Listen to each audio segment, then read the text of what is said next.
Good news. I have transcended time. I am a descendant of Sherlock Holmes. Bad news. There exists a dark force Voldemort, a dual-pronged threat. However, I believe the preceding news is merely trivial compared to what lies ahead. My other ancestor, Merlin, has bequeathed to me a riddle that has persisted for centuries. Prologue. Enrolling at Hogwarts Ding Dong. Ding Dong, a silver-haired boy clad in pajamas, descended the staircase. His mismatched silver and blue eyes suggesting that, had he possessed long hair, he would have been a striking, silver-haired beauty. He opened the door. Good morning, Lux. Here is the newspaper your father ordered, along with the books and letters he sent you, said an elderly woman in a cream-colored gown as she handed him the items. Thank you, madam. The weather today is splendid, perfect for a date. Wouldn't you agree? Wow. Little Lux, how did you deduce that? There is an ancient Chinese proverb.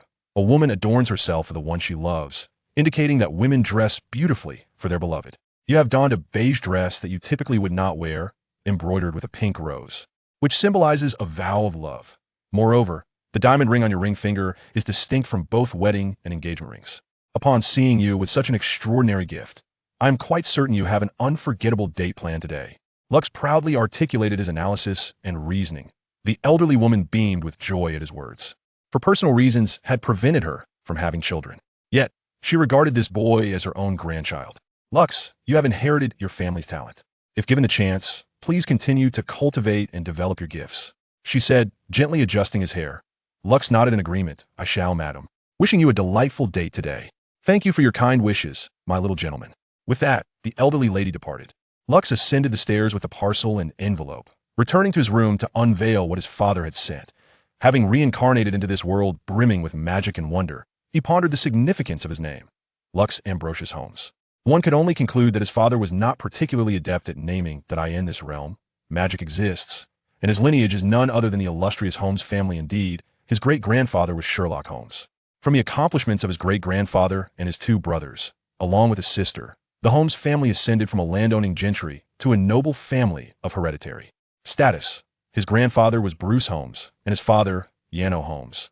The name Ambrosius is derived from his great-grandmother, Vivian Ambrosius. One wonders if this reflects an ancestor's steadfastness. His grandmother, Catalina Rockefeller, hails from the famed Rockefeller family of America, while his mother is Amelia Dorian, a direct descendant of the 12th Earl of Whitwick.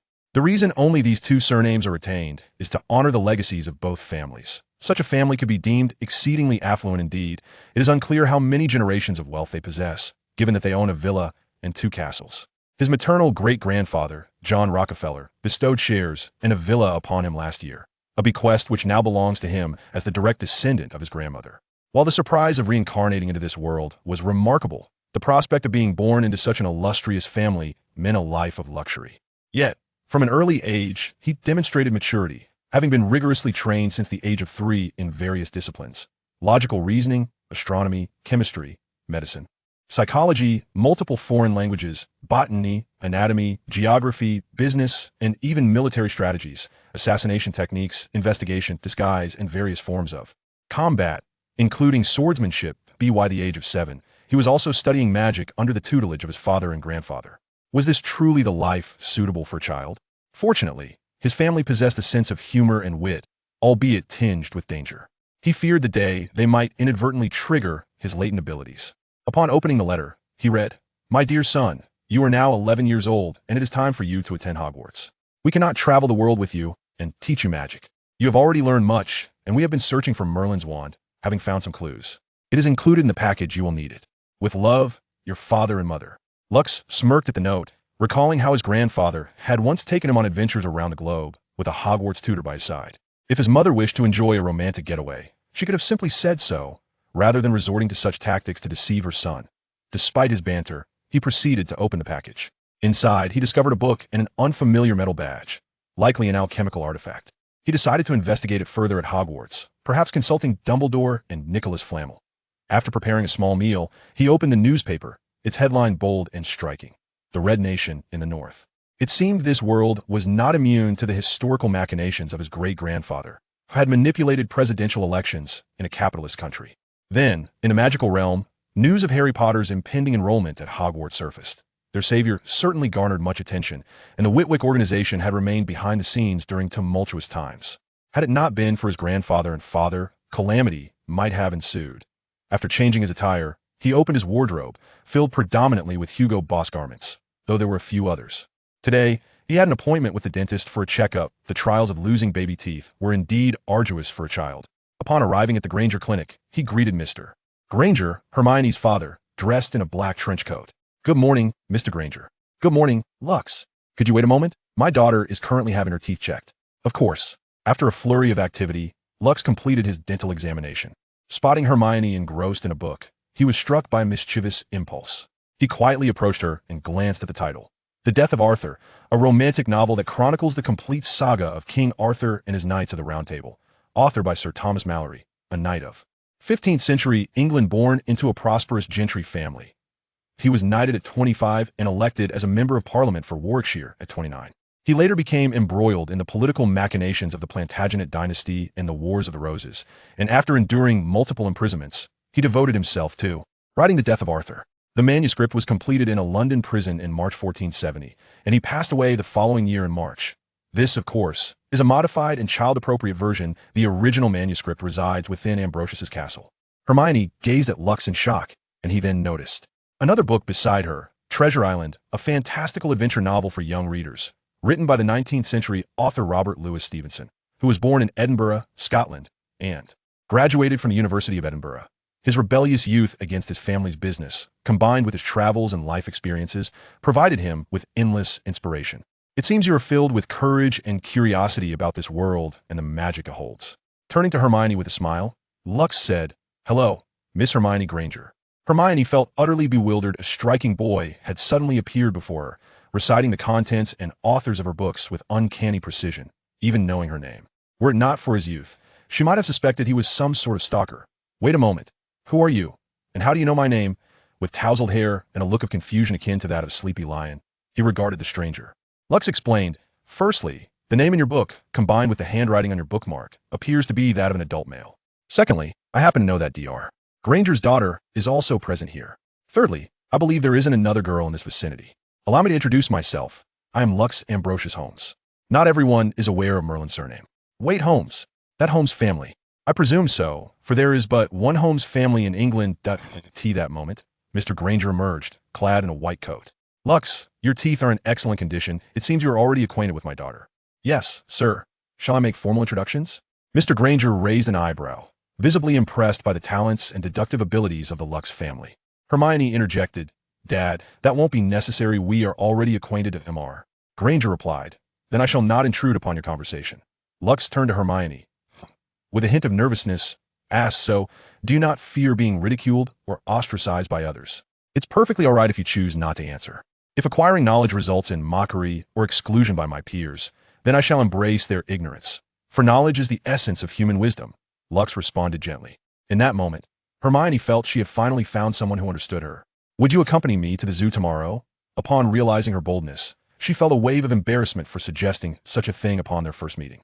Mr. Granger, sensing the moment, joked, "I think that would be splendid after all. Having Lux around will spare you much trouble. What do you think, Lux?" In truth, Mr. Granger merely wished for his daughter to make a friend, as any concerned father would. "Of course, sir. I shall see you tomorrow morning." That evening, a letter from Hogwarts arrived. Lux sat in his small study, and before long, an owl tapped at the window. He opened the window, offering the owl a treat it favored. Returning to his seat, he gazed at the wax seal on the letter, feeling a surge of delight within. Contemplating his encounter with Voldemort at Hogwarts filled him with curiosity. It was a dual pursuit of interest and familial duty. In his previous life, he had never shied away from competition, facing threats heed-in with unwavering resolve, in a classic opening manner. It was surprising to learn that Dumbledore intended to pay a personal visit. If that were the case, it would be prudent to visit at Mr. Granger's residence. Upon first laying eyes on Hermione, he sensed a ripple of magic, and given the Granger family's connections, the likelihood of visiting their home was considerably high. Thus, he took up a piece of stationery and began to compose a letter. Once completed, he sealed it and entrusted it to the owl. Chapter 1. The Turning Wheels of Destiny. On the following morning, Lux donned a tailored ensemble comprising fitted trousers, a white t-shirt layered beneath a shirt, and a black casual hoodie, blending athleticism with a touch of elegance and gentlemanly flair. Upon arriving at the designated meeting point, he fortuitously encountered the Granger family. "Over here, Lux," Hermione called, waving her hand. Lux greeted the Granger couple and Hermione. To test Lux's knowledge, Hermione posed various questions about animals, all of which he answered effortlessly. For the first time, Hermione experienced the sensation of helplessness when faced with someone else's prowess. The Granger couple felt elated to see their daughter no longer alone. As they approached the reptile house, chaos erupted, causing Hermione and the Granger family to be separated. Observing the turmoil, Lux grasped Hermione's hand and guided her along the periphery to avoid the throng, preventing her from being jostled. Although she felt a blush from his firm grip, she found solace in it. Lux caught sight of the situation near Harry Potter, where a snake had just emerged. Assessing the surroundings, he swiftly led Hermione to a nearby juice stand, ensuring her safety before sprinkling some lemon juice around to entice the snake towards an exit leading into the wilderness. Once the serpent had escaped, the crowd dispersed significantly, and the Granger couple hurried over to embrace Hermione. "Are you all right? You must have been frightened, dear." It was Lux who protected me. The Granger couple turned their gaze to Lux, who explained, "Snakes are highly sensitive to sour tastes and detest them, which is why I sprinkled a bit around. Hermione and I received some as well." "Thank you so much, Lux." "Not at all." Lux glanced at Harry, who was being escorted away by his uncle, acknowledging that becoming acquainted with the boy might present some complications. That evening, Lux was invited by the Granger family to share dinner. At the table, his knowledge thoroughly captivated Hermione, yet she felt a twinge of melancholy at the thought of soon attending Hogwarts. Suddenly, she recalled that Dumbledore was due to visit. After dinner, Mrs. Granger served red tea, and just as Lux was about to express his gratitude and reach for the cup, the doorbell rang. Mr. Granger opened the door to reveal a figure clad in a classic white robe with a long white beard. As Mr. Granger began to speak, Lux interjected, "Good evening, Professor Dumbledore. A cup of red tea after dinner is always a delightful way to relax and aids digestion. Wouldn't you agree?" "Thank you for the introduction, my boy. Your family is always so enchanting," Dumbledore replied with a warm smile. "I am Albus Dumbledore, the headmaster of Hogwarts. May I come in for a more detailed conversation?" "Of course, Professor." Dumbledore stepped inside as Mr. Granger closed the door behind him. Hermione was once again taken aback. Previously, she had felt a sense of pride in her wizarding heritage, believing Lux was unaware of it. Now, however, it was evident that her assumptions were misguided. Yet, she quickly considered that this might present an opportunity to discuss more about the wizarding world with Lux. Madame Granger also graciously brewed a cup of red tea for Dumbledore. "Thank you, madam," he replied. Hermione anxiously glanced at Dumbledore and inquired, "Professor, might you demonstrate some magic for us?" "Certainly," Dumbledore exclaimed, promptly transforming an empty cup into a rabbit, a creature that girls invariably find irresistible. As Hermione joyfully cradled the rabbit, even the Grangers beside her were left in awe. Dumbledore turned his gaze towards the tea-drinking Lucius, who could only remark, "This is magic, enchanting, perilous, yet utterly captivating." Perilous? Hermione found it hard to fathom, for it was merely the transmutation of a cup into a rabbit. "And wait, Lucius, are you also a new student at Hogwarts? And do you know Professor Dumbledore?" It appeared our little Holmes had neglected to inform Miss Granger. Dumbledore playfully interjected, "Ah, youth is indeed splendid." Lucius raised an eyebrow, as if to say, "What are you stirring up?" Nevertheless, life must be brimming with the unknown and surprises to be truly exhilarating. Wouldn't you agree? Regrettably, Hermione retained a vexed expression, only to be soothed by Madame Granger's gentle intervention. Dumbledore continued, "In fact, it was Lucius who wrote to me requesting this meeting. The intellect of the Holmes family is perpetually astonishing." Lucius responded to Dumbledore with a wink. At that moment, an owl suddenly swooped in, prompting Mr. Granger to open the window, leaving everyone perplexed. The Grangers glanced at Dumbledore, who assumed it was a professor or a student seeking him. However, the owl flew directly to Lucius. "Thank you," Lucius muttered, accepting the envelope and completely disregarding the owl's disdain for delivering a letter without any reward. The letter read, "Dear Lucius, I'm about to enroll in the magical school, Hogwarts, and you can scarcely imagine how thrilled I am. How wonderful it would be if you could join me, but fear not, I shall share my experiences at school with you. Your dear friend, Carl." Upon reading the first line, Lucius skipped ahead and only glanced at the concluding line. The tone unmistakably bore the mark of Carl, reminiscent of his great-grandfather, John Watson. Lucius wore an expression of disdain. "Huh." Hermione and Dumbledore observed the signature, their minds swirling with questions. "Who is Carl?" "Cardinal Watson, a cherished family friend. His great-grandfather was John Watson. We have grown up together, hence we call each other by our nicknames." Hermione, observing Lucius's demeanor and tone, felt a pang of jealousy. After concluding this visit, Dumbledore departed, advising them to shop in Diagon Alley. Hermione appeared perplexed, wondering who would accompany her. Meanwhile, Lucius felt exasperated, realizing he was being considered as mere free labor. If Dumbledore were to request his assistance in an investigation next time, he would certainly demand a fee, double, non-refundable. He then signaled to Hermione, offering to escort her to Diagon Alley, with the plan set for the following day. After declining Mr. Granger's offer to escort her home, he strolled down the street alone. In jest, as a member of the illustrious Holmes family, one might find the occurrence of a bizarre mystery most exhilarating. Strolling through the nocturnal streets, a black cat darted past unexpectedly. Suddenly, a figure collided with him. Lucas promptly rose to confront the person who had bumped into him, a child of similar stature, possessing golden eyes, golden hair, and pointed ears. Clad in a tattered coat, ill-fitting shoes, and oversized garments, the child bore a disheveled appearance. His shoelaces were untied, his complexion waxen, and his expression was one of panic and fear. With cracked lips and a furtive gaze, blood trickled from his hand, trembling, as an inner surge of magical energy began to stir. A half-blood elf, an orphan raised in the Muggle world, fleeing from pursuers. Lucas swiftly hoisted the little one up, shielding him behind his own frame, and gently instructed, "Stay behind me for now. If I engage in battle, hold on to this talisman." It was, in fact, a protective charm bestowed upon him by his father, capable of guarding against the 3 unforgivable curses. Sure enough, 2 grotesque black wizards clad in hooded robes emerged. One had a slightly vacant gaze, indicating possible vision impairment, while the other's right hand was incapacitated and trembled, rendering him less mobile. His upper body hunched, left knee bent inward, a clear sign of past injuries. "A Muggle. Kill him first, then seize the boy," one of them cackled. "Today is your unlucky day, lad. You shall meet your demise here." In the fleeting seconds of their conversation, Lucas rapidly calculated the scenario in his mind. The killing curse would undoubtedly be their first choice. They had but one opportunity in such a brief span. Should he unleash a spell, it would undoubtedly cause turmoil in the Muggle realm. They needed to wrest the wand from the one with the disabled hand and cast a petrification spell upon the one with impaired vision.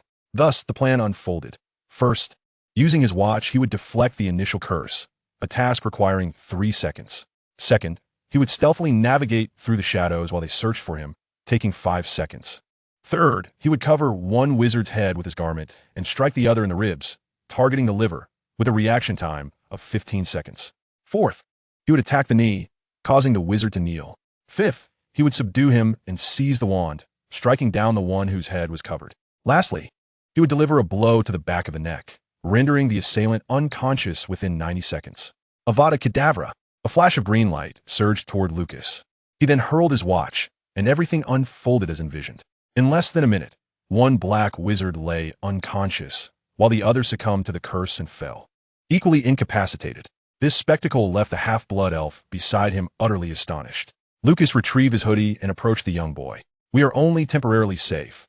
We must leave swiftly, for the Ministry of Magic will soon arrive to transport them to Azkaban." With that, Lucas grasped the bewildered half-elf and fled. "Wait for me," the boy implored. Lucas hurriedly led the half-blood elf back to his grand estate, where the child felt a sense of confusion and trepidation. "Do not be afraid. I am Lucius Ambrosius Holmes. As for your identity, I can surmise a few details. Perhaps others may cast aspersions on your appearance, but here, such judgments hold no sway. My name is Elway, and I am an orphan. Elway, the morning star, embodies rebirth and hope. If your parents had not encountered some grave misfortune, they would not have forsaken you." Lucius is now quite certain about Elway's lineage. However, first, I must pen a letter and procure some garments for you, as well as for myself. The recent skirmish has rendered our attire quite unsightly, and a bath is in order, both for you and for me. Listening to the growls emanating from Elway's stomach, Lucius retrieved some food from the refrigerator, deciding that a slice of cake would suffice for now. "I shall bathe first. You may have something to eat in the meantime. Once I am finished, you may go," he instructed. Observing Lucius's actions and unable to endure the pangs of hunger, Elway eagerly seized the cake, devouring it voraciously. Yet, as he ate, tears began to well in his eyes. After all, Lucius was but the second person in this world to show him such kindness. After finishing his bath, Lucius instructed Elway to follow suit while he retreated to his study to compose a letter. "Dear Professor Dumbledore, I believe this year's admission invitations are lacking one. The individual in question is named Elway, a half-elf. I trust you have discerned his heritage and surname. As for why you have been unable to locate him, it is due to the necklace he wears, which safeguards him. With the letter completed and entrusted to an owl, Lucius felt as though he had overlooked something. Elway, he exclaimed, retrieving some clothes more suited for Elway and making his way to the bathroom. At that moment, Elway emerged from his bath. Unsure of what to do with his soiled coat, he hesitated. Put on my clothes for now. We shall procure suitable attire later, Lucius gently suggested. However, for Lucius, the sight of Elway emerging from the bath was undeniably enchanting, a testament to his elven heritage. Were Elway a girl, it would be a feast for the eyes. Noticing that Elway had forgotten to dry his hair, Lucius took a towel from the rack and approached him from behind, gently drying his hair. Holmes, I just call me Lucius. Lucius, I can manage on my own. Lucius, however, was unwilling to relinquish the opportunity to assist the child of an elf. Subsequently, he engaged Elway in light conversation before guiding him to another room for slumber. Lucius then reclined on his bed with a book, reflecting on the day's events to ensure no detail was overlooked. A sudden clap of thunder resounded, and rain began to pour outside. What a restless night, Lucius lamented. At that moment, a series of knocks echoed at the door. Upon opening it, Elway stood there, clutching a pillow, his wide eyes revealing both trepidation and a hint of blush. Lucius, may I sleep with you? Lucius could easily discern the boy's thoughts. The fear of solitude was palpable, a haunting dread of loneliness. It can be said that this fellow considers himself part of his family. Perhaps it is for the best. Having a brother like this might indeed be delightful. Luke gestured towards the bed, clearing a space. Upon noticing this, Elway dashed into the room, closing the door behind him, and immediately leaped onto the bed. Thank you, Luke. With his big, adorable eyes and charming face, Luke finally comprehended why his mother gazed at him with such affection every day. Luke, you mentioned you could guess my origins and the nature of magic. Could you enlighten me? Observing Elway's endearing demeanor, Luke's heart melted, unlike someone who incessantly fussed like a housekeeper. At that moment, a sneeze came from the airplane's cartland. Thus, that evening, Luke began recounting tales of the magical realm and the fairies to Elway. If one were to inquire how Luke possessed knowledge of the fairies, it was solely due to his ancestor Merlin. It is noteworthy that the War of King Arthur had indeed sparked conflicts among various races, including the fairy folk. However, only the descendants of Witwick and Merlin possessed detailed knowledge of these matters. Just as Luke contemplated whether to share the tale of Voldemort, he noticed that Elway had already drifted into slumber, evidently exhausted from the roller coaster of experiences. Gently, Luke tucked Elway in, only to see him seemingly troubled by nightmares. Ultimately, he decided to plant a goodnight kiss on Elway's forehead, and the young one's brow relaxed with ease. Chapter 2. A journey to Diagon Alley. As dawn broke on the following day, a figure approached Holmes' villa, sporting chestnut hair and a pair of glasses tucked into the pocket of his chest. Skillfully, he retrieved a key from a nearby concealed compartment and unlocked the door. Ascending the stairs, he opened the door to Luke's room. What on earth is going on? The booming voice instantly roused the two slumbering individuals. With Elway nestled in Luke's embrace, clinging tightly to him, Luke glanced at the source of the commotion and remarked, Carl, can you not wake me up with such a fright for once? Of course, but could you explain this to me, Luke? Is this the surprise you promised? Sharing a bed with a male fairy, and in such an intimate position? Cartland glared at Luke, arms crossed, clearly incensed. He had intended to arrive early to surprise Luke, only to find that Luke had turned the tables on him. Please refrain from that look. You're frightening Elway, Luke implored Cartland, though it seemed futile. Meanwhile, Elway anxiously watched the two, feeling as though he had stumbled into a predicament. Had he known, he would have opted to remain in the guest room for the night. Luke had to devise an alternative plan, especially since he had promised to accompany Hermione to Diagon Alley that day, along with the two of them. All right, let's first change our clothes and then meet up with others at Diagon Alley. You must also require supplies for the upcoming school year, don't you? At this moment, Cartland found himself momentarily bewildered, but after a brief spell of confusion, he comprehended that after all this time, Lux was preparing to enroll in school, and this half-blood elf was also set to embark on the same journey. Lux even intended to accompany others on a shopping excursion. Observing the melancholic glimmer in their eyes, Lux shrugged, acknowledging that Dumbledore had requested his assistance. Thus, the trio readied themselves. Lux maintained his usual attire, a button-up shirt paired with a sweater overcoat, tailored trousers, and a trench coat.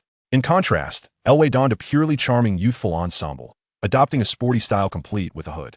Cartland, of course, favored a casual look, unable to endure the style Lux had meticulously prepared for him. Finally, under Lux's careful arrangements, the three successfully convened at the Leaky Cauldron. Hermione gazed at the two individuals beside Lux, who introduced them with a hint of reluctance. Mr. and Mrs. Granger, Meet my childhood friend, Cardinal Watson. And this is my brother, Elway, my father's adopted son. In turn, Carter and Elway were introduced to Hermione and her parents, Mr. and Mrs. Granger. Upon their arrival at the Leaky Cauldron, only the Granger family appeared somewhat perplexed. Lux silently cast a spell without a wand, though Hermione remained oblivious to his actions. The establishment was under a confundus charm, rendering it invisible to the ordinary eye. Even if someone would glimpse it, they would forget it in the blink of an eye. The Grangers began to understand why ordinary people had never encountered magic. Upon entering the pub, Lux greeted, "Long time no see, Mr. Tom. What fine beverages do you recommend today?" To which Tom replied quietly, "Today's finest is the Blue Rose Brandy, specially prepared for you." Cardinal interjected, "Rux Holmes, I believe you need to exercise some restraint. We have important matters to attend to." Lux could only shake his head, apologizing to Mr. Tom, acknowledging that it seemed he would have to postpone savoring the drink for another day. The group made their way to the alley beside the trash bins, during which Hermione wore a puzzled expression, having just witnessed Lux's intent to indulge in drink. Cardinal felt compelled to explain, in truth, the Holmes family has always possessed peculiar traits in their personalities and behaviors, much like Lux's great-grandfather, Sherlock Holmes. Whenever a case eluded him, he would isolate himself in a room for 23 days, refusing to communicate with the outside world, even going so far as to draw the curtains. He developed a passion for the violin and even participated in underground boxing matches. Hermione and Elway listened in utter bewilderment, while even the Grangers expressed disbelief. Lux, too, was taken aback. His obsession surpassed even that of his grandfather's record. Once, to assist Uncle Yano in solving an international case, he confined himself to the library for an entire month, poring over an array of books on various subjects such as animals, explosives, and chemistry. "Please stop, Carl," Lux urged. "Perhaps in some aspects, I may indeed fall short compared to my great-grandfather, but there is no need to recount such embarrassing anecdotes." "Very well, we have arrived," Lux declared, knocking on the vacant space before turning to spin, revealing a wondrous door. "Remember, this is how you shall come to Diagon Alley from now on." A group of individuals arrived at Diagon Alley, captivated by their surroundings. Upside-down bats hung above, while young wizards gazed at the display of a Firebolt 2000 in the window. Various witches and wizards adorned in pointed hats and long robes filled the street. Hermione, Elway, and Caterland were all quite intrigued, while Lux had visited long ago. Caterland, unlike Lux, was somewhat restricted by his parents, yet it appeared he had been granted more freedom now. Mr. Granger observed the transactions occurring by the roadside and inquired, "Lux, is it true that pounds cannot be used here?" Indeed, wizards utilize galleons, sickles, and nuts. They would need to visit Gringotts for currency exchange, with a rate of 5 pounds for 1 galleon. However, Muggles face limitations on exchanges, but first-year students at Hogwarts received a grant of 100 galleons, sufficient to last until graduation. As Lux guided them toward Gringotts, he shared essential knowledge. As the heir of the Ambrosius family, it was inconceivable that he was not wealthy. And next on the agenda was acquiring wands. Upon arriving at Ollivander's wand shop, a sudden loud crash startled Lux as a ball of paper struck his face. Fortunately, he managed to deflect it. "Holy moly! Who caused such a ruckus?" Lux exclaimed, feeling a surge of irritation. "My apologies." A green-eyed boy with broken glasses quickly apologized. "Harry Potter? That explains it." Lux waved his hand dismissively, indicating he was unbothered. Mr. Ollivander, noticing the group led by Lux, greeted them warmly. "Ah, Mr. Lux Ambrosius Holmes. Welcome. Are you all here to purchase wands?" In reality, they were indeed purchasing, while Lux was merely retrieving. "Please allow Mr. Potter to select his wand first," he suggested, a classic moment unfolding before them. Yet, Lux felt compelled to interject, pondering how fate can be astonishingly whimsical at times. "Don't you agree, Mr. Ollivander?"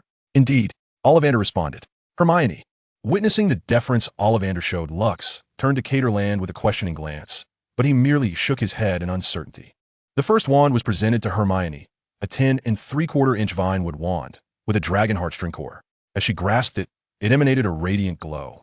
However, Caterland and Elway attempted numerous times without success. Lux thoughtfully clenched his fist to his mouth, contemplating for a moment before speaking. "Mr. Ollivander, please retrieve those 2 wands, the U wand and the one that is emerald green." Ollivander smacked his forehead in realization. He produced 2 wands, one pale blue with feather-like patterns, and the other resembling crystal or jade, a vibrant green, with a vine visible within. This puzzled everyone, including Harry, who stood nearby. "You wood, unlike ordinary wood, thrives on cliffs its leaves remaining vibrant for a millennium, and after withering, it does not perish for another 1,000 years. Even upon death, it stands for a millennium unyielding, and when it eventually falls, it remains uncorrupted for yet another 1,000 years. The core is derived from the feather of the Eastern mythical creature, the Qing wand, measuring approximately 11 inches. The other wand, the Tree of Life, contains the scale of a grass dragon and is 10¼ inches long. Truly, they align perfectly with your character and essence. Lucas astounded everyone with his explanation, especially since even Ollivander was oblivious to the origins of these two wands. Elway and Catterland wished to inquire further, yet Lucas offered them no opportunity. I am aware of your questions, but I shall elucidate them once the term commences. Now, Mr. Ollivander, please hand that object to me. After a brief search, Ollivander returned, presenting Lucas with a box that bore a small mechanism requiring a password. Inscribed upon it was a phrase, "In the distant north, where the rainbow meets thunder, gaze upon the celestial dragon." Lucas sighed. Ah, truly reminiscent of my great-grandfather's style. Hermione interjected, but what is the password? The thunder at the end of the rainbow? Gazing at the celestial dragon? This hardly seems like a password. Catterland speculated. Could it be the colors of the rainbow? But what does the thunder signify? Lucas, however, entered the password directly, 9260. The intricate patterns began to rotate, and the lock released. Hermione looked perplexed, while Catterland suddenly realized he had stumbled into a realm of ignorance. The Rainbow Bridge, Thor, the son of Odin, and the constellation Draco. Lucas articulated the answer, prompting Catterland to recall Norse mythology and the coordinates of the constellations. Hermione pondered, but what connection does 9 have with the rainbow, and why is Thor represented by 2? 9 does not refer to the rainbow we observe, but rather to the 9 realms, the world tree. The rainbow symbolizes the Bifrost, the branch of the world tree connecting the 9 realms and other minor worlds. Thor is Odin's second child. He has a sister, the goddess of death, Hel. And Draco, D60. Lucas felt a throbbing headache. Perhaps this was the plight of the Holmes family. Upon opening the box, a wand lay quietly inside, resembling crystal, ensconced with a peculiar gem or crystal-like substance, radiating light. Just as Lucas reached for it, the wand levitated, transforming into a beam of light that merged with Lucas's wrist, forming an intricate pattern resembling the letter A. At that moment, Hagrid returned, bearing a birthday gift for Harry. Thus, Lucas and his companions parted ways with Harry Potter, proceeding to purchase their uniforms. While customizing the uniforms, the designs were essentially identical, adorned with embroidered patterns. Lucas expressed his desire for a more unique uniform, given that he occasionally needed to engage in combat. The current design was rather cumbersome. Consequently, Lucas resolved to create several outfits inspired by the Assassin's Creed, complete with enchantments, which would enhance convenience. Who wouldn't appreciate a melee mage? The next order of business was acquiring books and pets, but Lucas remarked, I already possess a pet, though it has yet to hatch. Meanwhile, a letter from Dumbledore arrived, including a note addressed to Lucas explaining why Elway had not received correspondence, along with a request to look after Harry Potter and Elway. Am I to be regarded as free labor? He mused. Afterward, the group exited Diagon Alley with a plethora of items. At the time of parting, they had, of course, arranged with Hermione to visit before the commencement of school, and she was given the address. Chapter 3. The new quartet upon returning home. Lux felt an overwhelming fatigue, akin to a world champion guiding 3 novices in a video game. With September 1st still a bit distant, Hermione frequently sought Lux's counsel on spells and Hogwarts. Simultaneously, they learned of Harry Potter and the prophecy, which astonishingly turned out to be only the first half. During this period, Elway began to regard Lux as an elder brother, bordering on an obsessive sibling affection. However, the outcome was a daily dose of Elway's comforting smile, alongside Catterland's disdain and Hermione's discontent. Before the school year commenced, Hermione visited Lux multiple times to discuss magic, while Catterland leisurely sipped tea and Elway listened attentively. As a result, Hermione and Elway's knowledge of magic greatly expanded.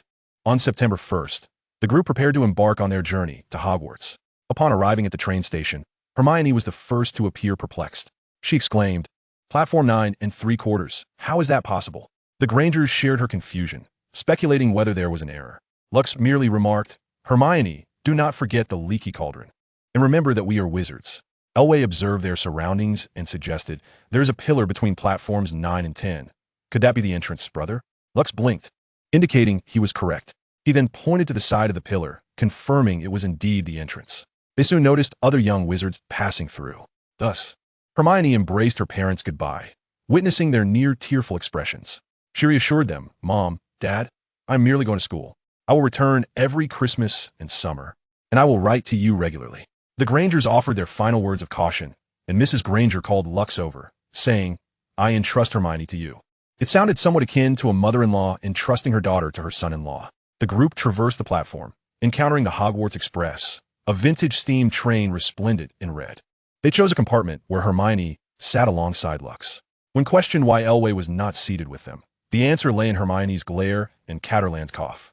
In the adjacent compartment sat Harry Potter, Ron Weasley, and Neville Longbottom. Lux perused his great-grandfather's diary, delving into various dark magic cases, most of which were actually technological in nature, with only a few being genuine dark magic incidents, as well as notes from his great-grandmother. However, the raucousness emanating from the platinum-haired peacock next door was unbearable. Just as Hermione contemplated intervening, Lux opened the compartment door and admonished, "Please be quiet, gentlemen." Draco and his two henchmen, along with Harry, Ron, and Neville seated nearby, turned their gazes towards Lux. Draco's face flushed crimson, perhaps startled by the sudden confrontation and feeling enraged. "How dare you show such disrespect toward a member of the Malfoy family? Do you believe I could persuade my father, a Hogwarts governor, to expel you?" Before Draco could utter the final word, Lux took a nearby snack and promptly stuffed it into Draco's mouth. Grasping Draco by the collar, Lux declared, "Very well, Mr. Malfoy. While a governor may not hold absolute authority, I shall refrain from expressing my opinion on that matter. However, should you utter that word, I will ensure that this journey becomes quite unforgettable for you and your two lackeys." Cartland seized the moment to display his fists. Lux's imposing demeanor startled Draco, who then hurriedly departed, not forgetting to utter a parting threat. "You will pay for this." At that moment, Harry weakly expressed his gratitude. "Thank you, Lux." Lux turned to Harry, replying, "It's nothing, Harry. Had they not interfered with us, I would not have had to teach them a lesson."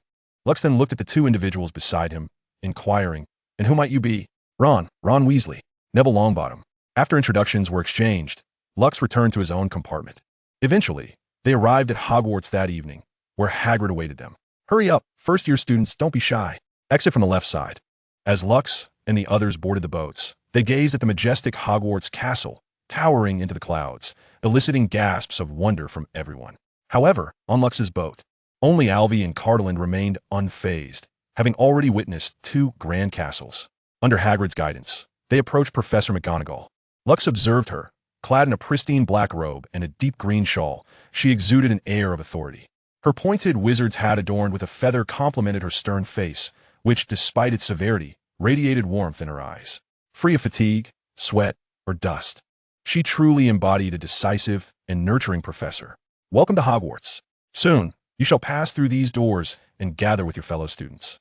However, before taking your seats, you must be sorted into your houses. The sorting ceremony is a significant event, for your house will become your home during your time at Hogwarts. You will attend classes with your housemates, reside in your house's dormitory, and spend leisure time in your house's common room.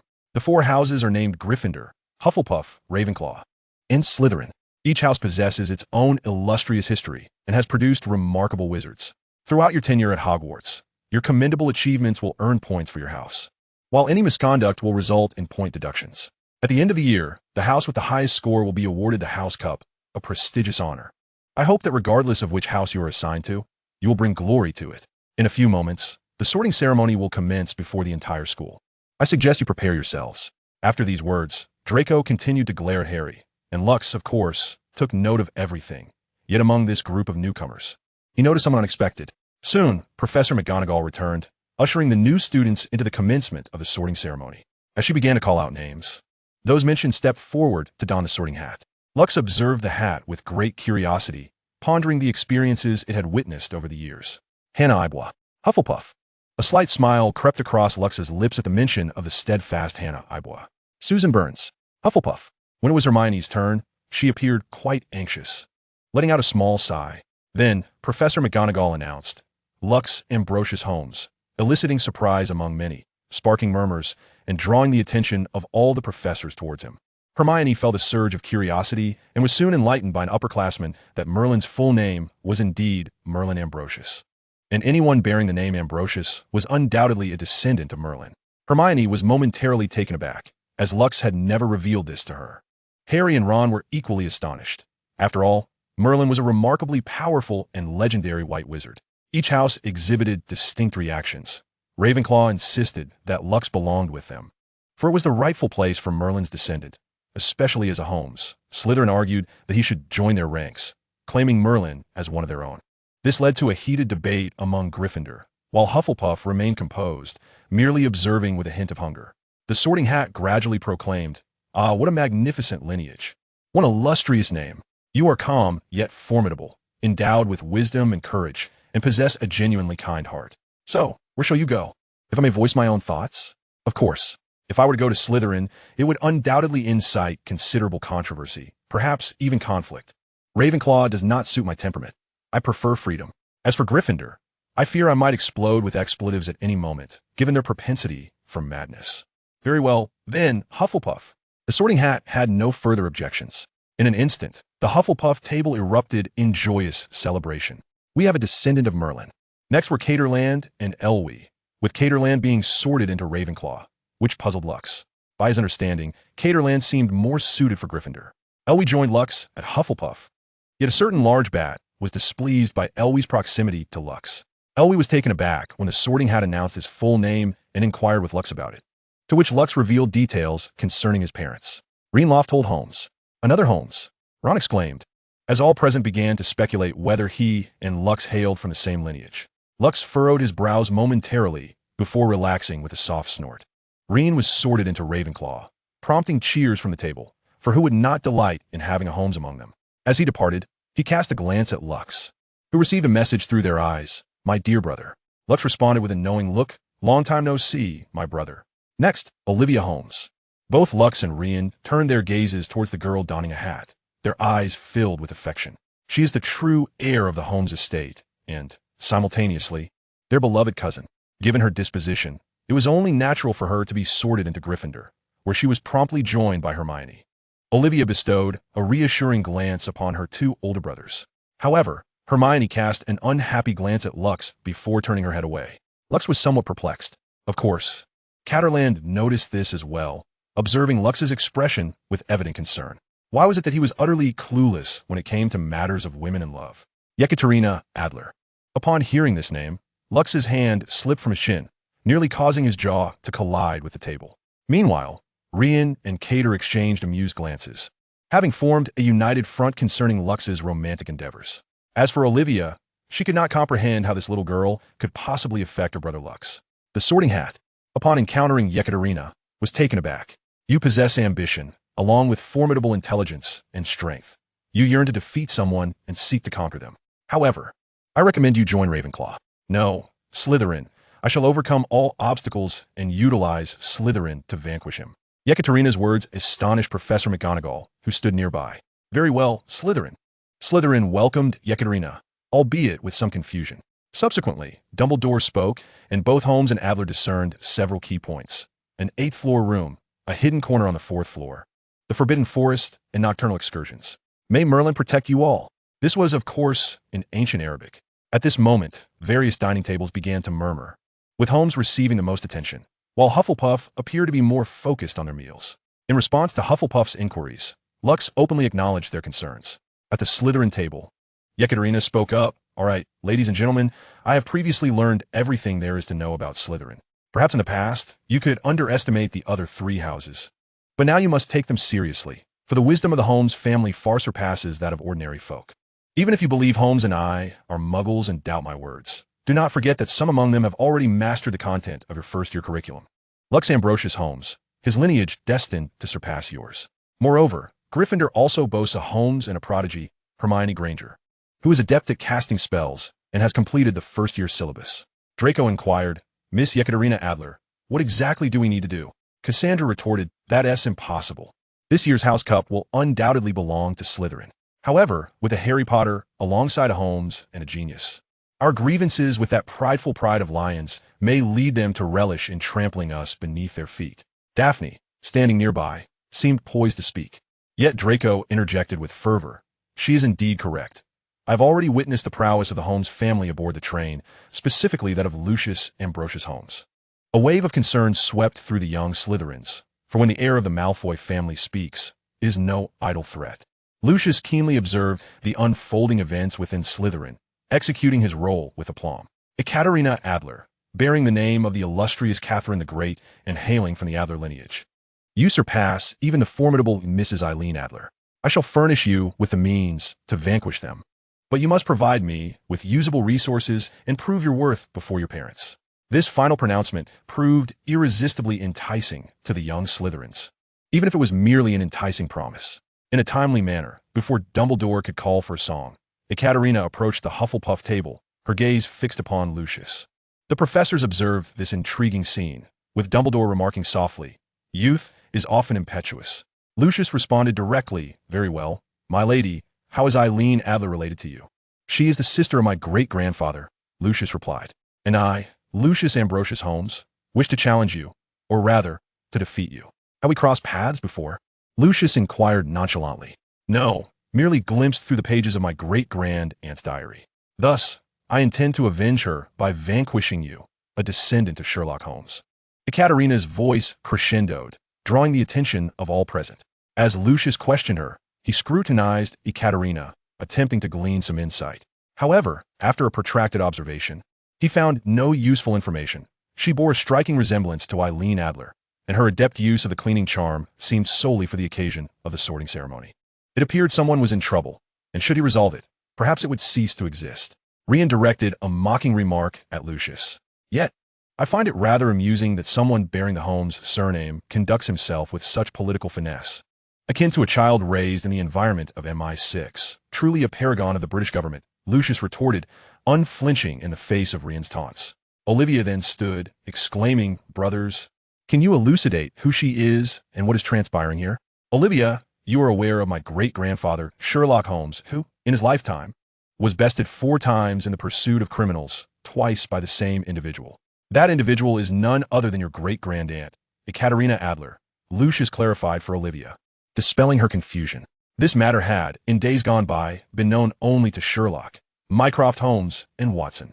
With his words, the gathered crowd ceased to underestimate these 4, including the Slytherins. After all, certain pure-blood families had encountered Holmes due to fortuitous circumstances, for he was a true figure who triumphed over dark wizards while masquerading as a muggle. Olivia crossed her arms defiantly, and she proclaimed loudly, "If you wish to defeat the cleverest member of the Holmes family, you must first conquer me. Furthermore, I declare that Gryffindor shall win this year's House Cup." Olivia's words were met with thunderous applause and cheers from Gryffindor, for the lions had been subdued by the serpents for far too long. "Very well, let us determine the victor through the House Cup, but we shall require additional challenges. This year, with Harry Potter's arrival, Voldemort will undoubtedly stir once more. Thus, our primary event shall be who first uncovers Voldemort's sinister plot. I believe the headmaster will also award points for this." Yeka glanced towards Dumbledore. Dumbledore smiled faintly, "Indeed, I accept Miss Yeka's proposal. After all, Hogwarts has always sought to reward exceptional young wizards." The 4 heads of houses exchanged bewildered looks directed at Dumbledore. Then, Rian stood up and declared, "If it concerns the honor of the Holmes family, I must speak up. This is my personal stance, but for Ravenclaw, I shall also rise. For solving problems with knowledge and winning the House Cup embodies the essence of Ravenclaw." The Ravenclaws erupted in applause, rallying behind Rian. Hufflepuff glanced at one another, feeling that if it were merely for the House Cup, it might not matter much. However, if someone dared to bully their new member, that was unacceptable. "Lux, worry not. We shall aid you. We are one big family, and you are a descendant of Merlin. We will always believe in you."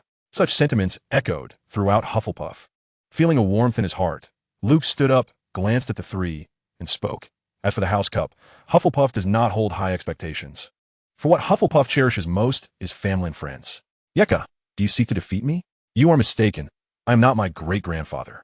Rian, my dear brother. Sometimes you are always like this. Olivia, dear sister, it appears this time, brother must triumph over you. This year, or perhaps from now, for the next 7 years, I shall create a miracle. Hufflepuff, the finest house at Hogwarts, will win the House Cup every single year." The atmosphere among Hufflepuff reached a crescendo. Perhaps Gryffindor's lions had Harry Potter, the savior, but they also possessed a legendary heir from history, a descendant of both the wizarding and muggle worlds. At this moment, the professors felt rather unsettled. Snape's face twitched, having thought Slytherin faced a minor inconvenience this year, only to find it was a significant trouble. Professor Flitwick felt a surge of excitement. After years of supporting, they finally had a chance to win the House Cup. Now, he looked at Rian with eyes filled with emotion. Professor McGonagall, however, felt a deep concern. The Weasley twins, Harry, and now a Holmes, particularly one prone to mischief yet exceedingly clever. Professor Sprout gazed at the Badgers, feeling a sense of comfort in their unity. Thus, with the declarations from the four, the war among the houses had officially commenced. The eagle gazed at the serpent, the lion and the snake locked eyes, while the Badgers focused on their meals. As for why they weren't watching the Badgers, it was simply because of their numbers. They feared they might not prevail in a confrontation. If animals were to engage in combat, it would undoubtedly be the eagle seizing the snake, the serpent bearing its venomous fangs, with the lion standing by to assist in subduing the reptile, while the honey badger merely feasts, observing their fray. Thus, this sequence conveniently omits the singing segment, leading to the various leaders escorting their respective juniors back to the dormitories. As anticipated, Rain and Yeka once again seized the spotlight. Rain shared a dorm with Carter, while Yeka resided alongside Daphne, Cassandra, and Pansy. Olivia and Hermione occupied one dorm, as did Lux and Elway, as the four of them conveniently shared accommodations. That evening unfolded in its usual manner. Elway, wishing to share a bed with Lux, ingeniously combined 2 beds, albeit primarily out of a fear of solitude. However, Lux found himself haunted by Snape's penetrating gaze, reminiscent of a father whose daughter had been abducted. Chapter 4. Monotonous routine. Due to the escapades of the 4 prominent figures the previous night, Hogwarts professors were compelled to urgently revise their teaching arrangements, merging Gryffindor and Hufflepuff classes. The following morning, as Lux opened his eyes, he was greeted by the sight of Elway nestled against him, prompting him to quietly extricate himself. He rose from bed, washed up, and donned his athletic attire before heading outside the castle. As a modern-day Holmes, it was vital to maintain skills in combat and self-defense. After his training, he stood by the Black Lake, inhaling the crisp morning air of England, his mind wandering through the extraordinary journey of his life thus far. A marvelous world, the magical realm of Harry Potter, now intertwined with the legacy of the Holmes family. With the addition of a Merlin, it was inevitable that he would be drawn into the impending war against Voldemort. Having completed his exercises, and with ample time remaining, Lux changed his clothes and roused Elway. "Elway, it's time to rise," Lux called out kindly. As they ventured out, they arrived early at the Great Hall, taking their seats at the dining table. "Good morning." "Lux," Elway greeted Carter. "Good morning," Lux replied, casting a reluctant glance at Rain. "Though it is unnecessary, I shall still say it." "Good morning, Lux," Rain remarked as he strolled towards Ravenclaw's table. At the Gryffindor side, Hermione was seated with a sleepy Olivia at the dining table. "Good morning, sister." Lux and Rain greeted simultaneously. "Good morning, brothers," Olivia replied, her mouth full of food as she returned the greeting. Hermione had grown accustomed to this behavior from her roommate, recognizing that unlike Lux and Rain, Olivia indeed embodied the spirit of Gryffindor. Hermione also exchanged greetings with Lux and the others. Afterward, Hermione, Olivia, Lux, and Elway proceeded to their class. Upon entering the classroom, Lux spotted a tabby cat perched regally on the teacher's desk. Its eyes, surrounded by intricate patterns, shimmered with a distinctly human-like glint. Lux inquired, "Is there anyone at Hogwarts who keeps a tabby cat?" "I believe not, brother," Olivia replied, her curiosity piqued by a Lux's question. They then found their seats and commenced their studies. Hermione sat beside Lux, and as class time approached, the absence of Professor McGonagall prompted her to seek Lux's insight. "Sometimes, the truths that lie before you are merely concealed," remarked Luke. Hermione, puzzled, inquired about its meaning. Olivia interjected, "What my brother implies is that certain truths are obscured by our lack of understanding or exceed our comprehension, leading us into confusion and uncertainty." Luke patiently elaborated, "Observe that tabby cat, but do not stare excessively, as that would be impolite. Pay attention to the pattern surrounding its eyes." As Luke spoke, Hermione and the others cast a glance. "Quite peculiar features, are they not?" Luke commented, glancing back at his textbook. After a moment of contemplation, Hermione mused, "An animagus?" "Very astute, young witch," Luke replied. "Thus, our Professor McGonagall is an animagus, the cat lady, or rather, the cat headmistress." Luke held a quill poised against his chin. After listening, Elway softly queried, "Brother, does the form of an animagus relate to personality and Patronus? If Professor McGonagall were a tad fiercer, might she transform into a lion?" Hermione and Olivia exchanged glances, while Luke nodded in agreement. They each contemplated their own potential animagus forms. At last, the class commenced, and Harry and Ron hurried into the classroom. A classic scene unfolded as Ron finished his sentence, prompting Professor McGonagall to instantly revert from cat to human. What agility! Ron exclaimed in admiration. Luke found himself speechless. Should not this moment evoke thoughts of how Professor McGonagall might punish him? If you find yourselves lost, I could transform one of you into the Hogwarts map next time, Professor McGonagall stated sternly. My apologies, Professor, Harry responded earnestly. Following this, Professor McGonagall instructed the two to promptly take their seats and began the lesson. In her first class, she required transforming a matchstick into a pattern needle. Luke effortlessly completed the task, achieving perfection. As Professor McGonagall approached him, she exclaimed, "Ah, Mr. Holmes, you have flawlessly transformed the matchstick into a needle. Hufflepuff 10 points. Thank you, Professor," Luke acknowledged with a nod. Professor McGonagall's impression of him improved considerably. "If possible, assist your friends," she smiled. "Of course, Professor." Subsequently, Luke began guiding Hermione, Olivia, and Elway in their spellcasting. By the end of the lesson, Gryffindor had gained 10 points, while Hufflepuff accumulated 15. During lunch, Luke noticed a frown on Carl's face. "What troubles you, Carl?" he inquired. "It's about that bad of a potions professor," Liam remarked. "Snape." Luke frowned. "I cannot believe it. To rely solely on one's senses to gauge potion dosages requires the experience of a seasoned potion master. Even novices, unless extraordinarily gifted, cannot manage it," Cartland exclaimed angrily. The surrounding Ravenclaws nodded in agreement. After some discussion, it emerged that a young Ravenclaw had miscalculated the quantities during potion making and faced Snape's criticism, while Cartland defended him, explaining how muggles accurately measure ingredients. Nonetheless, Snape still deducted points from Ravenclaw for disrespecting the professor, if not for restraining Cartland. It is likely that a brawl would have ensued. Luke's returned to the Hufflepuff table, contemplating the afternoon's potions class with Snape. However, Harry was destined to be unable to escape Snape's animosity, bearing the visage of James Potter and the eyes of Lily. Yet, he pondered the reason behind his own grievances.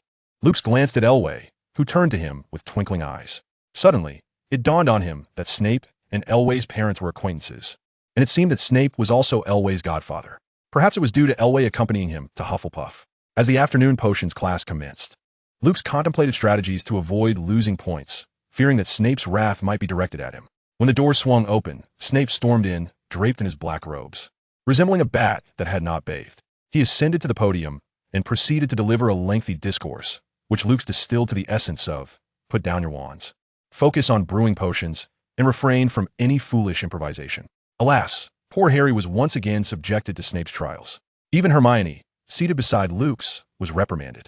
Luke shook his head, pitying the little lions.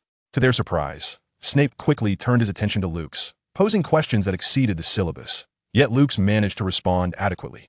He also inquired about Elway, who timidly provided answers, prompting the old bat to ask just 2 questions, wearing an expression of satisfaction, even allowing a slight smile to surface. Luke mused that his suspicions were confirmed. All that remained was to wait until class concluded, when the oily-haired bat would summon them. During the potion brewing process, Luke and Elway partnered seamlessly, with Elway adeptly taking the lead as Luke offered guidance.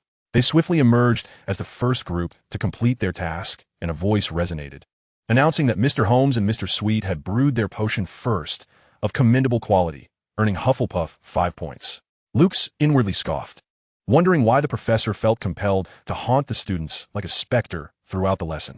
By the end of class, Hufflepuff had incurred relatively few point deductions, whereas Gryffindor faced a dismal fate. As class concluded, Snape summoned Mr. Holmes and Mr. Sweet to his office. Luke and Elway entered Snape's office, and the 3 of them exchanged silent glances. Luke had no intention of breaking the silence. That wretched, solitary bat had frightened him enough. For Elway was now his beloved younger brother. Ultimately, it was Snape who spoke first. "Mr. Sweet, are you aware of your parents?" Elway nodded, replying, "Yes, Professor. They were close friends, and I'm also your godson." This revelation stirred profound emotions within Elway. Afterward, Snape conversed with Elway for a while, then requested that Elway come to his office every Saturday afternoon to practice potion making. His exact words were that if Mr. Sweet continued to linger around Mr. Holmes and became as foolish as a troll, he should attend these sessions every Saturday afternoon to hone his potion brewing skills. Ultimately, it was all these earnest pleading that persuaded Snape to accompany Lux. Nevertheless, that oily-haired bat was quite pleased regardless. During the banquet, all 4 houses engaged in a spirited competition, predominantly led by Lux and his companions. However, the issue lay with Yecker's arrogance, stemming from Snape's favoritism. Yet, at present, Lux harbored no concerns. For the hereditary affliction of Sherlock Holmes' descendants rendered the mundane world devoid of intrigue, driving one to madness. Thus, apart from class hours, Lux felt as though he were teetering on the brink of insanity. During dinner, he found himself devoid of appetite. Alvi, with deep concern, inquired about Lux's well-being. The surrounding badgers observed the despondent Lux, their food suddenly losing its appeal, prompting them to hastily swallow their bites. Honey Badger, in this world, one must not forsake either brawls or feasts. Caterland from the Eagle table, upon witnessing this, approached and sat beside Lux. So, Loco, have you found nothing of interest? Of course, only a case can provide me with focus, sanity, and clarity, Lux retorted, fervently stabbing at the food on his plate with a fork. Lux sighed, pondering the unsolved mysteries of the magical realm. It seemed unlikely any existed, as it was populated solely by wizards, unless they were muggles. Caterland meticulously tidied up the mess Lux had created. Suddenly, a thought sparkled in Lux's mind. Muggles? Wizards? Magic. The tales of wizards existing among muggles. Cod, do you remember those 2 books we stashed in the storage room? Authored by the brothers Grimm and Van Helsing? Caterland initially wore a face of confusion, then adopted an inquisitive expression. Lux winked, and from his pocket, he joyfully produced a bottle of green pine liquor. Caterland swiftly snatched it from him. Lux glared at Caterland in indignation. Why? Because you were on the verge of becoming a neurotic and emotionally unstable individual, and now you're thrilled about drinking, which significantly increases the likelihood of alcoholism. Hence, I must confiscate it. Caterland's gaze remained fixed on Lux. Lux pressed his lips together, ultimately succumbing to Caterland's insistence. Feeling aggrieved as he picked up his knife and fork to eat the steak on his plate, Caterland, satisfied, rose from the Hufflepuff table and, as he departed, discreetly glanced back at Lux, a broad smile gracing his lips. The gathered badgers were left in stunned silence, unsure how to comment on the unfolding events. They resolved to consume more food to alleviate their astonishment. Alvi, having overheard Lux and Caterland's exchange, sensed that something significant was about to transpire. Later that night, upon returning to the dormitory, Lux gazed at Alvi's sleeping face. Ensuring Alvi would not awaken, he gently shifted the covers and stood barefoot on the floor. His left eye, with its cerulean iris, suddenly glimmered, and blue flames rose from the ground, encircling him and enveloping his entire being. Meanwhile, Olivia reflected on the conversation between her brother Lux and Caterland earlier that day, convinced that her brother was destined to embark on some clandestine endeavor. Hermione gently called out to Olivia, and thus the two began to speculate about the events of the evening. Ultimately, they were left with no substantial leads. And Olivia reluctantly remarked, given Luke's character, he must have stumbled upon some case, possibly linked to Voldemort. The two decided to shadow Luke during this period. Meanwhile, Rian was in the dormitory, reading under the light, and casually inquired about Caterland. Caterland, with no intention of concealing anything, briefly mentioned the tales of Grimm and Van Helsing. In an instant, Rian comprehended everything. His dear brother sought to unravel the medieval tales and legends surrounding magic, which might even be connected to the depths of the Forbidden Forest. At that moment, in the Slytherin girls' dormitory, Yeka pondered Luke's peculiar behavior. During this time, Yeka had successfully asserted her control over the group of little snakes through her own strength and wisdom. Although there were still those who adhered to the pure-blood ideology, disliking her, the presence of Daphne and Cassandra by her side was sufficient. Yeka, do you have any thoughts about Luke tonight? Daphne was the first to inquire. Of course, like his great-grandfather, he never engages in meaningless activities and is never idle. I trust he has discovered something. Let us follow him for the next few days, Yeka stated her decision. Cassandra and Daphne exchanged glances and resolved to accompany Yeka. Chapter 5. Fairy Tales or Magic. In a castle's library, blue flames flickered as Luke emerged from the fire. Once the flames dissipated, he illuminated the library. He discovered the tomes Grimm's Notes and Dark Journeys, both signed by the brothers Grimm and Van Helsing. The texture of these books felt akin to parchment, bearing the author's own handwriting. These were not mere children's literature circulating in the market, but true historical records. After extinguishing the light, he took the 2 volumes, and blue flames reappeared. Subsequently, Luke returned to the Hogwarts dormitory, affixed the books with spatial magic, causing them to vanish and hide within the void, ready to be summoned whenever he required them. The name of this magical art was Concealment in the Void, regrettably ineffective on living beings. This spell was a family legacy passed down from his ancestor Merlin, allowing the manipulation of an object's spatial location through magical cutting and concealment. He then lay on his bed, which he had merged with another to accommodate Elway's request, ample enough for comfort. Fortunately, Elway remained undisturbed, yet for reasons unknown. He seemed to sense Luke's presence and instinctively nestled closer, embracing him tightly. Meanwhile, in the headmaster's office, Dumbledore found it difficult to remain seated, sensing Luke's magical fluctuations, nearly mistaking them for an old friend arrival. However, after a day's observation, he grew concerned about Luke, who possessed the formidable talent akin to Grindelwald, yet bore a resemblance to Tom in his wariness of many strangers, albeit lacking Tom's cruelty and disdain for life. As for the other three, Dumbledore felt no such apprehension. It appeared that the coming years would not be tranquil. The next morning dawned as usual. Luke stood by the Black Lake, gazing at the forbidden forest across the way. Memories of fairy tales from his childhood flooded his mind. Before his journey to this realm, he had deemed them mere absurd legends embellished by local lore. However, in the world of Harry Potter, he realized that Muggle fairy tales were merely narratives crafted from their perspective, designed to obscure the truth. Upon returning to the Great Hall, Luke commenced his breakfast, savoring each morsel of bacon. Yet, he could not shake the feeling of being scrutinized by Yeka and Olivia.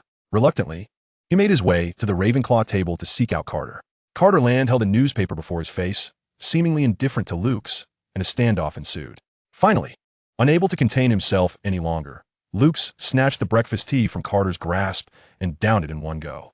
"Why do you have such an affinity for sweet tea?" Luke exclaimed. "I thought you'd have noticed by now."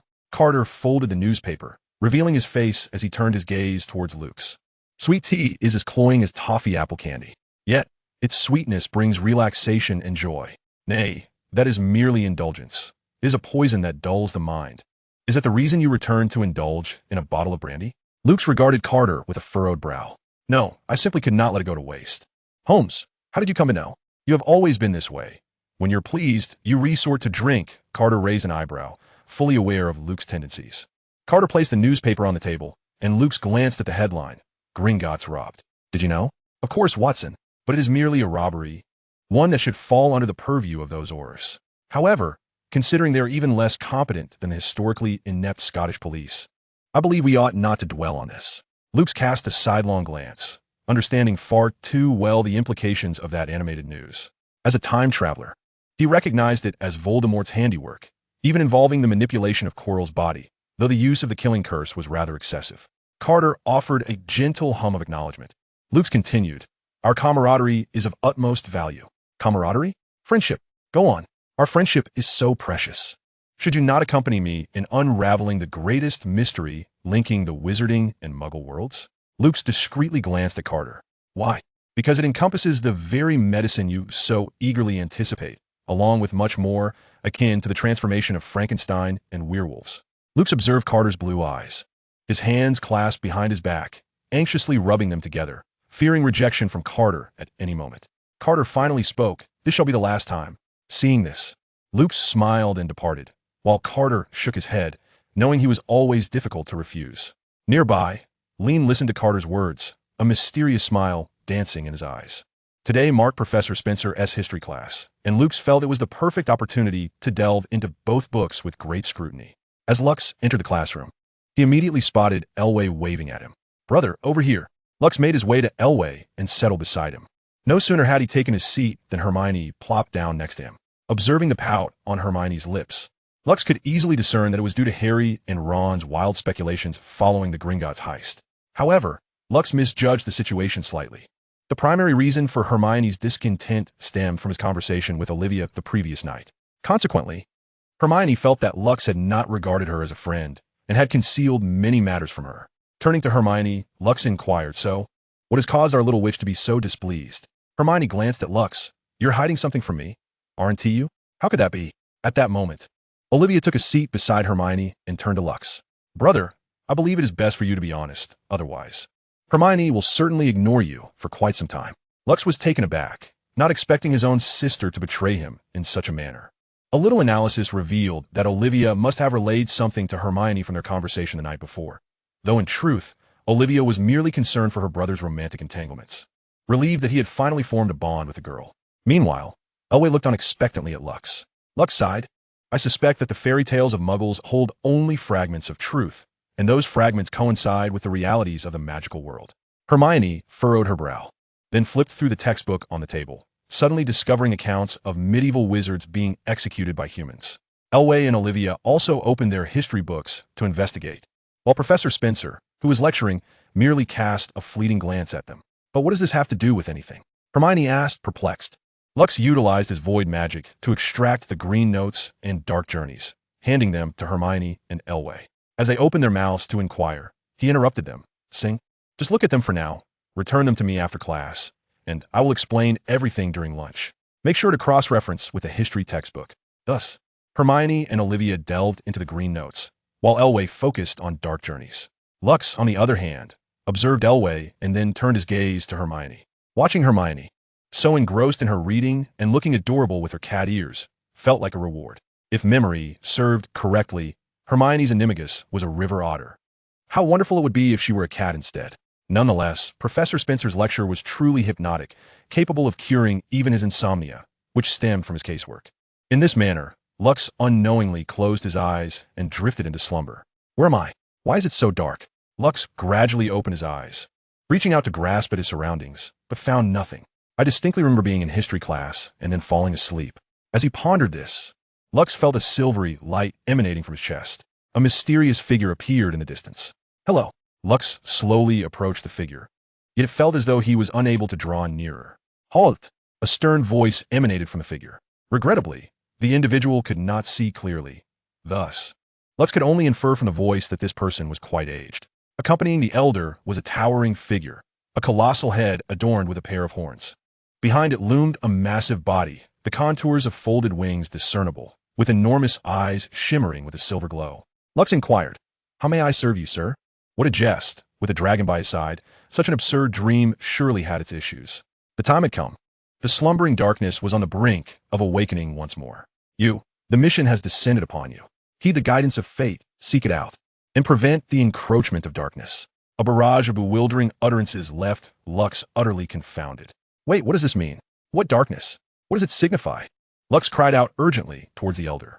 However, the elder offered no opportunity for response. Thud. The dull sound of a staff striking the ground sent Lux hurtling away, as if swept by the waves of the sea, plummeting from a great height. The roar of the dragon echoed in his ears. Abruptly awakened, Lux opened his eyes to find that class had ended. Hermione was shaking him by the shoulders.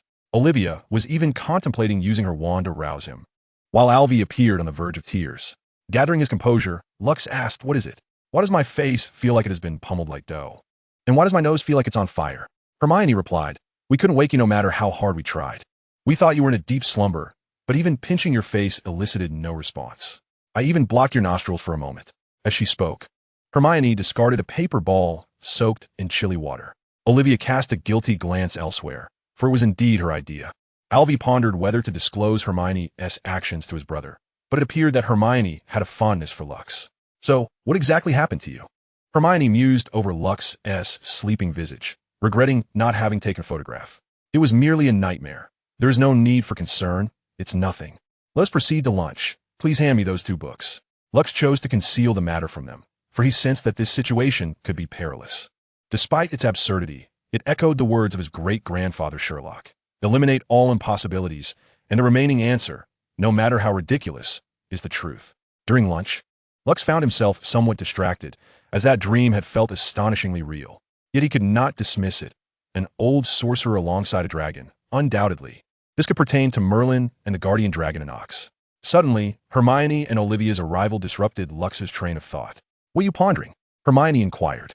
"Just a matter concerning those 2 books," Lux fabricated, knowing that claiming nothing was amiss would not deceive his sister or Hermione. "So, shall we discuss our reflections on the readings, or pose questions first?" Lux glanced at Hermione, Olivia, and Alvy. The 3 exchanged glances. Ultimately, it was Hermione who spoke first. Olivia had not read many storybooks since childhood, and Alvy was even less likely to have done so. Hermione contemplated for a moment and remarked, "These matters utterly subvert my understanding of fairy tales. I even believe the legend of Van Helsing to be mere fiction. But how does this relate to Hogwarts?" It was then that Lucius began his exposition. In Little Red Riding Hood, werewolves frequently roam the forest, devouring children.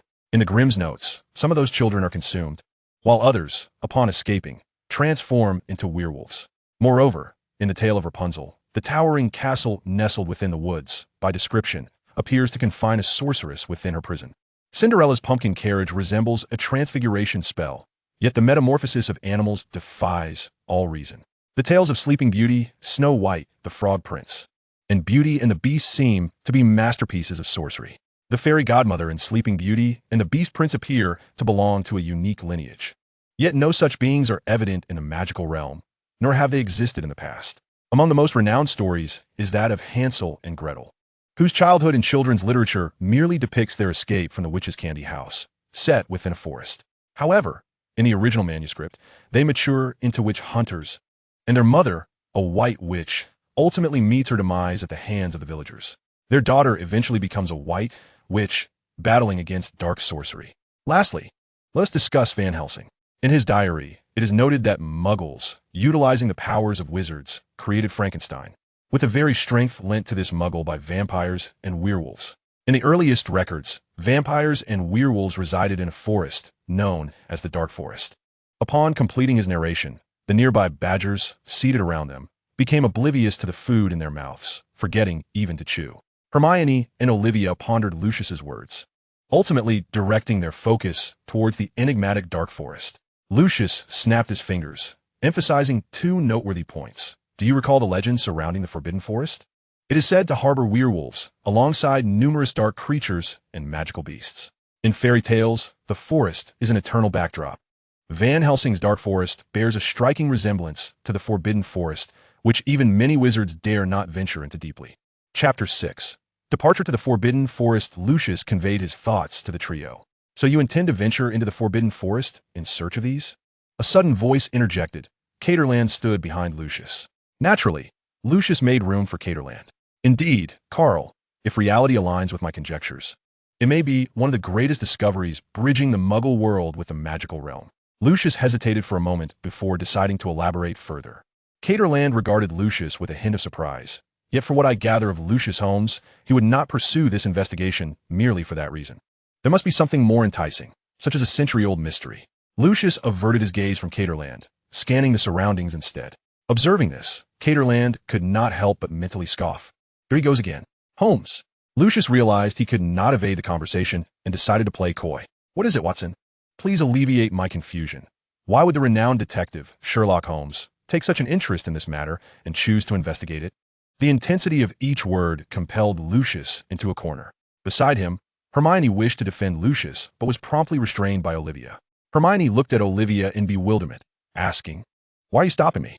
Olivia sighed, explaining, "My brother Lucius and Cardelin have always interacted this way, engaging in banter since childhood. I am a detective, yet this time, my interest merely lies in unraveling such historical mysteries." Lucius defended himself, but it was evident that Cardelin was not persuaded. Staring intently at Lucius, Cardelin retorted, "You claimed you would only be interested in cases. I never said that. You did. What I said was that I am interested in cases, but also in other matters." "Other matters? You mean those peculiar things you do that resemble madness?" "Madness? Are you sure it's not neurosis?" "I am quite certain." Lucius attempted further explanation. Yet Cardelin was no longer inclined to entertain Lucius's evasions. Lucius sighed, stating, "Tonight, we shall know, for I discovered something intriguing in a book last night." Very well. Cardelin decided to let Lucius off the hook, knowing that what Lucius sought to conceal would eventually be revealed to him. Lucius turned to Hermione, Olivia, and Elvie. At that moment, Elvie raised a small hand. "Brother, was the witch in Sleeping Beauty truly an elf?" Observing the eager, yet somewhat fearful gaze of Elvie, it was apparent that she yearned to find her kin, even amidst the slight possibility, yet feared the potential shattering of her singular hope. Lucius placed his hand upon Elvie's head, gently ruffling her hair. "Do not worry, that witch is indeed an elf. Perhaps the passage of time has been too long, but we shall surely uncover her existence." Hermione interjected, "I want to go too." Just a moment ago, Lucius was contemplating how to dissuade Hermione from such an idea, but upon seeing her cheeks puffing up, he decided to act. He playfully poked her inflated cheek with his finger. Stifling a laugh, Lucius concluded that having Hermione along might not be problematic, and perhaps even beneficial. "No problem," he said. Hermione swatted Lucius's hand away, her face gradually turning crimson. "I'm sorry." Lucius ultimately subdued his amusement, as this side of Hermione was quite rare. He then glanced at Olivia, only to feel a sudden headache. For Olivia's character was decidedly more Gryffindor than Harry's, albeit without his folly. Hermione also looked at Olivia, wishing for her to accompany them. Although such endeavors contravened school regulations, curiosity was insatiable. Lucius assumed Olivia would eagerly wish to join, but the reality was somewhat unexpected. Olivia appeared indifferent, stating, "I still have to study, and my paper is incomplete. Besides, I am solely focused on securing the college cup this academic year." To this, Hermione could only concede. Yet Lucius expressed skepticism. Would the troublemaking Olivia, who had stirred up chaos throughout her childhood, truly remain so composed? However, the afternoon heralded the flying lesson, and due to Madame Hooch's inability to instruct such a multitude, she decided to combine the Hufflepuff and Ravenclaw classes, followed by Gryffindor and Slytherin together. As the afternoon wore on, the wind was quite boisterous. Lucius gazed at the broom before him, contemplating the unfortunate events he had witnessed prior to his arrival here, particularly the calamity that had ensued when Neville Longbottom had taken to the skies, the scene likely to be replayed the following day. Caterland approached, observing Lucius intently.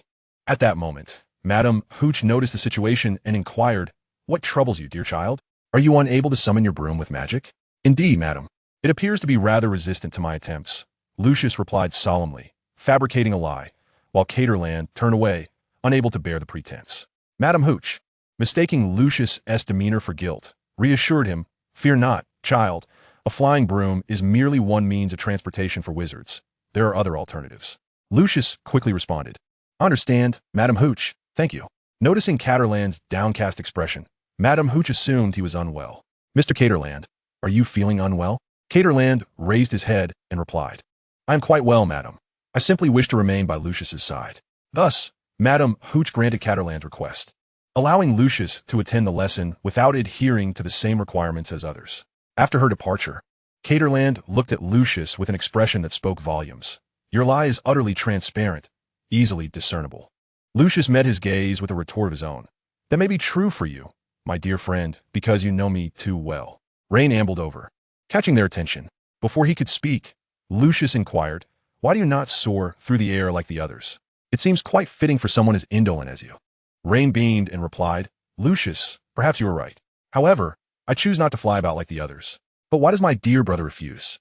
Surely, you would do so as well." Lucius wore an indifferent expression and remained silent. Caterland chuckled first, then asked, "What was your explanation for that? Riding a stick and controlling it with your legs tightly clamped? That hardly constitutes flying, and it is quite perilous." He emphasized the words flying and dangerous with conviction. Rain looked at Lucius, not flying, clearly, and dangerous? Quite so. Rain, exasperated with his brother's retort, could only say, "My dear brother, some things are unavoidable, and thus we must prepare alternative means." With that, he departed. Lucius concluded with a parting remark, "Wishing you a delightful flight on your broom." As dinner time approached, Lux found himself slicing into his steak, yet a certain flavor seemed to elude him. It appeared he would need to seek out the kitchens of Hogwarts and attempt to create a dish from Chinese cuisine, recalling fondly the 8 culinary traditions he had thoroughly savored and studied in his past life. Moreover, he was curious about the taste of the fish from the Black Lake. At that moment, a flurry of owls descended upon him, prompting Lux to shield his meal protectively, while the other little badgers mimicked his actions, evidently accustomed to such disturbances. 2 large parcels were unceremoniously dropped before him. He discerned one contained clothing, while the other housed a book, accompanied by a postcard from his father. After dinner, Hermione hurried over to inform Lux of the password for the common room, promising to wait for him there that evening. However, before Lux could respond, she had already departed. Finally, night fell, and Elway remained awake. Looking at Lux, he inquired, "Are we truly going in our casual attire?" "Certainly not. We have something far superior," Lux replied, producing the outfits.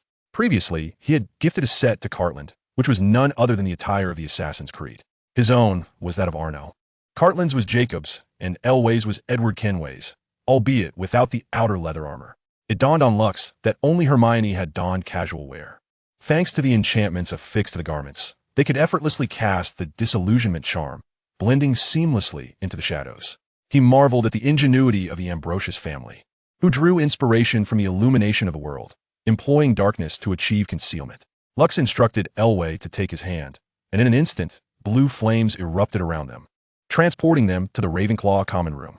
"Good evening, Carl." Lux greeted Cartland, who was seated on the sofa and adjusting his attire. "I knew that if you couldn't even enter this place, you wouldn't be the Rux Holmes I know. I specifically chose a time when they would be fast asleep, commonly referred to as deep slumber, Lux explained. Excellent. Is anyone else joining us? Let us be swift. Cartland urged, to which Lux nodded, grasping Elway's hand. Watson, I do prefer not to, but must we teleport in this manner? Is it permissible to grasp clothing instead? Absolutely not. No, I believe it is indeed permissible, Cartland retorted, seizing Lux's garment, and soon blue flames enveloped the three of them. Cartland reflected on the scene just moments before, recalling the guilt-laden tone of Rian at the desk. Watson, I know my request is unreasonable, but you are my only hope. Lux, he has always been my beloved brother, yet the incident from the past inflicted significant harm, transforming him into who he is now. I implore you to take good care of him. Meanwhile, in the Gryffindor common room, Hermione clutched a book, anxiously awaiting Lux's arrival. Suddenly, a burst of blue flames startled her. Drawing her wand, she aimed it at the flames, commanding, "Calm down, madam." Lux shouted, just in time to halt Hermione's actions. She exhaled in relief, retracting her wand. With a perplexed expression, one inquired, "How did you accomplish that? Such a method is beyond the capabilities of ordinary wizards, and no similar magic exists." Catran responded on behalf of Lucius, the Ambrosius family, Miss Granger. "Dumbledore is capable in such a manner as well." Lucius, unfazed, replied, "Hurry, for the night will not linger long for us. Take my hand." They set forth to the Forbidden Forest to commence their investigation. Upon hearing Lucius's words, Hermione promptly grasped his hand. Lucius regarded Hermione with surprise, noticing the blush adorning her cheeks as her eyes evaded his gaze. Catran observed the situation without comment, while Elway felt a surge of joy for Lucius. Perhaps Elway did not exhibit the same demeanor as others, yet he sensed the loneliness that resonated between him and his brother. As flames ignited, the four vanished from Hogwarts, appearing at the periphery of the Forbidden Forest, yet did not venture deeper. Meanwhile, in a secluded corner of the common room, Olivia emerged. She had intended to stealthily follow them, but was taken aback by Lucius's method of arrival and departure. She had pretended to be asleep while Hermione left, only to quietly trail after her. With her arms crossed, she sulked in place until she noticed a piece of paper where the four had disappeared. Picking it up, she read a note that stated, "There is much homework to be done and studying required, so retire early and refrain from wandering. Additionally, you ought to practice your skills in tracking and eavesdropping." "Brother Lucius, I shall remember this," she huffed, stamping her foot before obediently returning to sleep. Concurrently, Cassandra, having gathered information about Lucius from Max, informed Yeka, who subsequently abandoned her pursuit. Cassandra pressed for the reason behind her decision, to which Yeka replied, "Would someone introduce themselves solely by their name? In fact, there isn't a boy in Hufflepuff who wears a monocle." Cassandra's mind was filled with questions, as was Daphne beside her. Cassandra inquired, "So who is that person?" "Lucius Ambrosius Holmes. If he wishes to keep his matters private, no one shall be aware unless he discloses it himself." Yeka's answer left both girls astonished, particularly Cassandra, who had found that boy rather handsome and gentlemanly. She even entertained the thought of possibly befriending him, as mature yet charming young boys were irresistibly appealing. The revelation, however, was that the individual in question was indeed Lucius Ambrosius Holmes. Yet Yeka, aware it pertained to the Forbidden Forest rather than Voldemort, decided to forego the pursuit. In contrast to the students' nocturnal escapades within the headmaster's office, the portraits of former headmasters were embroiled in a heated argument, nearly escalating to physical confrontation. Dumbledore, removing his glasses, felt a wave of fatigue wash over him. Chapter 7. The first step into the Forbidden Forest seated in the headmaster's office. Dumbledore listened to the cacophony of disputes among the portraits of past headmasters, feeling utterly exasperated. The focal point of their quarrel was none other than Lucius Holmes. Just moments ago, Hogwarts Castle conveyed a message to Dumbledore. Lucius Holmes had employed formidable magic to transport himself to the Forbidden Forest, a spell reminiscent of his phoenix, Fawkes. However, as far as Dumbledore was aware, only Gellert Grindelwald possessed the ability to wield such magic. In many respects, Lucius bore a striking resemblance to Grindelwald. His immense magical prowess and insatiable thirst for knowledge were notable. Years prior, when the entrance book and enrollment quill first appeared in connection with the Holmes family, Dumbledore's curiosity was piqued, for that event had occurred 4 years ago, not 11. Indeed, only Lucius bore the full name, Lucius Ambrosius Holmes. This middle name instantly captured Dumbledore's attention. During the preceding 2 years before enrollment, he had actively sought to engage with the boy, who exhibited talents surpassing even those of himself and Grindelwald in their youth. Gifts, magic, knowledge, and insights that eluded common perception. Subsequently, he had attempted to trace the Ambrosius lineage, yet found no leads. All he could ascertain from Hogwarts was that Merlin had once left a treasure there. Dumbledore, I comprehend your concerns. However, this child possesses a vision that extends beyond our own. In the portrait, a former headmistress spoke, Professor Euphrasia Moore. The previous headmasters ceased their quarrels as Dumbledore turned his gaze toward Professor Moore. In that boy, I perceive the spirit of Sherlock Holmes, the detective who dispelled the fog and malevolence of 19th century England, a seeker of truth, a champion of justice and goodness, who masters desire rather than allowing it to govern him. This distinguishes him from any of us. He shall not become any one of us, Tom, Grindelwald, or even you. He will only become Holmes. Euphrasia Moore's words momentarily distracted Dumbledore, but he soon regained his composure. Thank you, Professor Moore. Perhaps I should endeavor to learn more about Holmes. As he spoke, Dumbledore took a cockroach from his pocket and placed it in his mouth, finishing the last sip of his tea before donning a red robe and retreating to his chamber. The night in the Forbidden Forest emanated an eerie aura, starkly contrasting with its daylight appearance. By day, it resembled a primal forest teeming with magical creatures, akin to Hogwarts' version of the Amazon. Yet by night, the moonlight, which could illuminate the earth, only cast a few beams within the forest, a dense Foglingurt, obscuring the towering trunks of ancient trees. Cartland sensed the strangeness surrounding them and inquired, Lucius, are you certain this is the Forbidden Forest? The trees we usually see here aren't nearly this colossal, because we are at the edge of Hogwarts, Lucius replied, remaining vigilant while surveying the subtle darkness before them. He had previously sensed that Hogwarts extended beyond the castle confines. Reaching the edge ensured that should any mishap occur, Dumbledore would be promptly informed. As they walked, the group held their wands firmly in hand. As they traversed through the shadowy forest, a sense of suffocation enveloped the group, while Lux and Catterland remained largely unaffected. Elway and Hermione found themselves frequently swallowing in discomfort. Lux's silver pupils shimmered, instilling fear in the surrounding creatures, compelling them to keep their distance. As they continued on, they encountered a small hill, prompting Lux and Catterland to deliberate the ascent to the summit for a better perspective on the terrain, thereby deciding their next course of action. Upon reaching the hilltop, Catterland extended a hand to assist Lux, inquiring if he believed the Forbidden Forest truly resembled the dark woods of fairy tales and legends. Watson, regardless of how outlandish the truth may be, we must embrace it. It is the sole verity, Lux responded, patting Catterland on the shoulder. Catterland remained silent, merely turning to survey the landscape, though soon his brow furrowed in concern. Lux then pulled Hermione, who was lagging behind, offering his hand for her to climb up. Elway and Hermione paused to rest, primarily due to the hill's considerable height. Observing Catterland's astonished expression, Lux followed his gaze and sensed that a significant portion of this world seemed shrouded in magic, obscured from existence. Is it the elevation of the terrain or the stature of these trees? Catterland pondered, gazing blankly at Lux.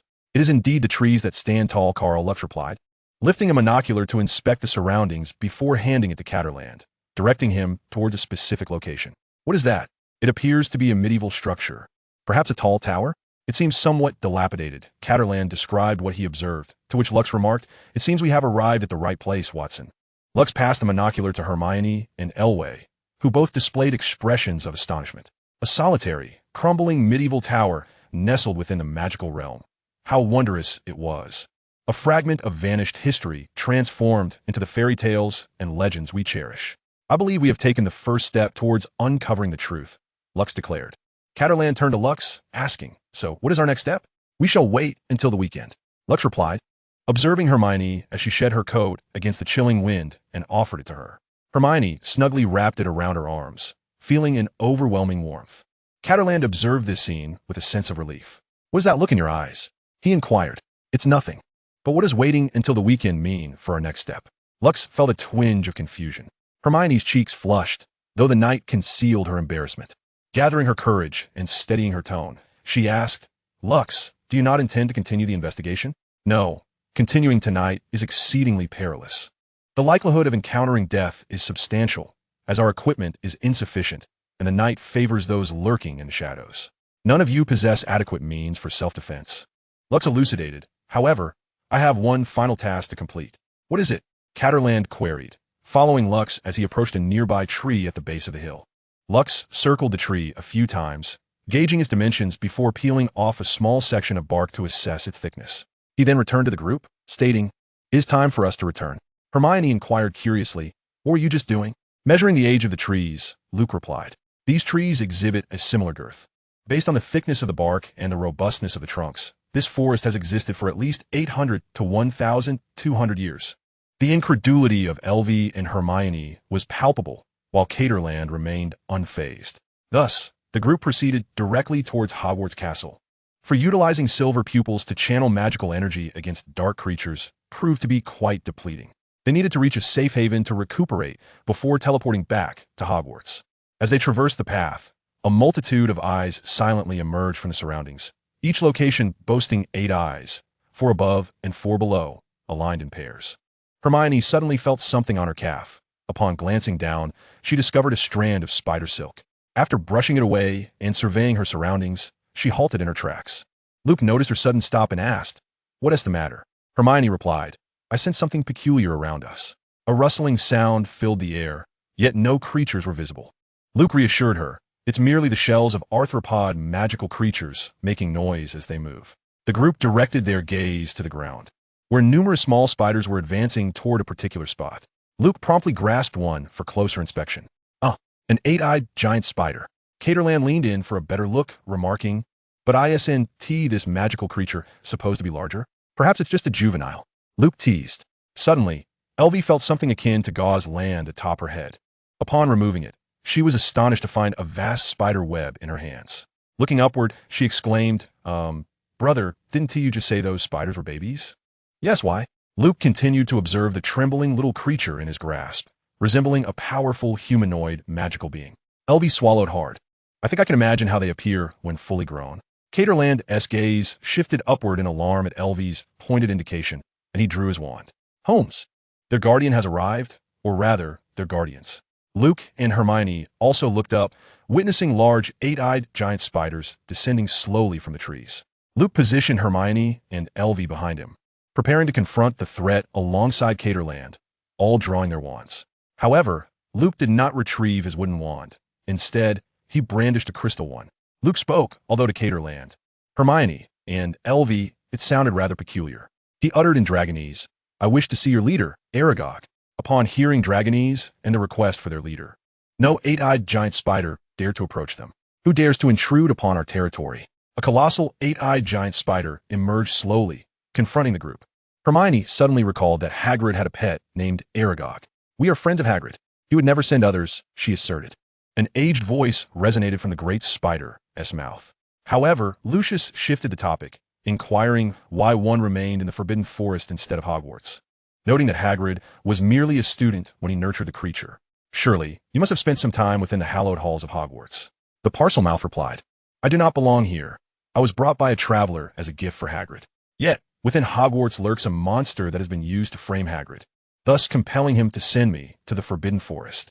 Aragog's words left Elway and Hermione in a prolonged state of contemplation, particularly as he referred to Lucius as the Parselmouth. Hermione gradually recalled that Merlin Ambrosius was indeed a Parselmouth, a hereditary gift. Lucius responded, "Thank you. I believe I know what that monster is. It is time for us to return to Hogwarts. Perhaps, Parselmouth, you may leave, but your companions cannot. My offspring are ravenously hungry," Aragog proclaimed, as the surrounding acromantulas began to crawl toward the quartet, their pincers clicking ominously. Lucius raised an eyebrow. "Are you certain? Cod, do you enjoy barbecues?" Aragog appeared bewildered. This Parselmouth seemed unnaturally calm, while the faces of previous dark wizards had been adorned with fear. They had screamed when torn apart. Caterland frowned. "I do, but is now the time to discuss food?" "Indeed, I am a Hufflepuff, so what do you think about barbecuing spiders?" "What? Roasted spiders? How revolting. Not to mention the nauseating nature of their innards. Regrettably, the venom of the acromantula is quite valuable." "How valuable?" Cater turned to Lucius. 100 galleons per pint. Lucius replied, glancing at Caterland, then added of standard quality. "Wait, leave a few alive. I wish to reserve them for potion making, especially the recently matured ones." With that, Lucius began casting his spell, Inferno of the Seas. The unique blue flames surged forth, engulfing the acromantulas like colossal waves. Most of the creatures consumed by the flames were reduced to smoldering ashes, retaining their arachnid form. Seeing this, Aragog commanded his offspring to retreat, while those unable to escape were incinerated, along with the surrounding trees. Lucius mused that since this was the acromantula's lair, there were no other magical creatures present. And he could simply have Aragog breed more later. One must not deplete resources recklessly. At that moment, a certain white-bearded headmaster, blissfully asleep, was abruptly awakened.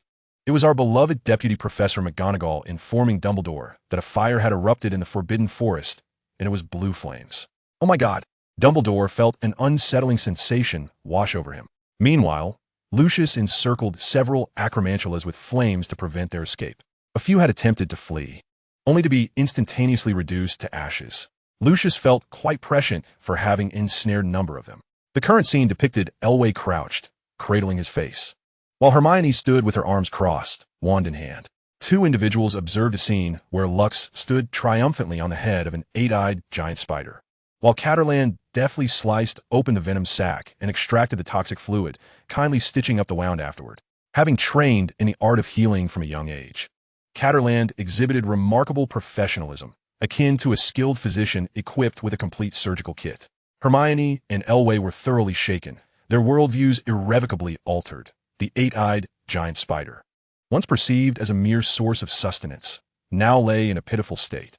Fortunately, after a night of adjustment, they had acclimatized to the grim reality. The last spider, which had attempted to bite Catterland, was thoroughly subdued by Lux, its venom extracted and subsequently reduced to ashes. Chapter 8. A conversation with Dumbledore at last. Having completed the extraction of the venom from the eight-eyed giant spiders, they released the creatures. The moment the fiery circle on the ground dissipated, the spiders scurried away in haste, fearing that Lux might change his mind. They resembled monkeys just released from their cages. Catterland was astonished by their astonishing speed. Lux's magical energy had nearly replenished, and he promptly transported the group back to their dormitories at Hogwarts. First, he returned Catterland to Ravenclaw, then escorted Hermione back to Gryffindor. And finally, Lux and Elway returned to Hufflepuff. During Hermione's return, she informed Lux about Harry's recent predicaments, to which Lux agreed to accompany her to Hagrid's hut the following day. Upon returning to their dormitory, the group quickly succumbed to sleep. Meanwhile, Dumbledore and McGonagall arrived at the location where Lux and his companions had just been, using apparition. They surveyed the surroundings, left speechless by the evidence before them. Finding no substantial leads, they decided to return to Hogwarts. In the office, Professor McGonagall was distressed as Dumbledore munched on a pile of cockroaches. Relax, Minerva. It's merely a trivial matter. Trivial? She retorted. My headmaster. That poses a threat on par with that of a professor's power. McGonagall was understandably upset. If that individual were to attack Hogwarts or its students, it would be exceedingly perilous. Dumbledore reassured McGonagall, do not worry. I know who that person is. Trust me, he will not engage in such actions. Convinced by Dumbledore's words, McGonagall's apprehension eased, and she departed for the headmaster's office. As she left, Dumbledore fell into contemplation, pondering how to approach Lux the following day. The portrait of Professor Euphrasia on the wall observed Dumbledore's pensive demeanor and reminded him that Sherlock Holmes had always been accompanied by a devoted friend, Dr. John Watson, who chronicled their shared experiences in biographical tales. If anyone understood Holmes, it would undoubtedly be Watson. You are correct, Dumbledore acknowledged with gratitude. That very night, Dumbledore ventured into the Muggle world, returning to his office at Hogwarts to delve into his reading. It was not until dawn approached that he finally sought rest. The following day, Hufflepuff and Ravenclaw attended classes together, as Gryffindor was scheduled for a flying lesson with Slytherin, due to the fact that they were attending Professor Flitwick's class. And considering his leniency towards the clever young wizards, Lucas and his companions were rather indulged. Lucas and Catterland were discussing the boundaries of the Forbidden Forest and the impending ventures for the weekend. The primary objective was the towering structure, followed by the whimsical candy house from fairy tales. As for other narratives, they merely provided a grand backdrop. Undoubtedly, the depths of the Forbidden Forest harbored significant ruins. Characters like Little Red Riding Hood could be disregarded, for the forest was home to werewolves that preyed on children. During lunch, the atmosphere was lively over at Gryffindor. On their way, they had heard that Harry was set to become the youngest Seeker in a century, but there was another contender, Olivia, the youngest Beater. Lucas surmised that when Harry chased after Malfoy, Olivia must have followed suit, reportedly giving Malfoy a good thrashing, leaving him in tears. One could easily envision Harry pursuing the Golden Snitch while Olivia reprimanded the foul-playing Slytherins. At that moment, Hermione was engrossed in a book, completely neglecting her plate. Lucas paid no heed to it. As for Neville's predicament, it was merely Quirrell's mischief. However, Lucas suspected that Quirrell was employing such tactics to devise a plot against Harry. Quirrell was no longer the same Ravenclaw he once was. After their meal, As they prepared to depart, Dumbledore interjected. Please hold on a moment. Recently, a considerable number of students have been caught roaming the grounds at night by Mr. Filch, and I hope this serves as a cautionary tale. Additionally, there has been a significant fire in the Forbidden Forest, posing a serious danger, so I urge everyone to refrain from entering the forest and to abide by school regulations. Lastly, I request Mr. Lucas Holmes and Mr. Catterland Watson to visit my office. Catterland exchanged a glance with Lucas. Has the matter been exposed? He inquired. No. I believe our headmaster merely wishes to have a chat, Lucas replied. Just as he stood, he was seized by Elvy's grip on his robe. It won't be anything serious. Will it, brother? Lucas reassured him, ruffling Elvy's hair. It's nothing. The headmaster just wants to talk. Even Hermione, who had been reading, closed her book. Her worried gaze fixed on Lucas. He returned a reassuring smile. Lucas and Catterland followed closely behind Dumbledore as they entered the office. Lucas surveyed the surroundings, which were cluttered with books, many pertaining to dark magic. However, in a particular corner, he noticed a distinctive book. The Sorting Hat was dozing there, rumored to contain a wealth of secrets within its fabric. Perhaps a dissection might reveal its inner workings. Fawkes observed with curiosity, while the portraits of former headmasters scrutinized them intently. Among them, one figure, disdainful and quite irksome, stood isolated. Undoubtedly the most unpopular headmaster in history, Phineas Nigellus Black. Meanwhile, Lucas recognized the various headmasters, yet could not recall the one from the 1890s. Lucas placed his hand behind his back. So what could have prompted Headmaster Dumbledore to summon me and Carl? Dumbledore sat in his position, his sharp gaze seemingly lost in thought. Children, I am curious to know your perspectives on Voldemort. That socket-faced fellow? As soon as Lucas uttered this, Cardolan burst into laughter, only to stifle it quickly, his lips twitching incessantly. Even the portraits of former headmasters on the wall struggled to conceal their amusement. Well, yes, but that moniker. Dumbledore paused for a moment. Quite a vivid description, wouldn't you agree? Indeed, indeed. So, children, what is your view of him? How else could one perceive him?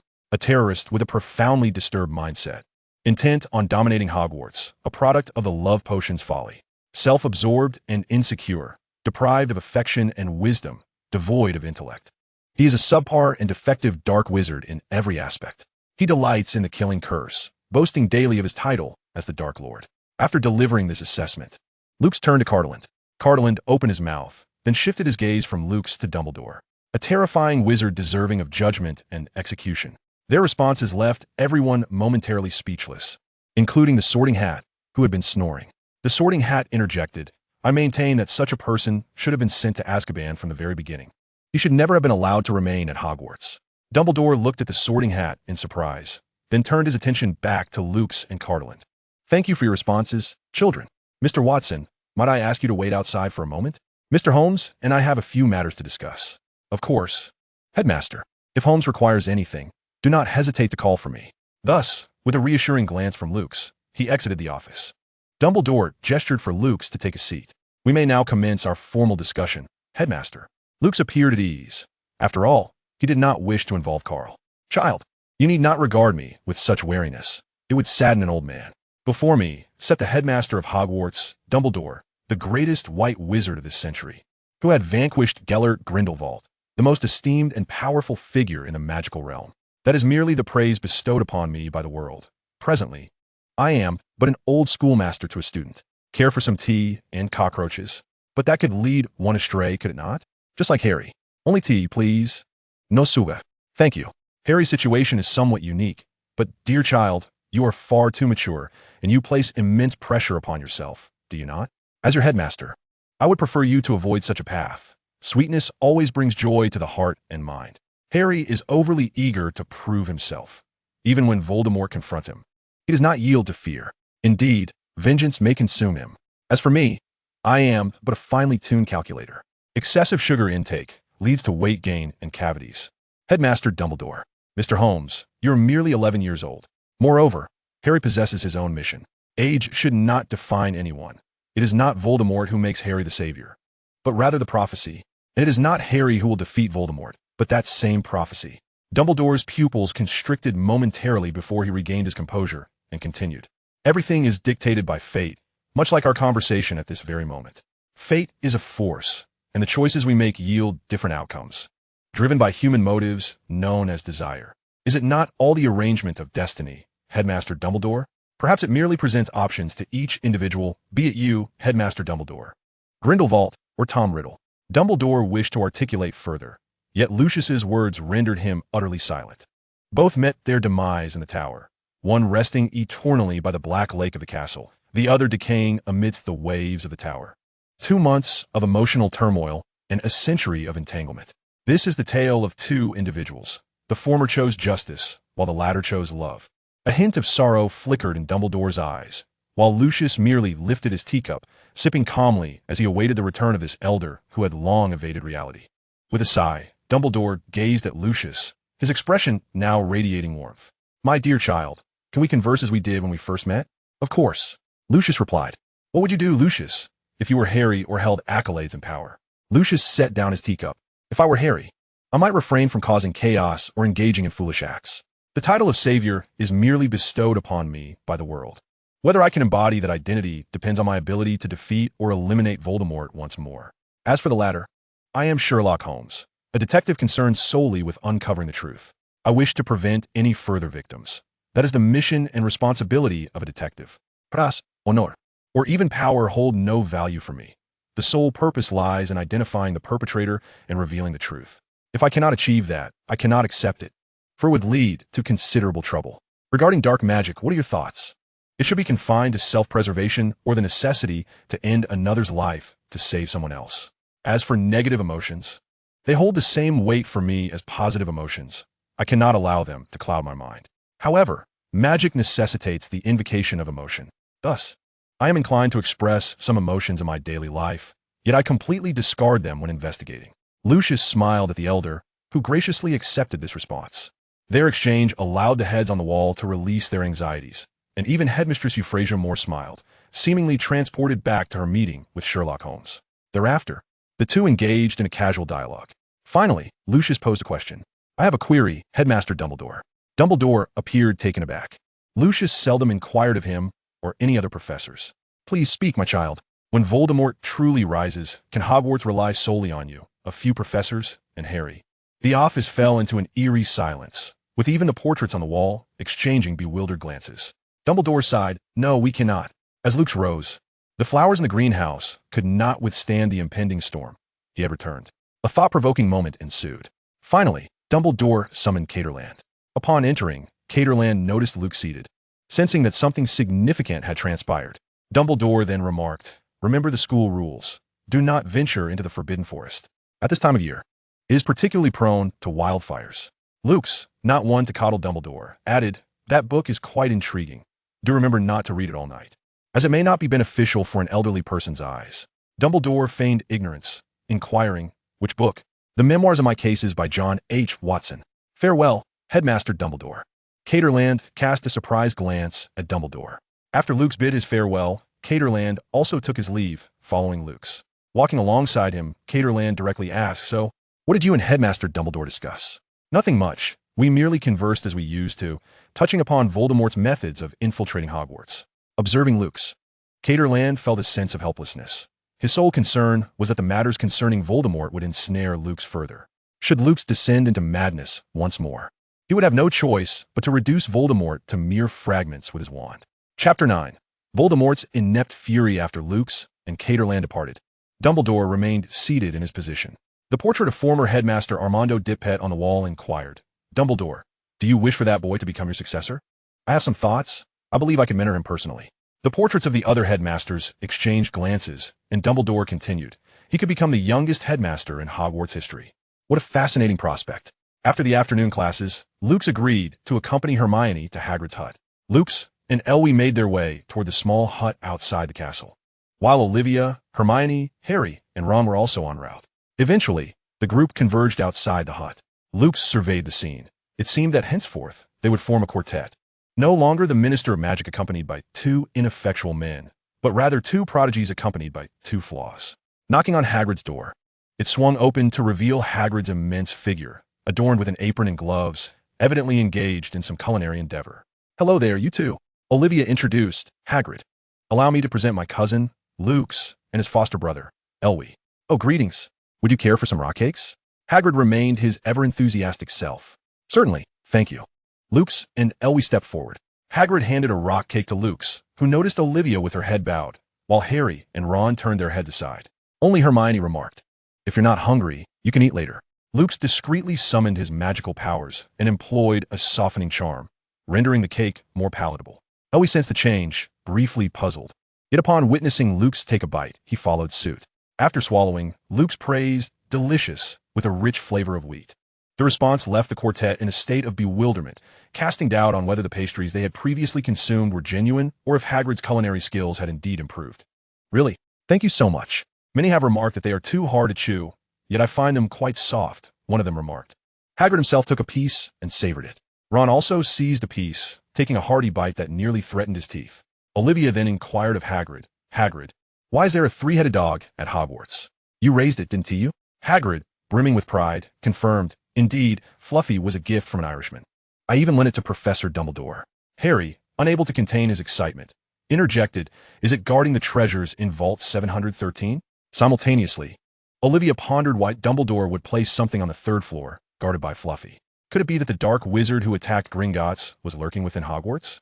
Lux observed the contemplative group, choosing not to interrupt. After all, this was Dumbledore's plan, and it must not be disrupted. Harry, having become a Horcrux himself, was now the sole key to vanquishing Voldemort, even if he, Rian, and Adler could individually defeat the Dark Wizard. Hagrid, hearing Harry's words, asserted, "Regardless, this is not something for you young wizards to be concerned about." Olivia and Hermione attempted to protest, with Hermione exclaiming, "But, Hagrid, someone might try to steal it." "Impossible. Hogwarts has Dumbledore, and there are so many professors around," Hagrid countered. Olivia persisted. "A dark wizard has already attempted to steal that item from Gringotts. It's entirely possible that the same wizard is now within Hogwarts."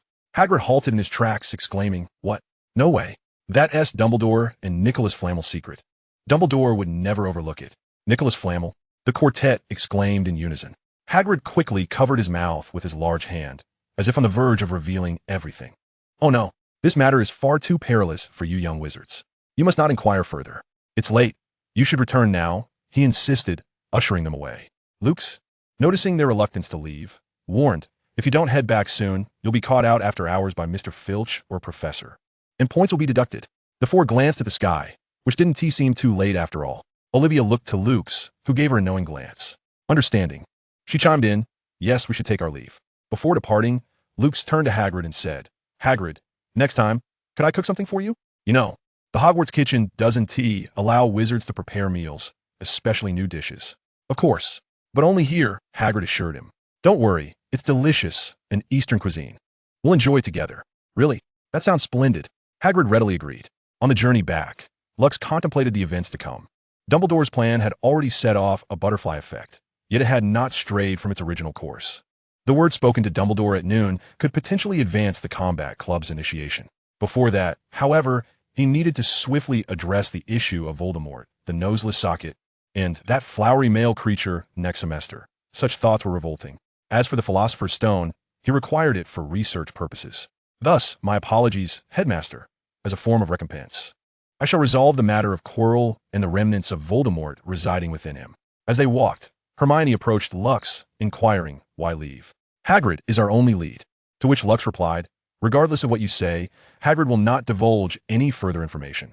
After hearing Lux's words, Hermione reluctantly agreed, and Harry and Ron similarly abandoned their intentions to question him. In contrast to the trio, Olivia questioned, "Brother, do you know about that object? And about Nicodemus, even including the Dark Wizard?" "Indeed, but do not expect me to divulge anything. You must seek the answers yourselves," Lux replied, clasping his hands behind his back. Olivia puffed her cheeks, nearly resembling a dumpling. "Very well, we shall seek the truth ourselves. Farewell, brother." As Lux and Elway watched them depart, the four friends walked on, mulling over Nicodemus. Harry remarked, "Nicodemus, such a familiar name. I must have heard or seen it somewhere before." Hermione questioned, "But why won't Lux reveal the truth to us?" Ron responded, "He must have an ulterior motive. Or perhaps he simply wishes to inform the professor or headmaster, Dumbledore himself." Olivia, walking ahead, halted abruptly and turned, glaring. "Ron Weasley, do not slander my brother. He would never deceive friends and family. He merely hopes I discover the truth myself." Taken aback by Olivia's ire, Ron quietly retorted, "Who knows? You are not him. Besides, didn't he claim at the start of the term that he would win a House Cup? He is a Hufflepuff, not a Gryffindor." You cannot possibly know his intentions. Feeling as if her lungs might burst, Olivia marched ahead in a huff, while Hermione quickly followed, casting a glare at Ron as she left. Harry felt a twinge of fatigue. Although he recognized some validity in Ron's words, Olivia remained Lux's sister. I think, Ron, that you may have gone a bit too far. Harry, do you believe I am mistaken? Harry was at a loss for words.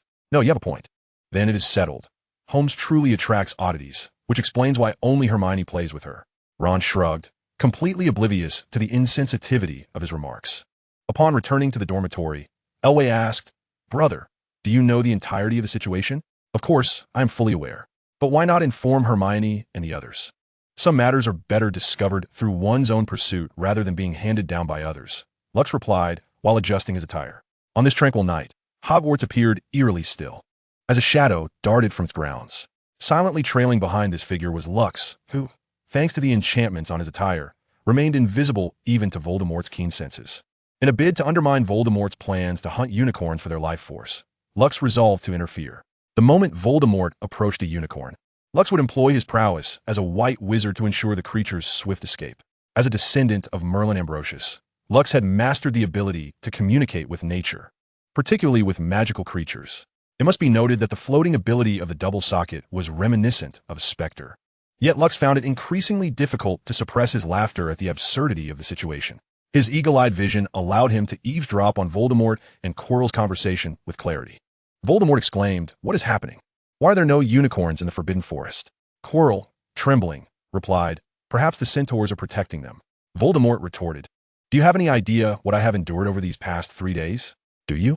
Indeed. Lux had been monitoring Quirrell and the Noseless One every night. Quirrell meekly responded, I understand, my master. Voldemort declared, No, you do not understand. With a torturous curse, Quirrell collapsed, writhing in agony.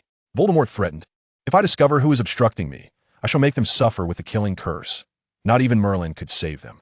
Lux found the exchange too classic to let slip away unnoticed, feeling a pang of regret for not preserving it. Ultimately, Voldemort abandoned his pursuit of unicorns, opting instead to hunt giant spiders to replenish his vitality, prompting Lux to mourn for Aragog once more. After Voldemort's departure, Lux revealed himself and hurried to collect the spider venom, for it was indeed a valuable resource, made easier by the assistance of the double socket. As he traversed the Forbidden Forest, a white figure approached him with haste. Upon closer inspection, Lux recognized it as a young unicorn, affectionately nuzzling him, with her mother following closely behind. Utilizing his telepathic abilities, Lux sensed the adult unicorn expressing her gratitude. Thank you, young wizard, for saving us and our kin. Otherwise, my daughter and I would have perished at the hands of that fiend. There's no need for thanks. It is merely a matter of mutual benefit, Lux replied, gently stroking the young unicorn. It seemed that news of his heroics had spread throughout their kin. Thank you for saving my mother and me. A youthful voice echoed within Lux's mind, none other than the unicorn before him. My name is Lily. What is yours? Lux Ambrosius Holmes, he introduced himself. Thank you, Lux. Please visit us next time. Many of the adults wish to express their gratitude, but you always left so quickly before. The unicorn nudged Lux's face with her head. Lux assured her, once this matter is resolved, I shall come to visit, provided you do not mind if I bring a few friends. The unicorn he had always dreamed of encountering was indeed a rare treasure. Of course, young wizard, replied Lily's mother. After concluding the conversation, Lucius first allowed the unicorn mother and daughter to return to a safe haven, for Voldemort might return unexpectedly tonight, as he had already begun to descend into madness. Once assured that Voldemort had indeed departed from the Forbidden Forest, Lucius ceased his patrol.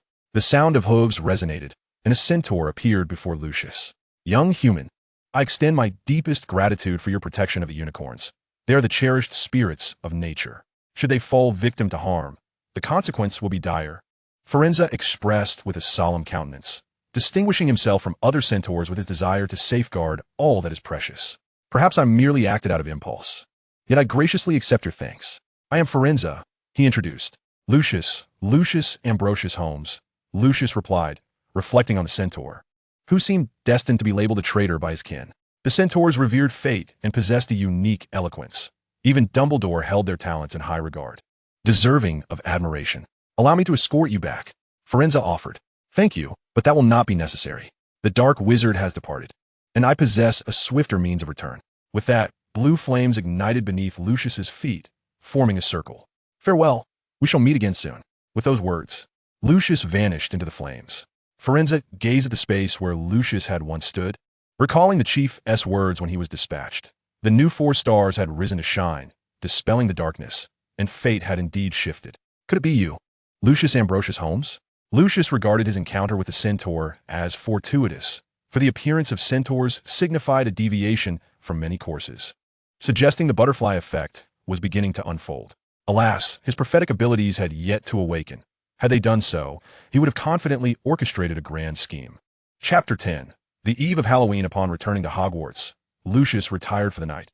While in Gryffindor, Olivia remained hidden beneath her covers. Ron's word from earlier that day had ignited a growing anger within her.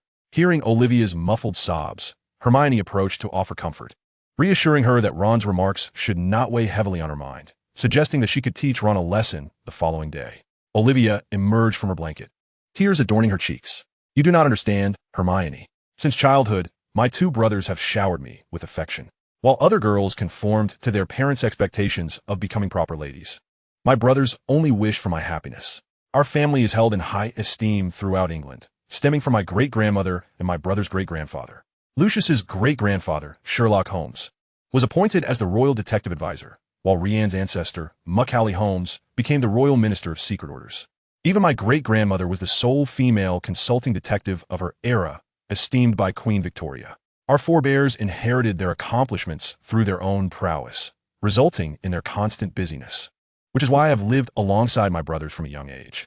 Rian is indolent yet remarkably astute. He can arrive at the correct answer instantaneously, never faltering. Lucius, being the most mature, has always taken charge of our meals and daily needs. The most significant distinction between Brother Lux and Brother Rian lies in Lux's unwavering quest for truth, even when the correct answer is apparent. He seeks to verify and substantiate it. I follow closely behind them, driven by an insatiable curiosity about all things, as they guide and protect me until I uncover the answers. Such a life was blissful, just the 3 of us, until that harmonious existence was shattered. On that fateful day, I was abducted by a madman who sought vengeance due to our elder relatives exposing his misdeeds. He set his sights on me as his target for retribution. Subsequently, Brother Lux and Brother Rian, in their efforts to rescue me, ensured the madman faced justice. Brother Lux confronted the assailant, diverting the murderer's hatred towards himself. At that moment, I was unaware of the words exchanged between them. Eventually, I lost consciousness, and in a haze, I glimpsed the assailant injecting something into my brother. Upon regaining consciousness, I found myself in a hospital where I searched for Brother Lux, running barefoot through the corridors. When I finally located him, he was curled up on a hospital bed, trembling violently. It was then that I learned from Uncle Watson that the assailant had injected Brother Lux with a lethal dose of poison as a means of revenge. At this juncture, Olivia was in tears, while Hermione held her tightly, at a loss for words. Olivia continued, "After Brother Lux recovered, our father and uncles, in a bid to protect us, had us taken away by our elders, with Brother Lux being taken by Uncle Yano. Thus, from the age of 7, I had not seen Brother Lux or Brother Rian again until this moment of reunion. I can only imagine the suffering Brother Lux endured during those years, a torment that I should have borne." Her voice, nearly a scream, resonated within Hermione, causing her heart to tremble. She had assumed Brother Lux was popular in his youth, only to discover the stark opposite, never anticipating the horrors he had faced. Ultimately, Olivia cried herself to sleep, tears still glistening in her eyes, repeatedly calling out Brother Lux's name, as if she were revisiting that harrowing scene in her dreams. Hermione embraced Olivia, reminiscing about their first meeting with Brother Lux, the escapades at the zoo, and the events in the Forbidden Forest. His bravery was not merely an act of chivalry, but rather a brother's steadfast resolve to protect his sister. The following morning, a gentle rain masked the tumult of the previous night. With a slight adjustment to the schedule, the defense against the dark arts class proceeded with Hufflepuff and Ravenclaw, while Gryffindor and Slytherin had already attended Professor Flitwick's lesson. Our Professor Quirrell appeared visibly weakened, his frame resembling that of a gaunt specter. It seemed that Voldemort had tormented him throughout the night. His appearance, marked by dark circles under his eyes and a skeletal visage, resembled a character from a stop-motion horror film, the only difference being that his complexion was not as pallid. Due to Quirrell's teaching methods, Brother Lux, Elvie, Cartland, and Rian were left to independently study the material in their textbooks. As it happens, today appears to be Halloween, and I must make a visit to the oil-headed bat this afternoon. Luke stole a glance at Chilo, particularly at the back of his head, shrouded in a scarf. It seems that peculiar occurrences tend to unfold on Halloween, and it is apparent that I cannot delay any further. Matters concerning the Dark Forest can wait until the day after tomorrow. Due to the festivities of Halloween, there are no classes this afternoon. While savoring the food laid out on the table, Lux pondered the final challenge of the Philosopher's Stone, that of the mirror of Ariste. What indeed lies within the depths of my own desires? This question has troubled me for many years. In the afternoon, Lux found the room housing the mirror. I show not your face, but your heart's desire. Greetings, mirror of Ariste. Lux stood before the mirror, concentrating intently. Now, reveal to me the yearning deep within my heart. The mirror was shrouded in mist, and a figure gradually emerged from the haze, hands clasped behind his back, a pipe resting between his lips. Garbed in a detective's attire with a magnifying glass tucked into his coat pocket, he stood before Lux. His words echoed in Lux's mind, and ultimately, he lingered on the term life. At last, Lux nodded in gratitude to the mirror, which in turn reflected the figure's bow before vanishing into the mist. In this long journey amidst the fog, I am my own guiding light. It is rather impolite to pry into others' affairs, Professor Dumbledore. Lux turned to glance behind him. Dumbledore emerged slowly from the shadows. Lux, others cannot perceive the desires it reveals, just as it can only unveil my own. Lux turned back to the mirror, where only he remained, surrounded by the fog. He then cast another look at Dumbledore, whose eyes brimmed with sorrow. To evoke such sadness in an elder must surely pertain to family. Lux, without hesitation, unveiled the truth. Dumbledore wiped away a tear, child. Forgive the musings of an old man. So, my dear, what did you see? A man, a figure I greatly respect, who imparted many truths to me. What did he say? A glimmer of curiosity flickered in Dumbledore's gaze. After all, Lux was the first to confront the mirror of Ariste. For everything in this world resembles a chain. By observing but one link, we can discern the nature of the whole. There have been moments when I realized that the harm caused by capturing a criminal was more severe than the crime itself. I now comprehend the importance of caution. When pitted against law and conscience, I would rather deceive the law. Never allow a person's appearance to cloud your judgment. This is paramount. Emotions can sway reason. Moreover, there is one final point I must mention. In the pursuit of truth, I am the ultimate and highest court of appeal. Indeed, I am naturally a free-spirited individual, yet also one of great restlessness. I often recall Goethe's words, God fashioned only one human form for you, merely a facade, beneath which lies the essence of a rogue. If I could rid society of the bane that is Moriarty, I would gladly bring my detective career to a close. I can assert with full conviction that I have not squandered my existence. Should my life's journey end this very night, I could face death without remorse. Through my presence, the air of London has been purified.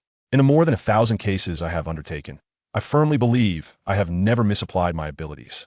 These are the words he imparted to me, and I feel they are destined to resonate throughout my life. Lucius gazed at Dumbledore, as if these philosophically rich words had profoundly impacted him. Is that man still alive? No, he has departed, continuing his pursuit of the truth. May I know his name? Of course, Holmes, Sherlock Holmes, my great-grandfather. Dumbledore scrutinized Lucius, and at that moment, he made a decision, a choice he had never felt so certain and right about since that fateful day. Lucius, should you ever find yourself in need of guidance, my office door will always be open to you. I believe it is a more suitable place for you to hone your magical skills. With that, Dumbledore vanished from the room. Lucius felt an odd sensation, as though he ought not to have shared so much with the venerable wizard. Setting those thoughts aside, he felt confident about obtaining the Philosopher's Stone. As for dealing with Voldemort and the traps, it was evident they were designed for Harry and his friends. He could simply bypass them. During dinner, perhaps due to the Halloween festivities, the meal was more sumptuous than usual. As he settled onto a bench, he noticed that both Olivia and Hermione were absent from the Gryffindor table.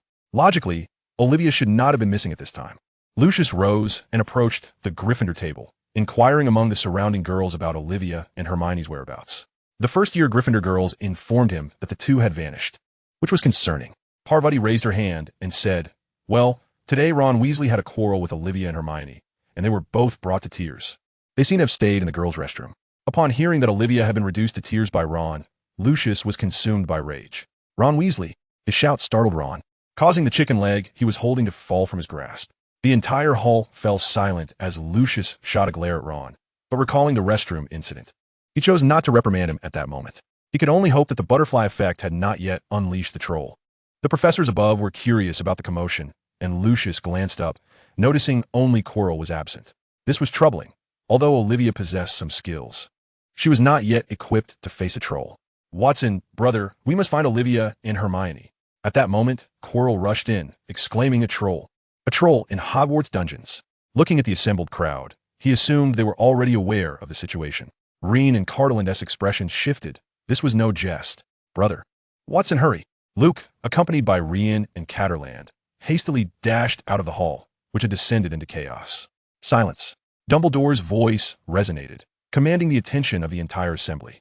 "Please remain calm. Prefects, escort your fellow students back to their respective dormitories. The teachers and I will proceed to the underground classroom." In response, the students followed their prefects back to their houses. Among them, Olvi, concerned for Luke, discreetly slipped away. Yeka Adler pondered the appearance of the troll at Hogwarts, suspecting it was somehow linked to Voldemort, and hurried towards the underground classroom with her companions. Professor McGonagall approached Dumbledore, saying, "Dumbledore, those 3 children just rushed out, along with Miss Holmes and Miss Granger. They must be seeking them. We must hurry." "Indeed, but have faith in that child. His abilities are not a cause for concern." Dumbledore assured McGonagall with a reassuring glance, signaling Snape to quickly check on the situation in that room. On their way, Harry grabbed Ron's arm. "Ron, Hermione and Olivia are unaware of the troll. We must find them. We are Gryffindor, and they are our companions." Ultimately, Ron decided to follow Harry. Meanwhile, in the girls' restroom, Hermione had just calmed her emotions, while Olivia stood outside the door, her head bowed. Suddenly, she spotted a pair of enormous feet and looked up to see the troll's eyes glimmering with a scant intelligence. Olivia hurriedly entered the restroom and locked the door behind her.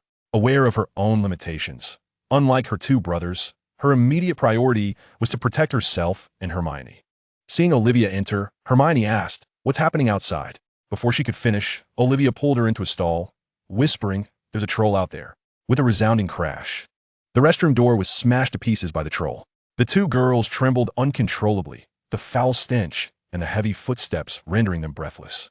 Olivia contemplated their escape, her mind racing with various spells: levitation charm, petrification charm, leglocker curse, transfiguration, and more. Yet, they had only just begun to learn the basics. There were no ropes, no blades, nothing that could harm the troll, and she possessed no means of defense.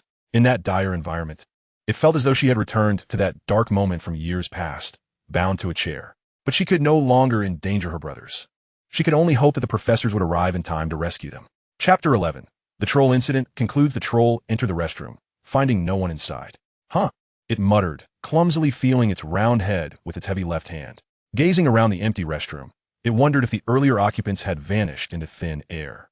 Meanwhile, Hermione, hidden in a stall, felt her heart racing, while Olivia experienced a sense of suffocation. The troll, losing patience, swung the club in its hand, smashing the wooden stall into splinters that fell to the ground. Olivia shielded Hermione, and in a moment when the troll turned its gaze towards them, she charged out, shouting, "Petri Ficus Totalis!" The troll was immobilized, falling stiffly to the ground. Hermione and Olivia exhaled in relief, yet a wave of trepidation washed over them, causing tears to well up in their eyes. "We must hurry," Hermione urged. "The professors are surely on their way." Olivia nodded in agreement, but just as they were about to depart, a noise echoed from behind. Turning around, they saw the giant slowly rising from the ground, tenderly rubbing its head as if the petrification spell had caused a considerable pain upon impact. The creature, upon spotting the 2, swung its club menacingly. Hermione pulled Olivia aside, but in the process she stumbled and fell. The wooden club barely missed them, smashing into the nearby sink, shattering it into pieces. Thunderstrike! A formidable bolt of lightning struck the giant, sending it crashing into the corner of the room. At the other end of the lightning was the crystal wand held by Lux. Upon arriving, Lux had witnessed the giant's attack on Olivia and, disregarding the need for concealment, knew he had to protect his sister and Hermione. The lightning crackled for a moment before ceasing. "Olivia, Hermione, come here," Lux shouted. The 2 girls rushed to his side, and seeing the giant still on its feet, Lux called for Rian and Caitlin to join him in casting spells.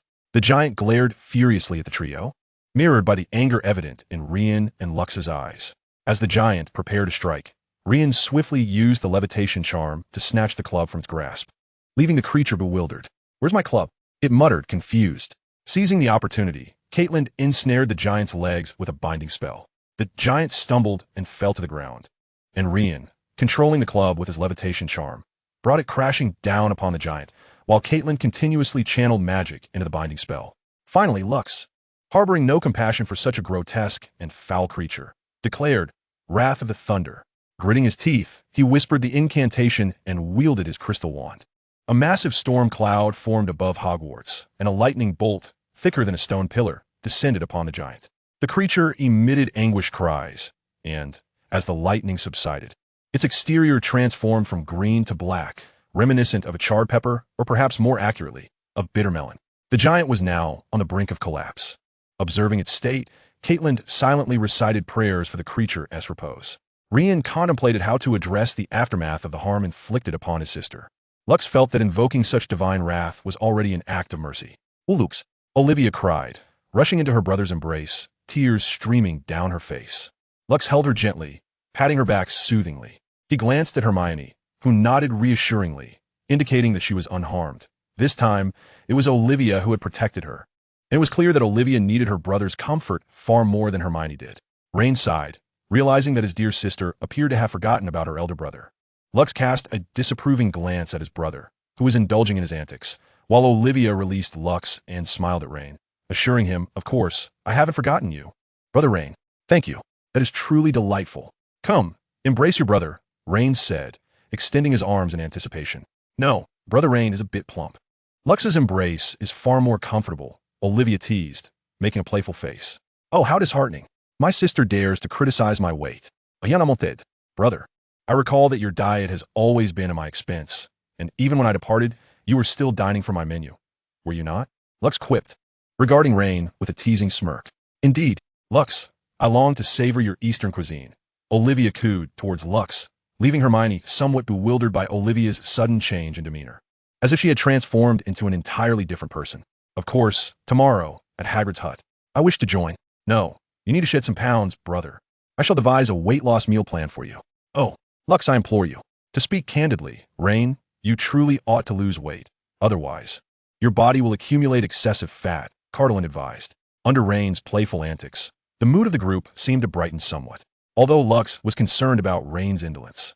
This brother genuinely cared for them all. Ailway, Yekai, Adler, and her companions appeared in succession. Lux furrowed his brow, sensing an unsettling atmosphere. Finally, Harry and Ron rushed in. Breathless, "Harry, slow down. I can hardly keep up." Upon hearing this, Lux's expression darkened instantly, were it not for the ill-tempered, red-haired Weasley. His sister Olivia and Hermione would never have encountered such distress. Ron Weasley had inherited none of his brother's virtues and fell short even of their flaws. It seemed he had solely inherited his parents' shortcomings. Inept and frivolous, he would stubbornly refuse to acknowledge his mistakes. And uttering a few non-offensive remarks in a day was a stroke of luck. Even Draco Malfoy, with a sharp tongue, was merely a source of mockery.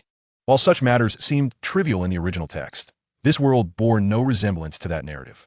Rain had gathered insights from the reflections in Lux's eyes, deducing that this troublesome redhead had caused their sister to weep.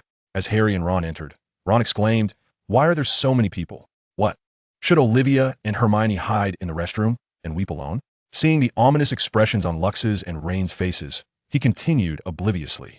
Ron's foolishness rendered everyone present speechless, further igniting the ire within Rain and Lux. Although Rain and Lux may have appeared unperturbed, the rest did not share this sentiment, save for Ron. Carter was acutely aware that these two typically suppressed their emotions fiercely, and it seemed that they would need to recite a scripture for someone shortly. "What on earth? I had no idea they would be hiding in the restroom, weeping." Ron wore an expression of indifference. Beside him, Hermione seethed with frustration, her heart deeply wounded, no longer attempting to signal Ron. Meanwhile, Harry desperately tugged at Ron's sleeve, urging him to cease his remarks. Luke stepped forward and seized Ron by the collar. "Ron Weasley, remember this. If you provoke Olivia and Hermione to tears again, your face shall bloom beneath my fist, and you may find yourself bedridden for a fortnight in Madame Pomfrey's care." Ron, intimidated by Luke's imposing presence, could only nod. Before him stood not a mere boy, but a formidable dragon. "What has transpired here?" Professor McGonagall's voice rang out, prompting Luke to release Ron and position himself before Olivia and Hermione. Several professors entered the scene, and upon witnessing the multitude of students and the enormous troll sprawled on the floor, Professor McGonagall was genuinely taken aback. "Good heavens! What mischief have you little wizards engaged in? What exactly has happened?" Her two inquiries prompted the group to exchange glances. Luke and Rian spoke in unison. "We merely sought our sisters, Olivia and Hermione. They encountered the troll while in the restroom. I was simply dragged over by Luke to assist, Catalan added. Professor McGonagall scrutinized the three boys, recalling that she had seen them racing outside moments ago. Turning to Olivia and Hermione, she noted their nods in agreement with Luke and Rian's account. She then shifted her gaze to Yeka, Alvi, Harry, and Ron. And why are the rest of you here? Yeka Adler replied. We were merely curious about the troll's appearance. We emerged upon seeing Luke and the others engaged with it. Harry interjected. We, Ron added, came to confront the troll. We read that they are quite foolish. Aside from the professors, Harry, and Ron, the prevailing thought among the others was that Ron epitomized foolishness. Professor McGonagall's face clearly displayed her anger. When Professor McGonagall was upset, the consequences were dire. Just as she contemplated measures to discipline them, Dumbledore intervened. Calm down, Minerva. Life is but an adventure, is it not? He then turned his attention to Luke, Rian, and Catalan, ultimately fixing his gaze on Luke.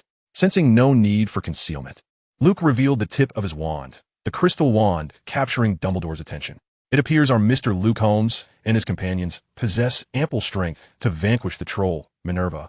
Dumbledore remarked with a smile directed at Professor McGonagall. She glanced at the troll on the ground, then at the trio's pristine robes. Finally, she declared, Mr. Holmes and Mr. Watson, you have defeated the troll and protected your classmates. Each shall receive an additional 10 points. Miss Adler, along with Miss Greengrass and Miss Macmillan, shall each forfeit 5 points, while Mr. Potter and Mr. Weasley, who attempted to flee midway, shall each lose 10 points. Nearby, Snape cast a glance at the troll, then looked at Luke with surprise, while Harry noticed Snape's injuries. Luke's, Rian, Olivia, and Yeka also noticed and could roughly surmise the situation. Previously, Yeka had discreetly followed Olivia to that room. Rian deduced the existence of that room and the three-headed dog from the wounds observed. Children, it is time to return and rest. Dumbledore beckoned to the group. As they watched Professor McGonagall depart, everyone began to leave in turn. As he was the last to exit, Luke turned to glance at Chilo, then at Dumbledore, who responded with a subtle wink of his left eye before vanishing with a flicker of apparition. Once everyone had departed, Chilo regarded the giant beast on the ground. And suddenly, Voldemort's voice echoed in his mind. It is he, that boy. All my plans have been thwarted by him. That immense power, aside from Dumbledore, can only belong to him. No longer stuttering, Chilo was acutely aware of Voldemort's fury. My master, rest assured, I will procure the Philosopher's Stone post-haste. The giant beast still emitted occasional sparks of lightning. After returning to the dormitory, Luke observed Elway asleep before activating a portal that transported him to the headmaster's office. Dumbledore looked on as Luke's figure gradually materialized amidst the blue flames, his expression revealing surprise. The portraits of former headmasters awakened from their slumber. My child, your method reminds me of someone, Dumbledore mused, lost in thought. While my entrance may resemble his, the principles of magic are entirely different. And your summons was not for mere reminiscence. Luke approached the desk and seated himself in a chair. Would you like tea and a pile of cockroaches? Dumbledore inquired. Just the tea and no sugar, please. Moments later, a cup of red tea appeared before Luke's. He took a sip, contemplating which topic to broach first. Let us discuss your magic. Indulge an old man's long-dormant curiosity. Very well. Grindelwald's teleportation stems from apparition, which allows a wizard to swiftly relocate to another place. While his unique bloodline magic gives rise to that blue flame, akin to enchantment. My magic, however, is based on spatial jumping, utilizing magical energy to establish a rapid conduit to the desired location. By slicing through the space between 2 points, I create a doorway. As for my blue flame, it is neither the fiend fire nor the normal fire. It is the magical essence contained within my blood, or rather, it is the blood itself. Dumbledore glanced at his phoenix. Fawkes, seemingly comprehending Luke's words, recognizing the connection to the Dumbledore family's lineage. Your intellect is truly remarkable, he acknowledged. Turning to Luke's, he continued. Why not consider publishing a paper on this? Simply presenting the concept of spatial jumping could earn you a second-class Merlin Award. I will contemplate it. However, Merlin is my ancestor, and all this magic originates from the Ambrosius family, further intertwined with the Holmes family's reasoning to reach this point. Strictly speaking, I have merely completed the conclusion. It is not opportune to present it at this time. Lucius gazed thoughtfully at Dumbledore, who, in turn, comprehended Lucius's implications. Chapter 12. Matters of Quidditch. Now, returning to the subject at hand, Voldemort. Lucius's musings drew Dumbledore back to the present. I cannot believe you would think a troll ventured to Hogwarts on its own accord. Dumbledore's expression was fraught with uncertainty. The troll's entrance into Hogwarts must surely be orchestrated by Tom. But by what means did he infiltrate Hogwarts?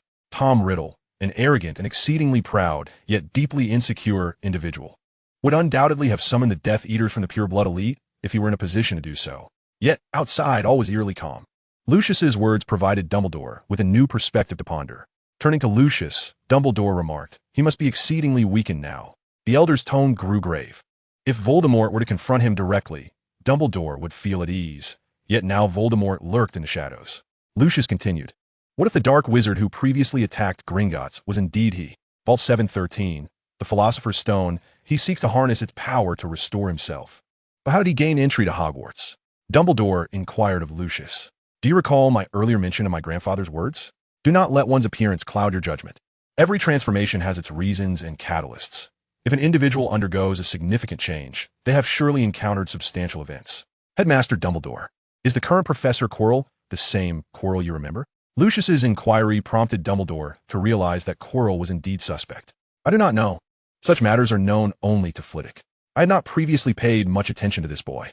The former Quirrell seldom engaged with others, possessing weak social skills, yet exuded confidence in academics. His experiences, until his travels post-graduation, were punctuated by the publication of scholarly articles, each brimming with excitement over the outcomes of his journeys. Yet upon his arrival at Hogwarts to teach, one must question how such an individual could merely read from a textbook in defense against the dark arts. The answer lay plainly before them. Quirrell was serving Voldemort.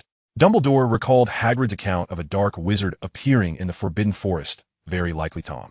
"It seems I must take further action." "Thank you, my child. However, how did you come to know of the Philosopher's Stone and Quirrell's transformation?" "As far as I am aware, you only became acquainted with Quirrell this term." Dumbledore set aside thoughts of Voldemort, eager to discern how Lucius had acquired this knowledge. "Firstly, regarding the Philosopher's Stone, I suggest that having Hagrid keep it a secret is prudent, a human-preserving charm, yet without revealing the content of the secret. Secondly, in terms of graphology, my grandfather may have mentioned it in John Watson's works, or perhaps he did not." Lucius did not elaborate on graphology, for wizards rely on Veritasrum, which, while practical, lacks a certain allure. Dumbledore glanced at the clock on the wall. "Given the hour, it seemed you ought to return to your studies, my child." "Indeed, there is one more matter." Lucius looked intently at Dumbledore. "What is it, my child? Please share. May I borrow the Philosopher's Stone for my research?" "It does not belong to me. I, too, have merely borrowed it. Perhaps you might inquire with Nicholas Flamel." "Very well, upon my return from Christmas. I shall bring you his response. However, my dear child, what compels you to study the Philosopher's Stone?" Dumbledore's heart is already burdened by a ton of stones. He fears that Lucius, too, may become obsessed with immortality. The Philosopher's Stone, a remarkable alchemical artifact, operates on the principle of equivalent exchange. As a medium, it aids wizards in prolonging their lives. Yet I am curious about the cost and how the exchange is made. "You cannot possibly think I am infatuated with immortality?" Lucius raised an eyebrow, feeling somewhat offended and insulted. Dumbledore gazed into Lucius's eyes and discerned his disdain and contempt. If there were a child who did not require legitimacy, it would undoubtedly be Lucius. Likewise, Lucius comprehended Dumbledore's thoughts without the need for such magic. Indeed, Dumbledore ultimately conceded. Immortality? Extending a mundane and tedious existence is akin to imprisoning oneself in a cage. "I would call it a crime against oneself," Lucius retorted with annoyance. Dumbledore, relieved, replied, "Very well, my child, I can see my error. Good night, and have a pleasant weekend." "Good night, my headmaster. Try to avoid the cockroach pile. Are there cockroaches at Hogwarts?" With that remark, Lucius vanished, disregarding whether Dumbledore protested. Dumbledore pondered Lucius's words, casting a glance at the floor. Surely there are no cockroaches, right? An unpleasant memory flickered through his mind. The following day, as the afternoon held a Quidditch match between Gryffindor and Slytherin, Lucius accompanied Elvira to the office of the Oily Bat for a private session. Yet he often observed the Oily Bat's tender care for his cauldron, sometimes lost in thought. Lucius contemplated whether to dress Harry in women's attire, only to later alter his features. However, Elvira had grown accustomed to Snape's sharp tongue. Yet Lucius still felt compelled to provoke him each time. At the lunch table, Lucius observed Hermione feeding Harry, while his sister devoured her meal with great enthusiasm. Evidently excited for the afternoon match, it seemed that the renowned Harry Potter was not invincible. The ultimate victory in Quidditch would surely belong to Slytherin. Draco lifted his chin, looking down on Harry. Ron, indignant, retorted, "Draco, if you're so bold, come and duel me." Harry, incensed, flushed with anger and shot back, Malfoy, Gryffindor shall not be defeated. We shall see, Potter. And you, Mudblood, as well, Draco sneered, casting a glance at Olivia, recalling how he had been reprimanded by Lucius on the train.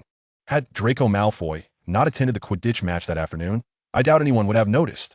Lucius's voice echoed in Malfoy's ear, its dark and ominous tone reminiscent of a dark wizard lurking behind him. Draco was startled and jumped back upon seeing Lucius. The news of Lucius defeating the troll had spread throughout Hogwarts, and the gruesome sight of the creature lingered in his mind. He dared not provoke Lucius any further. Turning around, Draco uttered, "You wait for me, Potter." In his haste to escape, he nearly stumbled, perplexed as to why he always sought out Harry.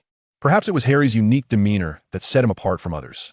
"Brother," Olivia exclaimed joyfully, gazing at Lucius. He approached her, affectionately ruffling her hair.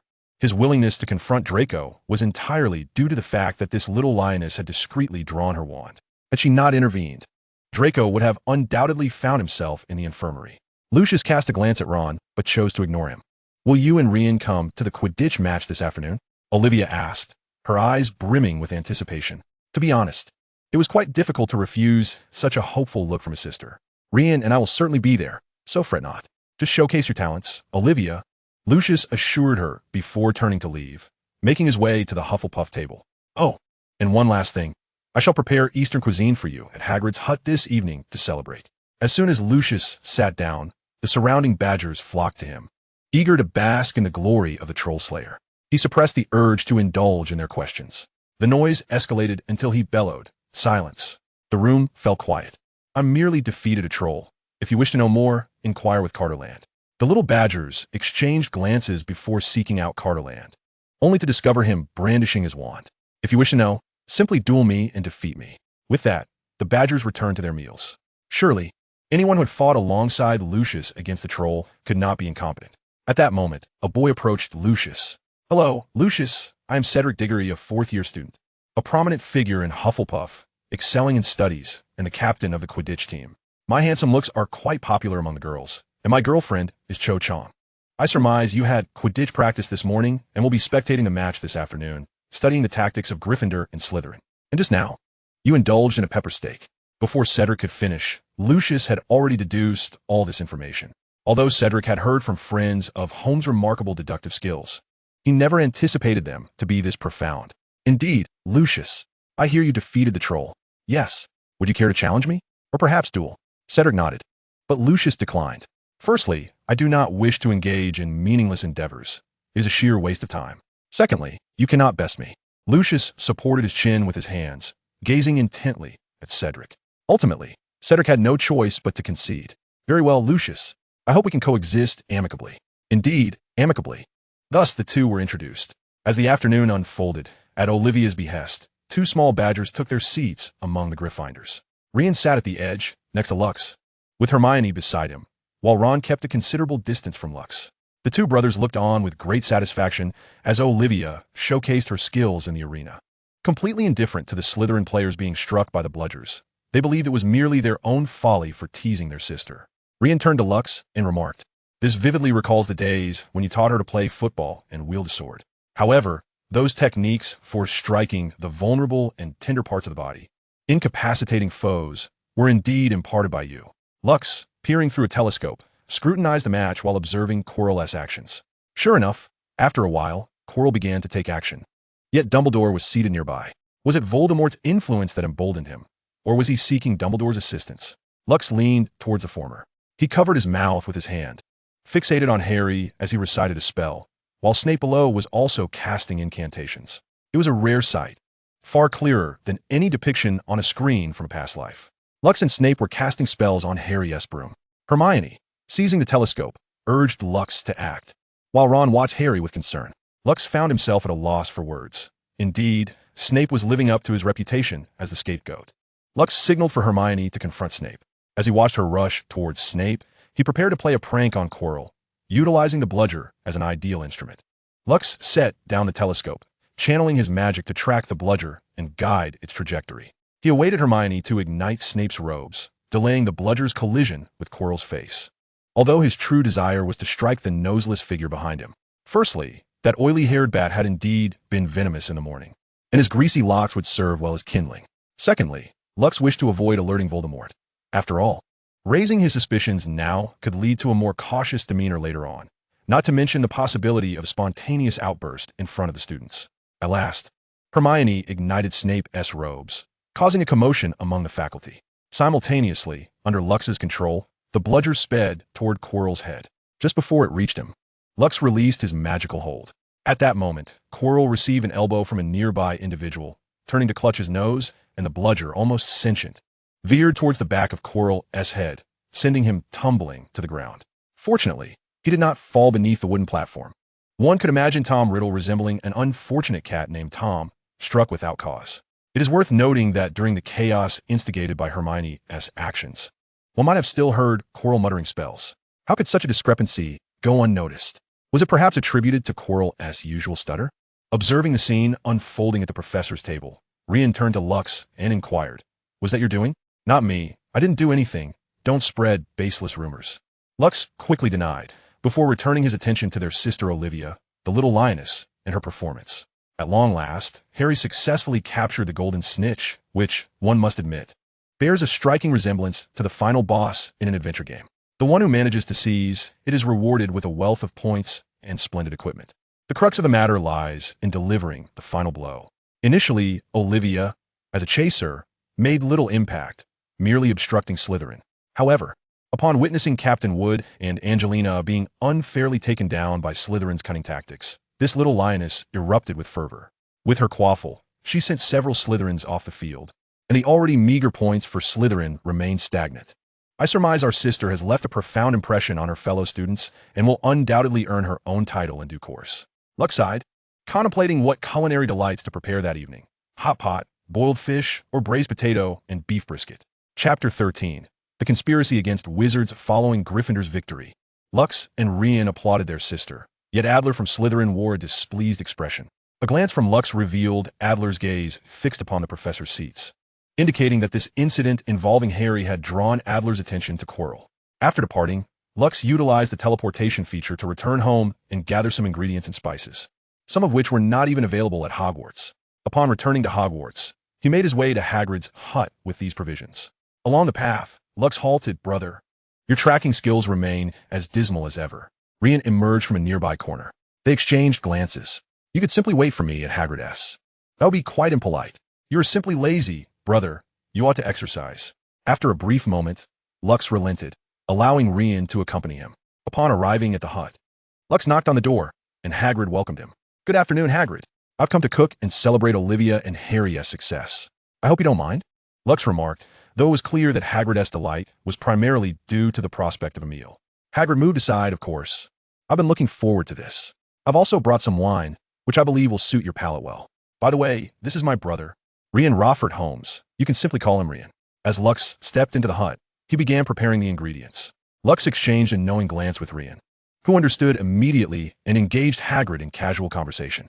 As the meal neared completion, the main dish was hot pot, accompanied by sashimi to cleanse the palate, for the oiliness could be rather overwhelming.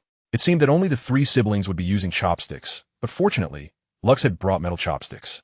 It was curious how foreigners often struggled with chopsticks, seemingly unable to master the balance required for proper use. A knock echoed through the hut, prompting Hagrid to rise and open the door, revealing Olivia and her companions. "Hagrid, we've arrived." Olivia's voice rang out as they entered, and upon seeing Lux and Rian, she exclaimed, "Brother, what is that delightful aroma?" Hermione's nose twitched as Harry caught a whiff of the enticing aroma emanating from the hot pot on the table before Lux. Noticing their interest, Lux beckoned everyone to join him for a meal. In an instant, Olivia leapt onto Lux, exclaiming, "You're the best, Brother Lux." He gently patted her back, replying, "Miss Koala, there are many others here, and if we do not eat soon, our dear gluttonous brother will devour everything." Blushing, Olivia released her hold on Lux and stepped back, placing her hands behind her. "Brother Lux is right. Let's begin." Soon, everyone gathered around the dining table, but as Ron settled down, Lux remarked, "Ron, considering you were brave enough to find Hermione and Olivia during that troll incident, I shall overlook your previous misdeeds. However, should you err again, I assure you, you shall find yourself in Madame Pomfrey's care." Harry interjected, "I vouch for Ron," and he did apologize the very next day. "That is splendid," Lux replied, handing Hagrid a bottle of wine. Hagrid opened it and took a sip, a unique sensation spreading across his palate. Lux had brought a newly brewed beverage, with pineapple as one of its ingredients, and he himself indulged generously. Following this, Lux instructed Hermione on the proper use of chopsticks, while Harry attempted to follow suit. As for Ron, he found a fork more suitable. After the lesson, Lux enjoyed the hot pot, savored the sashimi, and poured himself another glass of wine, feeling quite at ease, especially in the absence of Cartland. However, as Lux took several hearty gulps from his cup, Hermione began to sense something amiss. Was that wine? Fuming, she inquired, "Lux, what are you drinking?" "Just a beverage, pineapple juice," Lux replied nonchalantly. Hermione scrutinized Lux, while Olivia pretended not to notice. After all, her brother's penchant for drinking paled in comparison to Cart's.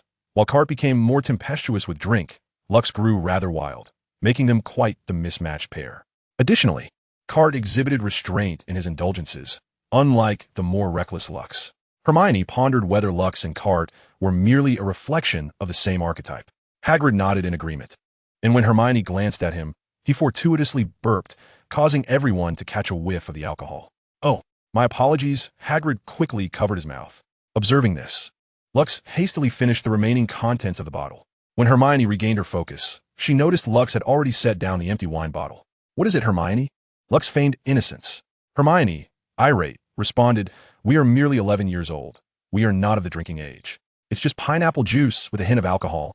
Less than 0.4, Lux retorted, secretly considering that adding a 0 before the 4 should not be a significant issue. As Hermione seemed poised to voice further objections, Lux swiftly picked up a slice of sashimi and, seizing the moment as Hermione opened her mouth, deftly inserted it into her mouth before withdrawing the chopsticks.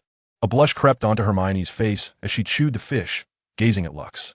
In Hermione's eyes, Lux epitomized an exceptionally unconventional young man, consistently capable of executing actions that were utterly unexpected. Ultimately, amidst this peculiar atmosphere, they concluded their meal. Harry suddenly inquired, "What are your plans for Christmas?" Hermione replied, "I intend to return home for a while, possibly travel." "What about you, Olivia?" After a moment's contemplation, Olivia responded, "I am uncertain. It will depend on how my parents decide." Hermione and Olivia then turned their gaze towards Lux, who promptly stated, "Watson and I have a case to investigate. You need not concern yourselves with us." Olivia then directed her question to Rian. "What about you, Rian?" Rian replied, "My father sent a letter. There are some documents I need to assist with regarding a case in the magical realm." Lux and Rian shared a knowing glance, having understood each other's unspoken communication over the years. Lastly, it was Ron who naturally opted to remain at school, and Harry also planned to stay. After finishing their meal, Lux held 2 portions of food in his hands, one for Caterland and the other for Elwë. That evening, upon hearing from Rian that Lux had been drinking, Caterland nearly dashed towards the Hufflepuff dormitory, but ultimately consumed the food Lux had left for him. Elwë, on the other hand, was engrossed in various tales of elves from the biography of Green. Lux contemplated that he need not take Elwë into the Forbidden Forest the following day. The last venture into its depths had left him with a sense of trepidation. Lying in bed, he reflected on the descriptions in the Dark Journey, recalling how the church's wizard hunters had allied with white wizards against dark creatures. It was indeed fascinating. Lux reminisced about the historical accounts he had read, noting how the church had dispatched bishops and wizard hunters to pursue wizards. It appeared that the church had undergone a transformation over the years. However, Lux harbored a hypothesis. The witch-hunting church of yore was distinct from the original church, the latter having been eradicated by the former. Yet, within the Dark Journey, the figure of Van Helsing posed a conundrum regarding his true identity. Lux felt his mind inundated with countless voices, the medieval witch hunts, Van Helsing, prompting him to sit up in meditation. He closed his eyes, seeking to calm his thoughts and arrange the events chronologically. In the magical realm, the medieval European wizard conferences, the establishment of Hogwarts in the 10th century, the first international wizarding conference in the late 13th century, the content and decisions remain confidential. The persecution of witches in the 14th century, the Fairy Rebellion in the early 17th century, the Second Fairy Rebellion in the 18th century, and the Giant Wars toward the end of the 18th century. In the Muggle realm, the 3 knightly orders were established in the early 12th century, with the witch hunts occurring from the late 15th to the 17th centuries. The Knights Templar were disbanded in the early 14th century, 1312, the Hospitallers still existed, and the Teutonic Knights were disbanded in the early 19th century.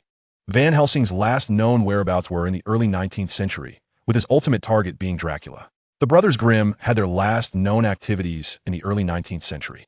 Thus, what remained in the void at the end? As Lux contemplated deeply, he realized that one should not merely circle around theoretical explanations of facts, but instead should gradually unravel the truth in conjunction with those theories. The words of his great-grandfather, Sherlock, echoed in his ears. Muggles, in their fear of the power wielded by wizards, resorted to the persecution of those who possessed magical abilities, driven by the malevolence of dark wizards and the slaughter perpetrated by dark creatures. There were individuals within the church who acted in pursuit of power and dominion, with the Knights Templar becoming mere pawns in the political arena. Hogwarts once engaged in a great war against the church, which ultimately suffered defeat. The exact timing eludes us. But by the late 13th century, Hogwarts, along with 2 other wizarding schools, commenced the Triwizard Tournament. Thus, interwoven with history, Hogwarts was established to nurture formidable wizards, inspiring imitation among sorcerers from other nations. The church's insatiable desires and fears burgeoned and spiraled out of control, culminating in a series of events.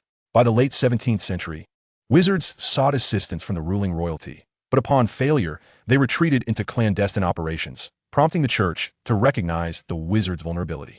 Subsequently, the church gradually lost its power, becoming a mere ornament in the tide of history. The events of the 18th century were driven by the vengeance of extremists, and by the early 19th century, various royal families employed white wizards, such as Lizette de la Pan, to eliminate dark wizards like Lapchins, who masqueraded as Gregory Yefimovich Rasputin. The global wizarding war, ignited by Grindelwald, united the magical realm against a common foe. Ultimately, the tales of the brothers Grimm and Van Helsing did not transpire in the 19th century. They neither perished nor were born in the 18th century, for they thrived through the 19th century. The Tower of Rapunzel, the Huntsman's Gun in Little Red Riding Hood, and the medieval knight from the Sleeping Curse. They were formidable wizards who operated covertly between the church and muggles from the 13th to the 18th centuries, dedicated to safeguarding the wizarding community and hunting down dark wizards and creatures. Lux now comprehended that Hogwarts was merely the tip of the iceberg within the iceberg theory. It represented just a fragment of the magical world. It seemed that tomorrow's journey would be the moment of truth. Nevertheless, these events needed to be recorded, and it appeared he would have to pay a visit to Lady Bashida. Glancing at his sleeping brother, Elvie, Lux felt he was an inadequate sibling, which explained the prior jest from Olivia and Rian. He closed the book, set it aside, and laid down to rest. Upon shutting his eyes and emptying his mind, Lux reopened them. Observing his surroundings, his mind was flooded with questions. He had barely closed his eyes before reopening them. What a peculiar occurrence. Had he entered a dream? Although dreams are often regarded as gateways to other realms, parallel worlds, spiritual dimensions, or merely different corners of the same world, into which world had he ventured? Or perhaps it was akin to the experience during the History of Magic class. Lux rose to survey his surroundings, finding himself enclosed by walls crafted from crystal, with the path beneath his feet also composed of crystal, flanked by pools of water. Examining the wall behind him and the path ahead, he discerned that continuing forward was the only viable course of action. As Lux walked, he attentively observed his surroundings. Upon reaching a grand doorway, he felt it was somewhat exaggerated in size. Yet, this imposing entrance appeared to be fashioned from a blend of crystal and steel. Before he could even place his hand upon it, the grand door slowly swung open. Beyond, the crystals in the hall illuminated, as if to warmly welcome the arrival of Lux. Just as he crossed the threshold, the door closed behind him. Lux pressed forward, arriving at a vast chamber where a crystalline monument stood tall, adorned with an unfamiliar constellation, one that was absent from any astronomical texts. The constellation resembled a colossal dragon, akin to a Western dragon with wings, its visage unlike any known creature of lore. As he reached out to touch it, a massive figure flashed in his mind. Its grand head emitted a deep, resonant growl. It was that dragon again, its crystalline scales glistening, even its horns sharp and crystalline. The pristine white exterior exuded an air of majesty. At that moment, one of the stars within the constellation ignited, while others above it shimmered. Yet those below remained dim and lifeless. Embrace it, child. It is your destiny, yet you must endure trials. An ancient voice resonated within his mind. That of the elder once more, as the dragon echoed with a low growl in agreement. Wait. Lux began to inquire about the elder's identity when blue flames suddenly engulfed him, the flames tinged with a hint of silvery hue. The searing heat felt as though it would reduce him to cinders, an unquenchable fire that bound him, forcing him to tremble in pain. Tame it, child. You possess the strength to do so, the elder's voice guided him. Chapter 14. The Tower of Unveiling Truths. Lux's suffering transcended mere physical torment. It reached deep into the recesses of his soul, conjuring memories of colossal figures in shadowy rooms, and a silhouette within the labyrinth of his mind, an individual clutching a heather pipe amidst the fog. Yet the scene shifted to a towering ancient tree, the Ark upon the sea, and the ruins of Hogwarts. Countless scenarios unfolded, gradually morphing into points of light, interlinking to form a branching diagram, diverging from singular point into myriad paths. Child, remember what fate is. This proclamation awakened Lux to the realization that past events forged the future. The dim lines represented futures that had yet to be realized. The futures that had already transpired became the present, and the luminous paths before him delineated potentialities. The paths that faded at their terminus symbolized the end of those futures, such as fate determined by choices or perhaps prophecies. These pathways resided within my mind. Through reasoning and logic, I have discerned them. Thus, I shall guide everything toward that eternal future. Lux rose from the ground, the searing sensations and pain intensifying, while the diagram of luminous paths extended infinitely before him. His gaze ultimately fixed upon a radiant point that birthed countless possible futures. Below, he witnessed the moment Voldemort was vanquished by Harry's spell. As the flames gradually spread outward, Lux felt the pain dissipate and the intense heat lifted from him. The flames appeared terrifying to the giant, yet to Lux, they exuded a sense of familiarity.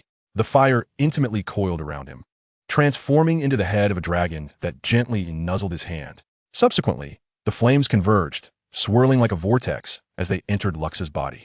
Gazing at his hands, he murmured, "Is this the power foretold?" Unlike the prophecies of Grindelwald and Trelawney, who glimpsed fragments of the future, I seemed to perceive countless possibilities.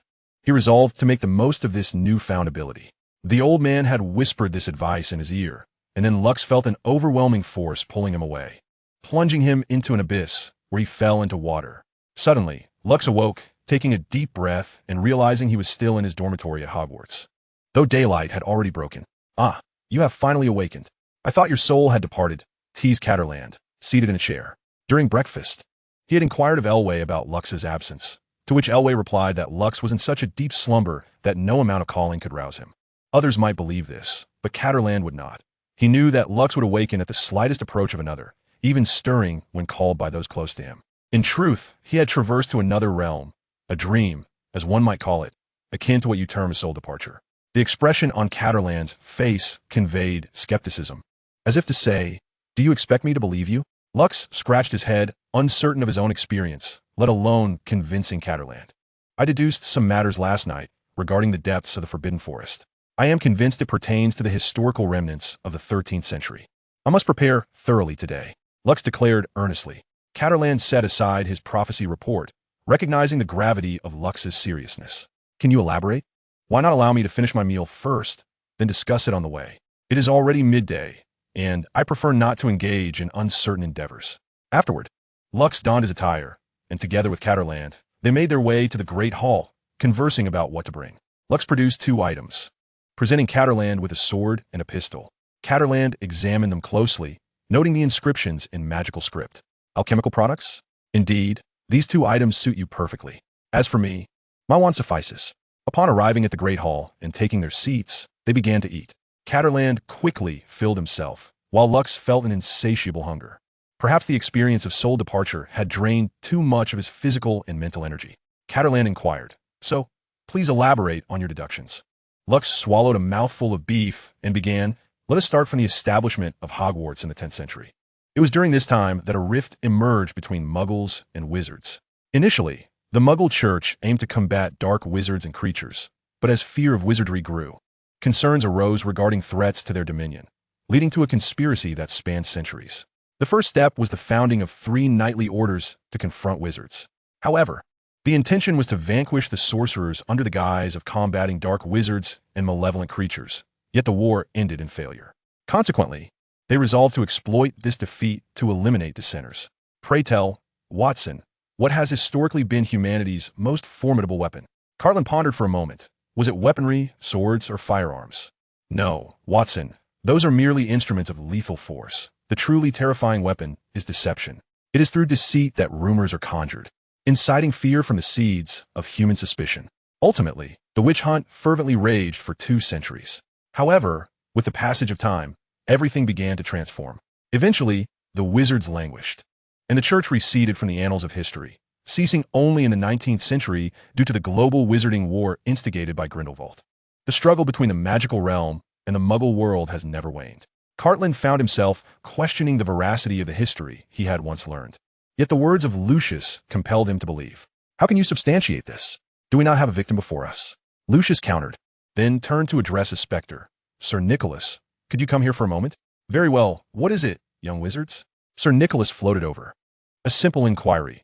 At the close of the 15th century, prior to your imprisonment, did they not confiscate your wand outright, denying you any opportunity for defense or redress? Indeed, young wizard, they arrived, pronounced my guilt, seized my wand, and confined me to the dungeon. How dreadful! Sir Nicholas spoke, his voice tinged with sorrow, revealing that those days had left an indelible mark upon his psyche. Cartland sighed, expressing his sympathy. How tragic indeed. Observing this, Lucius sought to comfort the spectre, saying, now you are at Hogwarts. You need not endure as you once did. Subsequently, Lucius bid Sir Nicholas farewell. A court wizard, unjustly accused due to a minor misstep. Could a graduate of Hogwarts truly commit such an error? Lucius fixed his gaze upon Cartland, who, in contemplation, discerned a brazen conspiracy. Thereafter, the two ventured into the Forbidden Forest, a mountainous expanse bordering Hogwarts. They donned their previous attire once more. Cartland remained perplexed. Lucius, how does this centuries-old conspiracy relate to the object we seek? Cartland, do not disregard any detail. Every point matters. If the church was solely concerned with combating wizards, who then contended with the dark wizards and creatures? The brothers Grimm and Van Helsing? Indeed, but only partially. They're merely one faction among many. Yet they're more powerful and have chronicled it all. But that cannot be. You previously stated that this place dates back to at least the 12th century, while Van Helsing and his ilk emerged only in the 19th century. Have they truly lived for over 700 years? These are precisely the matters we must verify. The sole clue lies within the accounts they have documented and the structures we observed in the Forbidden Forest. As they ventured deeper, the atmosphere grew increasingly eerie. Before the towering edifice stood 12 stone sarcophagi, some ajar while others remained sealed, surrounded by lifeless, withered branches and yellowed leaves. Lux and Cartland exchanged knowing glances. For them, now seasoned wizards, this scene was all too familiar. The thought of siphoning life force flickered through their minds as they approached one of the sarcophagi. Eyeing the tightly shut coffin, both men adopted a vigilant stance. In the mundane realm, coffins merely contained the deceased, but within the magical world, they could harbor anything. Lux picked up a sturdy branch from the ground and tapped on the sarcophagus. When no response came, the two men combined their strength to push it open. Are you putting your back into it, Carl? Lux inquired. I assure you I am. What about you? Cartland replied. I suspect I'll be bettered in upon returning to Hogwarts. The veins in their arms bulged as they exerted themselves, and with a resounding thud, the lid of the sarcophagus fell to the ground. They stared into the coffin, momentarily stunned. This is your domain, Carl, Lux remarked. Inside lay a skeleton, frozen in a pose of struggle, and from the garments, it was evident that the remains belonged to a girl. Cartland stepped closer for examination, comparing the shape of the pelvis, then feeling the femur for size. He measured the skull and scrutinized the teeth. This appears to be a young girl, aged approximately 14 to 16. The time of death is too distant to ascertain. Cartland concluded, his voice tinged with sorrow at the dark truth concealed within the tale. Lux scanned the surroundings and noticed a pool of water, murky and lifeless. He approached the edge, staring into its depths. What troubles you, Lux? Cartland asked, joining him at the water's edge. Suddenly, Lux crouched down, plunging his hand into the pool. He felt several rounded objects and retrieved one.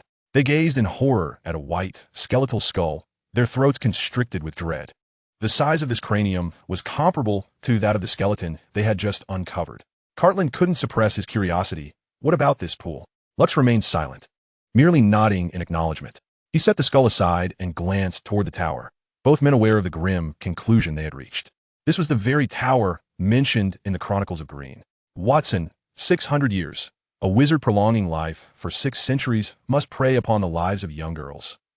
Lux adjusted the mechanism on his wrist. I will ascend to the top. You keep watch down here. He shot a line toward a window of the tower, securing it in place, and, as the rope retracted, it pulled Lux upward. Cartland glanced at the pool, then shrugged off his outer garment, rolling up his sleeves. Once inside the tower, Lux was enveloped by a chilling darkness. In the dimly lit chamber stood a bed, a remnant of its former opulence. Before it, A throne mirrored the bed's grandeur, while the floor was strewn with shards of shattered mirrors. The garments and ashes upon the throne confirmed that the dark sorceress had been dead for over a century.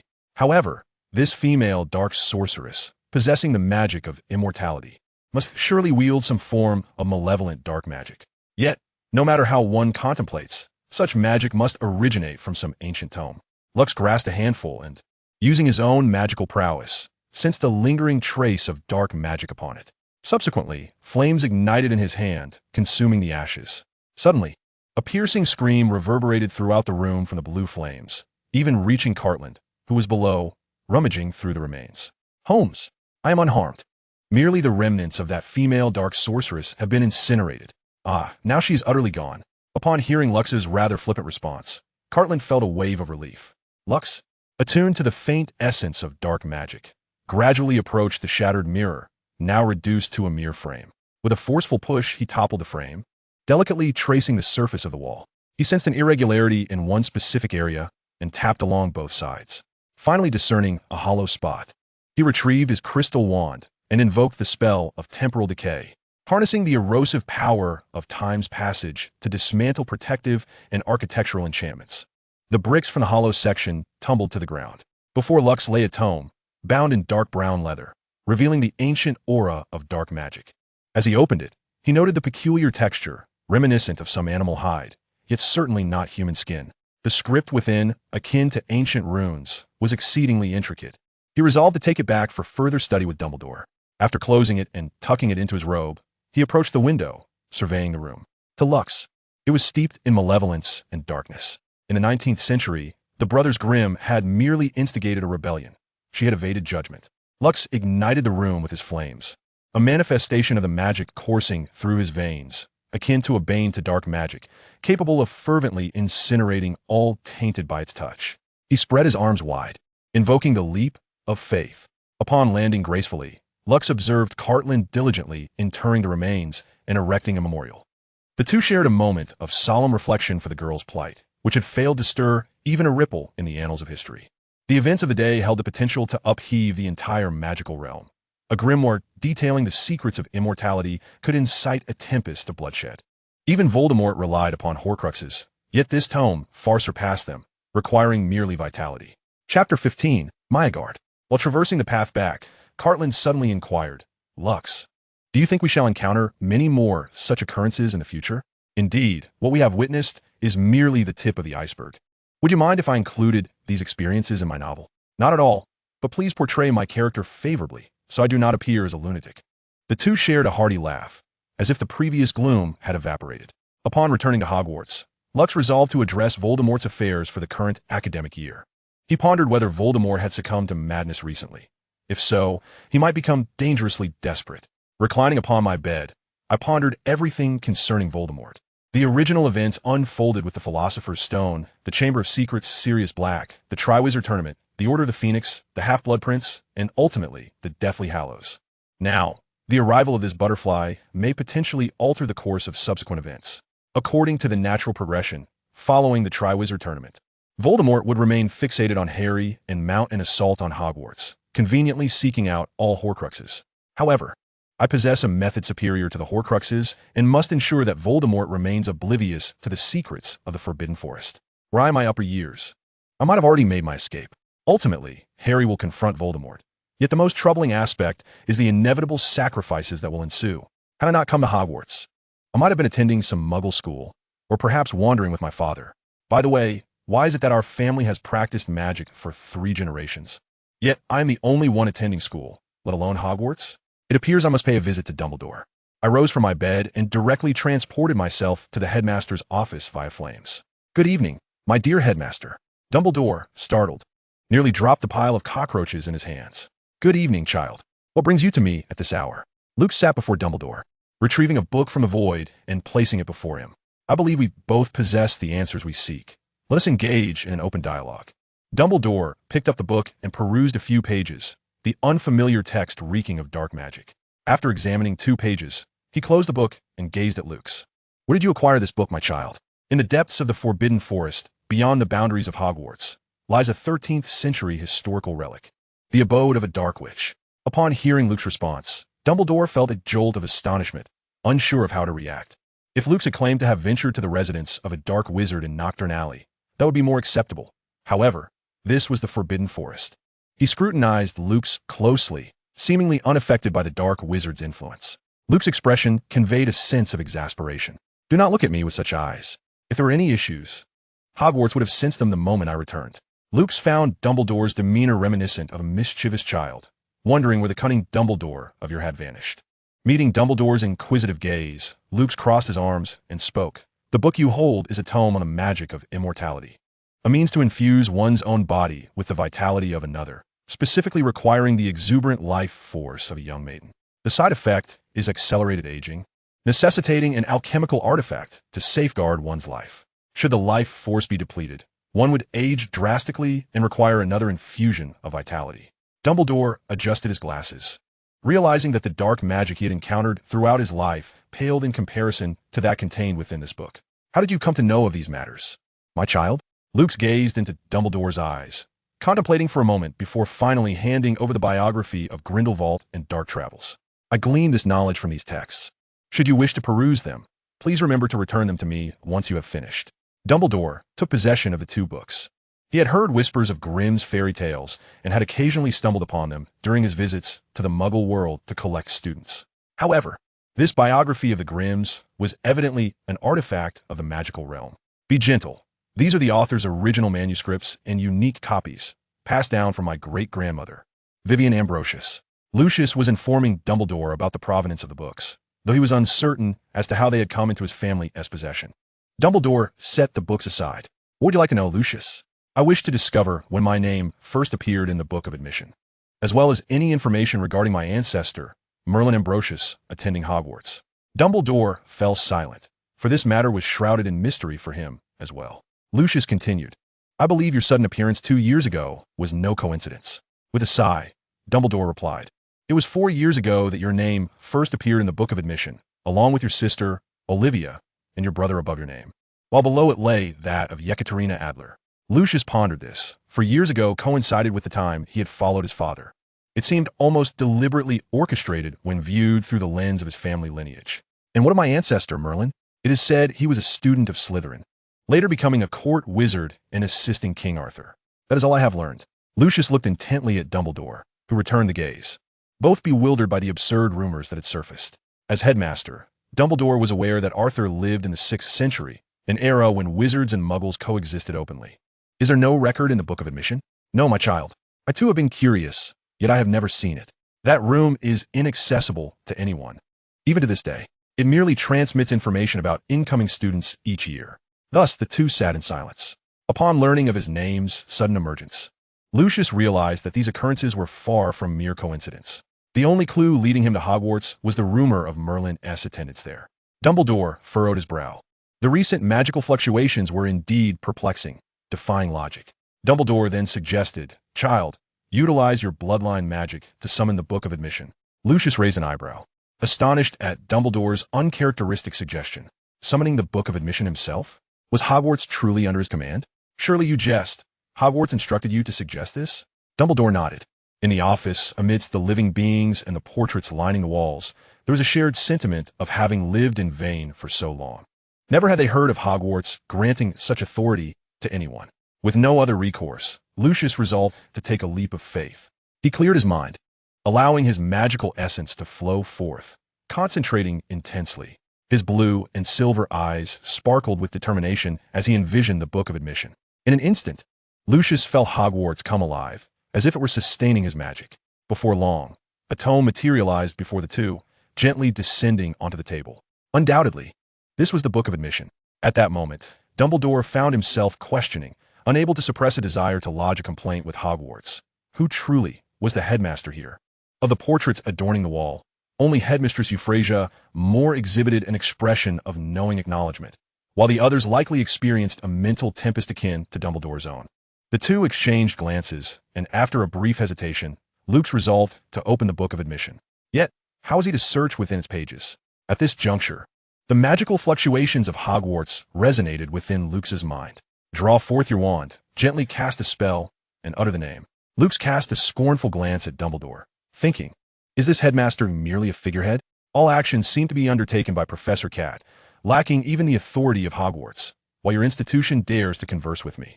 Dumbledore appeared to decipher Luke's expression, stealing furtive glances aside. Luke produced his crystal wand, invoking Merlin Ambrosius. However, upon uttering the name, the Book of Admission exhibited no response. This suggested that the fabled Merlin was not the same as the most powerful wizard in history. With arms crossed, Luke pondered that such a rumor could not have arisen from thin air, implying a connection between this individual and Merlin. However, in that era, he was still a student of Salazar Slytherin, an extraordinarily gifted student, even to the extent of potentially succeeding Salazar in his position. Slytherin, the Serpent House, the heir of Salazar. It seemed his great-grandmother's full name was Vivian Merlin Ambrosius. If a student wished to remain inconspicuous at school, the best strategy would be to disseminate a surname. His family appeared to favor names as representations of one's character or essence. Keotter Merlin Ambrosius. No response. Apophis Merlin Ambrosius. Still no reaction. For the final name, pronounced on this side of Britain, it was Myagard Merlin Ambrosius. The pages of the Book of Admission began to flutter rapidly. After a series of turns, it arrived at the year 1279, with the name Myagard prominently displayed at the forefront. In this moment, both Dumbledore and Luke comprehended that the so-called Merlin was indeed Myagard, a descendant of Merlin. Simultaneously, Luke recalled his childhood, nestled in his great-grandmother's embrace while perusing the family tree, where beside Myagard stood his wife, Elizabeth Smacklin, born in 1352. How remarkable it was that his family harbored a penchant for youthful companions. Although due to their lineage, they matured at a different pace than ordinary folk, approaching 30 yet appearing scarcely distinguishable from youth, albeit wizards enjoyed longer lifespans. It seemed he too had a tendency towards youthful affections. However, that was in a past life, a matter to be overlooked. Dumbledore glanced at Luke's, inquiring about this name. Luke's replied, Myagard, in Norse nomenclature, is Jormungandr, the all-knowing serpent god of mythology, sacred and possessing knowledge of the world's truths and all wisdom. He is also the guardian of the world tree, with a form as immense as the mountains. It appeared that Hogwarts still had matters requiring his attention. Thus, Lux followed the guidance of Hogwarts, directing his crystalline wand towards the name of Mjolnirgard. Subsequently, a line of text emerged, floating before Lux and Dumbledore. I am omnipresent, existing in every corner of human life.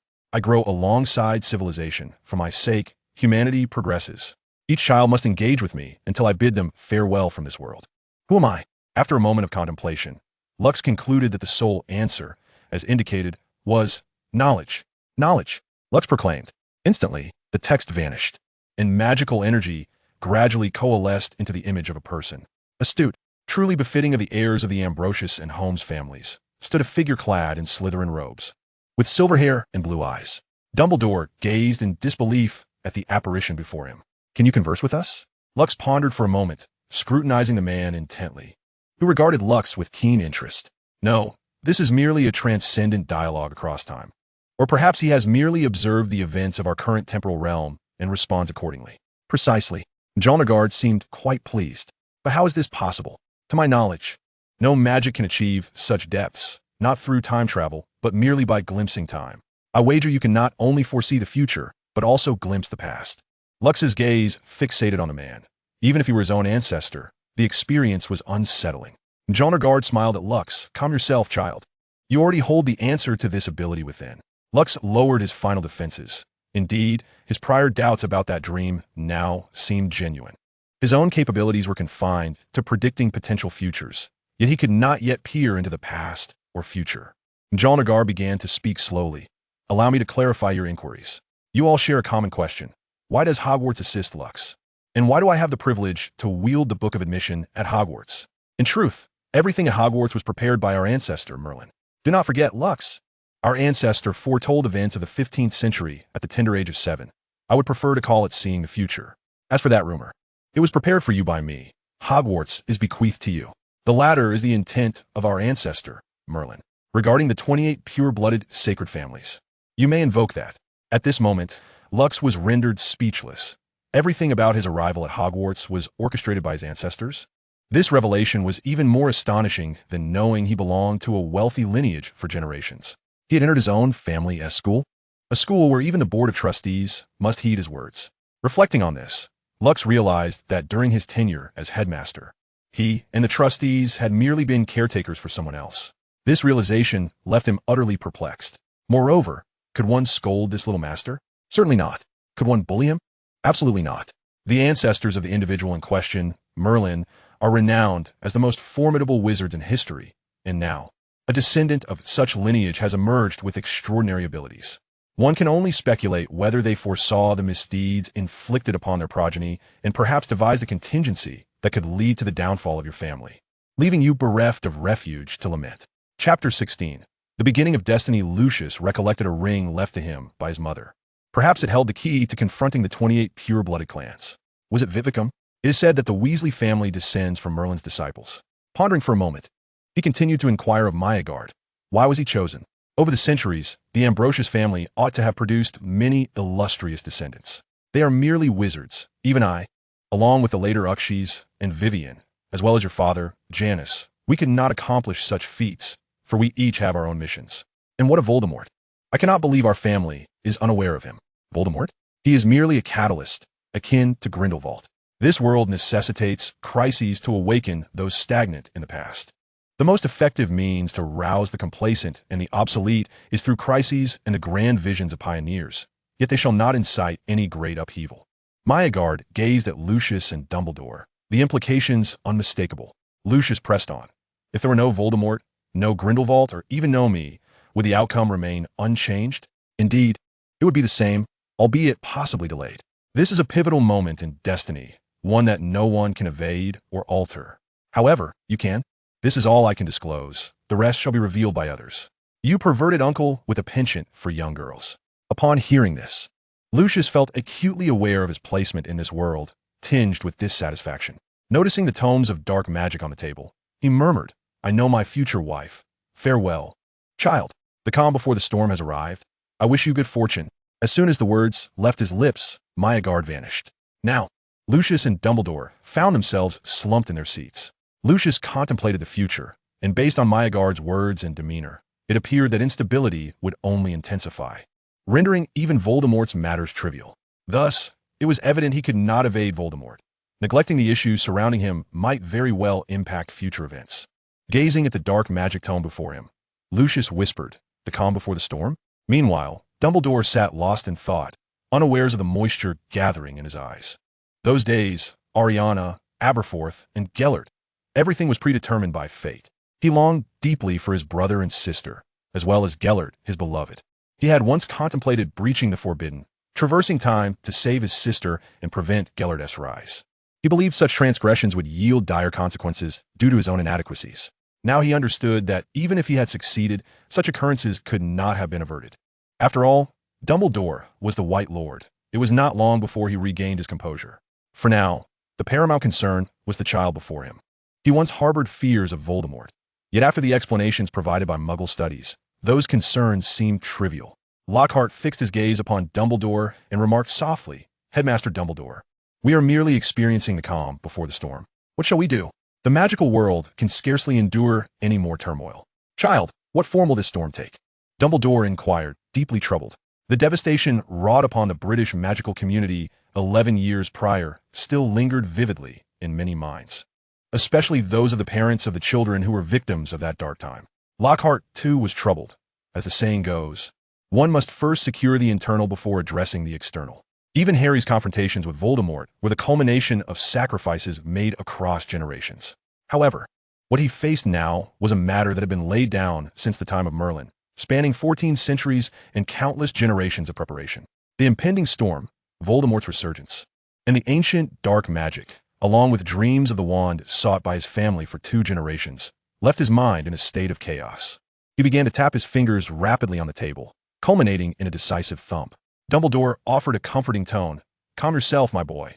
You must allow your old headmaster to keep his table intact.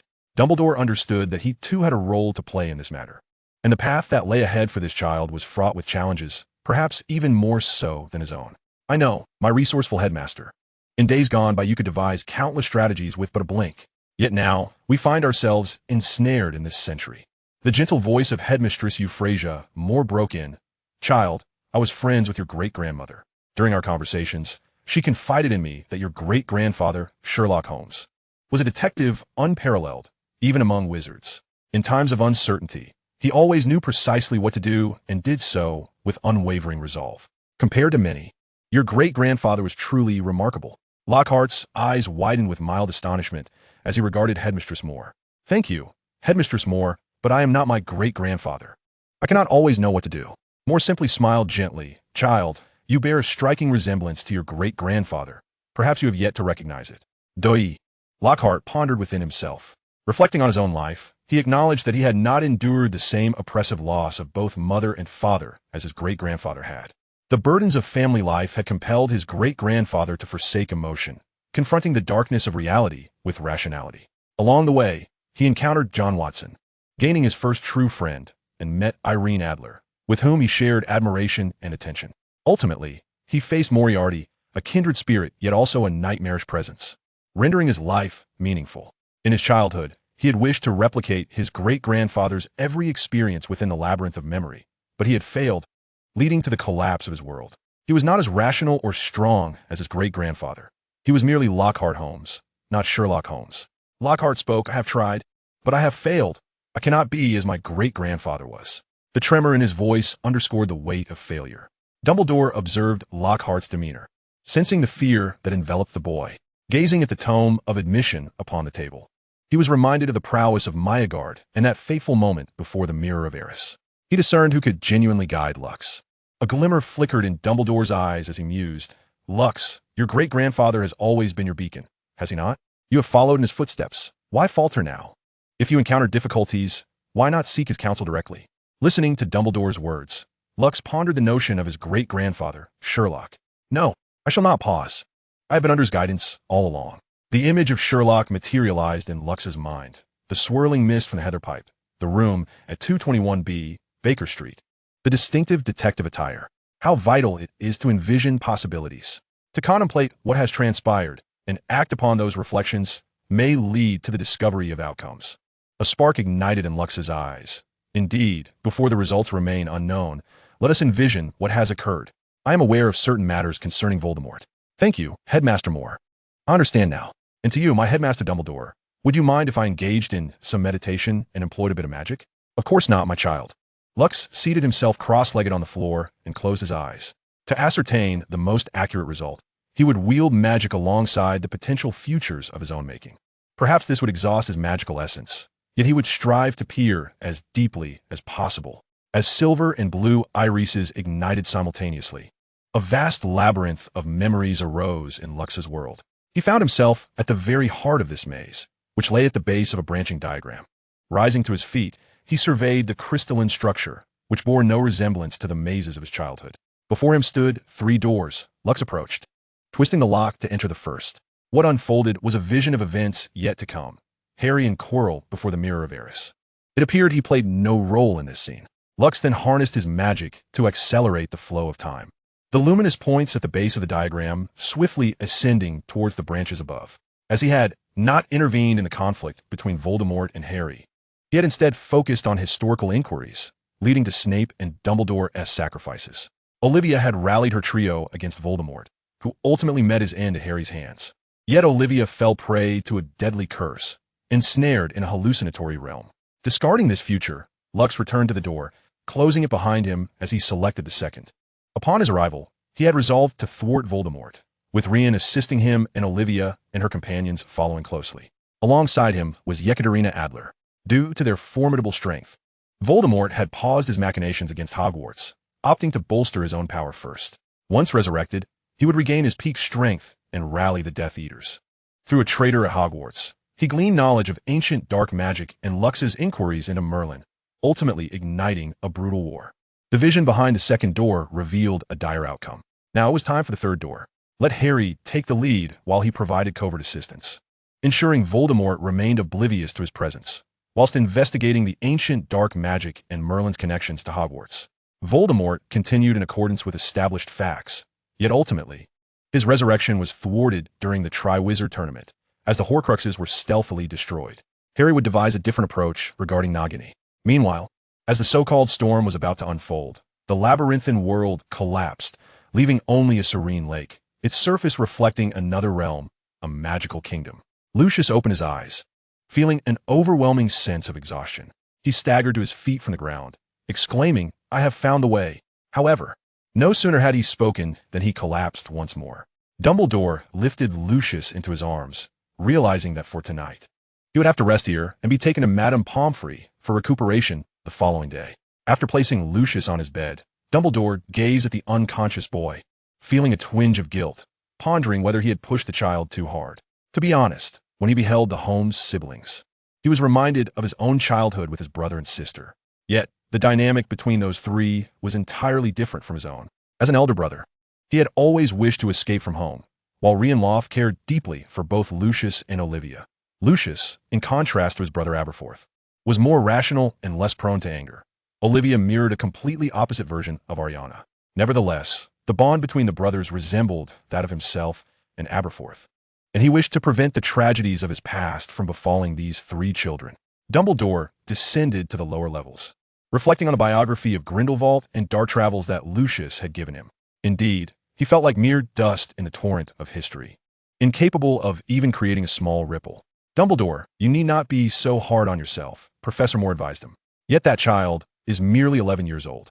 I have always believed that as a headmaster, it is my duty to protect them, to guide them, so they may grow into remarkable wizards in the future. I have erred once before, but that was not your fault, was it?" Moore responded, "I too have my doubts about that child. However, I now realize that the burdens he bears far exceed those of this White Lord. I can only hope to assist this child in the future, even if it costs me my life." Professor Moore observed Dumbledore, noting that it was the first time she had seen him in such a state. In 1291, at Hogwarts, Maegard stood before the Book of Admission. To be honest, he was quite curious about his descendant. He wondered when their next conversation would take place. By the way, Professor Salazar had mentioned he would embark on a journey after Maegard's graduation, though the purpose remained unknown. Now, the four destined figures had converged, and it was uncertain what choices they would make in the future. Even though it was 7 centuries hence, he found himself eagerly anticipating it. Exiting the room that housed the Book of Admission, Maegard promptly made his way to the office of his house's founder, Salazar Slytherin. The following morning, Lucius slowly opened his eyes, only to find Cartland, Elwë, Rien, Olivia, and the trio gathered at his bedside. As he surveyed his surroundings, he realized he was in the infirmary. As Luke stirred from his slumber, Elwë, Olivia, and Hermione hurriedly approached him, nearly crowding his space. Olivia and Elwë exclaimed, "Brother, are you all right?" Hermione inquired, "Luke, how are you feeling now?" In response to their eagerness, Luke interjected, Wait. This is the infirmary. Please maintain some decorum. I am fine, merely a bit hungry. This is a place for rest. If you cannot keep quiet, I shall have to ask you to leave." The authoritative voice of Madame Pomfrey resonated through the room. Upon hearing her, the trio promptly dispersed, standing quietly to the side. Caterland then spoke up, "My apologies, Madame Pomfrey. Should there be any issues with Luke, I will handle them, so there is no need for concern." Chapter 17. Elwë's tears. How long was I unconscious? Not long. Merely a day. A day? Luke felt unsettled by the notion of having lost a full day, especially under Watson's definition of a day, which was a standard 24 hours. Watson sat on a stool, observing Luke, affirming his words. Reflecting on the events of the previous night, Luke recalled his first use of that spell. The expenditure of magical energy was extraordinarily substantial. He realized he must be prudent in its future application. Dumbledore was likely still in his office, anxious. Today, he needed to meet with Dumbledore to formulate subsequent plans. At that moment, Yekaterina Adler entered the room. Luke was somewhat puzzled by her presence. What could her intentions be? Was she here to investigate Voldemort's affairs, or to extract information from him? Yekaterina approached and assessed Luke's condition, remarking, "Luke Holmes, it appears you are not ill." "What kind of statement is that?" Luke responded with bemusement. "So, Ms. Adler, is your visit solely to ascertain my health?" "Of course. To check if my rival is in distress. I do not wish to claim victory without merit." Yekaterina tilted her body slightly, casting a sidelong glance at Luke, seemingly embodying her own words. Luke scrutinized Yekaterina. Truth be told, he had glimpsed a likeness of Irene Adler in his great-grandfather Sherlock Holmes's heirlooms. It was a pocket watch, exquisitely crafted. Inside the lid, a photograph of Irene was nestled, its surface worn, suggesting it had been caressed by hands over time, while Yekaterina bore some resemblance to Irene. Their essences were utterly distinct. If Irene evoked the image of a black rose, Yekaterina represented a blue rose. "Ah, how unexpected. A lady who claims she will defeat me has come to visit. I am truly honored," Luke remarked, mentally piecing together the scenario of her breathless journey to the door. Listening to Luke's words, Yekaterina turned to face him fully, yet her gaze wandered elsewhere. "Since you are well, I shall take my leave," she declared hastily before exiting. As she stepped out of the infirmary and closed the door behind her, Yekaterina leaned against the wall, her heart racing. This was her first encounter with Lux. At the time of her enrollment, her decision had been somewhat impulsive, bolstered by a surge of courage. She had initially believed that Rux Holmes was merely a notch above the average intellect. Yet the gaze he had just cast upon her seemed to penetrate her thoughts and delve into the depths of her soul. Yeka gently patted her cheeks. "Steady yourself. Yeka Adler, for you have vowed to become a figure more formidable than great-aunt Irene Adler and to surpass the legacy of Sherlock Holmes' descendant, Lux." After uttering these words, Yeka tidied her appearance and composed herself before heading to the library to seek information. As Yeka departed, Lux turned to the others and said, "All right, you may return to your own affairs.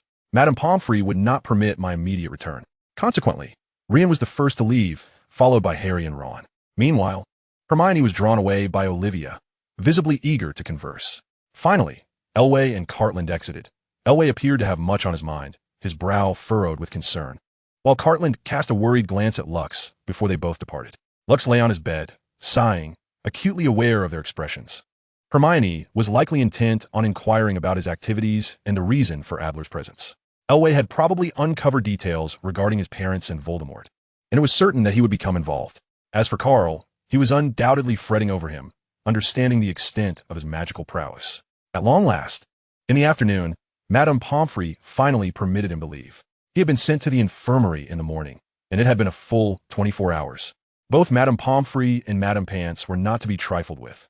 Even Dumbledore's authority held no sway over them. Once outside the infirmary, he promptly sought out Elway. From Carl, he learned that Elway was in the library. Approaching Elway, he observed him thoughtfully tracing the name Avery on the page of the pureblood directory.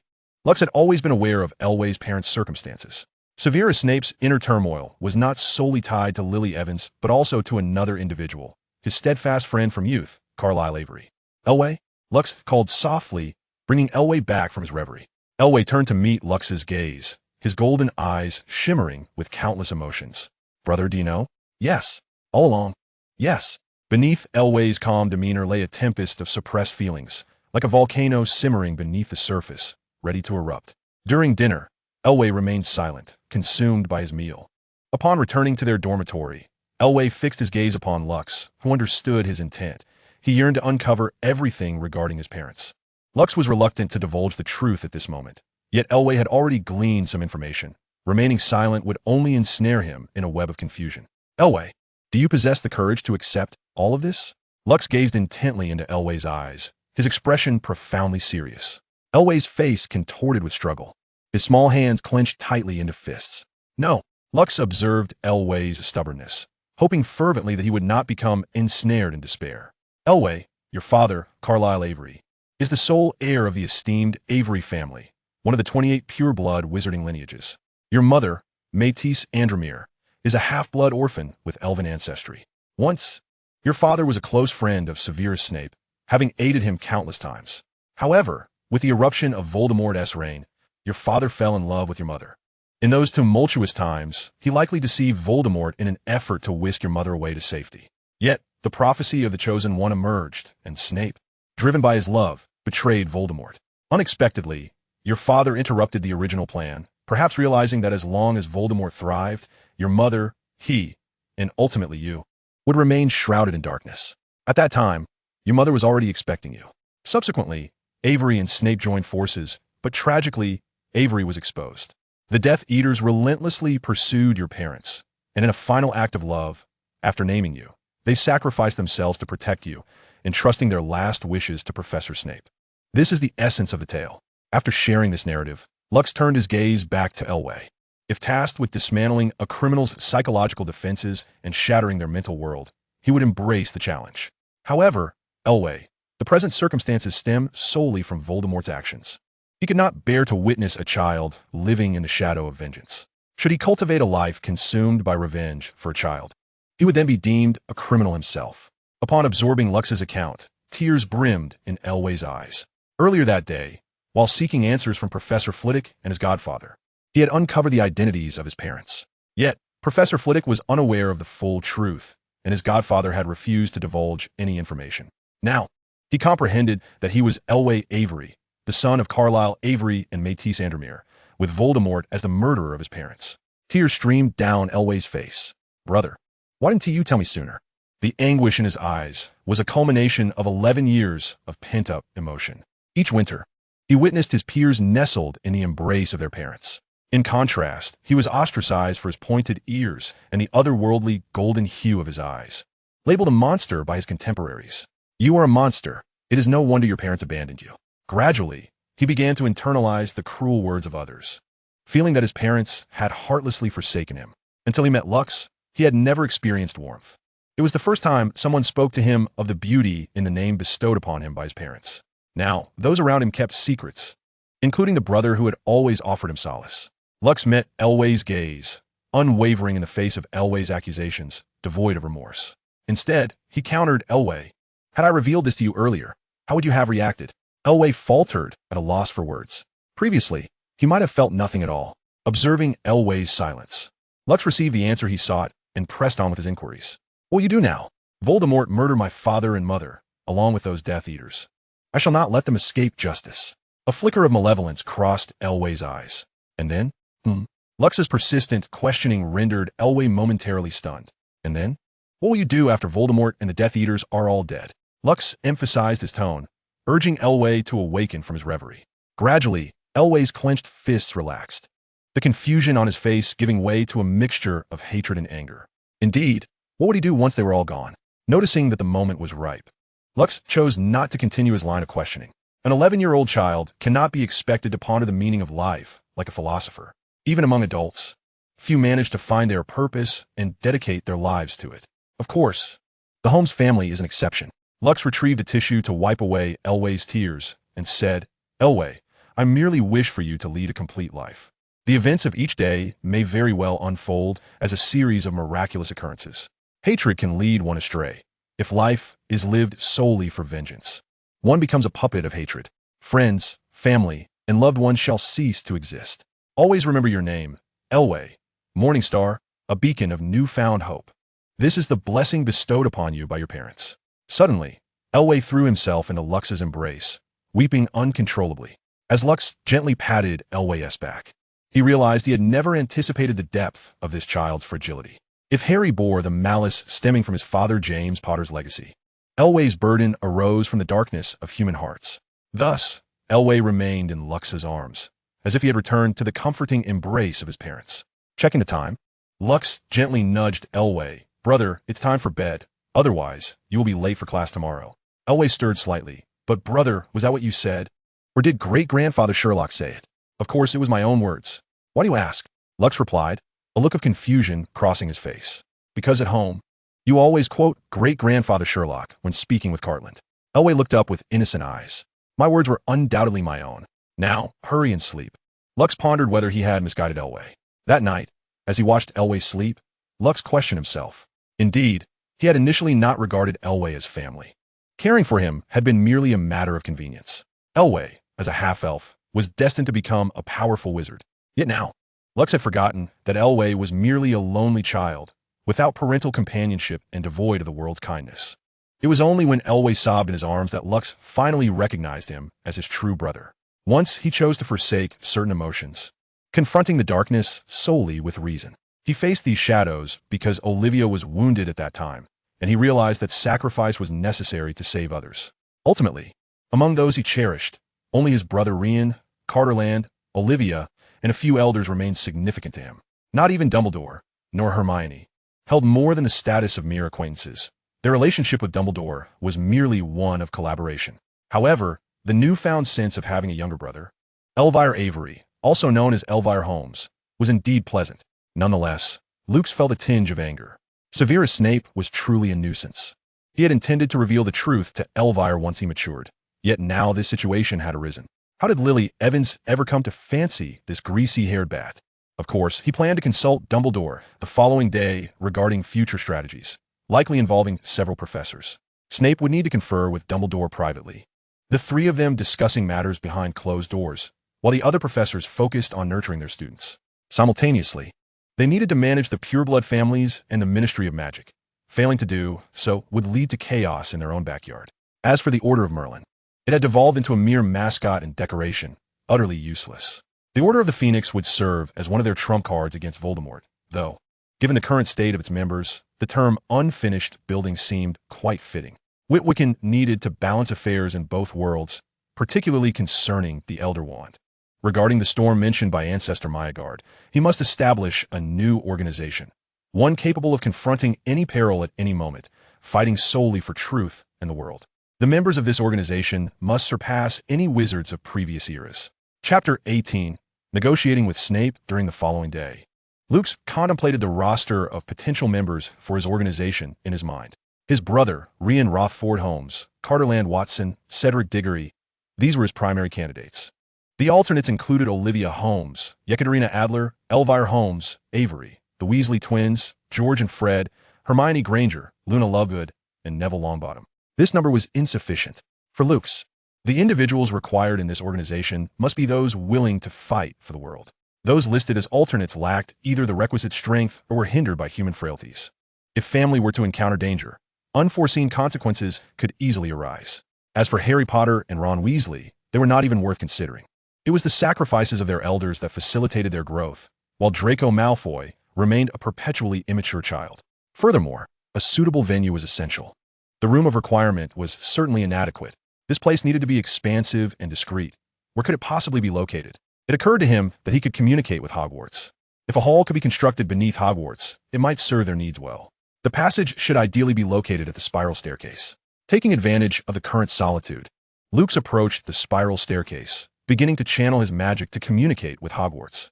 The previous interaction had already familiarized him with Hogwarts' magical fluctuations.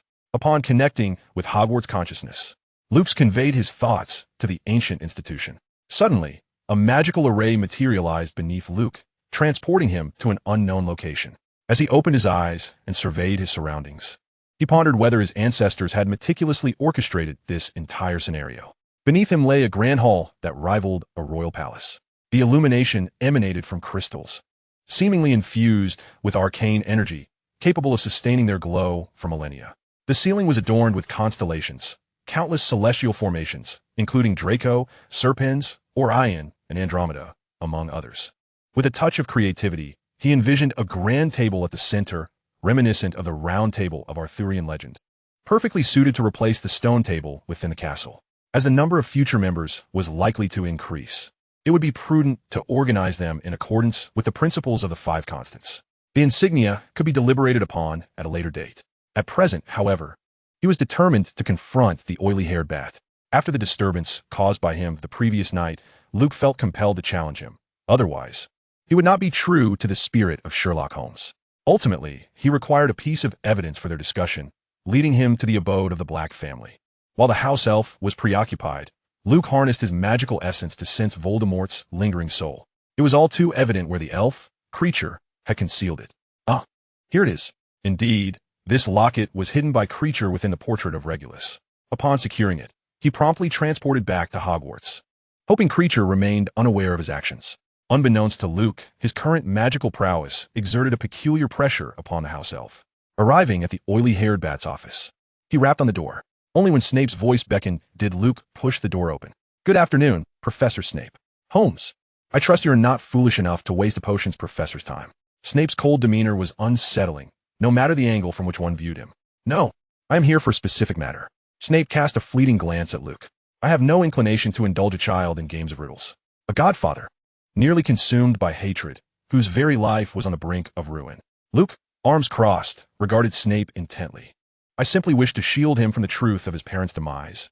Voldemort's legacy should not be his burden to bear." Snape's piercing gaze bore into Luke. "But you must understand Elwie's stubbornness and yearning for his parents." Luke stood his ground. Reluctantly, Snape conceded, his face twitching with suppressed frustration. "I understand, Mr. Holmes." The two exchanged intense stares.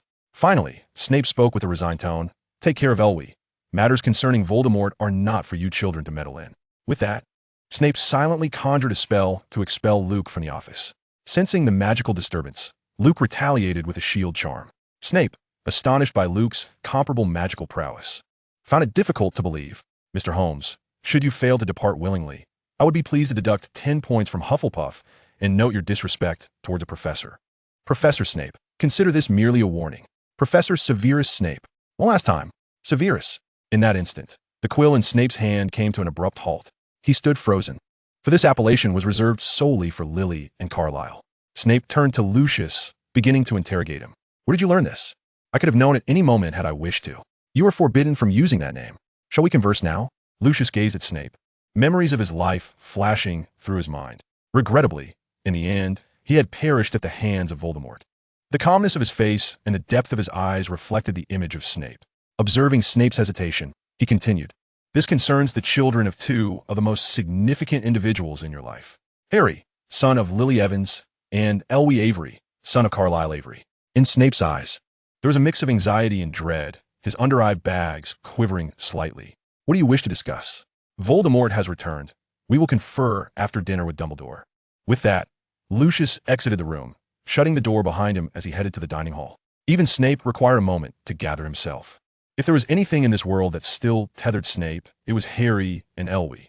After Lucius departed, Snape could not maintain his composure, collapsing into a chair. Voldemort has returned. He would never forget the scene of that fateful night.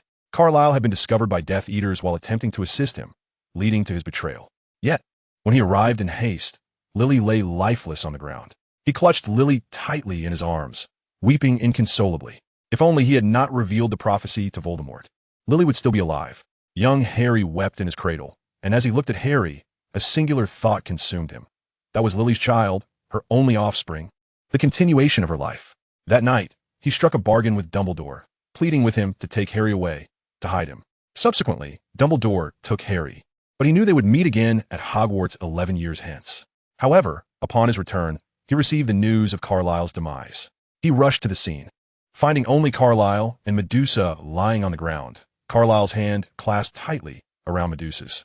He rushed to Carlisle's side, frantically searching for potions to save them both. But Carlisle halted him, expending his final strength to utter, "Severus, do you remember our promise? You are to be the godfather of our child. This is my last request. Please protect him, and above all, tell him that we love him. His name is Elwë."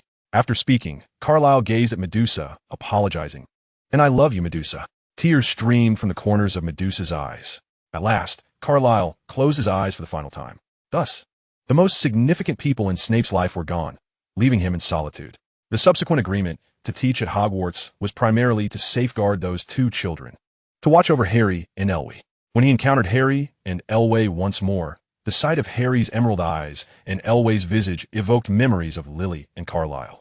He could not allow them to suffer harm again. Lucius sat in the dining hall, contemplating the establishment of an organization, pondering what name it should bear.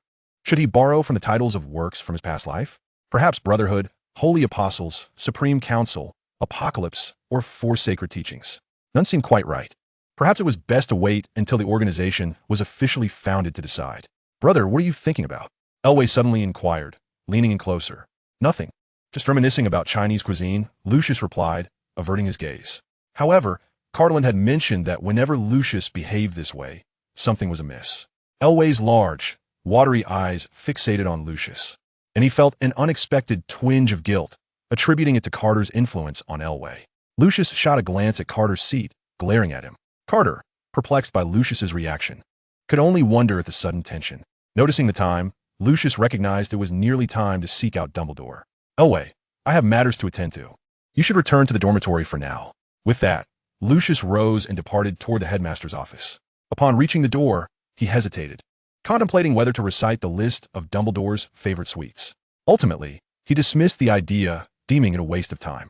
Should he simply blast the door open with magic? Yet, that would be disrespectful to a legacy bequeathed by his ancestors. Just then, the door swung open of its own accord, revealing that Hogwarts had acknowledged Lucius as its master. Upon entering, he found Snape glaring discontentedly at Dumbledore. It was understandable. Snape had once hoped Dumbledore would safeguard Lily. Yet he had failed to do so. Lucius took his habitual seat. "Would you care for some red tea?" Of course, as before, with less sugar. As he sipped the tea before him, Lucius noted that the sweetness was just right today. Snape, observing the leisurely demeanor of the two, inquired, "What urgent matter necessitated my presence?" Dumbledore turned his gaze to Lucius, and Snape followed suit, awaiting Lucius's words. Setting down his cup, Lucius declared, Voldemort has returned. We must prepare. Snape's brow furrowed. He has returned? But how shall we locate him? Apologies, Professor Snape, but uncovering Voldemort is not a simple task at this juncture. With that, Lucius placed a locket box upon the table. Does this look familiar? The embedded emerald and the serpent's emblem within it drew their attention. The Slytherin locket box? Snape and Dumbledore exclaimed in unison. One of the relics of the four founders. Dumbledore inquired, did it not vanish after the destruction of the Gaunt family? Indeed, it is the Slytherin locket box you recognize, yet it bears another name, Horcrux. As for how I acquired it, that shall be discussed later. Upon hearing the term Horcrux, Dumbledore exhibited a certain unease. Although his knowledge of Horcruxes was limited, he was well aware of their inherent malevolence and darkness. Snape was puzzled. What connection did this have to Voldemort? Lucius continued, within this Horcrux resides an old acquaintance of ours. To be precise, I am familiar with him, though he does not recognize me. Yet both of you are quite well acquainted. A sense of foreboding flickered in the minds of Snape and Dumbledore. Headmaster Dumbledore, now is the time to showcase your expertise, and then all will become clear. Snape raised an eyebrow, questioning whether the ever-capable Mr. Holmes was up to the task. Lucius shot him a disgruntled glance. I'm a Parselmouth, not a snake-talker. Dumbledore commenced his articulation in Parcel tongue, regardless of the circumstances. Speaking in such a manner was indeed somewhat unsettling. The locket box gradually opened, and a cloud of black mist emerged, coalescing into a visage that could barely be described as human. After surveying the surroundings, shock, fear, and rage flickered across the face. Dumbledore? Snape? Snape, have you betrayed me? Or my Death Eaters? The fear belonged to Dumbledore, while the shock and anger were Snape's domain. It seemed this individual regarded him with disdain. Perhaps it was time to toy with him a little. Anger manifested on Snape's face as well. Towards Voldemort, he felt nothing but hatred. This fool, as dull as a troll, who had taken the life of his Lily, and whose minions had slain Carlisle. Dumbledore, in contrast, observed in silence. Before Snape could speak, Lucius interjected, Your Death Eaters? That band of lunatics, as deranged and flawed as yourself, are all dead. Because of you, the wizarding world instituted the death penalty. They were condemned upon capture. Similarly, Tom Riddle, you are now the last Horcrux. Impossible. I created multiple Horcruxes. Multiple? Just from this Slytherin locket. I deduced and located the other 3 Horcruxes, coupled with the location where you have hidden this Horcrux. You ought to consider how difficult it will be for me to find the remaining ones. Dumbledore and Snape appeared somewhat stunned. It was evident that Lucius spoke without a hint of breathlessness, blushing, or a racing heartbeat. It seemed they would need to be cautious in their discourse henceforth. Chapter 19. The Argument Impossible. Absolutely impossible. Voldemort's face began to contort in rage. Why is it impossible? Merely due to your so-called protective measures? Curses? Poisons? Lucius's words gradually eroded Voldemort's psychological defenses. Your 5 Horcruxes have already been destroyed, yet you have been exceedingly careless. As soon as he finished speaking, Voldemort surveyed the area. Snape and Dumbledore remained perplexed about Voldemort's intentions, even gripping their wands in readiness. Voldemort swiftly charged at Lucius. With a flash of silver light, a crystal wand appeared in his hand. Void confinement. This was a spell that imprisoned anything relying on the realm of reality by severing space into independent dimensions. Anything that moved within this reality, including people, would be ensnared. Visually, it appeared as a transparent barrier. Only those adept in void magic could unravel it. As Voldemort's dark mist collided with the surface, it dispersed in all directions, inevitably failing to escape. What have you done? He roared in fury at Lucius. Observing Voldemort's condition, it seemed he had lost his value and could vanish henceforth. The azure pupils glimmered, and blue flames instantaneously engulfed Voldemort's lingering soul. After the remnants of Voldemort's soul dissipated, Snape and Dumbledore fell into silence. Lucius retrieved his pocket watch and glanced at the time. The Horcruxes, as you may have surmised, involve the severing of one soul, which is then affixed to magical artifacts. Each Horcrux requires the sacrifice of a human soul for its creation. Furthermore, when I sought that locket, the pool was already filled with countless shades. Snape and Dumbledore exchanged a knowing glance. While they were aware of Voldemort's cruelty, they had not anticipated such depths of malevolence. Simultaneously, human souls resonate with one another. According to Tom Riddle's earlier words, it seems there are more than just this box, amounting to a total of 6 Horcruxes. Dumbledore's spectacles reflected a glint of light. We must hasten to locate and destroy these Horcruxes. You understand, Lucius? Yes, but there's one Horcrux I must clarify first, and I implore Professor Snape to brace himself. We must first administer a precautionary measure to the bat. There are 3 objects equivalent to Slytherin's locket: Ravenclaw's diadem, Hufflepuff's golden cup, and the Gaunt family's ring, along with a diary from his school days and the serpent that symbolizes bloodline, a true embodiment of arrogance and spite. Lastly, our redeemer, Harry. Both men bore expressions of shock. Harry is a Horcrux? Impossible. Did you not just say the creation of a Horcrux necessitates the sacrifice of a soul? Snape's emotions surged, barely contained. Calm yourself. Severus. Dumbledore concurred with Snape's assertion. Child, that night Voldemort intended to kill Harry. How could Harry become a Horcrux? That evening, Lily Evans' love invoked an ancient protective magic for Harry, causing the killing curse to rebound upon Voldemort, resulting in the final fragment of his soul attaching itself to Harry. Snape felt a profound sense of despair. To destroy the Horcrux meant to condemn Harry to death. So you summoned me to kill that boy? Red veins appeared in Snape's eyes, and the tension in his forehead intensified, yet his tone remained eerily calm. It is not we who will kill Harry, but rather Voldemort must do so. Due to that magic, we are unable to act. Lucius cast a deep gaze at Dumbledore, who understood the unspoken message. Then must that boy die? Only in this manner could Voldemort be rendered truly and irrevocably dead. A prolonged silence enveloped them, and within Snape's heart, turmoil wrestled amidst thorns as he finally spoke. I believed all these years that we were protecting him, for her, for Lily. Our prolonged guardianship was meant to strengthen him, to cultivate his abilities. Dumbledore closed his eyes, perhaps harboring the hope that Harry would mature into his own. Yet at the same time, the lingering remnants of Voldemort's soul, entwined with Harry's own, had nearly merged into a singular entity. Thus, it was imperative for Harry to make his own choice between evasion or embracing death. Lucius cast a glance at Snape, whose expression shifted dramatically. So you summoned me to deliberate on how to eliminate him? Is this entire endeavor merely to ensure his willing acceptance of death? If Voldemort regains his former strength, many lives will inevitably be lost. I cannot allow this society to descend into darkness and fear. Lucius's words elucidated to Snape the gravity of his choice. A wave of terror washed over Snape. It meant that Harry must perish. Do not be so shocked, Snape. You have witnessed the demise of countless souls over the past 11 years. Dumbledore opened his eyes and fixed his gaze upon Snape. I once could not save them. But does that mean I cannot save now? Snape abruptly stood, exclaiming, You have manipulated me. What do you mean? Dumbledore inquired. I have acted as your spy, woven lies for you, and risked my life. All of this was supposedly to ensure the safety of Lily Potter's son. Now you tell me that it was akin to raising a pig for slaughter. How touching, Professor Snape. Lucius regarded Snape with solemnity. Tell me, Severus Snape, do you truly love that boy? Love. Snape shouted, brandishing his wand. A silvery light flickered at the tip of his wand, transforming into a silver doe that leaped gracefully to the floor, soaring from one end of the office to the other, circling the ceiling before darting through the window and into the distance. Dumbledore observed Snape intently throughout this display. All this time, silence reigned once more until Lucius broke it. Death is not the end for Harry. It is merely the conclusion for Tom Riddle. Both Snape and Dumbledore turned to Lucius, questioning, What do you mean? The ancient magic residing within Harry will safeguard his soul. We merely need to extricate him from this bewildering illusion. That magic is the key. But how do we utilize that magic?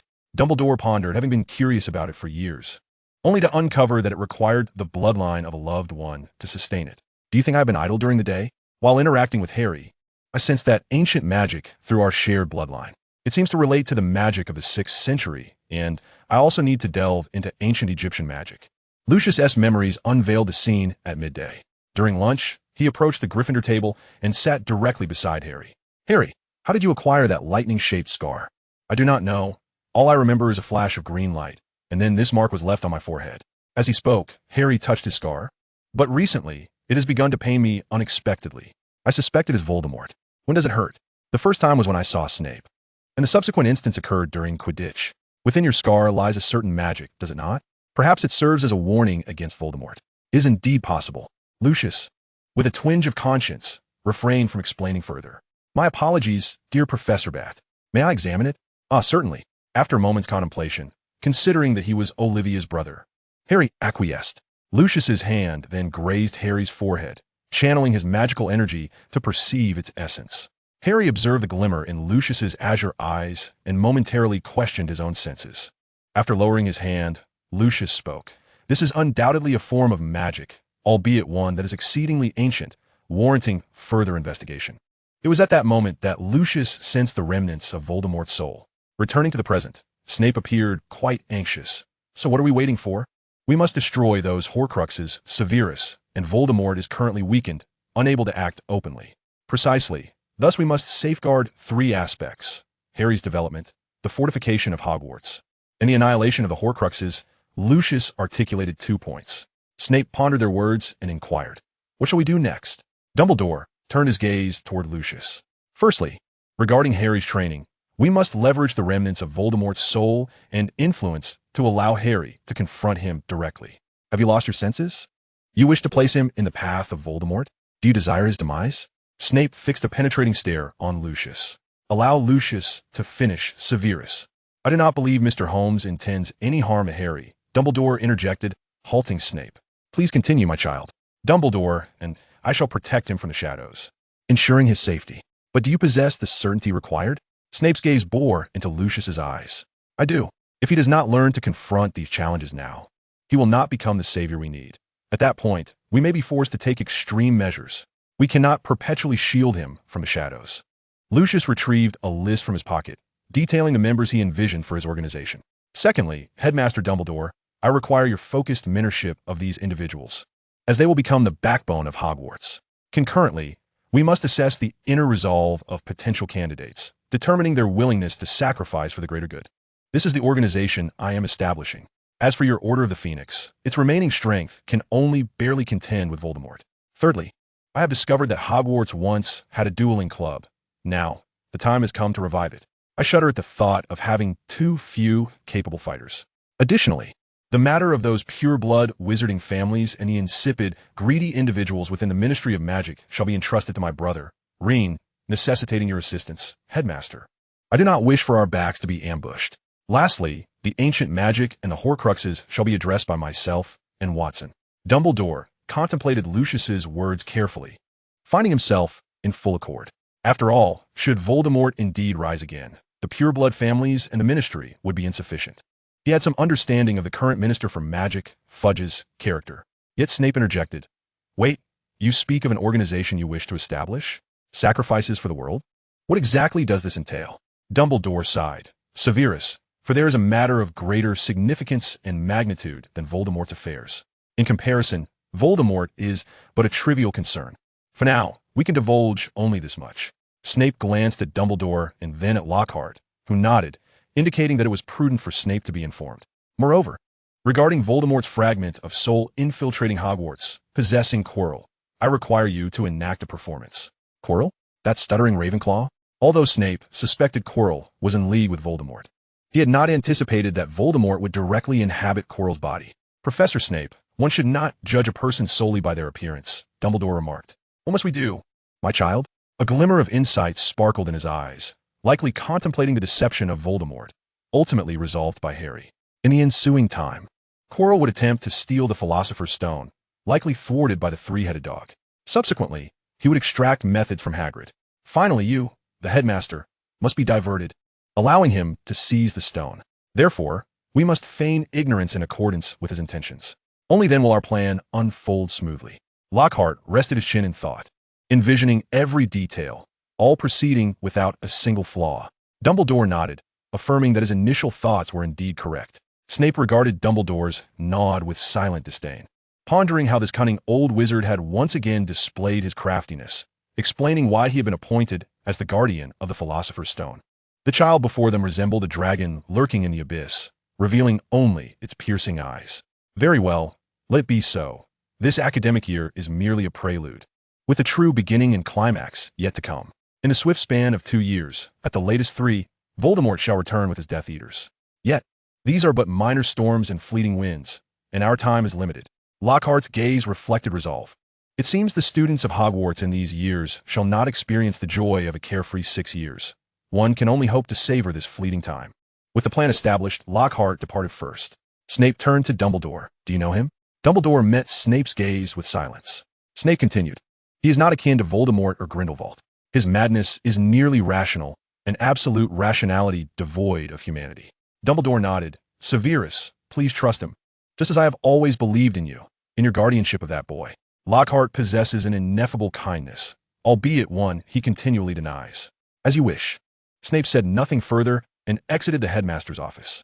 Within the Hogwarts Hall, amidst the celestial scene of the night sky above, a bolt of lightning cleaved through the heavens. Chapter 20. The Christmas train. In the days that followed, Dumbledore summoned the four house heads to his office for a discussion. However, recently the heads had been preoccupied with offering private instruction to Hermione and others. Consequently, even the Weasley twins found themselves ensnared by Professor McGonagall, unable to execute their pranks. Moreover, even the workload assigned to students by professors has increased recently, causing considerable distress among the four colleges. There are whispers of whether these esteemed individuals have once again stirred trouble, inciting the discontent of the dean. However, the thought of diligent students like Neville and Cedric cast doubt on that notion. As the eve of Christmas approached, Lux stood atop the castle, gazing at the starry sky.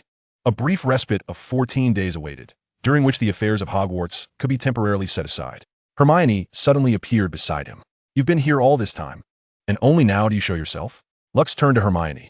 She touched her nose, looked at him, and said, You've been busy lately, but why haven't you shared with us? Even Olivia and the others are in the dark.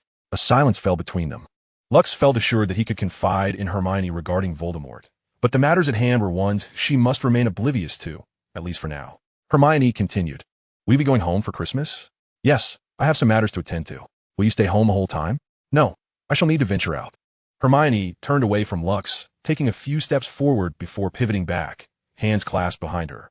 Looking down at her toes, she said, All right, but you mustn't forget my Christmas gift, and it must be something truly special. With that, she hurried off, reminiscent of a little girl frightened by ghosts and darkness, though, in truth, she was simply shy. Lux chuckled softly. Christmas gifts, indeed.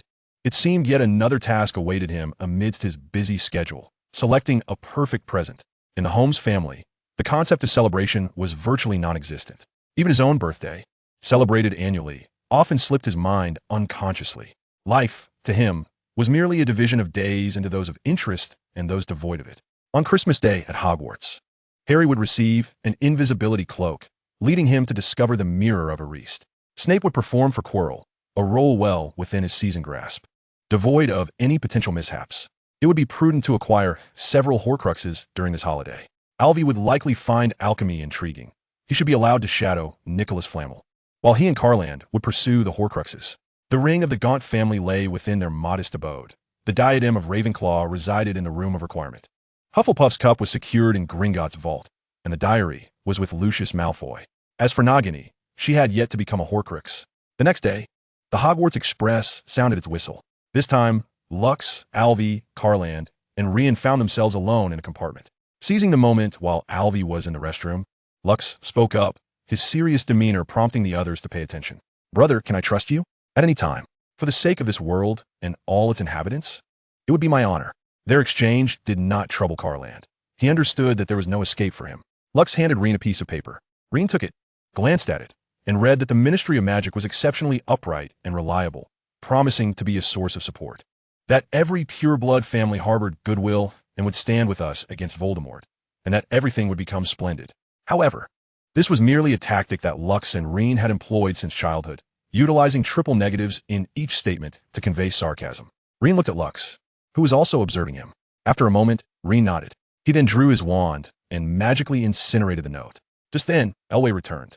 The three of them shared an unspoken understanding, pretending as if nothing had occurred. Lux smiled and asked, Elway, do you enjoy alchemy? Of course, but there is no one to teach me. Her previously joyful expression instantly morphed into one of disappointment. I have a letter of recommendation from Professor Dumbledore. Perhaps we could seek out an alchemy instructor. Lux produced the letter from his pocket, showing it to Elway. Catterland regarded Lux with a curious glance, to which he responded with a wink. Meanwhile, Hermione, Olivia, Yeka, Daphne, and Cassandra were eavesdropping outside the door. When Elway had stepped out and then returned, it startled them considerably. As they had not witnessed the scene within, the dialogue left them utterly perplexed. Inside the compartment, aside from Elway, the other three sensed that someone was listening outside. At that moment, Harry and Ron were frantically searching for clues regarding Nicolaim in the library, unbeknownst to Dumbledore, who observed everything. To divert the group of eavesdropping girls, Lux meditated. Rian munched on snacks, contemplating how to wield political influence. Catterland continued perusing the newspaper. Elway reviewed her textbooks. Outside, the five girls, hearing silence from within, ultimately gave up. They gathered in a compartment, discussing the content they had just overheard. Hermione speculated that it might relate to their recent excursion to the Forbidden Forest, yet dismissed the notion, as Reen seemed unaware of that incident. Olivia puffed her cheeks, leaning over the table like a little hamster stuffed with food, lamenting, "They always do this. Whenever they engage in secretive conversations, I never know what they are plotting, and they never take me along, leaving me to conclude that it must be something significant." Hermione remained silent, feeling that her intuition was correct. Yeka pondered for a moment before stating, "They must be planning something this holiday. If it were merely about Voldemort, the two brothers would not unite." Yeka turned to Olivia. "When have you seen your brothers collaborate before?" Olivia straightened up, crossed her arms, and closed her eyes, deeply reflecting. She sifted through her memories, but the more she recalled, the more her brow furrowed in concentration. "I can't remember. I give up. The most straightforward instance of cooperation between Lux and Reen was when they rescued me. Other than that, I'm unaware of when they began to unite. They appeared to be engrossed in their own affairs, oblivious to the fact that they were collaborating." Olivia leaned over the table once more and added that whatever had brought them together must be of monumental significance, perhaps an international conspiracy or a national war. Yekaterina listened to Olivia's grievances and seized upon a singular point: international conspiracies and national wars. Meanwhile, Hermione, somewhat perplexed, recalled their previous venture into the Forbidden Forest, where discussions of the Middle Ages and ancient relics had arisen. Yet, she pondered the connection between these topics and the aforementioned conspiracies and wars. Could it be that a mysterious figure sought to incite a war within the entire magical community of Britain, thereby uniting the two? Daphne's suggestion left Olivia and Yekaterina in a state of confusion. Yekaterina felt as though she had grasped a fleeting insight. If Voldemort were capable of instigating war at this moment, then surely we would detect the slightest trace, especially with Dumbledore still present. Voldemort could not achieve this. Currently, Voldemort was preoccupied with the treasures of Nicholas Flamel, yet the Death Eaters remained inactive. Hermione's words plunged the compartment into silence, indicating that Voldemort's affairs bore no relation to what Lucius had mentioned. Yekaterina turned to Olivia and inquired, "Olivia, do you recall the second statement made by your brother Lucius? For the world and all its inhabitants." Olivia pondered this assertion deeply. Yekaterina, too, reflected on why Lucius would utter such a phrase. In that moment, both minds converged upon a singular notion: a global war. Yet, what kind of world conflict could possibly involve the magical realm? Was it the first Dark Lord, Gellert Grindelwald? However, Lucius and his companions had never encountered Grindelwald. Ultimately, they relinquished their speculations and resolved to seek answers from Lucius himself. Olivia sighed. "My parents recently sent me a letter stating they would take me back to the manor. They mentioned preparing for Lucius's birthday in advance. Thus, I cannot visit him during this period." Hermione and Yekaterina exclaimed, "Lucius's birthday? Indeed, I almost forgot to mention. Lucius's birthday falls on January 1st. Hermione and Yekaterina made a mental note of this, though Hermione was puzzled as to why Yekaterina had mirrored her earlier thoughts. Yet, considering Lucius and Yekaterina were rivals, she dismissed it. Similarly, Yekaterina was unaware of Lucius's residence, and with her parents needing assistance, she could not go. Consequently, the task of shadowing Lucius was entrusted to Hermione, who had previously visited his home. Olivia specifically advised Hermione to adopt a disguise, as her brother Lucius possessed an unparalleled prowess in concealment and counter-tracking, surpassing even that of adults. Therefore, it was imperative that Lucius remained unaware of her presence. As the Hogwarts Express came to a halt, Lucius and his companions prepared to disembark. At that moment, Yekaterina joyfully rushed towards her parents, introducing her friends, yet occasionally glancing at the departing figures. Could it be that our beloved daughter has developed an affection for someone? Edward Adler, Yeka's father, bent down playfully and teased her. "No, I was merely pondering whether to stay at school for the next Christmas." After exchanging farewells with the Macmillans and the Greengrass couples, he departed. In the car, Yeka turned to her mother and said, "Mom, you have no idea how many fascinating things there are at Hogwarts." The Granger couple also arrived to pick up Hermione. She first embraced Mrs. Granger and, amidst Mr. Granger's protests, gave him a hug as well. "By the way, Hermione, hasn't Lucas returned?" Mrs. Granger inquired. "He has come back, but perhaps he has already left," Hermione replied, glancing at the individuals disembarking, yet failing to spot Lucas. "Let's head home now, Dad, Mom." In the car, Mrs. Granger observed Hermione's slightly melancholic demeanor through the rearview mirror. "What's the matter, Hermione? Did you have a quarrel with Lucas?" "No, Mom. It's just that I feel Lucas is hiding something from me. I have no idea what he is up to. Boys are like that. they seldom share their secrets. Mr. Granger interjected, especially that lad Lucas. Though I've only met him a few times, his maturity is akin to that of an adult. He is a trustworthy and reliable young man. So, can I go visit Lucas? Hermione asked eagerly. Of course, the Granger couple readily consented, unaware that this very agreement nearly exasperated Mr. Granger to the point of frustration, akin to a drafty winter coat. Lucas and his companions were the last to exit the vehicle, parting ways at the train station. Rian returned first to contact his father, Hogwarts Holmes, to discuss a series of political intrigues involving the British Ministry of Magic and Pureblood families. Perhaps it was hereditary, but Sherlock Holmes' brother Mycroft Holmes' descendants seemed to possess an abundance of political acumen. Upon returning to their long-abandoned room, Lucas retrieved a pocket watch to check the time, then retreated to his study, locking the door behind him. Among the books on the lowest shelf, he found one titled Trout, gently nudging it with his finger. The bookshelf slowly parted, revealing a hidden chamber. The design of this secret room featured a bookshelf as a concealed door, creating a visual illusion to prevent discovery of the seemingly vanished space. Upon entering the chamber, a wall covered in various pieces of information came into view. The newspapers were all from the magical realm, interconnected with red lines that linked various pieces of information. Lucas had begun collecting data on Voldemort and the related era before the school year commenced. Subsequently, relying on his abilities to unravel various mysteries, he had chosen to distance himself from Voldemort's affairs.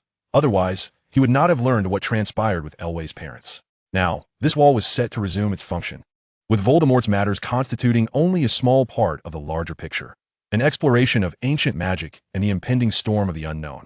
He retrieved 3 books from the void, Grimm's Notes, Dark Travels, and a tome on immortality through dark magic, along with the information bestowed by his ancestor, Myagad, and the remnants of Hogwarts. It appears that this wall requires refurbishment, and it bears an evocative name, the Web. In fact, during this period, Lux had speculated that this so-called storm might be connected to the legendary Arthurian War. If it is not, then surely the ancestor Merlin must have made prophecies pertaining to it. Chapter 21. Avalon. As he organized the web, Lux recalled that he was still missing something, his 2 dreams. Indeed, it had been proven that those dreams were grounded in reality. Reclining in his chair, Lux pondered the words spoken to him by the Elder in his first dream. The notion of dormant darkness and the quest to uncover something. The term dormant struck Lux as he contemplated its implications. It suggested that traces of the past should have been left behind, indicating that the dream was likely a form of forewarning. Lux rose and picked up a book, an unpublished tome titled The Endless Holy War, chronicling the era of King Arthur and Merlin. This book belonged to his mother's lineage, yet its texture was peculiar, akin to a type of unknown bark. It was a dark epic, wherein the creatures of the earth were governed by fear. In his childhood, he had dismissed such a prologue as mere nonsense, but now, he considered that perhaps the author had indulged in excessive mystique. A sharp pain in his finger interrupted his thoughts. He had inadvertently grazed it while turning the pages. A drop of crimson blood fell onto the book. Yet Lux paid it no mind, merely rising to tend his wound. Unbeknownst to him, as the blood seeped into the pages, it emitted a faint blue glow. Returning to his chair, Lux resumed reading, oblivious to the text stained by his blood, until he came upon the next illustration. Merlin stood upon a precipice, wand in hand, as a great dragon soared through the sky, and King Arthur led his knights of the Round Table into battle. Beside them lay a vast lake. As he gazed upon the image, Lux felt his vision blur, his mind becoming hazy. When he regained consciousness, he found himself not in his study, but within a lush rainforest. Lying on the grass, he felt the moist earth beneath him, and his fingers grazed the delicate blades of grass. He sprang to his feet, surveying his surroundings. The sunlight seemed to be obscured by the forest, casting a distinct verdancy unlike that of the outside world. "Watson," Lux called out, his voice echoing through the trees. After 2 minutes of silence, with no response and no sign of any animals, he resignedly moved forward. Yet, after taking a few steps, he heard an unfamiliar sound. Stopping in his tracks, he closed his eyes and listened intently. It was a language he had never encountered before, yet it resonated with an inexplicable familiarity. Following the sound, "Et discernait the world, le winico le cajot le partida le millennium le béjotin wotok bejlai embakar, uti le patria saludar u cajal patik." The return, a millennium of separation, the path home, now treading upon familiar soil, your kin await to greet you. An ethereal melody reached Luke's ears, compelling him to follow its faint resonance deeper into the woods. At last, he emerged from the trees, where a beam of sunlight cascaded down, illuminating a vast lake. The enchanting song emanated from this very body of water, repeating endlessly and enveloping Luke in its allure. As time flowed on, the melody grew increasingly distinct. The gentle warmth of the unfamiliar language washed over him.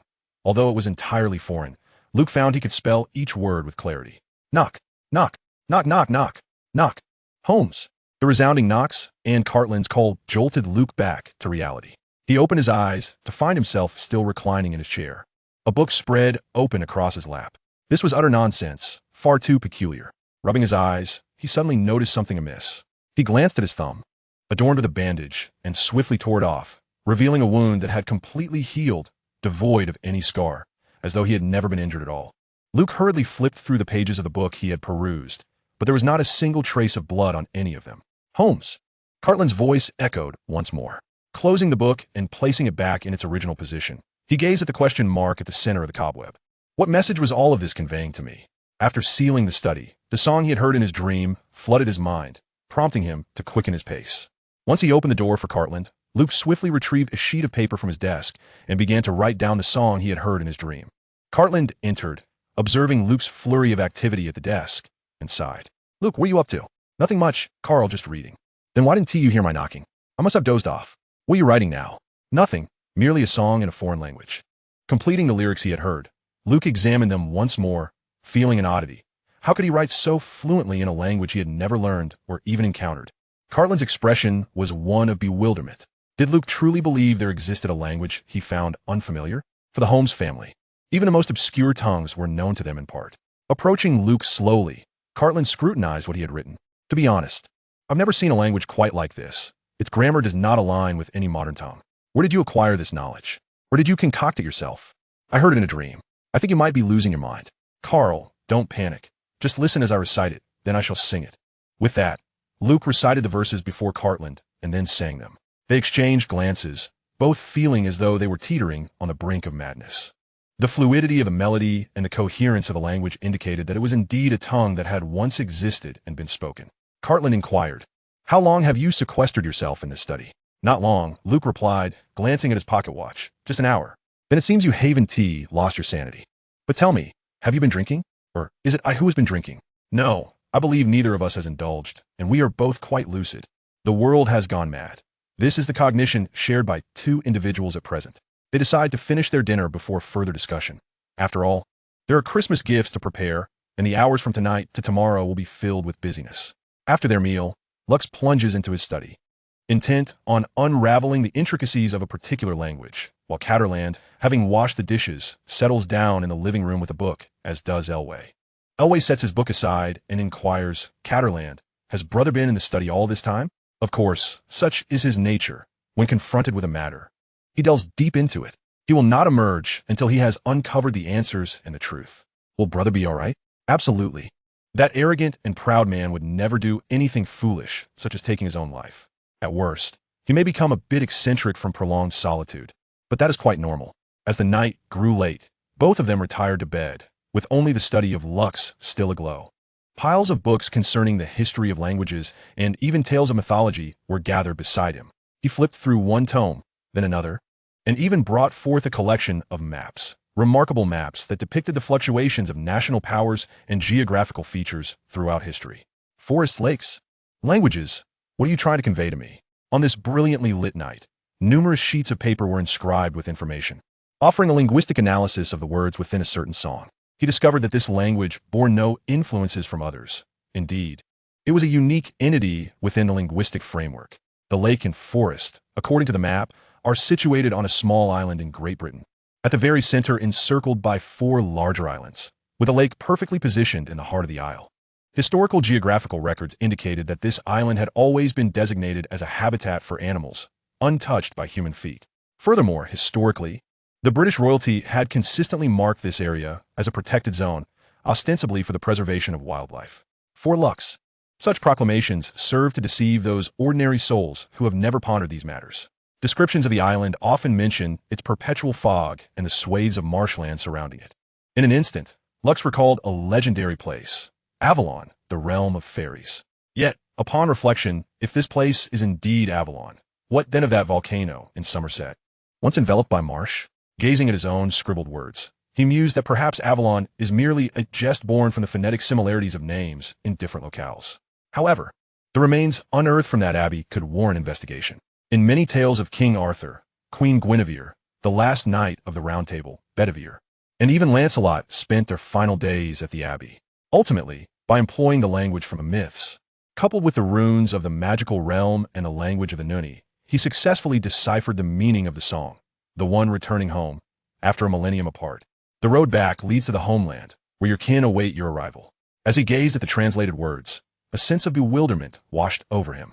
Outside, snow fell gently, and a chill permeated the air. Observing that the hour was still early, Lux had no intention of retiring for the night. Rather, he ventured outdoors. Both Carl and Elway remained in slumber. As he wandered the streets, he pondered his future existence. The Don's grayish visage prompted thoughts of whether returning to his great-grandfather's era might provide a simpler resolution to his dilemmas. Before him lay a dense fog of uncertainty, obscuring even the slightest glimpse of clarity. As he strolled, he arrived at 221 Baker Street. Lux glanced at the windows on the second floor and, though tempted to depart, ultimately resolved to return for a closer inspection. This residence had been bequeathed to his great-grandfather following the passing of Mrs. Hudson. The key smoothly turned in the lock, granting him entry. His memories of Mrs. Hudson were but fragmented impressions gleaned from the works and journals of Carl's great-grandfather, John Watson. Yet, it was evident that Mrs. Hudson held a genuine concern for his ancestor, an emotion akin to that of a proud mother indulging her capricious son. Ascending the staircase, he traced the banister with his fingers, admiring the paintings adorning the walls, as though he had been transported back to the 1890s. He recalled that Mrs. Hudson's myriad talents were facilitated by the generous rent paid by his great-grandfather. Such sums were sufficient to purchase the entire house.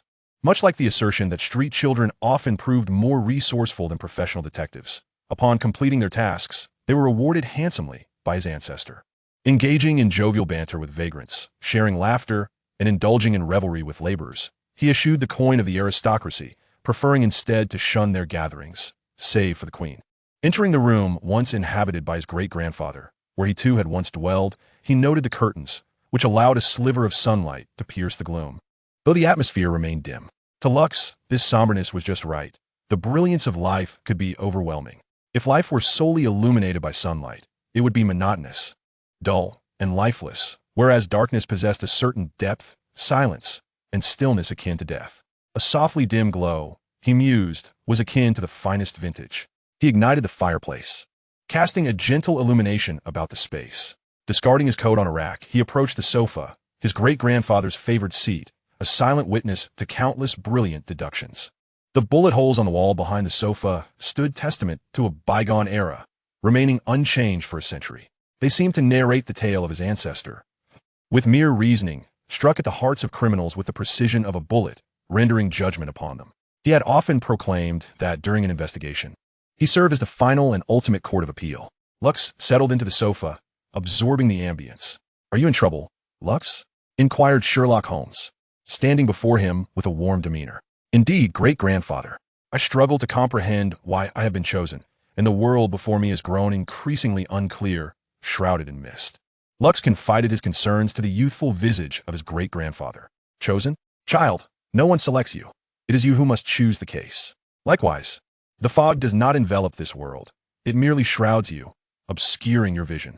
Sherlock ignited his pipe and placed it between his lips, the smoke wafting through the room. "Pray tell, my child, how long has it been since your last visit? A year? 2? Has he sought you out?" "No, I've been vanquished by him. I have yet to achieve a victory, unlike you. I am incapable." Beneath the melancholic tone lay an undercurrent of fear. Perhaps this time, it was merely a failure.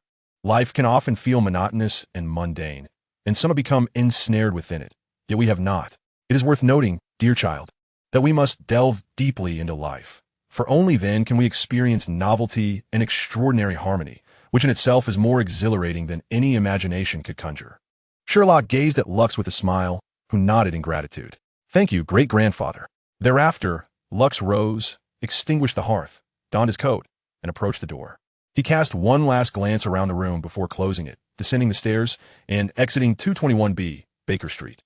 As the fire in the hearth flickered out, the room fell silent and empty once more, returning to its desolate state. The only remnants of Lux's presence were the traces he left behind, accompanied solely by a solitary beam of sunlight filtering through. Chapter 22, Journey to Paris. Upon stepping out of 221B, Baker Street, he turned towards the mall to procure gifts for them. Entering the large shopping center, he found himself uncertain about what to purchase. Carl suggested perhaps a coat for him. Elvira advised, and Lux glanced at a nearby jewelry store, entering only to exit moments later. Finally, there was Olivia, Rian, Hermione, and Dumbledore. He decided to select something for them as well, lest he burden the lonely old man with his solitude. For the bat's sake, he mused, I shall get you a gift, considering you are Elvira's godfather.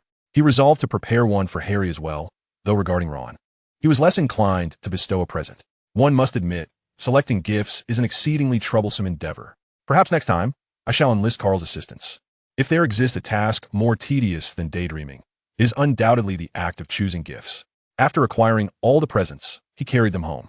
Upon entering, he unceremoniously tossed the gifts into the living room. Catterland observed him returning with an armful of items.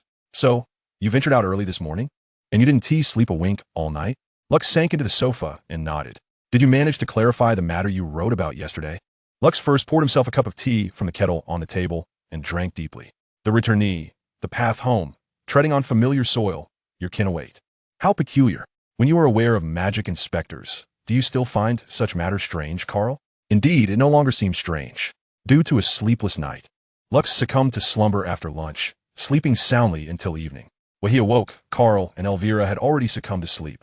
Lux rose and walked to the kitchen, opening the refrigerator to find a portion of sushi and pasta, securely wrapped in cling film, accompanied by a card. Lux picked up the card and glanced at it. The inscription above was penned by Cardeland, while the line below was written by Elway. The card read, Finish your meal and hurry off to bed. If you wish to continue as a detective, you must heed my words. Brother, if you find yourself hungry in the middle of the night, do eat swiftly. Tomorrow is Christmas, and anticipate my gift. A smile graced Lux's face. Carl, if you could maintain such prudent silence at the right moments, you would indeed be an indispensable partner. He placed the food into the microwave for a brief warming. While he was eating, a silver phoenix flew in. Without hesitation, Lux knew it was a message from Dumbledore. The phoenix, Dumbledore's Patronus, hovered before Lux and conveyed, I have already spoken with Nicole May. You may come whenever you wish. And the rest is up to you. With that, the silver phoenix departed. Lux recalled that each person's Patronus initially took the form of their animagus. He would prepare for his animagus after the holiday. Once he finished eating, he returned to his bedroom to sleep. Jingle bells rang out. The cacophony of children outside roused Lux from his slumber. He detested the holiday's noise, which always made it difficult to think clearly, even hindering his ability to sleep. Struggling to get out of bed, he donned his loungewear and approached the window, gazing at the sun just rising above the horizon. At that moment, London was cloaked in a blanket of snow, and beneath the dark blue sky, the fog seemed to have lifted somewhat. Countless homes illuminated their lights, with the children's rooms being the first to glow. On this day, every English household would be adorned with heaps of gifts and a Christmas tree, each present accompanied by a postcard filled with heartfelt messages. However, this had never been the case for the Holmes family. Dressed in his loungewear, Lux made his way to the living room, where he found Elway and Cardeland sorting through the pile of gifts. He plopped down onto the sofa, closing his eyes, as if the sleep he had just experienced was insufficient. Merry Christmas, brother, Elway called sweetly to Lux, marking his first Christmas and the warmest holiday yet, as he received numerous gifts. Merry Christmas, Elway. Though Lux appeared noticeably fatigued, his tone remained filled with joy. Cardeland paused in his task and looked at Lux. Aren't you going to see the gifts meant for you? Lux waved his hand dismissively. My gifts. Please open them for me and tell me who sent what.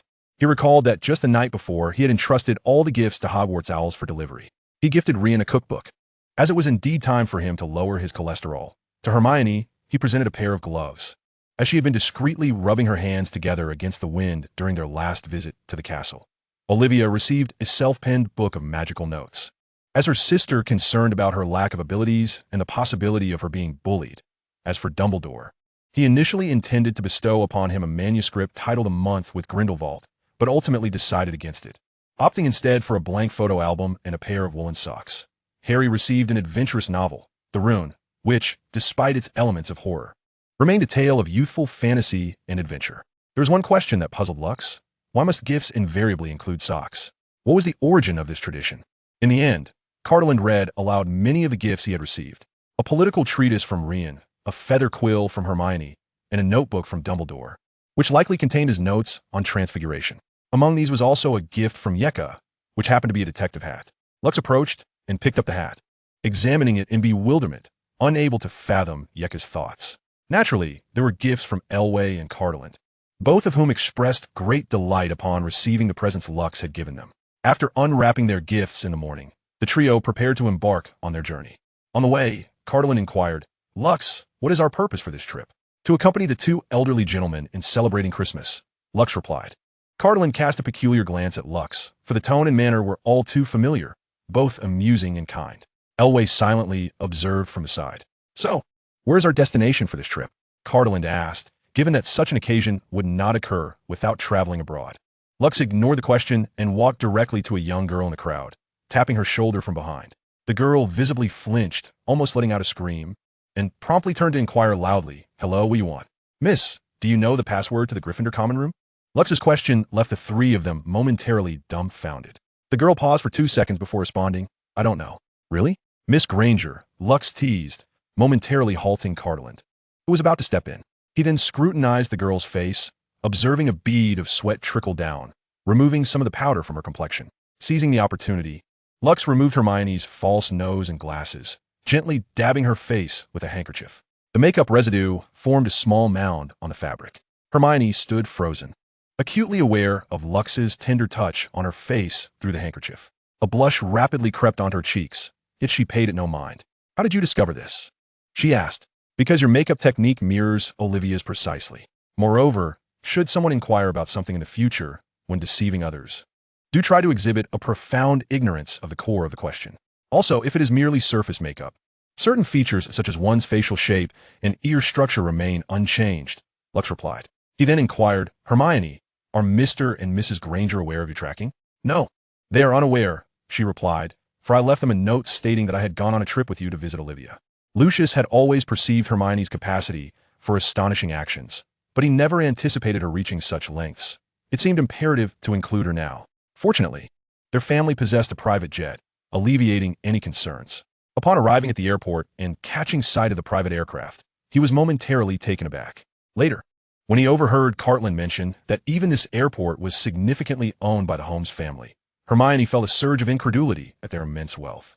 Once aboard the plane, the four of them reclined on the sofas. Cartland turned to Lucius and said, "Now you must reveal our destination." "Certainly, Carl," Lucius replied.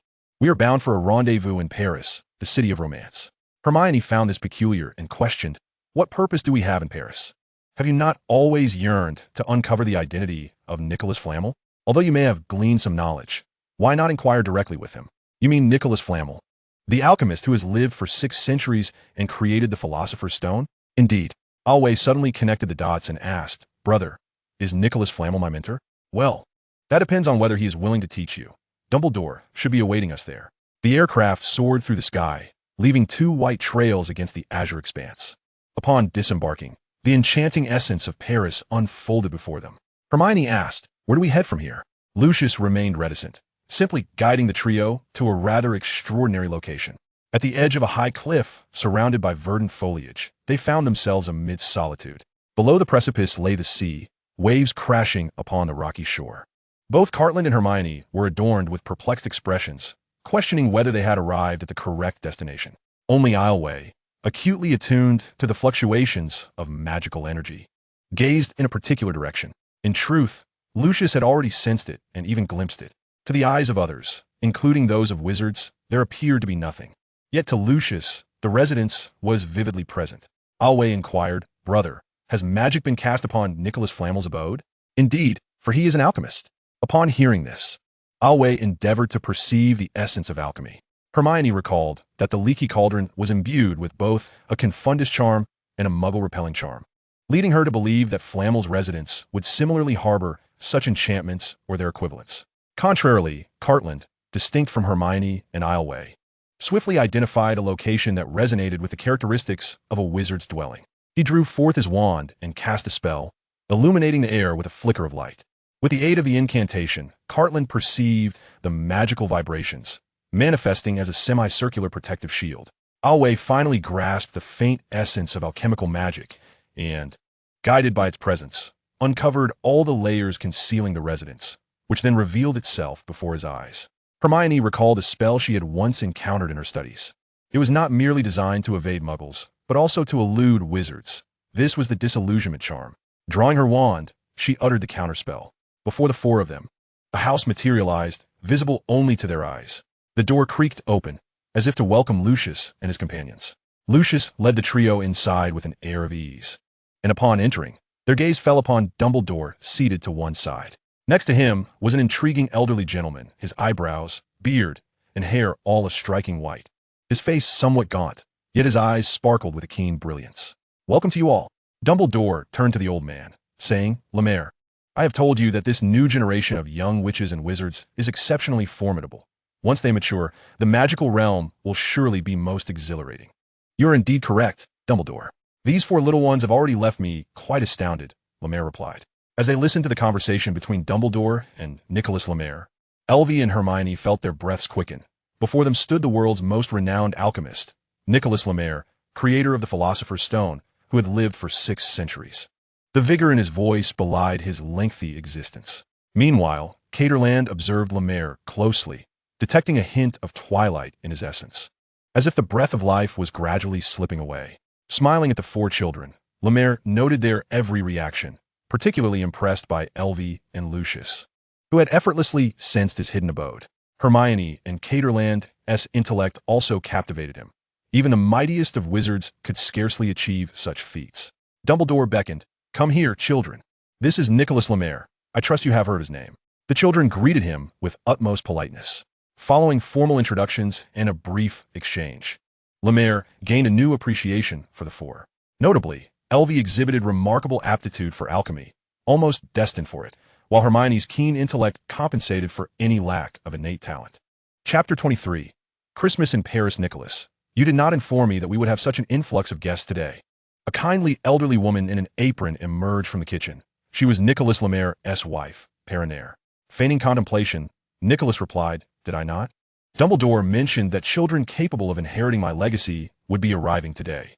He glanced at Dumbledore, clearly shifting the blame. Perinaire, undeterred by Nicholas's playful demeanor, warmly addressed Lucius and the others. "Hello, children. Merry Christmas."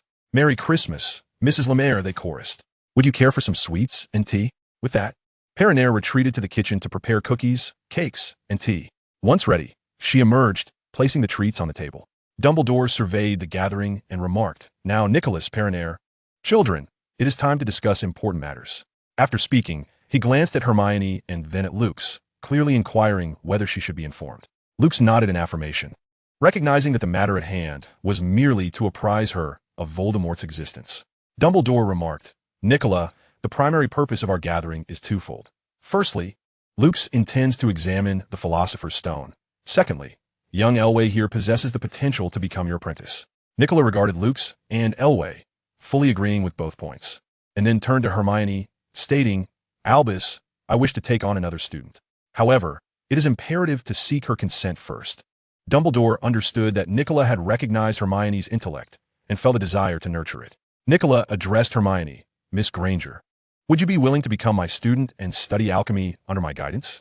Upon hearing Nicola's inquiry, Hermione felt a surge of disbelief at the prospect of becoming a student and learning the art of alchemy. Excitedly, she exclaimed yes, realizing her lapse in composure. She quickly regained her demeanor, affirming, "Indeed, Mr. LeMay, I am eager to become your student." Her enthusiasm elicited smiles from the 3 elderly men, while Nicola turned his attention to Elway, saying, "Now both you and Hermione are my students. How about you remain here during this holiday to study with me?" Elway and Hermione exchanged glances with Lux, who spoke up, "You may stay here and learn from Mr. LeMay for now, and you can return in the last few days of the holiday." They nodded in agreement, for Hermione was aware of Lux's current agenda, but sensed that there were other matters at hand. Subsequently, Lux and Nicola engaged in a discussion about the Philosopher's Stone. "Mr. LeMay, I require the Philosopher's Stone for my research," Lux stated. Nicola merely closed his eyes and shook his head in response, leading Lux to believe that Nicola was merely concerned about his potential vulnerability to the stone's allure of immortality. However, Nicola explained, "My child, both Perenelle and I have lived long enough. We previously deliberated and resolved to destroy the Philosopher's Stone and embrace death, leaving this world behind. Yet, the stone is ultimately my creation, and I have long wrestled with doubt. After Dumbledore shared your story with me, I can now rest assured. The stone shall be entrusted to you henceforth. I hope it finds a worthy new master. Upon hearing these words, everyone comprehended that Nicolas Flamel and his wife Perenelle had little time left. Hermione and Elway felt a twinge of sadness. Death is merely a new beginning. My great-grandfather once said, life can be quite tedious. My existence has been a quest to avoid squandering my days in mediocrity. These small endeavors have aligned with my aspirations. Mr. Flamel, your greatness in this life is already a testament to your legacy. Luke's words resonated deeply with the three elderly men.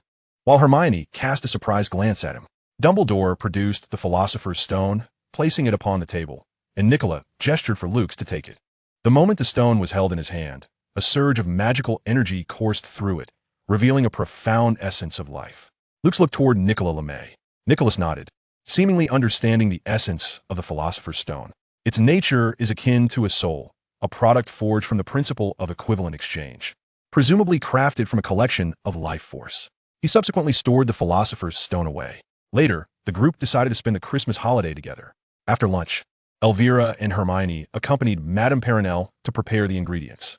Meanwhile, Catterland and Lucius began discussing serious matters with Dumbledore and Nicholas. During their discourse, Lucius revealed what he currently knew about Horcruxes. When the topic turned to the Gaunt family's ring, a glimmer of desire flickered in Dumbledore's eyes. Lucius mentioned the curse associated with the Gaunt family ring, stating that the past shapes us, the departed are gone, and resurrection is but a curse. Dumbledore's gaze was filled with turmoil. Had his mother and sister lived, how joyous his family would have been.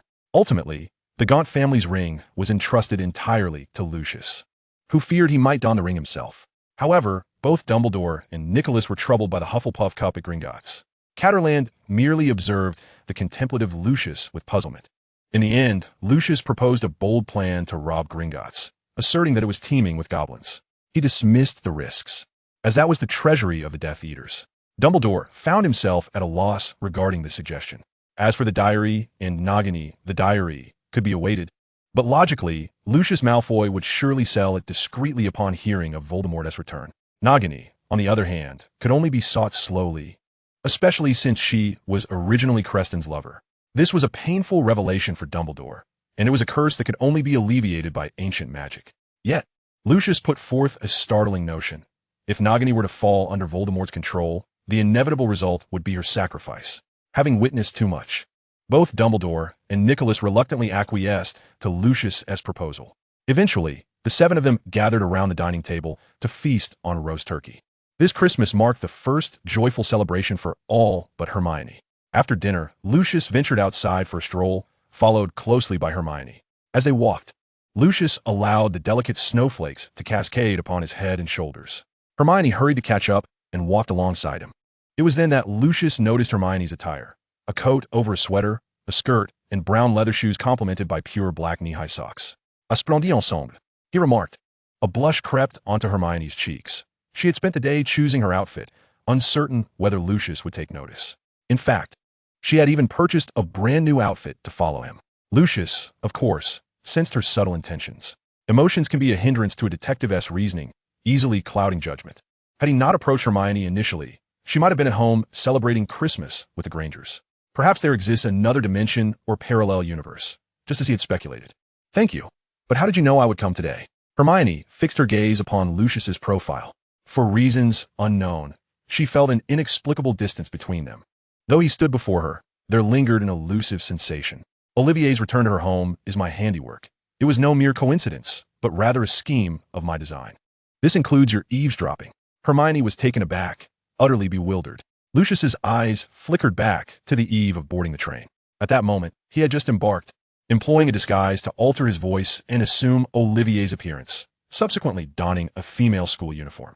Although his height was slightly greater, he had adjusted the proportions of the attire so that it was difficult to discern his true stature unless one looked closely. He located Hermione's room, arranging to meet her while Olivier was occupied in the restroom, before seeking out Adler and her companions. Eventually, he returned to Hermione, urging her to go ahead. Once Hermione was diverted, he mimicked her notes, leaving a message to explain his actions, and patiently awaited Olivier's arrival. He then reverted to his original form and transported himself to a compartment predetermined with Rian and Carl for their meeting. Lucius gently ruffled Hermione's hair, stating that certain matters were not yet for her knowledge, as she was not yet capable of self-preservation. Hermione swatted his hand away, though she felt an urge to linger in the moment. Puffing her cheeks, she inquired, "What do you mean, unable to self-preserve? When you can face Voldemort alone and safely extricate yourselves from peril, that is what I mean by self-preservation. You intend to confront Voldemort?" Hermione's face was a canvas of disbelief. "Hermione, our time is limited, and I cannot allow you to become an unstable variable that might lead to dire consequences. I am no gambler, nor can I afford such a wager." Hermione hesitated before softly asking, "Not even Dumbledore?" Lucius shook his head. "No, this is a matter I have deliberated with Dumbledore. We both understand how powerless we currently are. We cannot involve you all in this. So, you and Dumbledore, will you die? I do not know, perhaps." At this revelation, Hermione stood frozen in place. Lucius turned to face her, his eyes slightly reddened. He was acutely aware of the nature of both himself and Dumbledore. When society demands sacrifice, both he and Dumbledore would resolutely face death. Emotionally, he was perhaps even more callous than Dumbledore, driven solely by rationality to achieve ultimate victory. In terms of feelings and familial bonds, his actions towards Hermione were undeniably cruel. Hermione gazed at Lucius, comprehending the significance of his earlier remark during the eavesdropping, which was made for the sake of the world and its inhabitants. In a hushed voice, she asked, "What do you plan to do?" "First, we must eliminate Voldemort as an unstable factor. When that moment arrives, you will be relocated to a temporary safe haven. Hogwarts may become a battleground, and we cannot safeguard everyone." Lucius articulated his strategy. The two stood still, with Hermione's heart still in turmoil. The snow fell increasingly heavier, blanketing their heads and shoulders in white. Lux took out his pocket watch from the inner pocket of his trench coat to check the time. "Do not dwell too much. You still have your parents. This is merely the fate of the Holmes family. It is getting late. Let us return," he said, grasping Hermione's hand as they turned back. Hermione felt Lux's grip on her sleeve and followed closely behind. Observing Lux's silhouette, she perceived his solitude.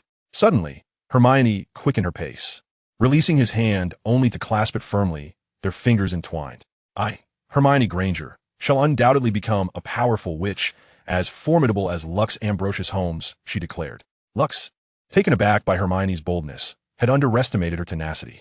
He couldn't help but tease, "Is this a confession?" Upon hearing this, Hermione opened her mouth, then bit her lips shut, feeling that the winter air was no longer cold. "Consider it a confession." With that, she pulled Lux along. Now, she led the way, while he followed. Yet, Lux could not see Hermione's expression, only feeling as though he bore an immense burden, realizing a girl had developed such feelings for him. Upon returning, Hermione hurried upstairs to the room prepared for her by Madame Perenelle. Dumbledore and the Lemmays noticed her flushed cheeks and naturally assumed something had transpired between her and Lux. Dumbledore chuckled. "The youth of today are far more liberated than we were in our time. I still remember when I first met Perenelle.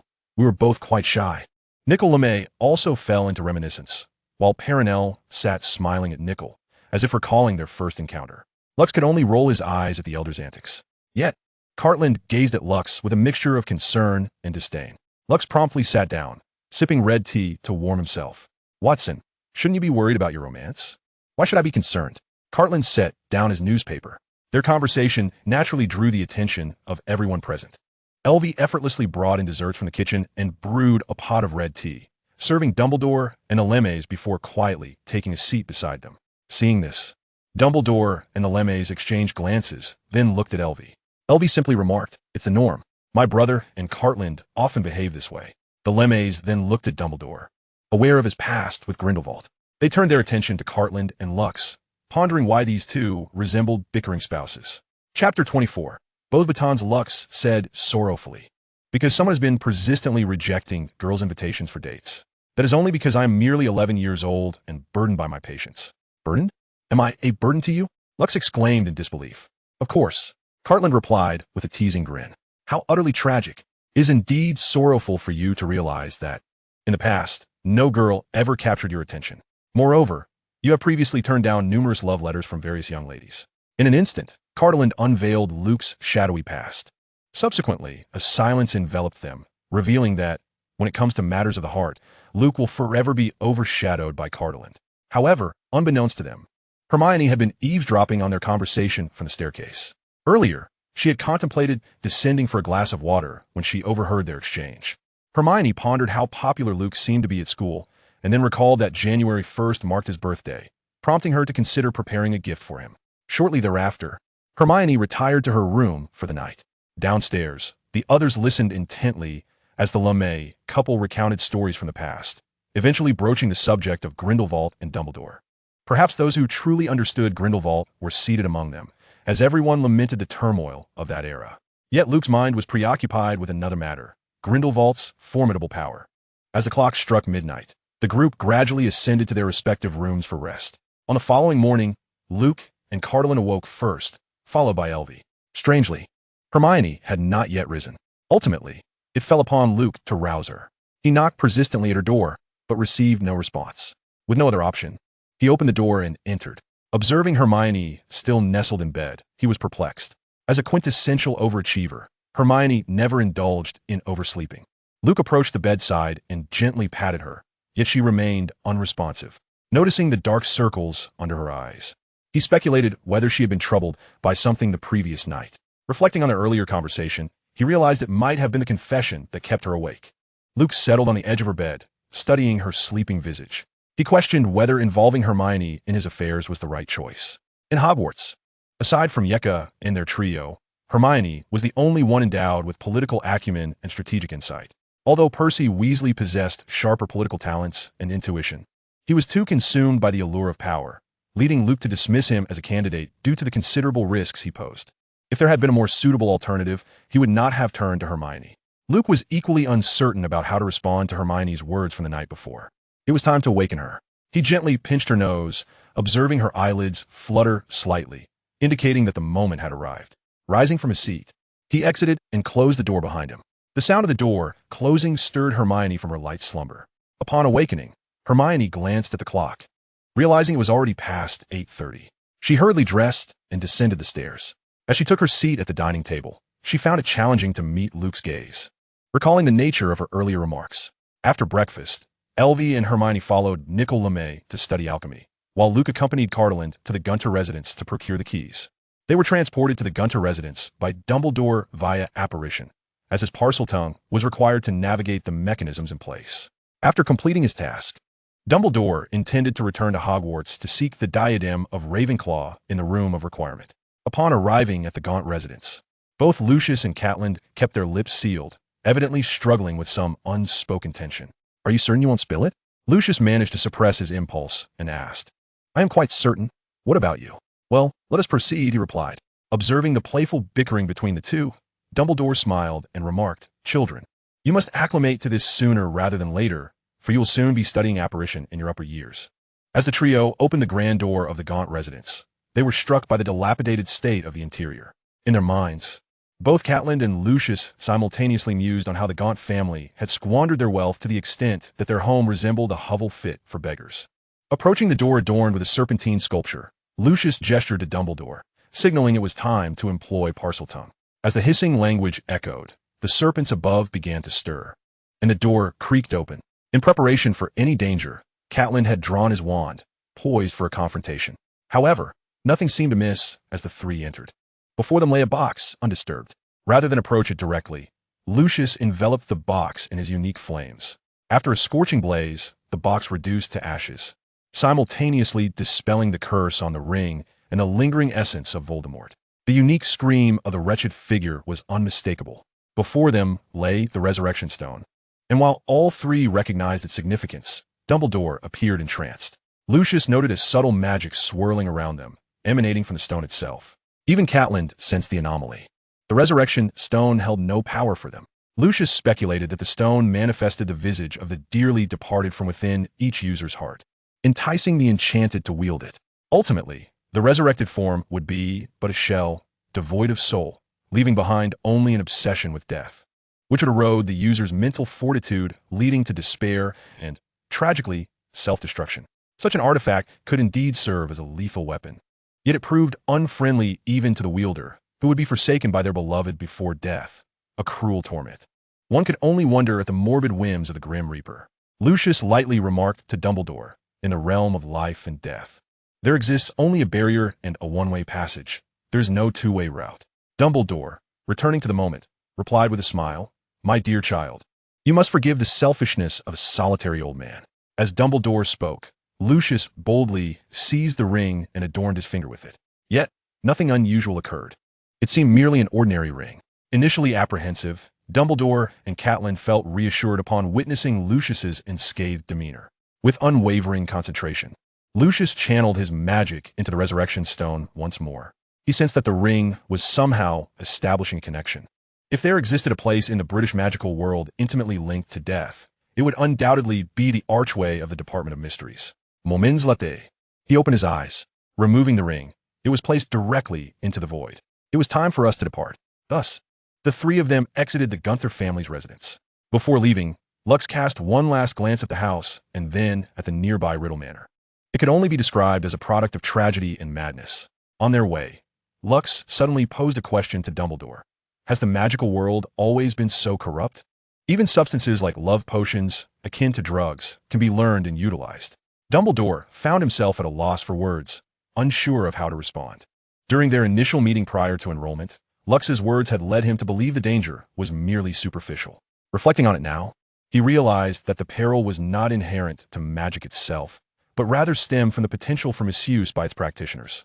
Subsequently, the trio returned to Nicole's abode, where Lux and Dumbledore deliberated over the Triwizard Tournament. The original intent of the tournament was to cultivate wizards adept at warfare, with conflict looming. It was imperative to reinstate the competition. In the following days, Dumbledore returned to Hogwarts to seek Ravenclaw's diadem from the Room of Requirement, while Lux and his companions accompanied Nicole to the Beauxbatons Academy of Magic in France. Upon their arrival at the school gates, Hermione and Elvira were taken aback, having assumed that all magical schools resembled Hogwarts, castles with houses. However, Beauxbatons resembled a grand estate, devoid of any divisions. Greeting them at the entrance was a female half-giant, the current headmistress, Maxime. Her towering stature did not diminish her elegance or feminine grace. Her commanding presence rivaled that of any man.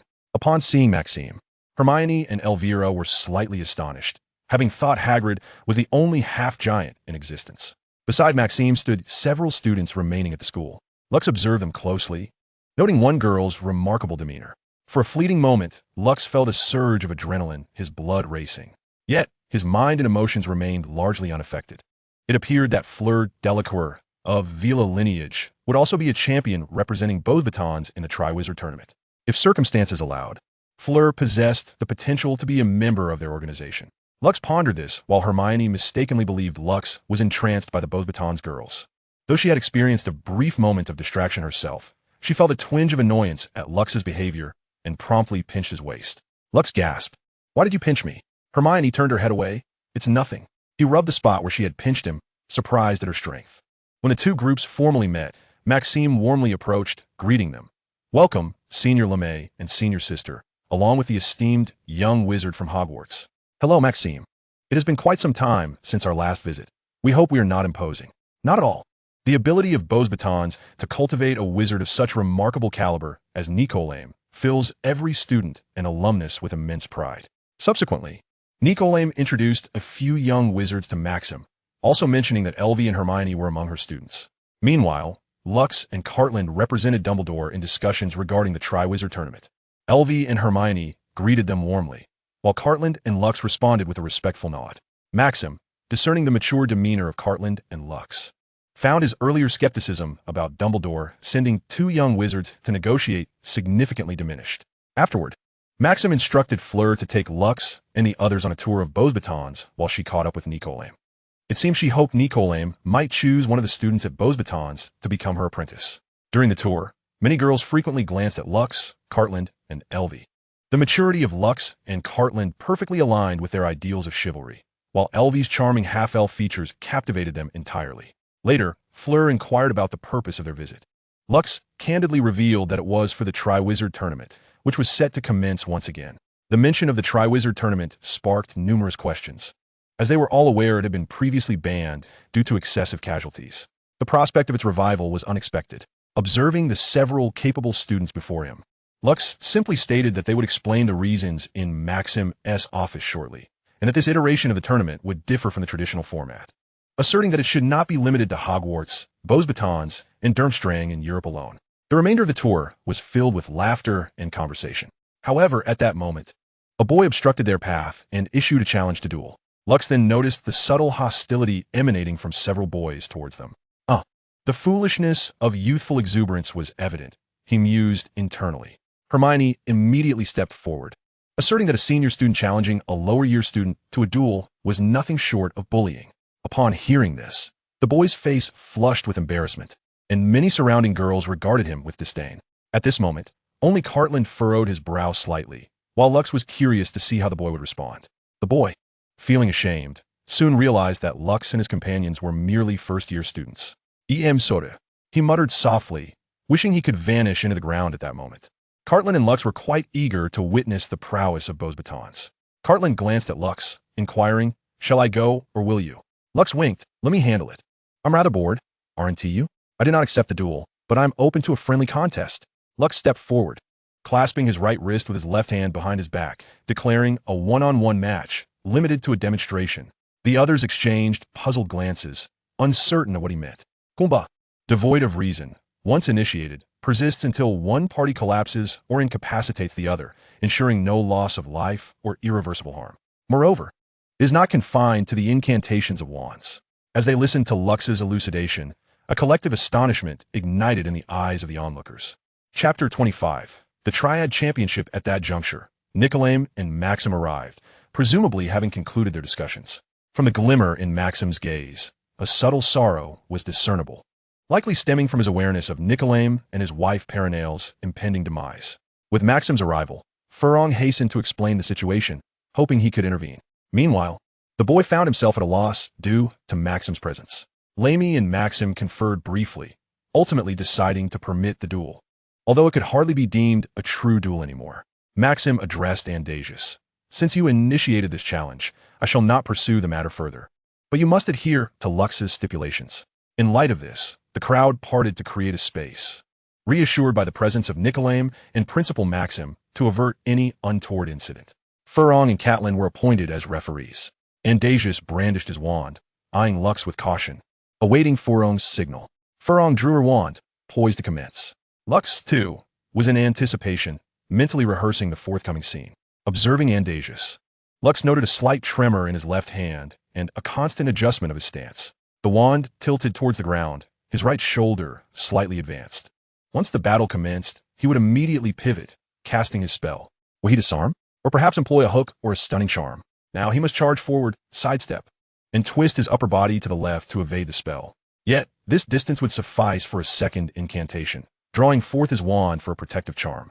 Subsequently, he would close in, firmly securing Andasius's right wrist with his left hand, maneuvering to his right side to strike the back of his right knee. As Andasius knelt, his right hand immobilized behind him, Lux would aim his wand at the nape of his neck. At this moment, victory would be assured, executed with remarkable efficiency. With a luminous flash from Furlong's wand, the duel began. A dazzling crimson spell surged towards Lux, easily evaded. A silver glimmer erupted as the crystal wand materialized in Lux's grasp. In an instant, Andasius found himself subdued by Lux, utterly lacking in resistance.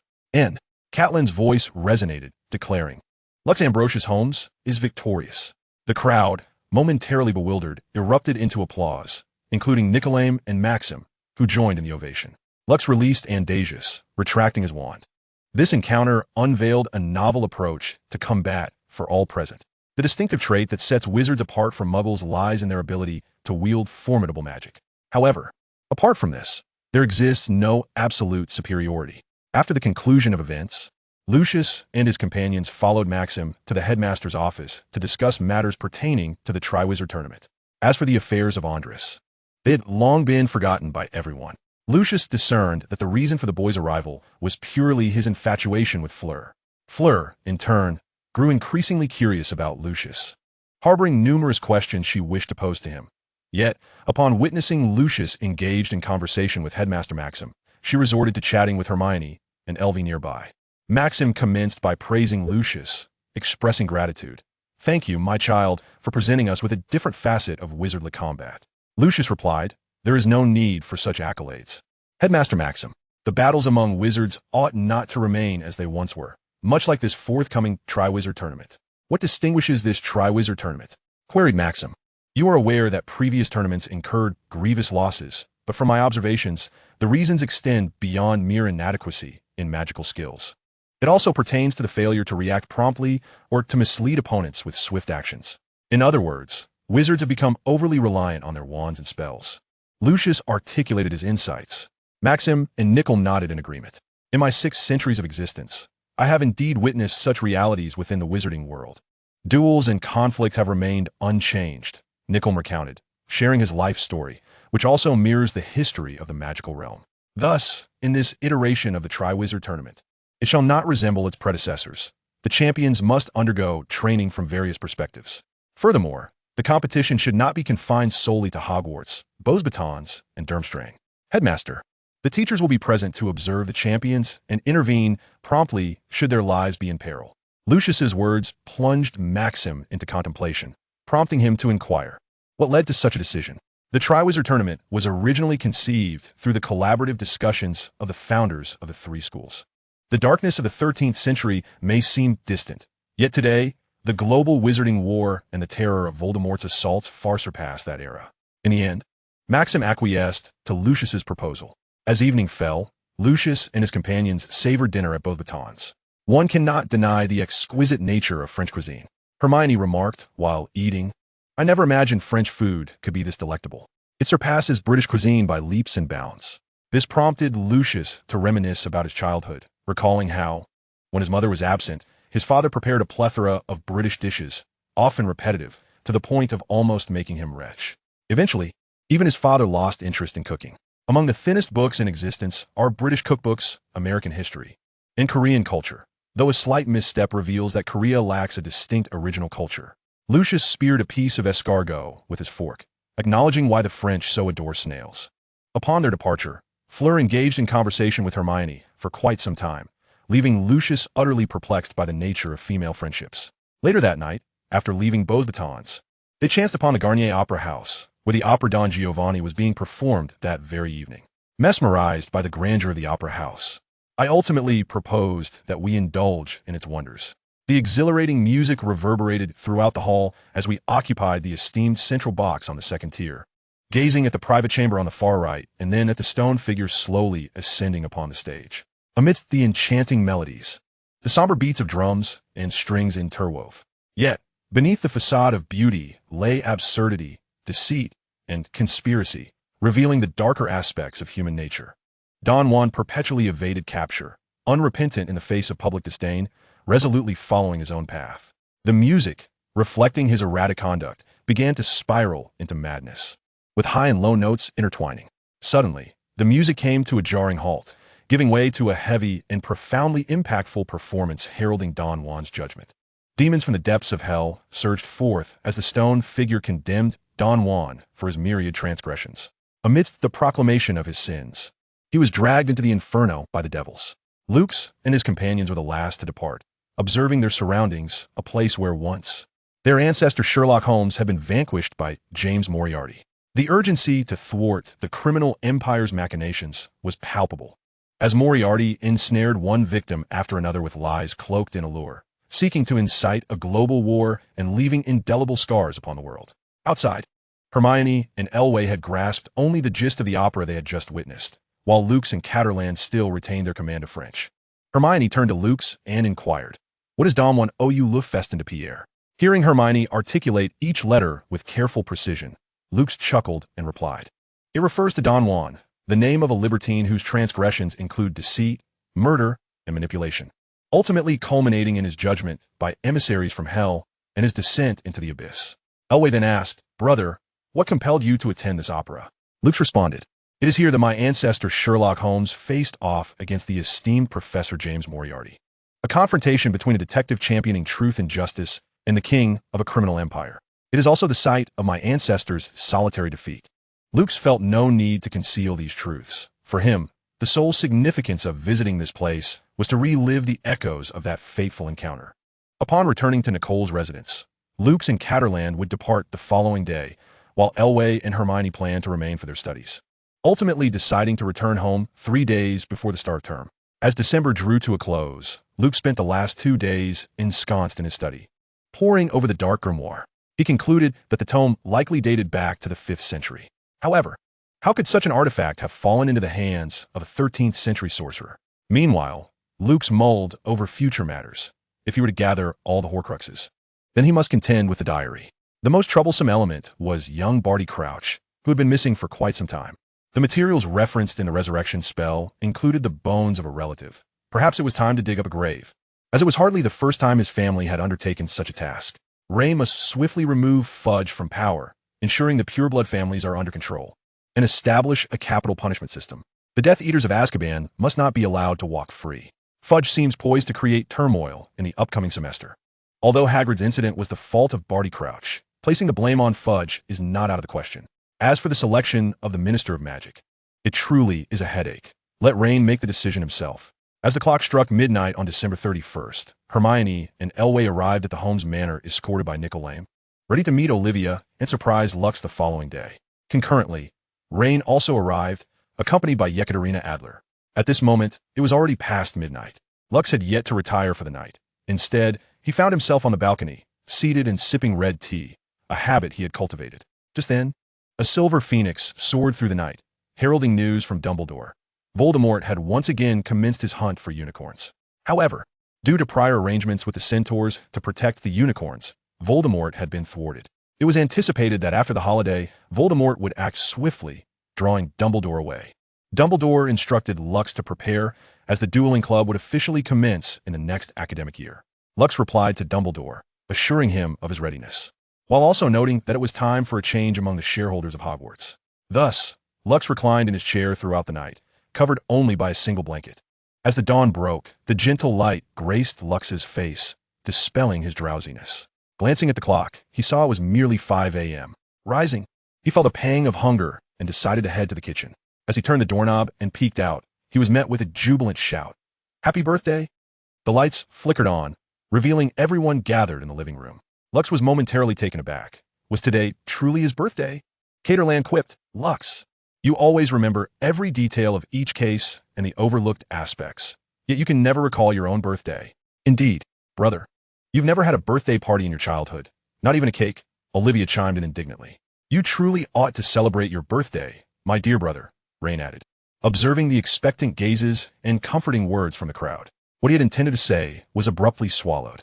"Thank you." Lux was unsure whether to feel grateful or troubled. Spotting Yekaterina among them, he was somewhat surprised but chose not to dwell on it. The subsequent cake-cutting ceremony was quite extravagant. Olivia had baked an enormous cake. Lux eyed her suspiciously. "Sister, surely you did not spend the entire holiday making this cake?" "Impossible," Olivia replied, nervously searching for candles. Meanwhile, Elway, Hermione, Rain, and Yekaterina shared looks of embarrassment. The scene in the kitchen during their meeting at Holmes Manor the night before had been nothing short of chaotic. Flour, eggs, rolling pins, and cream were strewn everywhere. Fortunately, Yekaterina's family owned a bakery, and both her parents were bakers. With her assistance, they had managed to expedite the cake's completion. However, in order to meet Olivia's expectations, they went to great lengths. Simultaneously, several individuals resolved that Olivia should not enter the kitchen alone, as it was deemed too perilous. Rian also understood why. During their childhood, Luke had consistently insisted that he play with Olivia while cooking. Nevertheless, the task of cutting the cake was entrusted to others. Of course, Luke did not make a wish. He harbored no illusions of seeking divine intervention. Yet, who would wield the knife? At the moment the carving knife was laid down, a dispute ignited between Hermione and Yekaterina, their gazes sparking with intensity. Such matters need not trouble Adler, who had already exerted considerable effort in baking. Although Hermione's smile was radiant, her eyes betrayed a different story. "But I am a pastry chef. I can perfectly divide the portions for everyone." Adler's polite tone seemed reliable, yet his eyes brimmed with mockery. Meanwhile, Olivia and Elway stood by, uncertain of how to proceed. Elway swallowed nervously, pondering why a lion lurked behind Hermione while a massive python coiled behind Adler. Chapter 26. A sudden incident after returning to school, ultimately, under Olivia's persuasion. It was Elway who cut the cake. The group joyfully indulged in the cake, while only Luke's and Rian remained on the balcony, conversing as they savored their slices. "How is the arrangement with the Ministry of Magic and the pureblood families coming along?" Luke's inquired, spearing a piece of fruit with his fork. Rian took generous bites of cake, responding that matters at the ministry were nearly settled. Various offenses were sufficient to send a significant number of individuals to Azkaban. However, the situation with the pureblood families was still lacking. Which pureblood family do you wish to target first? Observing Rian's ability to converse clearly while shoveling food into his mouth left Lux at a loss for words. The Malfoy family, who have been followers of Voldemort since the previous generation and lead the pureblood faction. Additionally, we must establish a death penalty, Lux continued. You must realize this will drive the pureblood families into a frenzy. Rian momentarily set down his cake. But isn't the British wizarding world already corrupt? We cannot allow the Death Eaters in Azkaban to pose a potential threat. Lux turned to Rian. I will consider it. The candidate for the next Minister of Magic is Nymphadora Tonks. Rian mentioned the individual poised to succeed Fudge. Nymphadora Tonks, Lux mused, aware that she was a natural-born metamorphmagus. Graduated from Hogwarts in 1991, currently under Moody's tutelage, and had a fondness for Remus Lupin. I will discuss this with Dumbledore. When shall we formally establish the organization? Once this Voldemort incident concludes, we will officially select personnel. After their conversation, Lux and Rian returned to the hall. Lux picked up a cup of red tea and engaged in conversation with Cartland and others, while Rian continued to enjoy his cake. Throughout that day, everyone was immersed in play. However, the game they indulged in was a reasoning game, wherein they tackled unsolved mysteries from around the world. Clearly, Rian, Lux, and Adler demonstrated superior deductive abilities compared to the others. As night fell, everyone departed, leaving Elway and Hermione to return to Nicolame's residence to continue their studies in alchemy. In the ensuing days, Lux took it upon himself to engage with various pureblood families, while Rain initiated actions against the Ministry of Magic. Perusing the list of existing pureblood families in his possession, he noted that the Caro family, the Flint family, the Lestrange family, the Parkinson family, the Rowell family, the Selwyn family, the Travers family, and the Arisley family were predominantly Death Eaters, all but sentenced to death in Lux's mind. The Crouch family and the Malfoy family retained a modicum of utility. The Abbott family, the Greengrass family, the Macmillan family, and the Slughorn family were potential allies to be courted. The Avery family, the Lombard family, the Shackle family, and the Weasley family were deemed trustworthy. Observing the alignment of these pureblood families, it became evident that efforts must be made to strip them of their prestigious labels. The inheritance of the Avery family could be bequeathed to Elway, with the ministry likely to raise no objections. As for the Black family, their lineage was convoluted, ripe for exploitation through public opinion surrounding Sirius and Regulus. The Malfoy and Crouch families could be manipulated to ensnare Voldemort. Thus, Lux and Caterland commenced their strategic planning, beginning with the neutral pureblood families, while reserving the matters concerning the Malfoy and Crouch families for the subsequent academic year. Time flew, and in the days leading up to the school year, Elway and Hermione returned. It was reported that Hermione had received a stern lecture from the Granger couple upon her return. Lux conferred with Elway about reclaiming the Avery family's assets. As the holiday drew to a close, Lux and his companions boarded the train back to Hogwarts. Hermione wore an expression of profound disillusionment. The Granger couple's farewell at the station left a lasting impression. At that moment, Lux and Hermione crossed paths, and the Granger couple expressed their gratitude for Lux's care during their daughter's absence, hoping he would continue to look after Hermione at school. It was evident to the Granger couple that their precious daughter had developed feelings for Lux. Whether Lux reciprocated remained a mystery. Mr. Granger harbored a sense of unease, lamenting that his little girl was being swept away before she had fully matured. In the compartment, only Lux, Elway, Rain, and Caterland were present, while Hermione, Olivia, and Yeka occupied the adjacent cabin. Lux was aware of their conversation, for a member of a pure-blood family, Daphne Greengrass, was also in the next compartment. The three listened as Hermione relayed information gleaned from Lux, each harboring their own thoughts. Olivia voiced her annoyance at her brother Lux's behavior, while Yeka pondered why Lux was orchestrating such extensive plans concerning Voldemort. It was evident that Lux was preparing for a direct confrontation with Voldemort. Meanwhile, Daphne contemplated the safety of her own family, as well as that of her friend Cassandra's family, the Macmillan family. As a member of a pure-blood family, she had heard from her parents of Voldemort's cruelty. At that time, many families supporting the pure-blood theory were reluctant to heed his commands, leading him to execute them. Lucius Malfoy's father once sought to defy Voldemort and abandon the Death Eaters, only to meet his demise at Voldemort's hands. Consequently, Daphne resolved to inform her parents upon her arrival at Hogwarts. During her time with Yekaterina, she had come to understand that Holmes and Adler never fabricated lies. She also needed to consult Cassandra. When the train reached its destination, Lux and his companions disembarked. After dinner, Lux found himself in the headmaster's office, where the diadem of Ravenclaw sat prominently on the desk, its remnants of Voldemort's soul having been eradicated. "So, my dear headmaster, How long did you rummage through the room of requirement? He inquired, taking a sip of red tea. I don't know. I nearly threw my back out, was the reply, as a cockroach was tossed into Dumbledore's mouth. Luke's handed Dumbledore a plan, which he examined carefully, realizing that such actions would incite turmoil within the wizarding world. It was a meticulously crafted scheme, yet the current circumstances raised concerns about its feasibility. Indeed, we must provoke unrest. Only then can we act against the pure-blood families and the Ministry of Magic. Once the appropriate individuals are in place, we shall cut through the chaos swiftly. Moreover, the appearance of the pure-blood register does not signify their superiority over others. Luke's popped a piece of white chocolate into his mouth. In the coming month, I need to undergo a Nimigus transformation, or Captain Moody will be relentlessly pursuing the escaped Death Eaters, and the next candidate for Minister of Magic is Nymphadora Tonks. I require you to instill fear in those pure-blood families, as well as in Voldemort. Finally, the two conspired to take advantage of Voldemort's temporary compliance, allowing them to disseminate certain information to the pure-blood families to sow discord among them. Thus, on the following day, a leaf of mandrake found its way beneath Luke's tongue, though he possessed the ability of ventriloquism. 2 weeks later, during lunch, Hermione and Olivia were startled when they sought out Luke's. However, upon learning that Luke's was to undergo a Nimigus transformation, they were eager to discover what form he would take.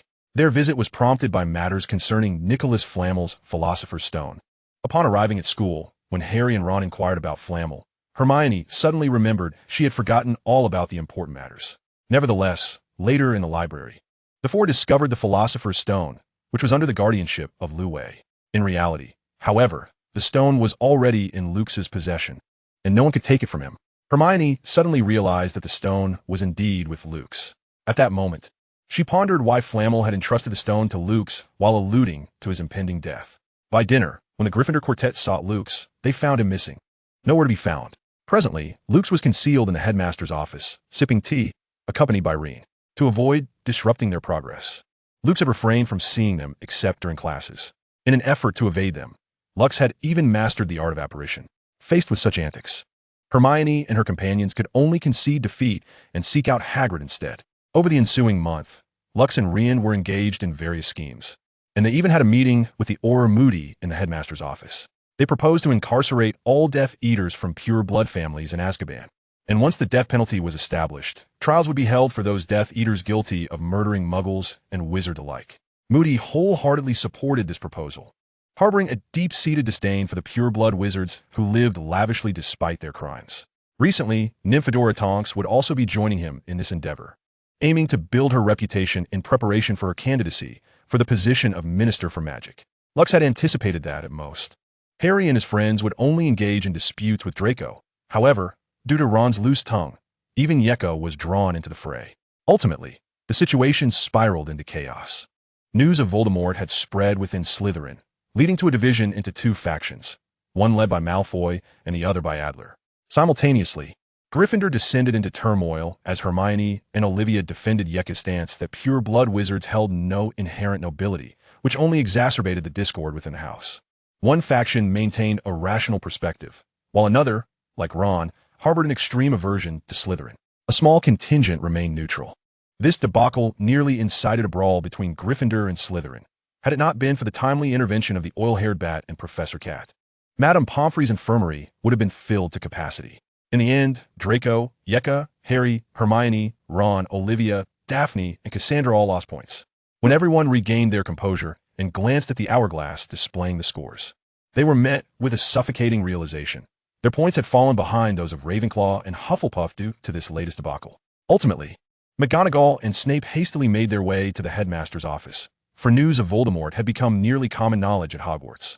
Dumbledore, I believe it is imperative to put a stop to the rampant rumors among the students. Professor McGonagall stormed in, her expression one of indignation. Snape remained silent, aware that he bore some responsibility for the situation.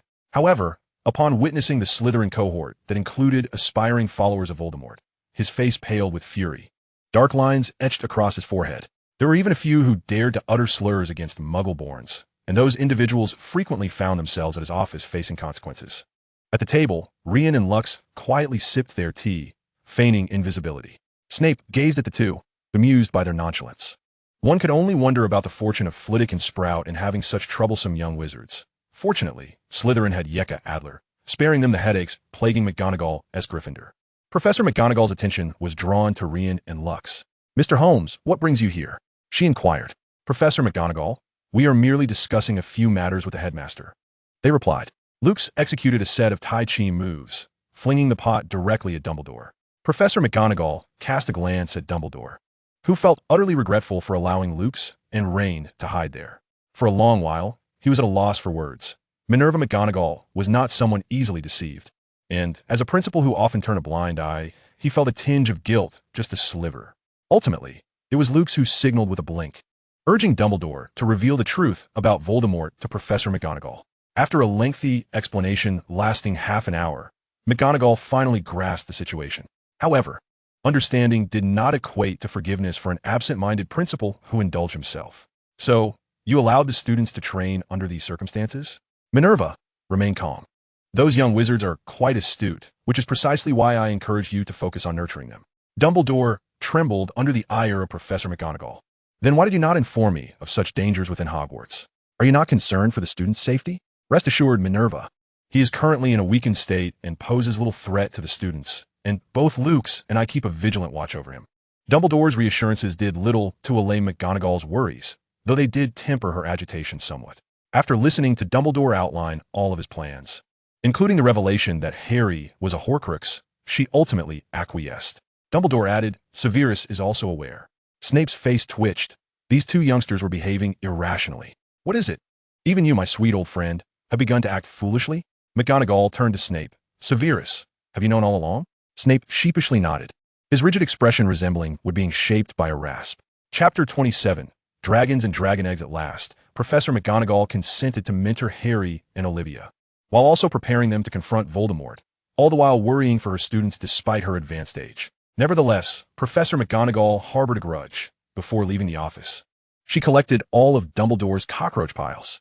Observing Dumbledore's pitiful demeanor, he resembled a child who had just had his candy snatched away.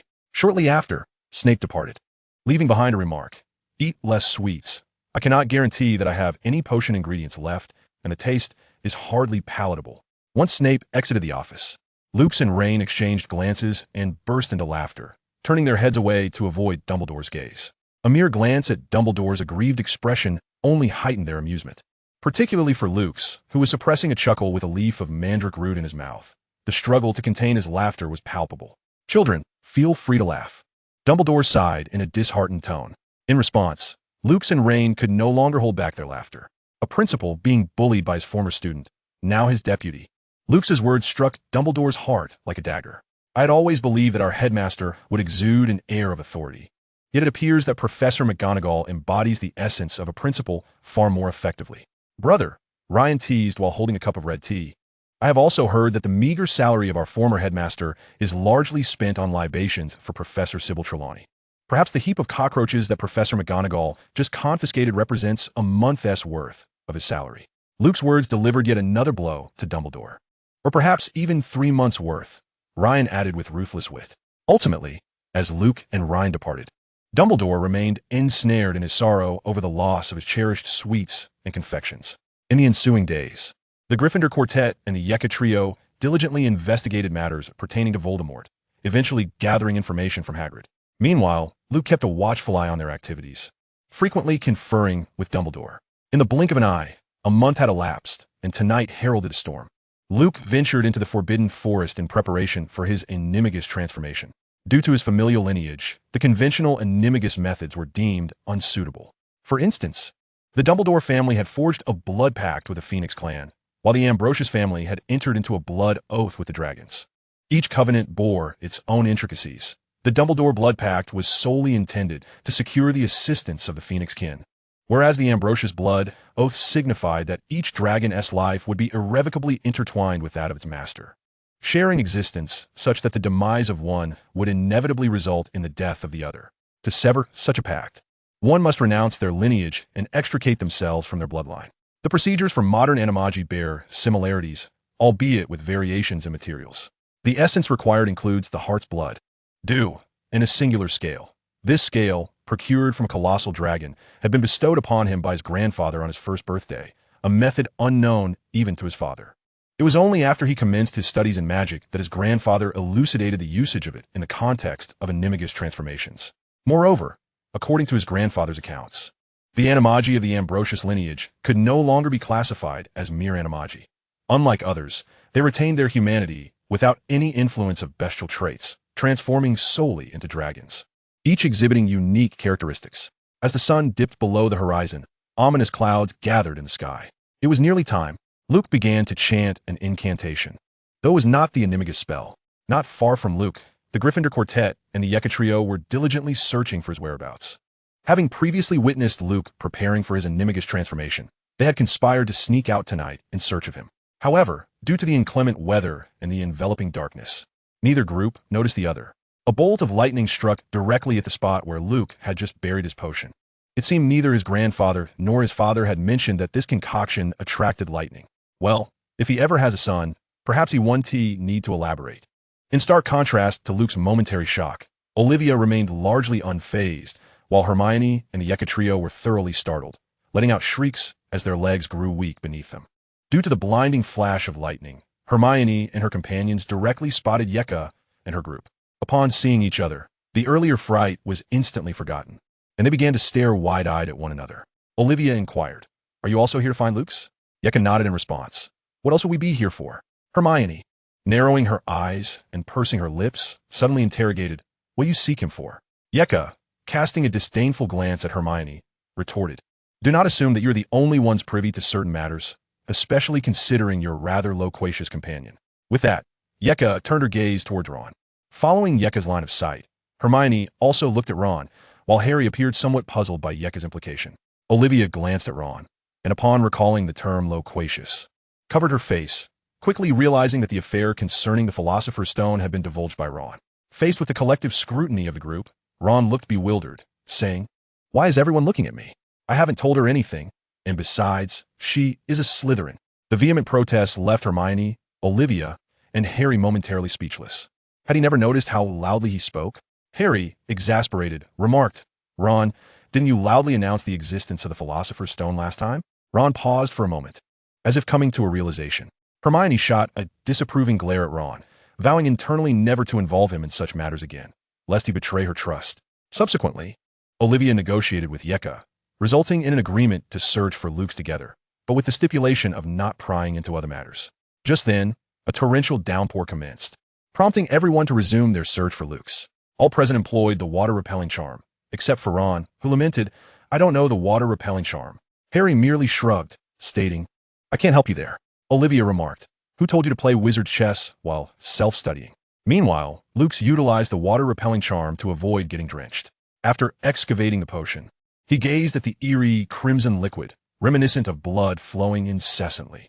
He opened it and drank it in one gulp, likening the sensation to consuming lava. The heat surged in his throat and mouth, eventually settling in his stomach and radiating outwards to his limbs. He felt as if every inch of his body was ablaze, accompanied by a tearing pain. Overwhelmed, he collapsed onto the ground, fingers digging deep into the earth, to avoid attracting the attention of other magical creatures. He could not utter a single sound. Sweat beads fell from his forehead into the soil.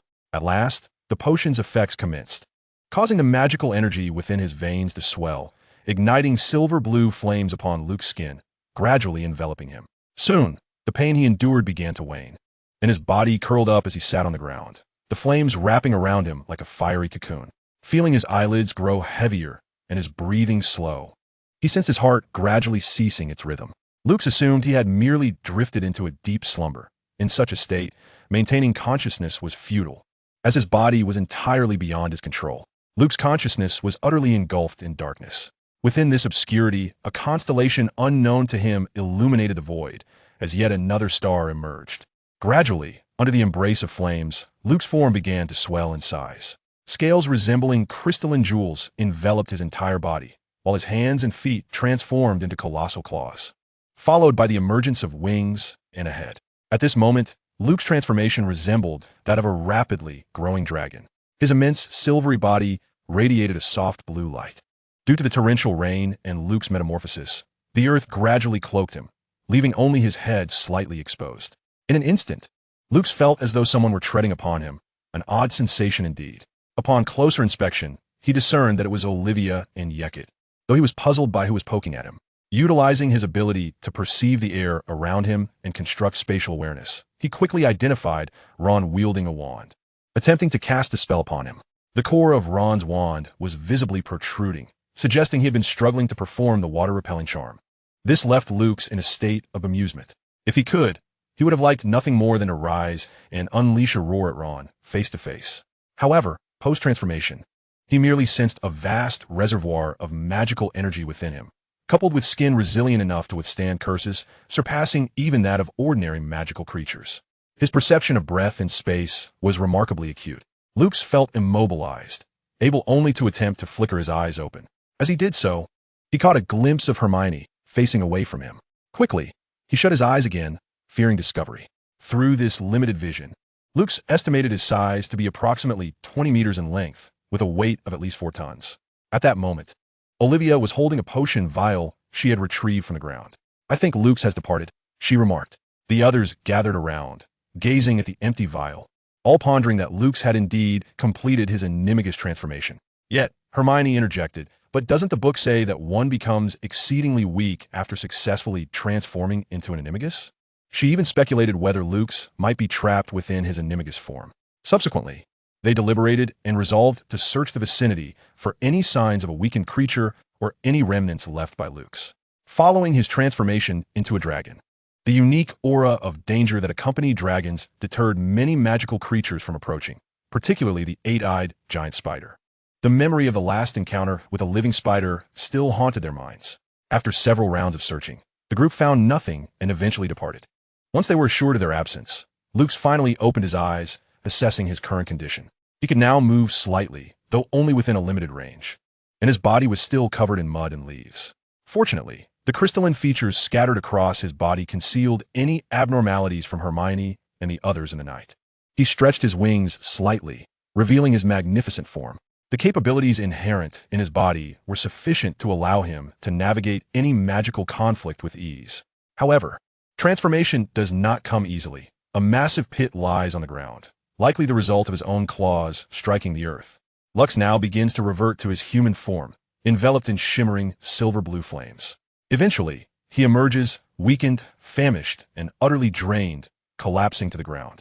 Even the mightiest of magical energies cannot withstand such exertion. His body simply cannot bear it.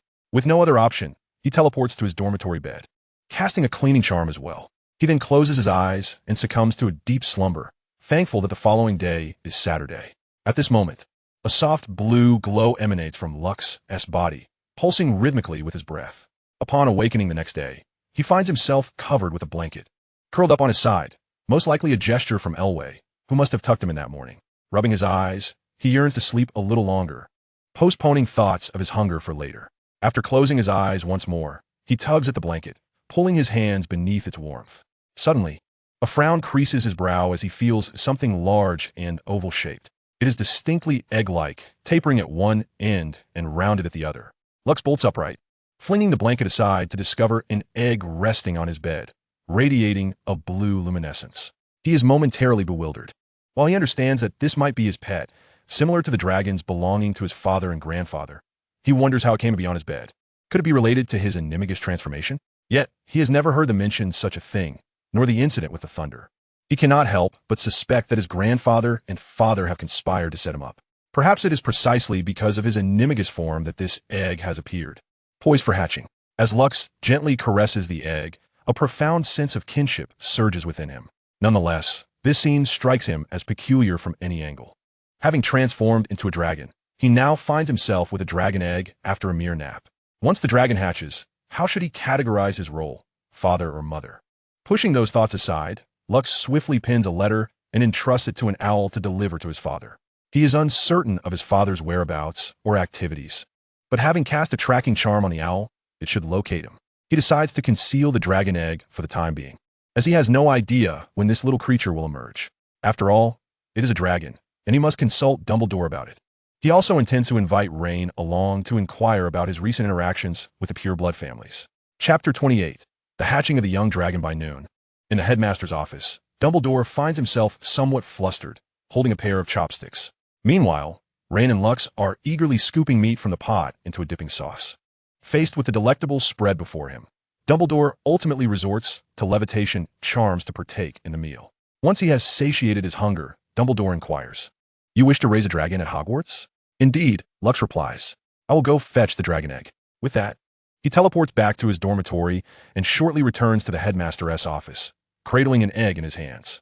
As Luke held the dragon egg, Dumbledore and Reen fell into a contemplative silence. This egg was peculiarly mesmerizing.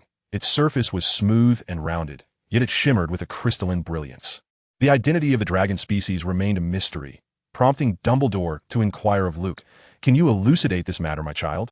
Thus, Luke proceeded to explain the origin of the dragon egg and shared his conjectures, noting that the definitive answers awaited a reply from his father.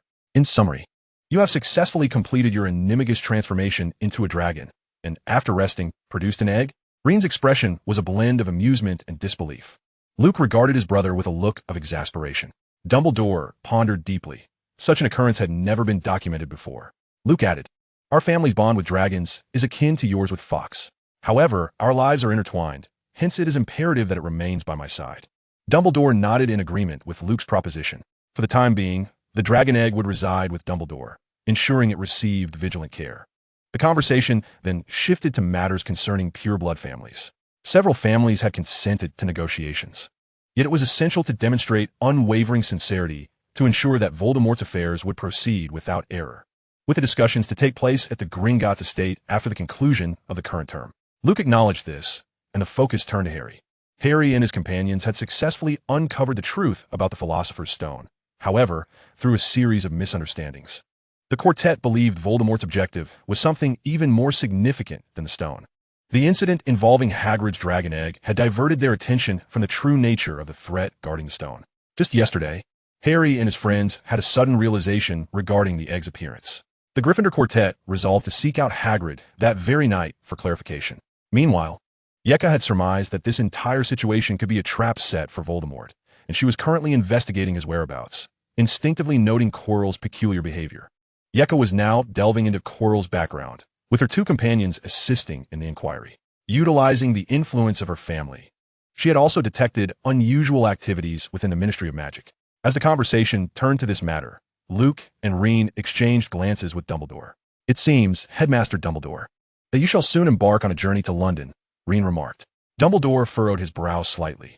The establishment of the Order of the Phoenix had been aimed at assembling elite forces to combat Voldemort when the Ministry had been incapable of countering his threat. Now, the Ministry was deeply infiltrated by Death Eaters. It was likely that Yeka had deduced that Voldemort would act once Dumbledore was lured away. Unlike them, Elway had been immersed in the library, even obtaining permission from Professor Sprout to access numerous advanced texts. Recently, he had been closely monitoring Quirrell, suggesting that Elway had begun to ascertain the connection between Quirrell and Voldemort. Thus far, the trio of Yeka and the exceptional performance of Elway had led them to the final stage of their preparations, while the Gryffindor quartet remained in a state of confusion. Dumbledore spoke slowly. "Luke, do you consider Voldemort to be the ultimate test for them?" Lucius nodded. To be precise, it was regarding the recent incident.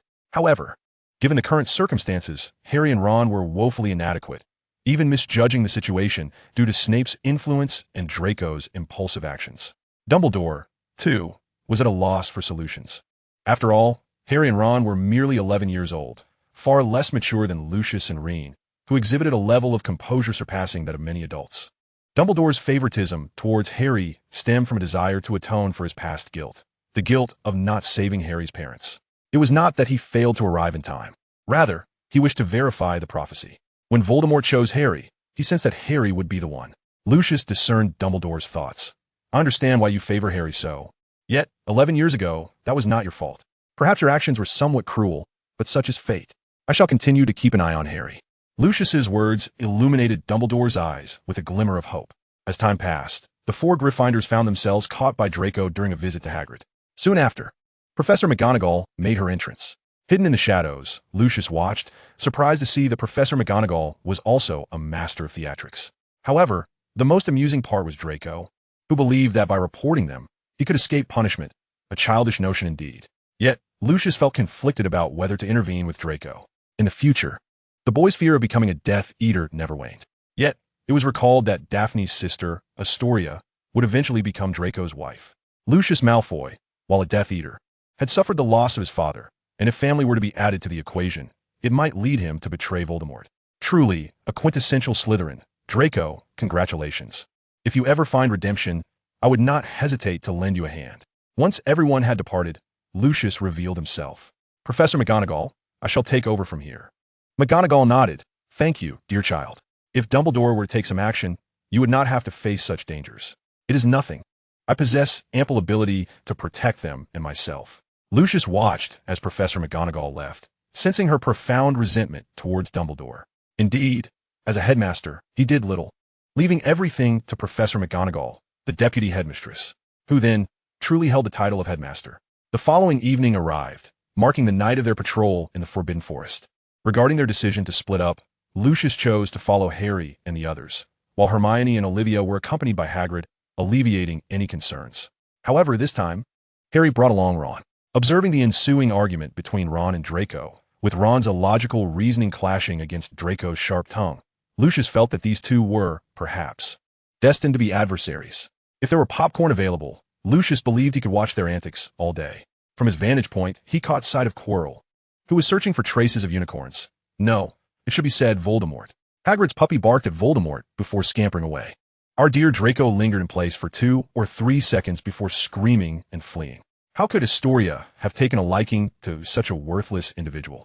Would Daphne truly permit such a person to become her brother-in-law? In the midst of the chaos, Harry's glasses tumbled to the ground, while Ron frantically waved his wand, attempting to thwart Voldemort's advance. Having failed to capture the unicorn, Voldemort's eyes turned crimson at the sight of Harry, likely contemplating torturing him to death. Ultimately, it was the arrival of Firenze the Centaur and Hagrid that forced Voldemort to retreat. This marked the first encounter between Harry and Voldemort. Upon seeing that the danger had passed, Lucius departed. Upon returning to the dormitory, Lucius noticed a letter resting on his desk, with an owl intently observing him. He picked up the letter and opened it, quickly realizing the reason why a dragon egg had found its way into his bed. After reading, he incinerated the letter and procured some fish snacks to feed the owl, having already discovered the Hufflepuff kitchen. The following day, he visited the headmaster's office, prepared to incubate the dragon egg. The office was empty, save for the gentle snoring of the Sorting Hat. Dumbledore had already departed, and it seemed that Moody had commenced his endeavors. Lucius retrieved the dragon egg, recalling the contents of his father's letter stating that the egg belonged to his companion dragon. Each dragon serves as both the father and mother of its egg.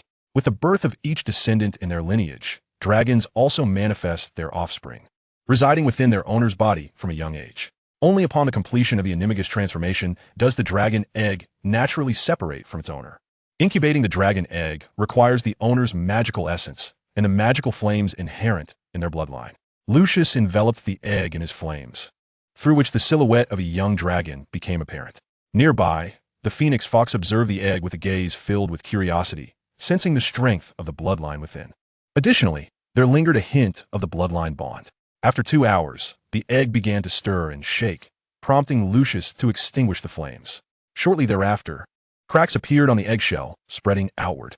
A small claw emerged, grasping at the shell, followed by a tiny head breaking through the top, which then opened wide to consume the shell. Lucius examined a fragment of the shattered eggshell, marveling at its crystalline appearance. The young dragon fixated on Lucius, or rather, on the eggshell in his hand. Lucius offered the shell to the young dragon, which eagerly bit down on it and swallowed it whole. The appearance of the young dragon bore a striking resemblance to his animagus form. Many dragons resemble large lizards with wings, yet the young dragon and his animagus were markedly different. Its scales sparkled like diamonds and crystals, shimmering in shades of blue, while its pupils were a captivating blend of blue and silver. After devouring the eggshell, the young dragon nestled into Lucius's embrace and fell asleep. Fawkes curiously regarded the young dragon in Lucius's arms, recognizing that this creature was even more powerful than it. Even the most extraordinary creatures it has ever encountered pale in comparison to the fledgling dragon before him. In this serene moment, Lucius perused a book while cradling the young dragon as it slumbered in his embrace. What name would suit it best? Perhaps cola? Lemon? White peach? None of these seemed fitting. Ultimately, Lucius decided to name the dragon Aquilus. Upon awakening, the first thing the dragon did was nuzzle against Lucius. Lucius lifted the creature, teaching its name. Before long, he realized this little being was remarkably intelligent, and when he released it, it surprisingly took to the air. Could such a feat be accomplished by a newly hatched dragon? Hagrid's Norbert had nearly set his beard ablaze with a mere sneeze upon birth. Throughout their ensuing interactions, Lucius discovered that the dragon would consistently remain by his side. Whenever he teleported, it followed suit, and when it grew weary, it would transform into a glowing orb to return to its body, treating it as its nest. This reassured Lucius. The subsequent time was spent in quiet anticipation of Voldemort's next move, while Snape established protective mechanisms at the checkpoint. Lucius took a moment to check on Draco, the unfortunate child, contemplating whether to ensnare him in the unfolding events. After all, such a prime opportunity was rare, and it was uncertain how Lucius would react should Voldemort target Draco. Observing Draco's use of hair gel evoked a strong desire to reprimand him. At such a young age, even if the wizarding world considered 14 to be the age of maturity and the Muggle world 16, Draco was far too young at 11. Eventually, Lucius kept an eye on Harry and his companions while luring Draco into his plans, confident that Lucius would ultimately protect him. Time passed quietly.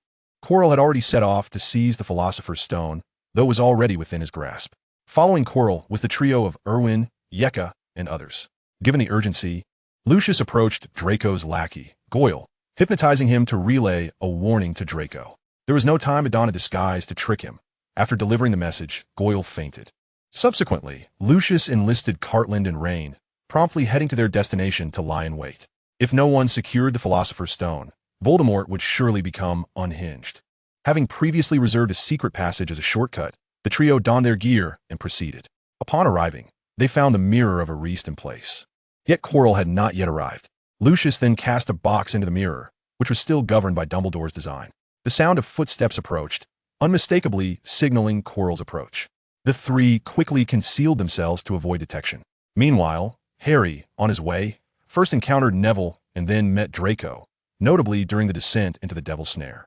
During previous discussions with Dumbledore regarding the trials, distinct paths and challenges had been set for them, with a particular one devised for Draco, though Snape remained unaware of this arrangement.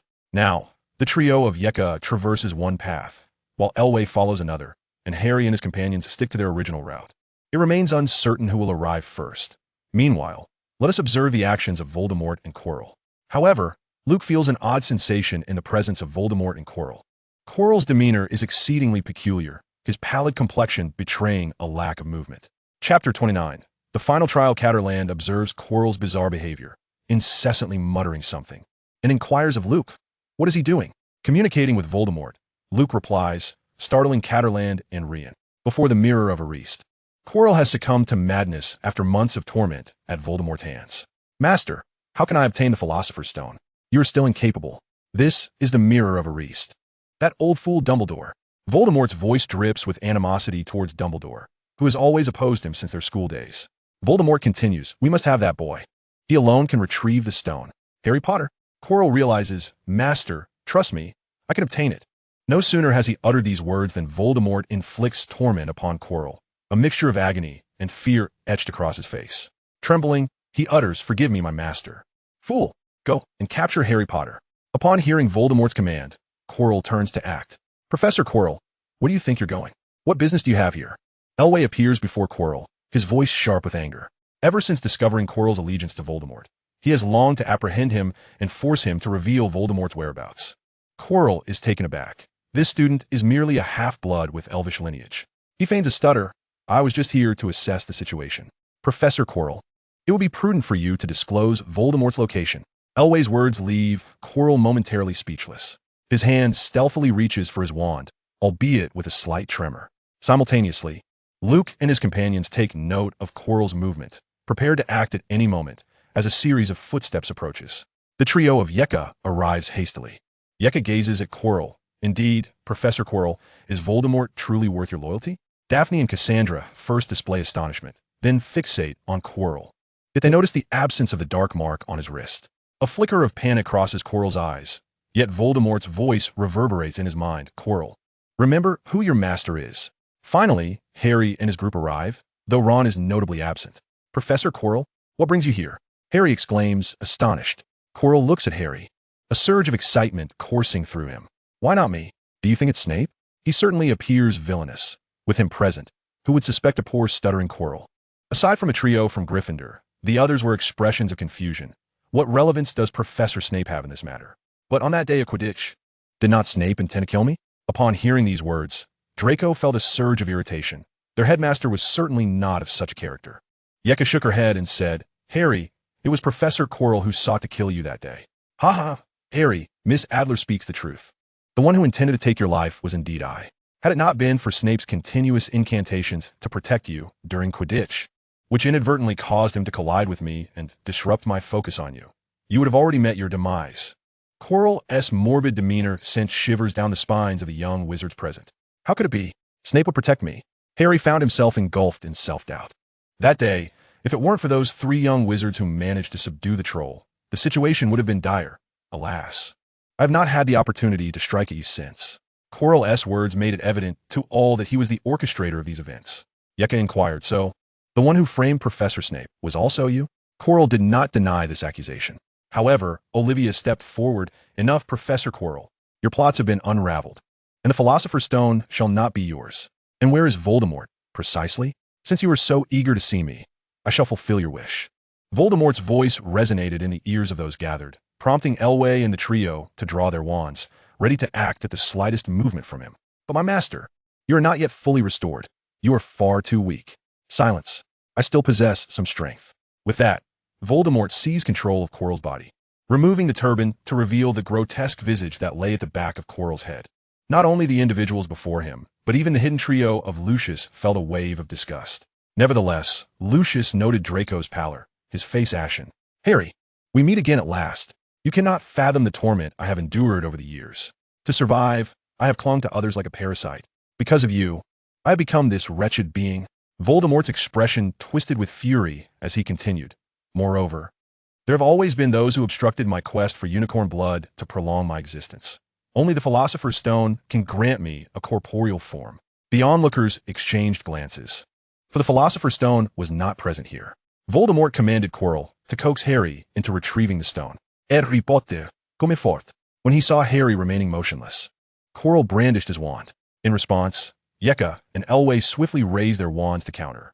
Green magic clashed with golden and blue spells in a dazzling spectacle.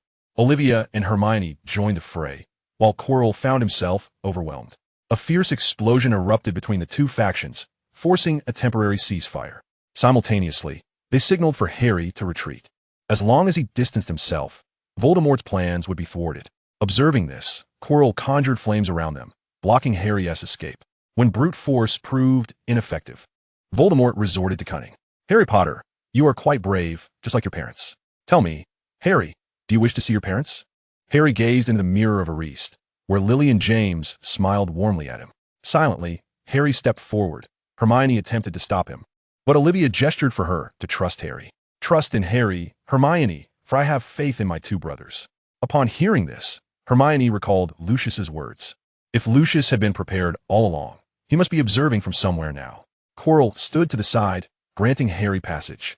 Harry gazed into the mirror, winked at his reflection, revealed a Philosopher's Stone in his hand, and then tucked it into his pocket, feeling the weight of the stone within his trousers. Harry gradually distanced himself from Quirrell. Observing Harry's actions, Voldemort continued to tempt him. Harry, let us collaborate. If you grant me the Philosopher's Stone, I can resurrect your parents. All I require in return is a trifling remuneration, the restoration of my body. Harry produced the stone, scrutinizing it in his hand before casting a glance at Voldemort. Indeed, Harry, in this world, there exists neither good nor evil, only those who seize power and those who are powerless to obtain it. Together, we could accomplish monumental feats. Hasten and deliver the stone to me. Under Voldemort's seduction, Harry's eyes brimmed with conflict, while Draco, hearing Voldemort's words, felt a stirring within, his breath quickening. Yet, upon beholding Voldemort's grotesque visage, he regained his composure. Draco turned his gaze toward the mirror of Ariste behind Quirrell and witnessed an unforgettable scene. Harry beheld his parents reflected in the mirror, then turned to Voldemort. You deceiver. Just as Voldemort was about to unleash his fury, a round of applause erupted, halting all movement. From a shadowy corner behind the mirror of Ariste, Lucius slowly stepped forward. I must say, your words hold some merit. However, I only concur with the first half. The latter I cannot endorse. Everyone, save for Quirrell, regarded Lucius with astonishment. They had been prepared for a fierce battle, for they faced the Dark Lord, Even a weakened remnant of his soul was beyond their capabilities. Voldemort glared at Lucius. "Who are you?" Quirrell interjected. "Master. He is the one who defeated the troll.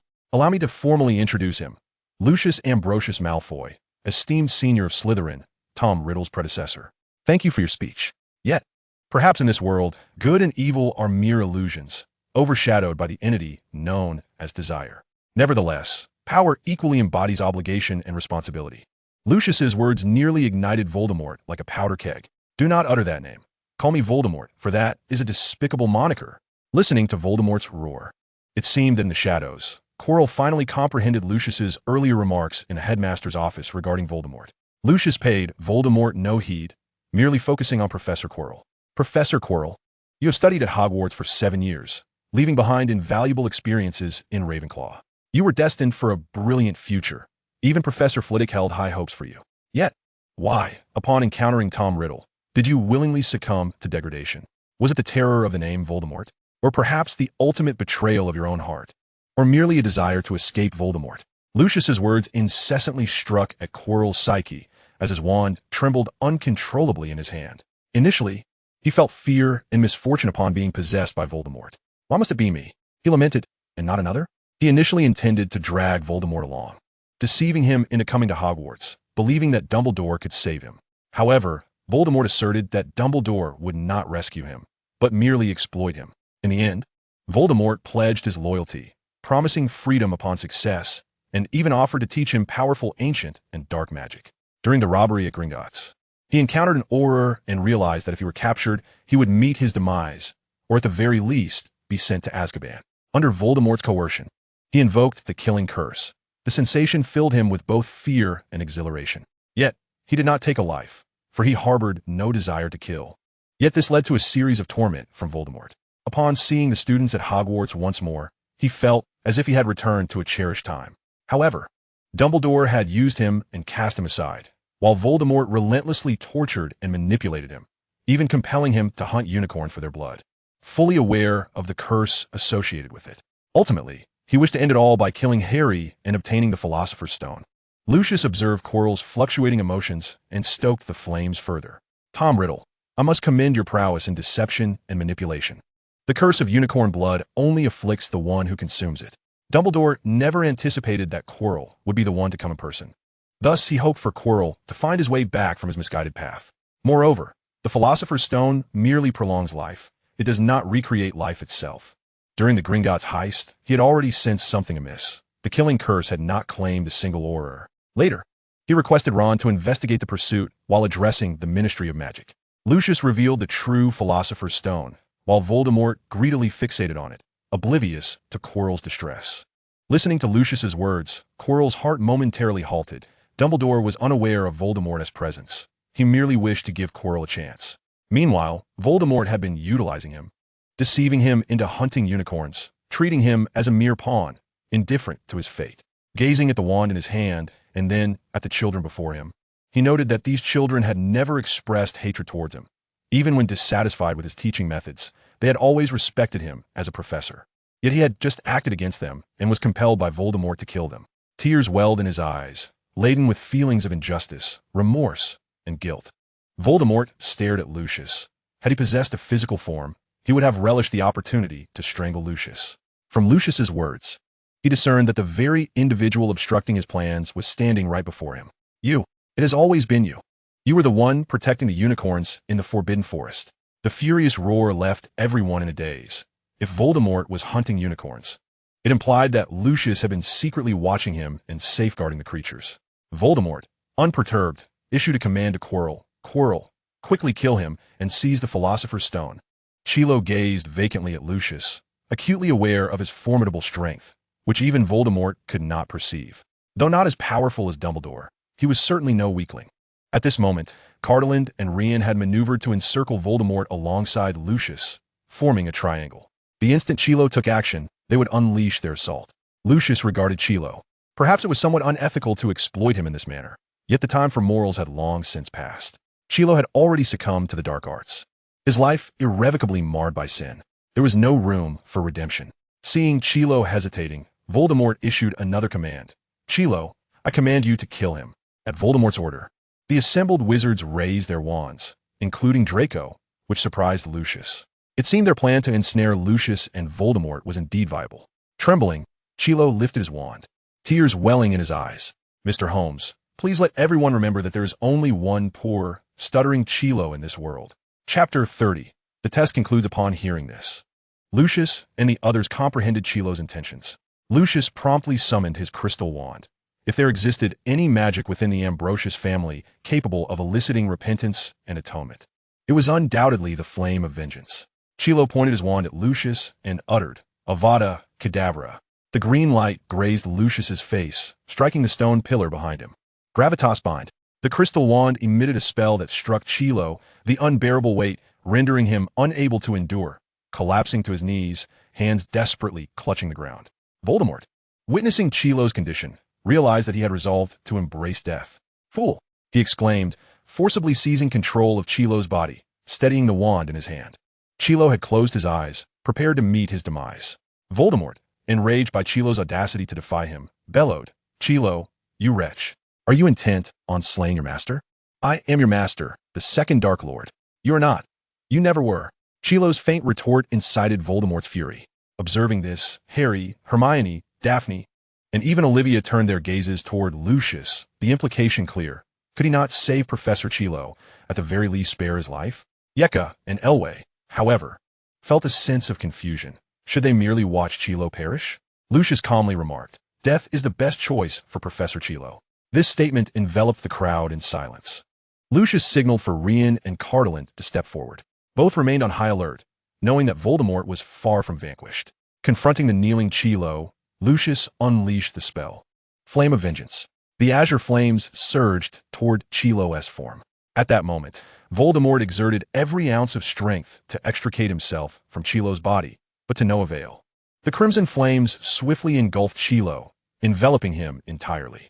Gradually, Chilo's body disintegrated into ashes amidst the fire, while Voldemort's screams echoed incessantly. In contrast to the calm demeanor exhibited by Lux, Rian, and Catterland, the others were engulfed in a tumult of emotions. For this was their first encounter with the grim reality of murder. As the last flicker of flame extinguished, the ashes left behind were scattered by the wind. Suddenly, a wailing black mist surged through Harry's body, darting away into the distance. Lux recognized it as Voldemort's lingering soul, but chose not to pursue it. Instead, he halted Elway and Hermione, who were poised to chase after it. "Elway, Hermione, stop. Do not concern yourselves with that wretched soul. I have other plans," Lux commanded. At his words, the two immediately ceased their movements, their gazes shifting to the unconscious Harry and the collapsed Draco, who had succumbed to the ground following Voldemort's departure. "Do you two share some sort of marital resemblance? To be so incapacitated upon your first encounter with Voldemort is quite remarkable." At that moment, the four heads of house hurriedly arrived, having already noted the fleeing Voldemort on their way. They breathed a sigh of relief upon seeing that everyone was unharmed. Yet, the most striking figure was the slick-haired bat, who immediately began searching for something. Upon spotting Harry on the ground, he rushed over to assess the situation. Once assured that Harry was merely unconscious, his grave expression transformed into one of relief. Witnessing this, Draco was momentarily taken aback and exclaimed, "Headmaster, I'm right here." Snape approached with a rather grim countenance, offering Draco a potion with a dismissive gesture. Draco uncorked the vial, inhaled its contents, and swallowed. Just after finishing, he clamped his mouth shut. With a scowl, Snape warned, "If you dare to vomit, the next dose will be even more distasteful." At this, Draco swallowed hard, tears involuntarily spilling from the corners of his eyes. Professor McGonagall, relieved that everyone was safe, exclaimed, "Oh, thank the heavens. It is a relief that you're all well." With that, the four heads of house hurried to locate their respective students, guiding the group toward the hospital wing. Along the way, Hermione, Olivia, Yeka, and Elway turned their gazes toward Lux, who responded, "Let us wait a while. Once Harry awakens, we shall convene in the headmaster's office, and all will be revealed." In the hospital wing, the four heads of house, along with Lux and the others, found Harry and Ron lying in bed, while Madame Pomfrey diligently examined each individual. The heads of house remained silent, for these young ones were their own cherished protégés. Even Snape stood stoically by, waiting patiently for within Slytherin. Only Yeka had proven herself to be truly exceptional. Once all examinations concluded without any significant issues, It was determined that only Harry and Ron required rest to recuperate from their excessive magical exertion. Consequently, the heads of house escorted their respective students back to their own common rooms. On the way, Professor Sprout inquired of Lux and Elway whether they were hungry or frightened. If you are hungry, feel free to fetch something from the kitchen. The house elves are always ready to prepare your favorites. Meanwhile, Professor Flitwick advised Rian and Catterland. Should you encounter dark wizards, or even the mysterious one again, remember to strike first, and if the enemy reveals a weakness, seize the opportunity to counterattack. As Snape ambled along the path, he occasionally cast a sidelong glance at Draco, internally assessing his combat prowess, which he deemed inferior to that of a foolish troll. In contrast, Yeka bore a striking resemblance to his former self, knowledgeable in the dark arts, yet never reckless enough to dabble indiscriminately, and possess considerable ability. Professor McGonagall, seated in her office, regarded Hermione and Olivia, two young Gryffindors. While I recognize your bravery, a hallmark of Gryffindor, do remember that courage does not equate to recklessness.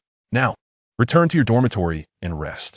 Under the guidance of their respective heads, the group retreated to their quarters, still reeling from the day's extraordinary events. Just as Olivia settled in a bed, she suddenly sat upright. I understand now, Hermione. It's clear why the headmaster arrived so swiftly and why our brothers were lurking about. This was all orchestrated by them. Hermione nodded, relaying the details of the upcoming Christmas festivities and the events aboard the train. It was then that Olivia realized the entire scenario had been a test devised by their brothers. With the end-of-term examinations long concluded, the students had been preoccupied with leisure, thus overlooking Quirrell's peculiarities until Dumbledore's return, which sparked widespread discussion among the pupils. Amidst the students' chatter, the tale emerged. Olivia and her companions had uncovered the Dark Wizardess plot. Yeka and others had thwarted the Dark Wizard, and Elway had confronted the Dark Wizard, standing face to face with the mysterious figure. Meanwhile, Lux had investigated the enigma, leading Rain and Catterland to dismantle the mysterious machinations. Consequently, the following day, the Hufflepuff Badgers eagerly presented their finest delicacies before Lux and Elway, yearning to hear the complete account of the events. Gazing into the eager eyes of the Badgers, Lux could only concede that the matter would likely be addressed by the headmaster during the House Cup, though he uttered these words. Internally, he mused about Dumbledore's vanishing act amidst the chaos. Whoever instigated the trouble should bear the burden, allowing the headmaster to grapple with his own headaches. Regardless, the students would spread the tale, and Professor Cat would certainly seek retribution from Headmaster B. On the very day of Dumbledore's return, he summoned the oily-headed bat, the cat head, and the rather indolent behead to deliberate on a plan concerning Draco. Upon hearing Lux's intention to use Draco as a pawn against Lucius to betray Voldemort, Snape's countenance darkened, and he vehemently declared, I cannot agree.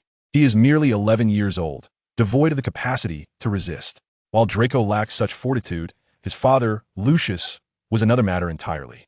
Lux fixed his gaze intently upon Snape's eyes, while Professor McGonagall sought to quell the burgeoning dispute. Utilizing a child to such an extent was undeniably excessive. Before McGonagall could interject, Snape gritted his teeth and retorted, Lucius is not so easily deceived. Moreover, Draco is his son. Why is that so, Snape? Let us not forget that Lucius was once a trusted confidant of the Dark Lord, one of the leaders of the Death Eaters. Yet, Lucius would undoubtedly choose between the socket and his family. The latter holds precedence. Lux's words left Snape and Professor McGonagall in a contemplative silence. Tell me, Professor Snape, do you intend to guide Draco towards the light, or allow him to succumb to darkness? Snape reminisced about his time under Voldemort's command, a period devoid of hope, where the fates of others mattered not, as he was solely consumed by his pursuit of dark magic. It was only upon the tragic incident involving Lily that he recalled the splendid days spent at Hogwarts. How do you plan to control Draco? Snape fixated his gaze upon Lucius, prepared to reprimand the young man should he dare mention curses like the Cruciatus, despite the likelihood of being outmatched. Do not regard me so, Professor. For me, as long as my actions are morally justified, I merely need to weigh personal risks. Yet, I shall not commit any crimes. Lucius discerned Snape's thoughts. Slytherin nurtures ambitious souls. You, Lucius, and the next in line is Draco. Snape trembled with anger, uncertain of the source of his ire, turning to Dumbledore, who was even more exasperating than Lucius. With that, he pivoted to depart, pausing momentarily to admonish, you had best ensure he remains unscathed. Draco shall certainly be fine. Professor Snape, you ought to be more concerned about whether Lucius will come to harm. Lucius leisurely sipped his red tea. With a derisive huff, the slick-haired bat donned in his dark robes exited the scene.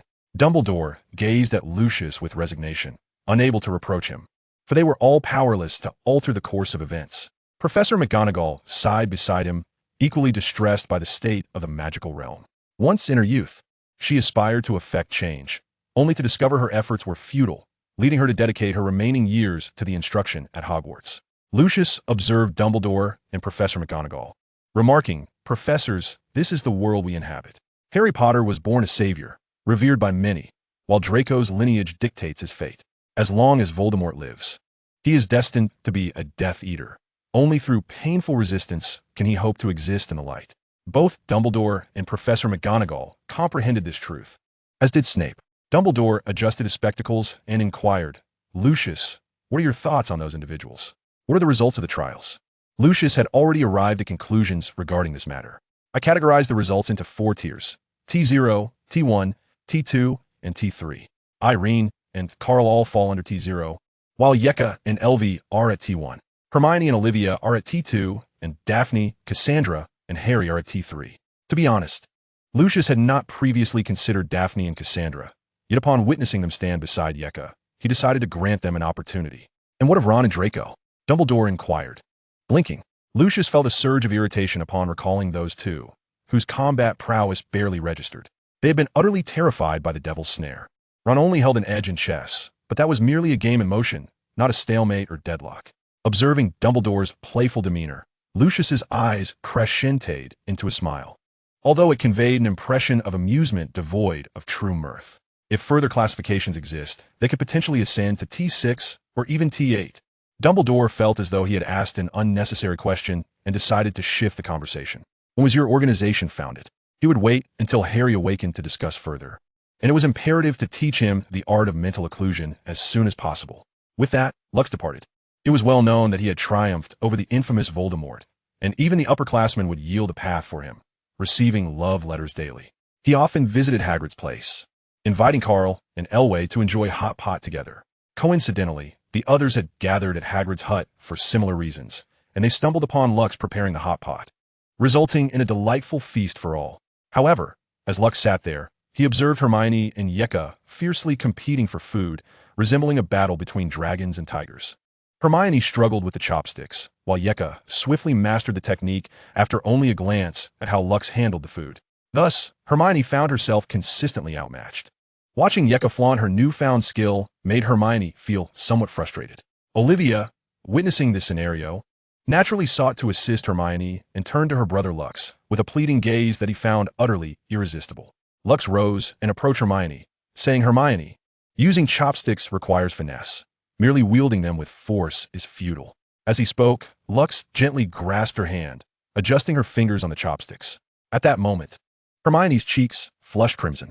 Given that Hermione was seated while Lux stood, he had to lean down, allowing Hermione to catch a glimpse of his profile. Lux's thoughts on Hermione's hand were that it indeed resembled that of a child, smaller than his own. Chapter 31. Joining the organization gazing at Lux, so close.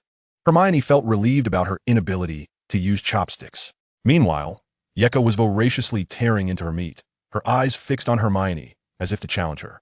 After instructing Hermione in the proper use of chopsticks, Lux noticed that Elway had yet to grasp any meat, so he promptly placed a generous portion into Elway's dipping sauce. Elway expressed his gratitude, saying, "Thank you, brother."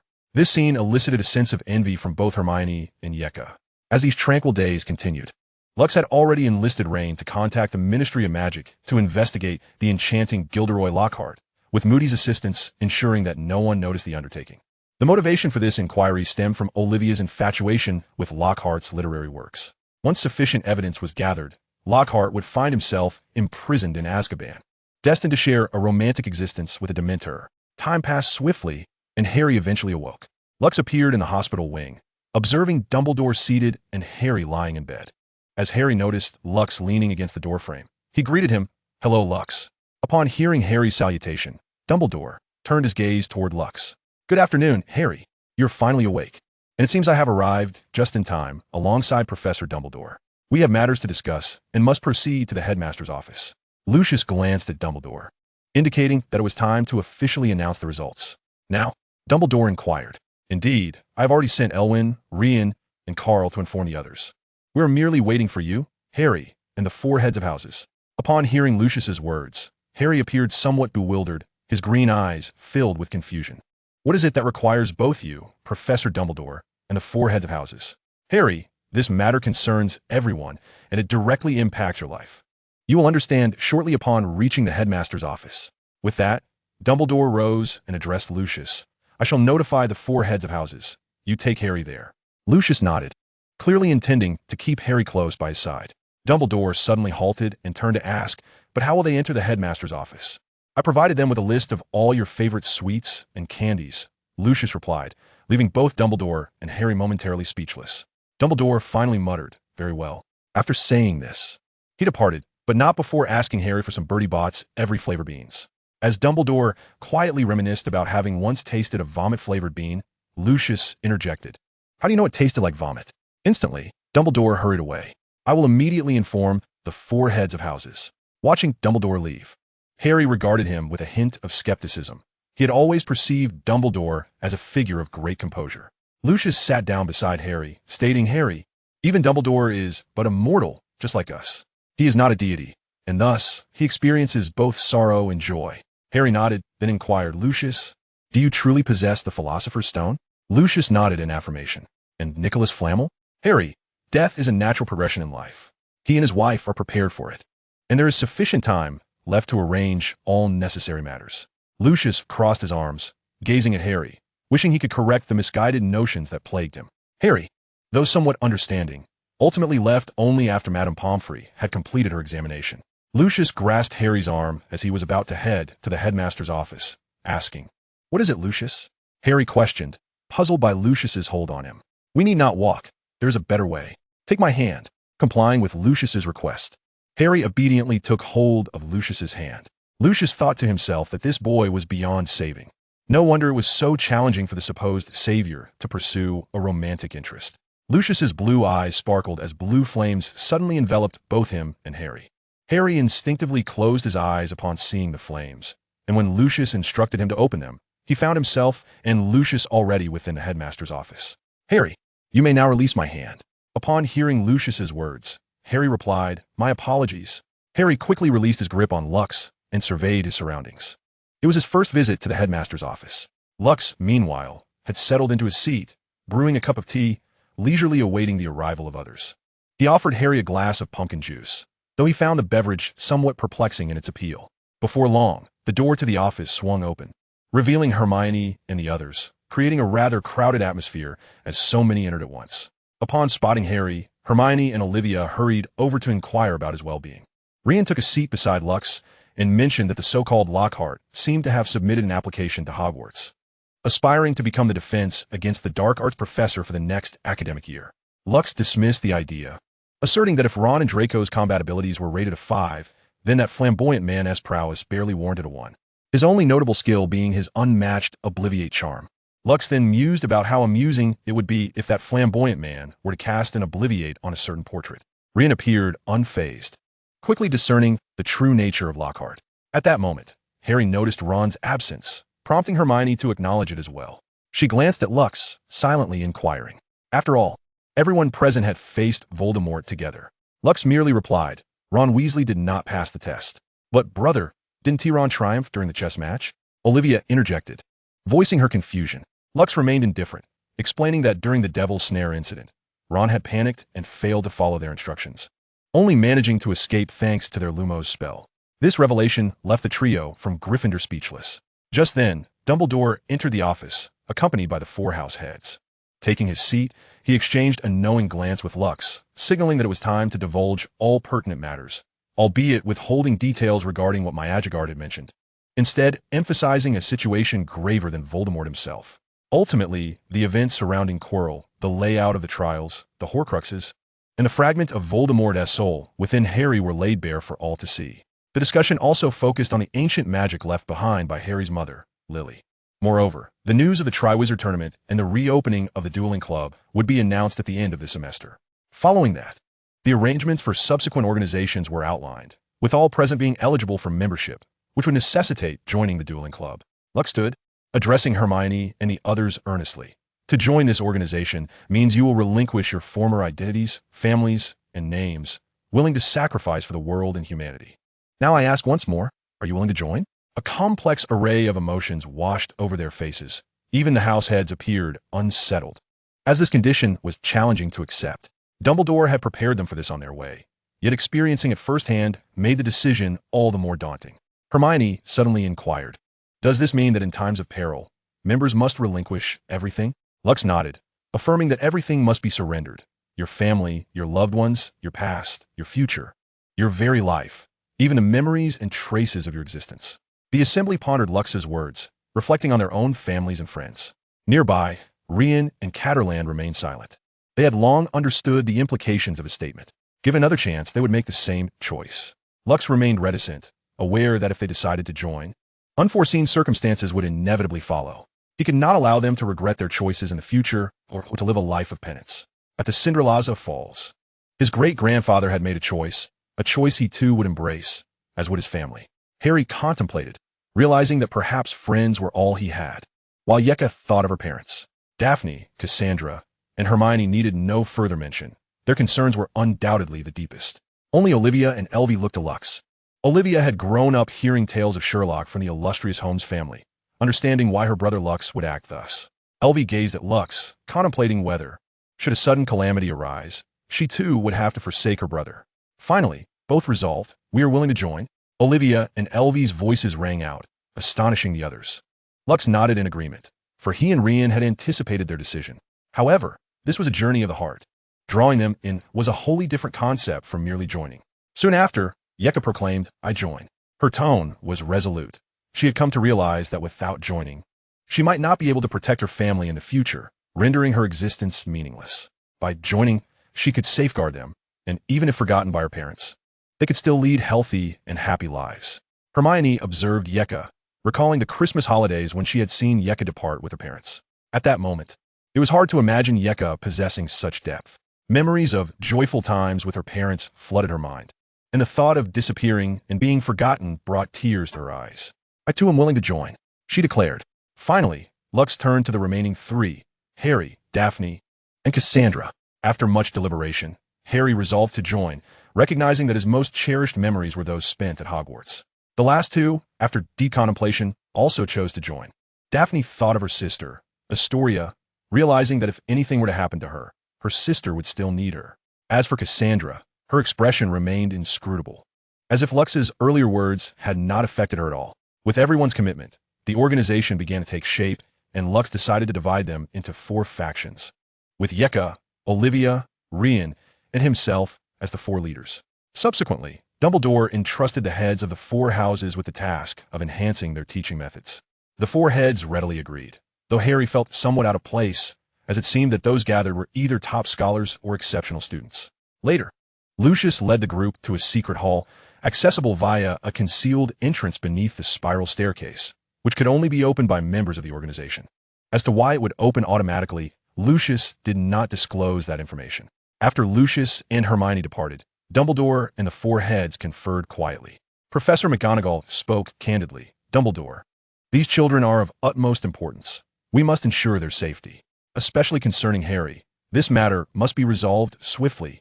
I am aware, Minerva, Dumbledore replied, which is why I summoned you all for another reason. These children must remain close at hand for our peace of mind. His eyes sparkled with determination. Were Lucius present, he might have remarked, your gaze has already revealed your intent. Subsequently, Dumbledore proposed appointing teaching assistants to oversee the children and provide them with additional training. Regarding the dueling club, it was to be reopened under the guidance of Professors Flitwick and Snape to offer the students necessary practice. Dumbledore considered that if the heads had assistants, then the headmaster should as well. Moreover, the dueling club still required a leader, and Lucius would be perfectly suited for the role. At least for now, Harry was relatively safe. Dumbledore also requested that Snape teach Harry the mind-blocking spell, lest Voldemort attempt to invade Hogwarts secrets and drag Harry into darkness. Before departing, Dumbledore made one more request, and only Snape emerged from the meeting with a gloomy demeanor, lamenting that had he known it would lead to such outcomes, he would never have accepted the role of Slytherin's head. Draco, feeling like a mere pawn, and Harry, burdened with a fragment of Voldemort's soul, sensed that he was the only one suffering in this world. Each time he longed to see those green eyes, he was met with that loathsome face. Yet for Lily's sake, it was all worth it. Meanwhile, back with Lucius, The others gazed in astonishment at the hall before them, taking in the grand round table and the many vacant seats surrounding it. They understood that they were merely the first pioneers of this endeavor. Cartland stood beside Lucius, pondering whether this was fair for them. Unfair, utterly unjust, he exclaimed. But Carl, this world is inherently inequitable. You need not feel this way. This is something only I can do. Chapter 32. The round table conference. Cartland fell silent, recognizing Lucius's steadfast dedication, realizing he could only accompany him on this journey. Lucius approached the round table, taking the seat at the head. Rian and Cartland settled on either side of him. There were 12 seats in total, 10 of which were already occupied, leaving 2 unfilled. Observing the vacant spots, Yek asked, "Are there 2 more positions available?" Luke nodded, merely stating that the originally proposed 12 individuals would serve as pioneers, while the remaining members would be designated as guardians. The pioneers would possess the rights to deliberate and make decisions, whereas the guardians would hold voting rights. The 4 supreme leaders, namely Yeka, Rian, Olivia, and myself, would wield the power of veto. Furthermore, the admission of new members necessitates the approval of the supreme leaders and the final outcome of discussions held at the round table. Upon hearing Luke's conclusion, Rian suggested that the organization's emblem and insignia be established first. Drawing from the origins of the Hogwarts crest, the final symbol was determined to comprise a dragon, a feathered serpent, a Nemean lion, and a griffin. These 4 creatures represented the 4 supreme leaders. Suddenly, Hermione inquired, "Now that we only have 10 members, does this imply that 2 others have yet to pass the trials?" "No," Luke's clarified. "They simply have not undergone the trials yet. One is Neville, and the other is Cedric. However, given that Cedric is already a senior, he has been approached. As for these last 2 positions, we shall await capable individuals to fill them." Luke gazed at the 2 vacant seats, pondering who might occupy them. "Let us commence our inaugural roundtable meeting," he declared. At Luke's gesture, Rian introduced the proposal concerning Voldemort. The primary concern was the sole remaining Horcrux yet to be destroyed, Voldemort's diary, which was discovered to be located within Lucius Malfoy's residence. Moreover, discussions were warranted regarding the handling of those loyal to pureblood families. Rian poured himself a drink from a bottle, sipping as he spoke. The British magical community has remained insular, stagnant, and encumbered by archaic ideologies. The root cause lies in the control exerted by pureblood families and the Ministry of Magic over the magical realm. It is said that even the Muggle Affairs Office is powerless, unable to even interact with Muggles. For instance, they remain oblivious to the purpose of rubber ducks intended for children's baths, let alone the existence of Muggle strategic weaponry. At this juncture, Hermione and Yeka had already surmised the implication, while Daphne and Cassandra appeared somewhat bewildered. Daphne inquired, "What do you mean by strategic weaponry?" "It refers to weapons of a strategic caliber, capable of tipping the scales of victory in global conflicts. For example, atomic bombs within the realm of strategic nuclear weaponry can transform a prosperous nation into ruins, resulting in millions of casualties," Catterlan elucidated. His vivid explanation drained the color from Daphne and Cassandra's faces. As witches hailing from pure-blood families, they comprehended the discord between wizards and muggles. They could scarcely fathom the catastrophic consequences that could arise should the enmity between wizards and muggles escalate to a lethal confrontation. Yeka then inquired, "What course of action do you plan to undertake?" "We intend to leverage the current situation with Voldemort to apprehend all pure-blood families loyal to him. We have previously established contact with the Macmillan and Greengrass families, and this summer will be devoted to negotiations. Simultaneously, we have a comprehensive grasp of the corruption and embezzlement instigated by pure-blood families within the Ministry of Magic.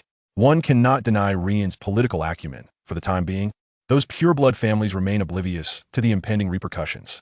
Is that the reason for releasing Voldemort at that time?" Harry's rare inquiry echoed the thoughts of others. Why did Lucius choose to set Voldemort free? "That was merely a fragment of the truth. The primary reason lies with you, Harry," Lucius elucidated. "The magic within you not only safeguarded you, but simultaneously shielded the remnants of Voldemort's soul, until the ancient spell left by your mother is unraveled. Voldemort remains the contingency plan. Should circumstances leave you with no other choice, Harry, you must be prepared to confront death." Harry felt a surge of despair as he finally comprehended why Professor Dumbledore acted as he did. Would Harry be influenced by Voldemort? Hermione glanced at Lucius, recalling that Voldemort's essence within Quirrell had been merely a fragment. "No, at present, Voldemort is far too weakened to exert control over the remnants within you. For your own safety, Harry, it is imperative that you learn occlumency. Snape will instruct you in this art." "Then you might as well kill me," Harry exclaimed. "Snape targets me and despises me." His words plunged the room into silence. Harry, I understand that my godfather may be off-putting, but I sense he genuinely cares for you. Alvy's words prompted reflection, leaving Harry in disbelief. I've noticed that whenever Snape approaches Harry, he fixates on Harry's eyes, and when Harry finds himself in trouble. Snape's disdainful expressions are directed at Harry's face. Cartland revealed his observations, prompting the group to regard Harry's countenance. Watson, your scrutiny is commendable. Harry, trust me. If anyone in this world loves you the most, it is undoubtedly Snape. However, the reasons behind it are for you to discover. Although Snape, with his oily hair, is indeed quite insufferable, let us return to the matter at hand regarding that diary, the last remaining Horcrux. The group redirected their focus. Although thoughts lingered on Lucius's description of Snape as an oily bat, which was rather vivid. Indeed, Professor Snape's hair was excessively greasy. One could only wonder why he refrained from washing it. Voldemort's diary resides within the Malfoy estate. From prior information gleaned from Death Eaters, it is known that Voldemort secretly entrusted the diary to Lucius. However, Lucius remains unaware of its nature as a Horcrux. The diary is located in Malfoy Manor, reinstated, outlining the current circumstances. Olivia suggested a covert acquisition of the diary, but after Yecker's reminder, they realized they had no knowledge of its exact whereabouts within Lucius's possession. We could transform into Draco and infiltrate, utilizing Polyjuice Potion, Hermione proposed, though the method bore considerable risk. Alvy countered, no, that is far too perilous. And seeking Voldemort's artifacts from Lucius would be exceedingly suspicious. Lucius interrupted the ongoing debate, asserting that Lucius would indeed relinquish the item. The news of Voldemort's resurgence is already known among those families. He understands that such artifacts cannot remain in his possession. Thus, he would sell them to the dark dealers in Nocturne Alley. I suspect Borgin and Burke's, in the past. Many unsavory and clandestine items from pureblood families have found refuge there, especially Lucius, so we merely need to provide the Ministry of Magic with a pretext for a search. Reen, following Luke's lead, articulated a deduction. What shall we do next? Harry inquired, his eagerness to obliterate the diary palpable. Luke contemplated briefly, shutting his eyes to swiftly conjure a vision of future events within his mind. A series of occurrences unfolded before him. Lucius would take the diary to a certain location, but upon encountering Caractacus Bark, he would opt to place the diary elsewhere. When meeting the Weasley family at the bookstore, he would discreetly place the diary alongside Ginny's book. The first scenario, if the diary were taken at that moment, the Basilisk affair would be forgotten, remaining dormant, and Hagrid's wrongful accusation would remain unresolved. The second scenario, intercepting it in Nocturne Alley, which would be precisely what Lucius would prefer. Perhaps Voldemort would punish him, yet he could not leverage this incident against Lucius. The third scenario involved unearthing a weakness of Lucius through the diary, swiftly addressing the Basilisk incident, and using this leverage to manipulate the Hogwarts Board of Governors, tarnishing the current reputation of the Ministry of Magic with Hagrid's predicament. It was hoped that the Basilisk merely controlled students, rather than siphoning life force. Luke opened his eyes, stating, "We must ensure the diary appears at Hogwarts." The group appeared puzzled by Luke's assertion. Should it not be their task to smuggle the diary? After a moment of contemplation, Reen grasped Luke's intention. You wish to use the diary for something else? Luke nodded, indicating that he dared not let the diary fall into Malfoy's hands. Is it because of Voldemort? Hermione queried. Indeed, but if we assert that the diary was destroyed at Hogwarts, whilst we maintain that it originated from Lucius, he would have no choice. Should the diary cause trouble, it would be his fault, and he would bear the wrath of parents and professors alike. If the diary misbehaves without cause, he would incur Voldemort's ire. This explanation illuminated Luke's intentions for the group. Reen interjected, you wish for Lucius to betray Voldemort? To act as a spy? By gaining leverage over Lucius, they could monitor Voldemort's whereabouts and movements at will. At this juncture, Cartland comprehended Luke's motives and wholeheartedly endorsed his proposal. After finalizing their plans, they agreed to act together in Diagon Alley, with the timing set for the eve of the new term. As the summer commenced, Luke, Reen, and Elway would convene with Daphne and Cassandra to negotiate with their two families. During the summer, Luke and Cartland would journey to Glastonbury Castle in Somerset to attend to certain matters, potentially uncovering ancient magical relics. Elway and Hermione would continue their studies at Nicodemus. Daphne and Cassandra's task was to prepare for assuming control of their family affairs, while Reen would begin preparations for a cleansing of the Ministry of Magic, ready to act when the moment was ripe. Lastly, the unfortunate Harry would have to return to his aunt and uncle's home, a situation that left Luke feeling helpless. He was bound by the ancient magic that required the power of blood relations, with his aunt being his sole kin. Afterward, Each returned to their respective dormitories, preparing to await the conclusion of the semester and the advent of summer vacation. As the time approached before the summer break, all the students gathered in the auditorium, eagerly anticipating the announcement of the House Cup. Excitement filled the air, especially since Lux had secured the top position in the year. Following him were Catterland and Elway, with Hermione and Yeka trailing thereafter. Due to his laziness, Rian found himself in third place, rather than sharing the second.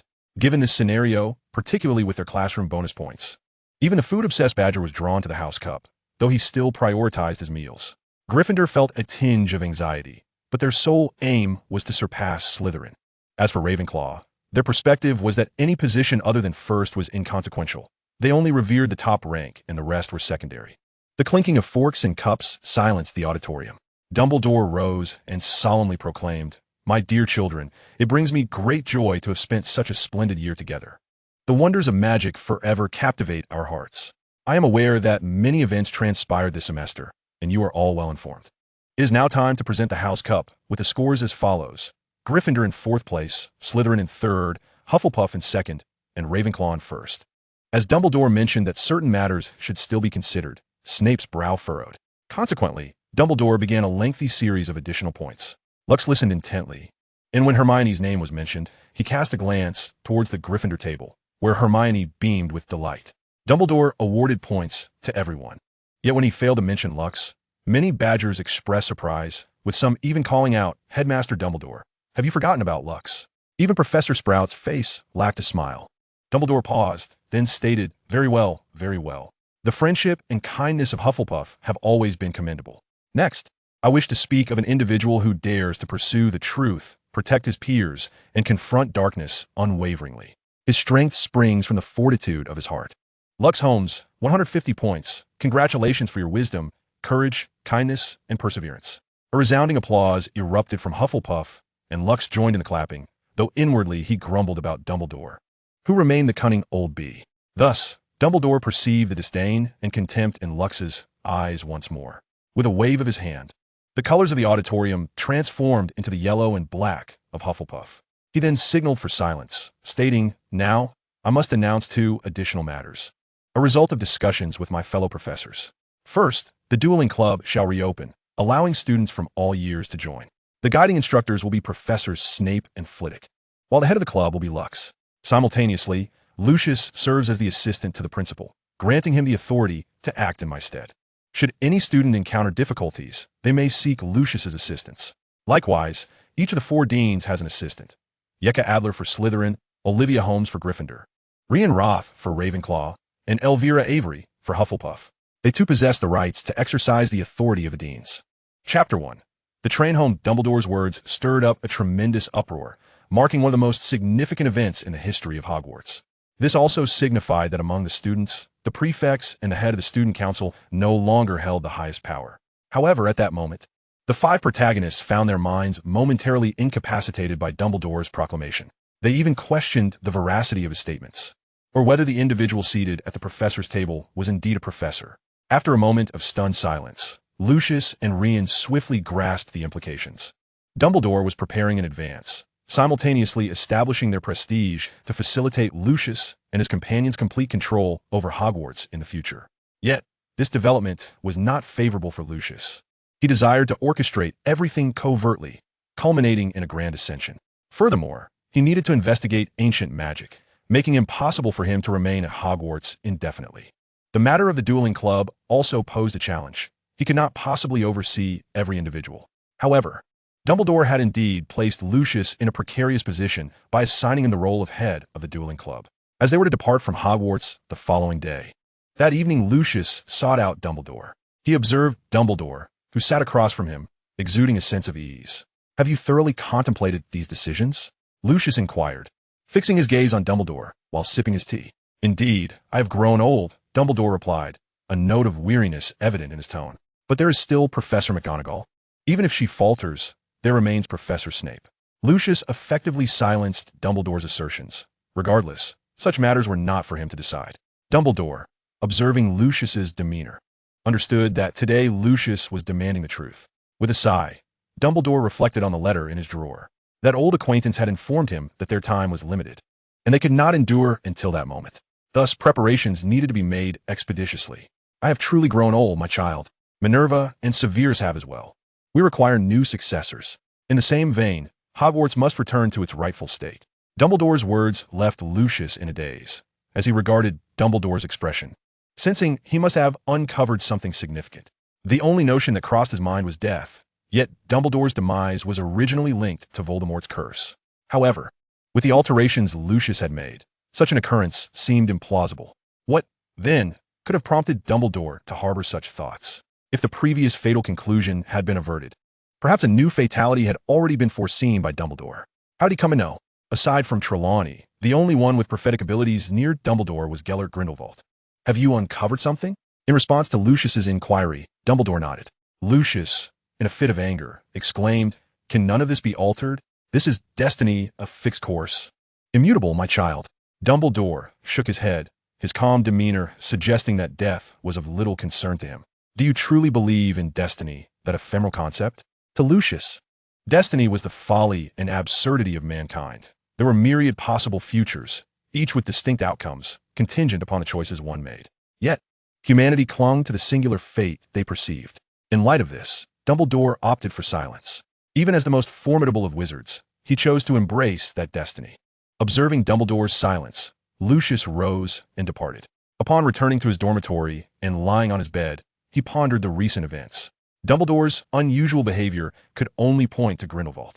His own foresight was not sufficiently potent to foresee the distant future as Grindelwald could. At that moment, a flash of blue light enveloped Lucius's body. The young dragon, Aquilus, appeared beside him. Noticing Lucius's demeanor, Aquilus nudged Lucius's face with his head, believing him to be in distress. Lucius, gazing into Aquilus's eyes, patted its head to convey that he was well. It was unclear whether it was mere illusion, but Aquilus seemed to have grown noticeably since its birth.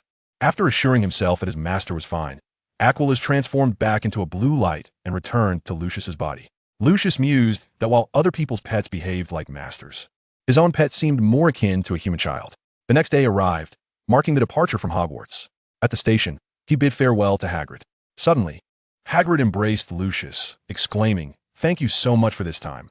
I have enjoyed many delightful Eastern dishes and fine wines. I wonder if I shall feel lonely during the summer."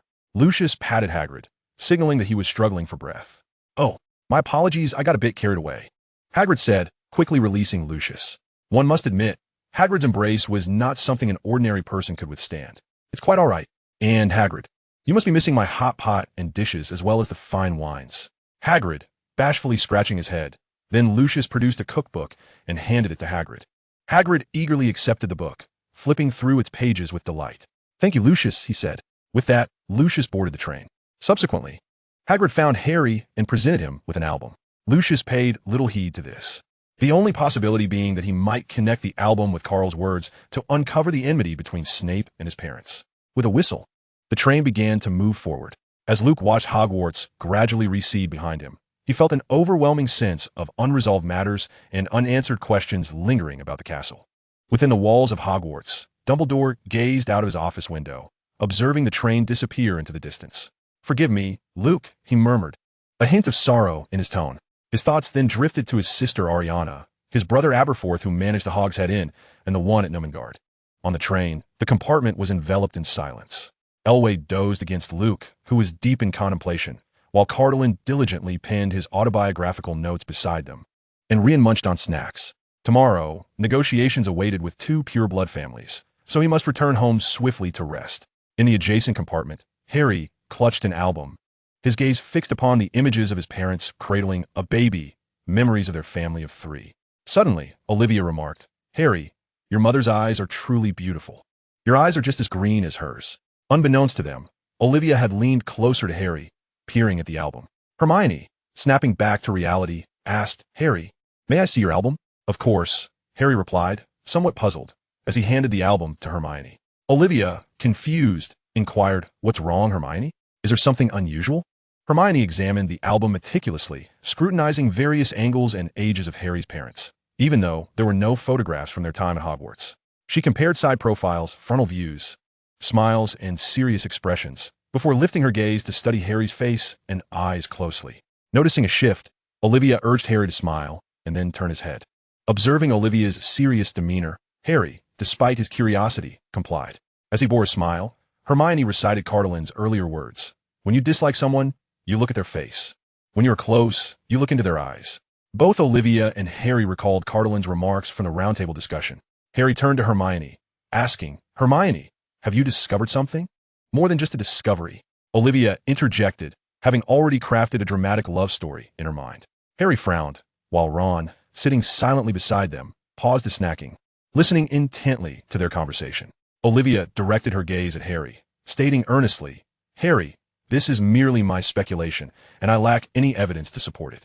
Hermione and Harry turned their attention to Olivia, eager to hear her conjecture. Harry, your face bears an uncanny resemblance to your father, while your eyes closely mirror your mother's. Considering Cardolin's previous comments, I am confident that Professor Snape must have known your parents, and their relationship was undoubtedly significant. Her words left the other three sensing a hidden story beneath the surface. However, Ron, ever oblivious, chimed in, but weren't Harry's parents both Gryffindors? And Snape is a Slytherin. How could they possibly be connected? The three of them gazed at Ron in speechless disbelief. Under the scrutiny of their peers, Ron contemplated deeply, could it be that kind of relationship, akin to that of Draco and us? It was utterly perplexing to witness Ron's foolishness. Had he even been listening to the preceding conversation? Even if he had not heard it from Cartlin directly, he should have gleaned the same from Hermione. Hermione and Olivia finally began to comprehend the sentiments of Lux. With such a troublesome ally, who could maintain their composure? Hermione pressed her forehead, suggesting Ron should simply remain silent and listen to Olivia's insights. Observing the trio's demeanor, Ron had no choice but to comply.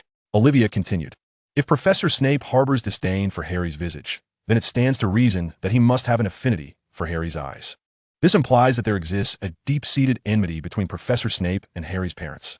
Suppose, in the past, Harry's mother shared a close bond with Professor Snape while her relationship with Harry's father was fraught with tension. Then everything would align perfectly. Suddenly, Hermione echoed Olivia's thoughts. Are you suggesting that Professor Snape once harbored feelings for Harry's mother, positioning him as a rival to Harry's father? Indeed, that is my hypothesis. I surmise that Harry's parents reached a pivotal moment in their lives. While Professor Snape remains a solitary figure even now, Olivia conjectured. Upon hearing Olivia's speculation, both Hermione and Harry envisioned a melodramatic scene. Snape, unrequited in love, yet still deeply yearning for Harry's mother. However, it was only Ron who fixated on Snape's appearance. Incredulous that Harry's mother could ever be attracted to him. With his greasy, long hair parted down the middle, and being a Slytherin, how could he possibly connect with someone from Gryffindor? Had Lux, Dumbledore, and Snape been present, their expressions would have varied widely. Lux might have been unable to suppress laughter, marveling at their vivid imaginations, while Dumbledore might have pondered the need to prohibit students from engaging in romantic pursuits, deeming it more absurd than mere gossip. Conversely, Snape would likely experience a series of involuntary twitches, his brow darkening with vexation, his face a shade of thunderous gray. He would undoubtedly reprimand the Gryffindor quartet, particularly Ron Weasley, with particular severity. Thus, the Gryffindor group resolved to investigate the melodramatic narrative Olivia had proposed, planning to validate her theory in the upcoming semester. Despite the inherent risks involved, primarily due to the need to extract information from Snape. Meanwhile, Snape, still within the castle attending to Dumbledore's dental needs, found himself inexplicably sneezing several times, despite the absence of cold air. Lux, meditating in his box, remained blissfully unaware of the Gryffindor group's intentions.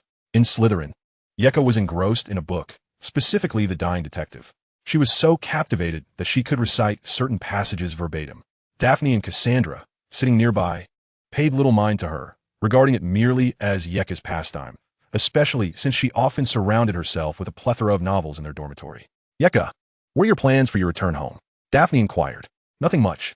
Just delving into some peculiar cases from the past, and perhaps baking a cake for my parents while learning a few dessert recipes, Yeka replied casually. What about you, Cassandra? Daphne turned her gaze to the bored young girl. I have little to occupy my time as well. Upon my return, I must assist my father, while my foolish brother spends his days in leisure. He is nothing but a conceited buffoon, clumsy in his tasks, Cassandra lamented. Daphne sighed, reflecting on her parents' previous correspondence, suggesting she engage with Lucius Holmes, and, on the negotiation table, they hoped she could represent the Greengrass family. It was apparent to Daphne that her parents aspired for her to serve as a bridge between the Greengrass family and Lucius. Furthermore, The political maneuvers of Holmes had already instilled trepidation among several pureblood families. A single misstep could lead to their downfall. Her sister, Astoria, possessed superior magical talent, and it was clear that she would eventually assume control of the family. Yet, when it came to political matters, Astoria's aptitude was evidently lacking. Daphne sighed again, uncertain of what her future might hold. Joining the pioneers was intended to alter her fate. Only by eradicating the prestige of pure-blood wizarding families could this cycle truly come to an end, allowing both herself and her sister to break free from the shackles of their lineage. Chapter 2. Unseen forces returning to Lucius, he leaned back in his seat, entering a peculiar state of meditation that felt akin to slumber. Upon opening his eyes, he found himself sprawled upon a meadow. Rising to his feet, he surveyed his surroundings. Realizing he stood upon a plateau, everything appeared serene, reminiscent of a tranquil morning. Suddenly, a cacophony erupted from behind him.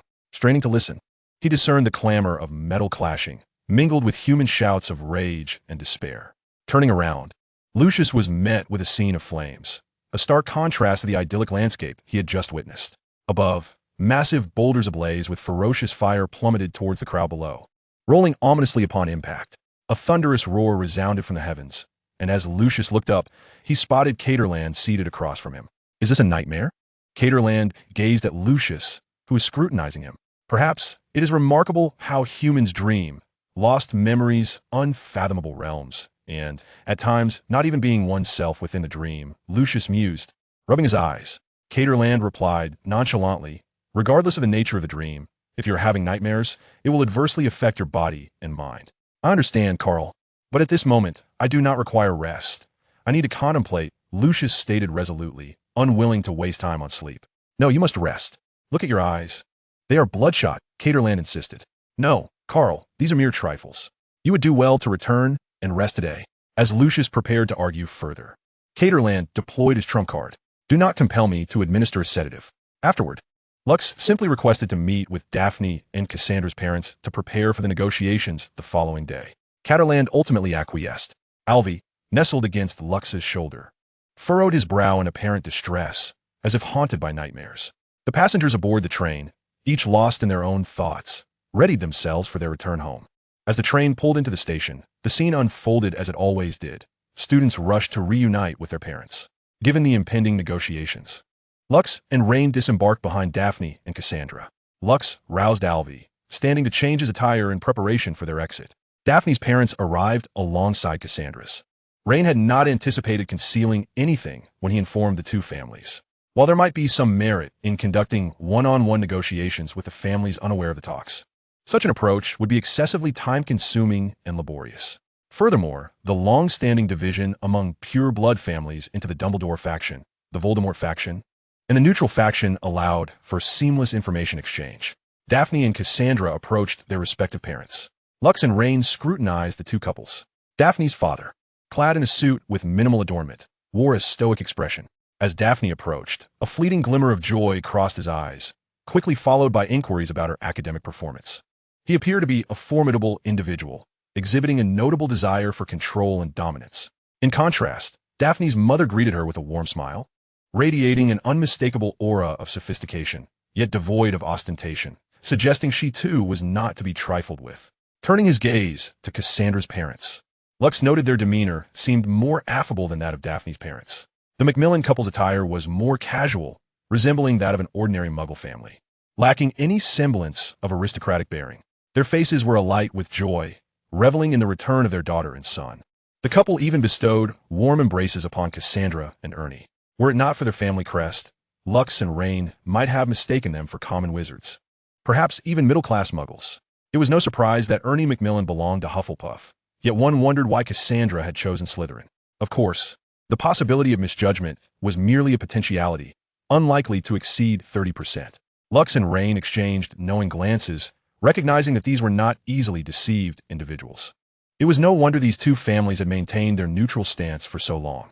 Their agreement to engage in negotiations likely stemmed from an awareness of circumstances beyond Voldemort's machinations. Lux and Rain approached them for conversation. Good day, gentlemen and ladies. We are Sherlock Holmes, Rain ventured, testing their mettle. Greetings, young gentlemen. I appreciate your care for my daughter Cassandra during her time at Hogwarts. spoke a middle-aged man with a smile, scrutinizing Lux and Rain closely. "I am Cassandra's father, Vio Macmillan, and this is my wife, Cynthia." Upon receiving a letter from his daughter, Vio contemplated what manner of young wizard would dare to set a trap for Voldemort, even harboring thoughts of vanquishing him. However, upon witnessing the two youngsters in person, he could only marvel at their prowess, realizing that he was unable to penetrate the thoughts of these remarkable children. Meanwhile, Daphne's father approached and introduced himself. "A pleasure to meet you, Brian Greengrass," Daphne's father. Indeed, it was evident that neither of the current heads of the families was easily deceived. Shortly thereafter, the three parties discussed the negotiations planned for the following day before parting ways. As they journeyed home, Luke appeared somewhat distracted. Rian suddenly inquired whether he was still troubled by Dumbledore's abrupt arrangements. "Aren't you worried?" Luke retorted. "What do I have to worry about? It's merely a matter of having a bit more to do each day." Rian conceded. "Indeed, it seems asking you is unnecessary." Subsequently, a silence enveloped them once more until Rian spoke again. "If time permits, we should pay a visit to Nomengard. I have an idea that requires your validation. Even if you hadn't mentioned it, I would still go. But what is it that you wish to verify?" "The global wizarding war that transpired long ago. Why did the search for the Deathly Hallows come to such an abrupt halt?" "Halt!" Luke pondered, recalling certain details. The Deathly Hallows, the Resurrection Stone, were indeed at the Gaunt residence. The invisibility cloak had been found by Dumbledore, while the Elder Wand remained in Grindelwald's possession. Why then did this matter extend into 1945? Luke mused. "Grindelwald, what exactly did you uncover? If it had been Dumbledore seeking these three objects, merely acquiring the Resurrection Stone to revive Ariana would have allowed him to locate it in a remarkably short time." Gazing intently into Rian's eyes, Luke asked, "What truth have you discerned? I have contemplated that perhaps the tale recounted in that storybook merely conveys another narrative, enticing every wizard to seek the Hallows." Luke deliberated this for a moment before countering. "Have the Saints emerged and begun to stir? Or has some other force intervened? Both are correct. You might even speculate on the name of this new faction." Luke stared at Rian in disbelief, baffled that he would engage in such baseless conjecture at this juncture. Sensing Luke's expression, Rian decided against teasing his brother further, though he found it rather dull, as Luke's had always been thus since childhood. "This name is intriguing. They call themselves the Shadow Followers. Are they also in pursuit of the Hallows? The story claims that whoever masters the Hallows will usurp Death's position and seize its powers. Yet, this is merely a tale. How could a deity possibly relinquish their authority to mortals?" Luke pondered deeply. Shadow Followers, the Hallows. It appears we are indeed entering a tumultuous season. This summer, when I visit Ifamorny, I shall pay a visit to that old man. I hope he remains as elegant and eccentric as he was years ago. As the quartet from Gryffindor disembarked and bid farewell, each wore a distinct expression. Harry was engulfed in anguish at the thought of returning to that home. Meanwhile, Olivia remained alongside Hermione. Previously, Luke had consulted the two of them, and this time, Hermione would travel to Nicholm with Olivia accompanying her. Simultaneously, the Grangers were informed of Hermione's circumstances and came to understand the truth. When Lux and his companions returned to the manor, he halted his action of inserting the key into the lock and peered through the grand gate into the interior. The other three, now cognizant of Lux's intentions, began to scrutinize the surroundings of the estate with their gazes. Lux fixated intently on the warehouse and inquired, "Carl, did we forget to secure the warehouse door before returning to Hogwarts?" "No, we did not. You merely neglected to extinguish the fire." It was no wonder he felt a sense of forgetfulness on their journey back. After this exchange, the quartet circled around to the stable, which was discreetly positioned at the edge of the courtyard and equipped with a hidden door. Lux rummaged through a flower bed for a peculiar circular device, then lifted a stone slab from the ground to reveal a concealed compartment containing a box. He placed the device into the corresponding indentation on the box, where it fit perfectly, as the intricacies of the groove far surpassed those of the device. Upon rotating the mechanism, the box opened to reveal a key nestled within. Subsequently, Lux rhythmically tapped on the wall of the stable, and after a series of knocks, a keyhole gradually materialized, granting access into the stable. Inside, they beheld an antique carriage, remarkably well-preserved due to constant maintenance. Cautiously peeking out from the stable, Lux discerned that the surroundings were devoid of any anomalies. The group then proceeded to the back door of the house, where they noted a variety of footprints along the way. Lux and Rian recognized the distinct sizes of their parents' footprints, recalling the specifics of their gait and the spacing between each print. However, the current evidence suggested the presence of an intruder, the same one who had previously kidnapped Olivia. Lux knelt down to feel the soil's hardness within the footprints. surmising that this intruder had arrived during their absence. Rian stepped forward slowly, inserted the key into the lock, and gently turned it. The door creaked open as they entered with utmost silence. Lux and his companions followed closely, remaining vigilant despite the absence of any occupants within the house. Once assured that no one was present, the group exhaled in relief, yet they proceeded to thoroughly inspect the premises. During their examination, Lux and Rian were meticulous in their scrutiny. After completing their search, they gathered in the living room. They had only visited this space once before and discovered numerous unfamiliar fingerprints in their study and bedrooms, even noting displacements among their books and clothing. Lux reported the findings, stating they came to investigate our information, yet it is evident they found nothing, having even scoured the kitchen and restroom. Rian derisively mocked the intruder's ineptitude. Catterland sighed deeply, acknowledging, but this place is no longer safe, is it? Indeed, Carl, they came up empty-handed. They had previously waited for our absence, and should they return, it may very well be while we sleep at night. Lux pondered the motives of these individuals, determined not to allow the tragic events surrounding Olivia to unfold once more. Lien reclined upon the sofa, gazing up at the ceiling, dreading the prospect of being struck by the Avada Kedavra curse in his slumber. The expressions of those present were somber, for traces of magic had already been detected during their earlier inspection. Alvi appeared somewhat anxious, his body trembling as he turned to Lucius and inquired, "Brother, where shall we go now?" Both Catterland and Lien looked towards Lucius. After a moment of contemplation, Lucius closed his eyes. While his family possessed an abundance of properties, if they were not to attend to business, the two castles would undoubtedly be the most suitable refuge. 221B, Baker Street seemed a safe haven. Even the most unscrupulous denizens of the wizarding world would likely refrain from causing trouble there, or perhaps they simply could not. Ultimately, Lucius resolved to head to 221B, Baker Street, primarily because of the multitude of residents, including the presence of the Scottish police. Furthermore, although young wizards were forbidden from wielding magic in the Muggle world, there was no prohibition against firearms. 221B, Baker Street still housed a considerable cache of weaponry. Should dark wizards appear, he could ascertain whether bullets or spells were swifter. Lien queried, "What shall we do about this place? Should we set traps to capture them or periodically check in?" "Let us check in periodically, and remember to take all valuable items. Leave the obvious ones untouched. We must erase our traces," Lucius instructed. He was certain that this group would return, though their intentions remained unknown. Thus, they began to hastily pack their belongings, ensuring that everything appeared as though they had never left. Lucius retreated to his secret chamber, storing important tomes within a void spell. To further conceal the chamber from discovery, he slightly rearranged all the bookshelves, ensuring that visually, nothing seemed amiss. As each member busied themselves with their tasks, Lucius meticulously organized his desk. He opened a hidden compartment within the drawer, revealing a magnifying glass that lay quietly within. Inscribed upon its frame was a phrase, "In the pursuit of justice. I am the final and supreme court of appeal." This was a birthday gift from his father, bestowed upon him when he was 7 years old, upon his recovery from illness. Ultimately, Lucius decided to keep the magnifying glass on his person. However, he failed to notice the faint glow emanating from the inscription, a fleeting shimmer that quickly dissipated. Chapter 3. Miss me upon arriving at 221B, Baker Street. Lucius and his companions opened the door.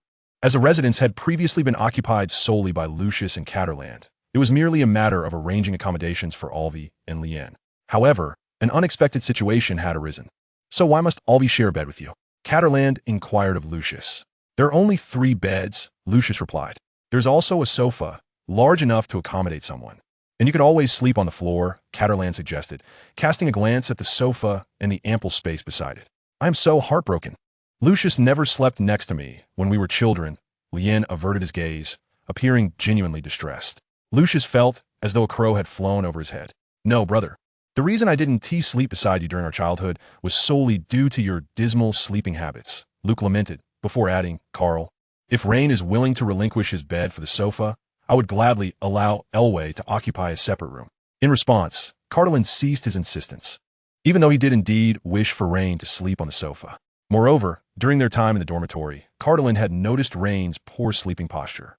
In truth, Luke was preoccupied with certain thoughts.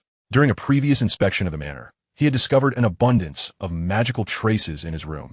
Before leaving the estate, he had left a few strands of Elway's hair behind. Tomorrow, Elway was set to depart for Nicomina, while Luke and Rain were to engage in negotiations, with Cardeland accompanying them. Thus, after finishing their dinner, the group retired early for the night. Later that evening, while the three were sound asleep, Luke quietly made his way back to the manor. A fine drizzle gradually soaked the streets, the air now devoid of its usual murkiness. At 1 o'clock in the dead of night, London lay shrouded in darkness, illuminated only by the dim glow of the antiquated street lamps. His footsteps echoed softly against the cobblestones, a sound that felt somewhat eerie in the stillness of the night. To avoid disturbing anyone, Luke endeavored to keep his movements as silent as possible. The gentle rain tapped against the shoulders and hat of his detective coat, and on such a night, the only cold he felt was on his cheeks from the breeze. The eyes of a stray cat glinted brightly in the darkness, yet Luke paid it no mind. Upon noticing Luke's gaze, the stray cat promptly scurried away. Apart from the sounds of small creatures, the only other noise was the gentle flow of the Thames River. Luke approached the manor's vicinity. To discern any anomalies within, he needed a vantage point. However, given that it was the dead of night and fog was expected to roll in, a higher position might obscure his view of the estate.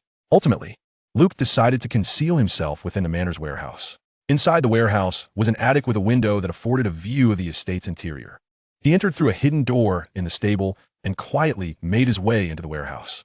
During his last inspection, he had noted that the group had overlooked the attic. He picked up a wooden rod nearby and poked a few times at the central wooden plank, which opened up, revealing a ladder fashioned from rope and posts that descended.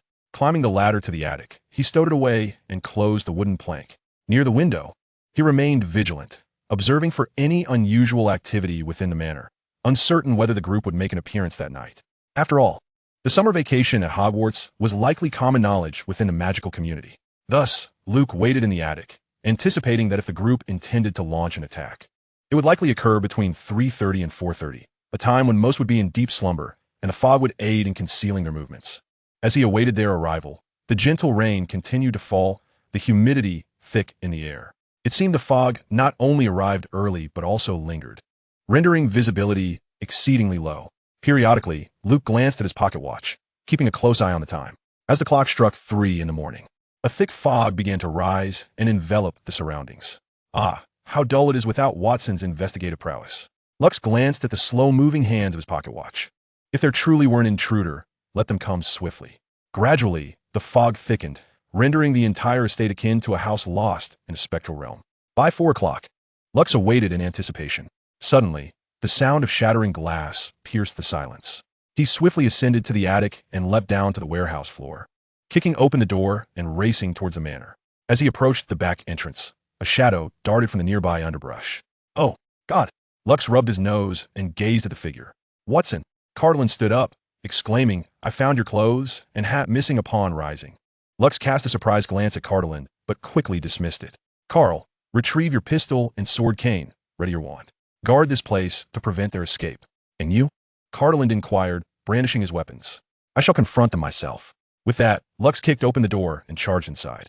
Cardlin stood at the threshold, vigilant against any fleeing intruders. Lux dashed to his room, pausing at the door. He placed his hand on the doorknob, knocked twice, and pushed the door open. I regret to inform you, sir, that you are trespassing and engaged in a series of criminal activities, including theft and potential kidnapping. You are under arrest and shall face trial.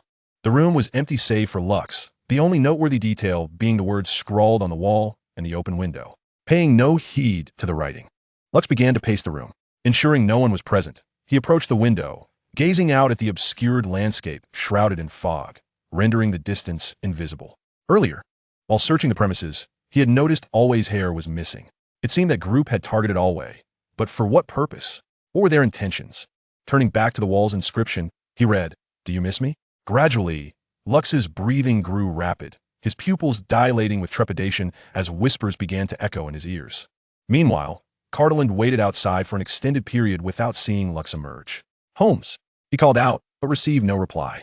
He raised his voice again, Rux Holmes. Still met with silence. Cardlin hastened forward, pistol drawn, alert to his surroundings. Upon discovering Lux's room door ajar, he cautiously entered.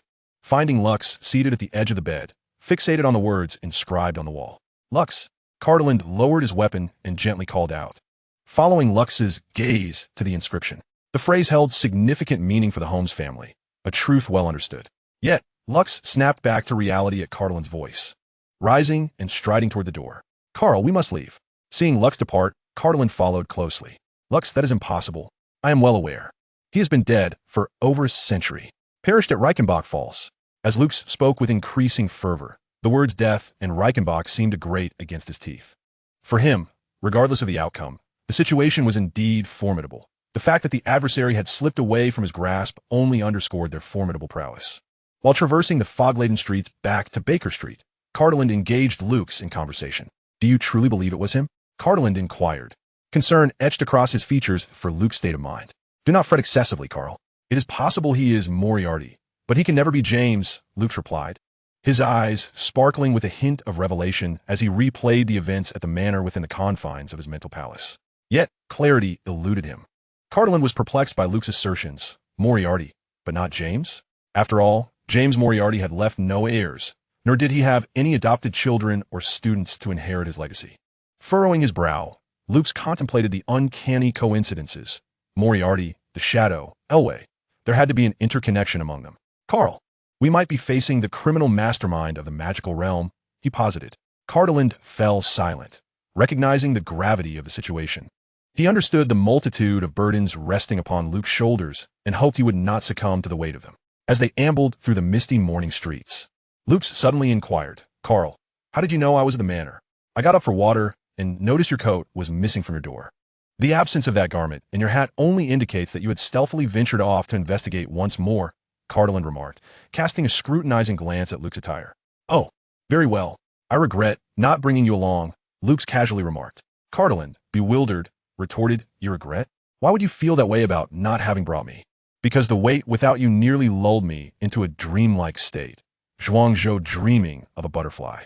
As for not bringing you, it is simply that you have a knack for posing questions that veer towards the surreal and are tangential to my pursuits.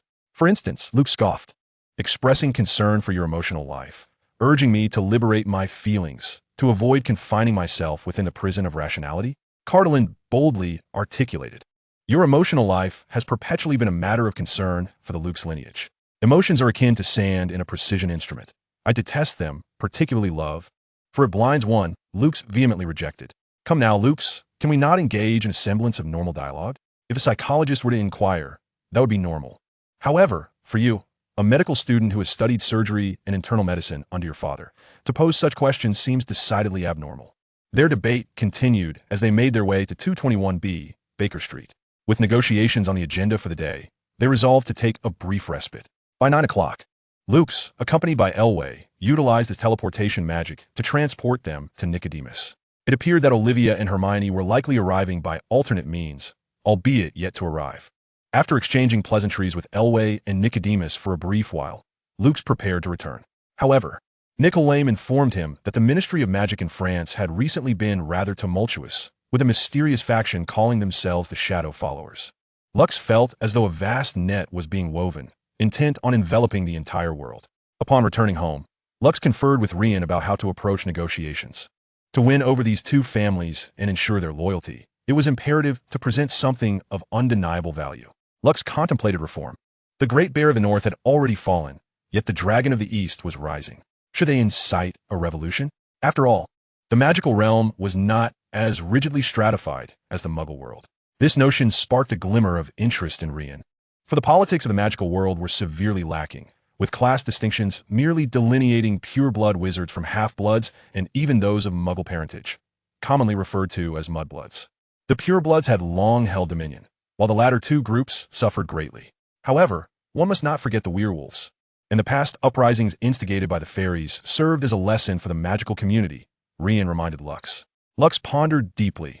To ignite a revolution, a core belief was essential, accompanied by principles and tenets. A haphazard approach would be more futile than a pyramid scheme, for even the latter had a core of recruitment and brainwashing to amass funds. How could they instigate this transformation? The magical community in the UK was a peculiar case, largely due to the presence of Voldemort, a double-edged sword. The ministries of magic across various nations, the magical academies, along with Grindelwald and Dumbledore, all intertwined in this complex web. Ultimately, Lux resolved to abandon the notion of revolution. The current conditions were wholly inadequate to support such an endeavor. Grindelwald had aged, and the once mighty saints had crumbled, though they were beginning to stir once more. Furthermore, the state of the magical community in Britain was rather chaotic, evidenced by the existence of Nocturnally. Once initiated, many would stand to lose their interests, and those oppressed were far from meeting the criteria necessary to rise against or overthrow the pure-blood families. In the end, Lux and Rian decided to leverage Voldemort's affairs to eliminate those pure-blood families that had capitulated to him, gradually weakening Nocturne Alley through the Ministry of Magic. They aimed to establish the reputation and prestige of new families through a meritocratic system reminiscent of historical precedents. The emergence of a new nobility would herald the demise of the old guard. They believed that these two families must comprehend the dire consequences of failing to enact change. Observing the intricate relationships among the 28 pure-blood families, Lux couldn't help but quip about the European aristocracy, which, whether in the magical or muggle realm, seemed fond of intermarriages to preserve their noble bloodlines. He recalled how Bellatrix Lestrange had slain her husband to follow Voldemort. While historically, the disputes between the new and old nobility had sparked the Great War, and the emergence of the new nobility had occurred organically, Lux and Rian now sought to steer the magical community toward a similar outcome through their distinct methods. Chapter 4. Negotiating with the pure-blood families. The afternoon arrived, and Lux, Rian, and Caterland set forth to the Greengrass family estate. Upon arriving at the estate, they were greeted by none other than Daphne and Cassandra. Accompanying Daphne was a young girl, presumably Astoria, who would one day become Draco's bride. In a fleeting moment, both parties found themselves seated at the table, quietly sipping tea, neither daring to break the silence. Observing the peculiar atmosphere, Daphne and Cassandra exchanged glances, hesitant to speak. Lux and Rian remained unperturbed. After all, it was they who felt the urgency of the matter, for mere Dark Lord was something they could easily manage. Dear Mr. Holmes, I have recently heard whispers that the Dark Lord has returned. Might there be any truth to this? Brian inquired casually, as if engaging in idle conversation. Is that so, Mr. Gringlass? Yet the ministry has received no such news, Rian deftly countered, redirecting the conversation with a light touch. No, I merely heard it from Hogwarts, Brian replied. However, everything seems quite tranquil at Hogwarts, especially with Headmaster Dumbledore present. Thus, the Dark Lord is unlikely to manifest there. Lux quietly sipped his tea, content to observe, knowing that this was Rian's domain of expertise. Meanwhile, Vio discreetly signaled Brian to cease, as the blatant mention of the Dark Lord suggested that these two young individuals possessed considerable strength.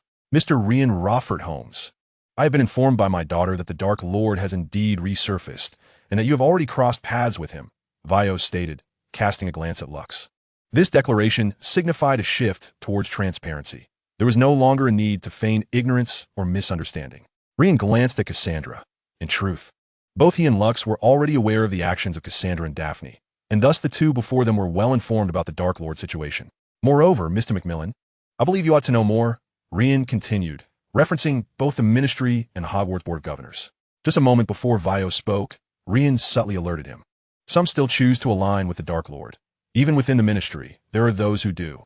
He has returned. Vio paused before continuing. I wish to understand why you have chosen us, especially considering your formidable power. Even Brian pondered this deeply. If one were to confront the Dark Lord, the most prudent course would be to ally with the families in the Order of the Phoenix. Rian perceived the thoughts of the two. Do you believe that when the Dark Lord returns, those families who have submitted to him will survive long? And do those families in the Order of the Phoenix truly care for the title of pure-blood wizardry? Initially perplexed, the two soon grasped the implication. The pure-blood wizarding families may face extinction, or rather, the title itself was on the brink of obsolescence. You intend to strike against the pure-blood families? That is utterly inconceivable, Brian exclaimed in disbelief. Why is it inconceivable? The Ministry and Hogwarts have long controlled the pure-blood families, fostering corruption and promoting a doctrine of pure-blood supremacy. Just look at them. Rain has unveiled the scars of the pure-blood families. Now, he seeks not only to expose these wounds but to pour salt upon them. Half-blood wizards, those from the Muggle world, and even some innocent werewolf wizards have suffered under their oppression and persecution. The resentment and anger festering within them swell day by day. Many among them yearn to usurp the pure-blood families, coveting their abundant resources and privileges. Are you threatening us? Brian asked, his voice tinged with ire. Vio pondered silently, having witnessed the circumstances of recent years, yet he regarded them as unrelated to himself. Meanwhile, Daphne sat beside him, lost in thought alongside her sister Astoria and Cassandra. That is not a threat. It is merely a fact, Rain responded calmly, fully anticipating this scenario. The 28 pure-blood wizarding families, referred to euphemistically as the Sacred Families, are in reality no different from ordinary nobility akin to the aristocrats of the Muggle world, for it is no longer 7 centuries ago. Rain's words stripped away the last vestiges of pretense. We have already begun to strategize against Voldemort. We must eliminate any adverse elements, primarily those pure-blood families that once bowed to him. Soon, those who contribute will replace the positions of the pure-blood families, and the entire British magical community will endorse this decision. His declaration caused both men to gasp in shock. This was undoubtedly an attempt to bolster new families through the aid of the Dark Lord. Even if the sacred families did not perish, they would be ensnared in endless disputes with the emerging families. The pie is limited. The disappearance of one pure-blood sacred family merely means a larger share for others. However, with the advent of new families, the distribution would become even more meager. You cannot succeed. The foundation of a pure-blood sacred family far surpasses the achievements of any one individual, Vio asserted, fully aware of the disparity between ordinary wizards and purebloods. I am well aware of that. Otherwise, I would not have taken action against the Ministry of Magic. After all, those few individuals nearly caused the demise of several young wizards.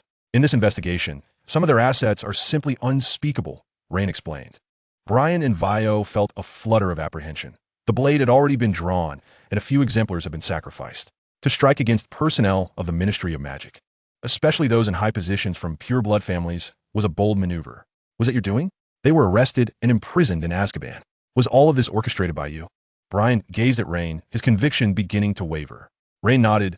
Regrettably, there is no death penalty, but I trust that it will come in due time. Moody is certainly in favor of it. At this moment, both Brian and Vio felt a twinge of unease. Moody, a man obsessed with capturing Death Eaters, particularly those from pure-blood families, fervently eager to bring them to trial. Feeling parched, Rain took a sip of his red tea, discreetly nudging his brother. It is your turn now. Lucius twitched at the corner of his mouth, retrieving a ring from his pocket and placing it on the table. The unique design captivated both men's attention. Lucius spoke slowly. This ring should command all pure-blood families, and Hogwarts rightfully belongs to its true heirs now, considering the Ambrosius family has returned. At that moment, Vio and Brian felt as though an immense weight pressed heavily upon their hearts.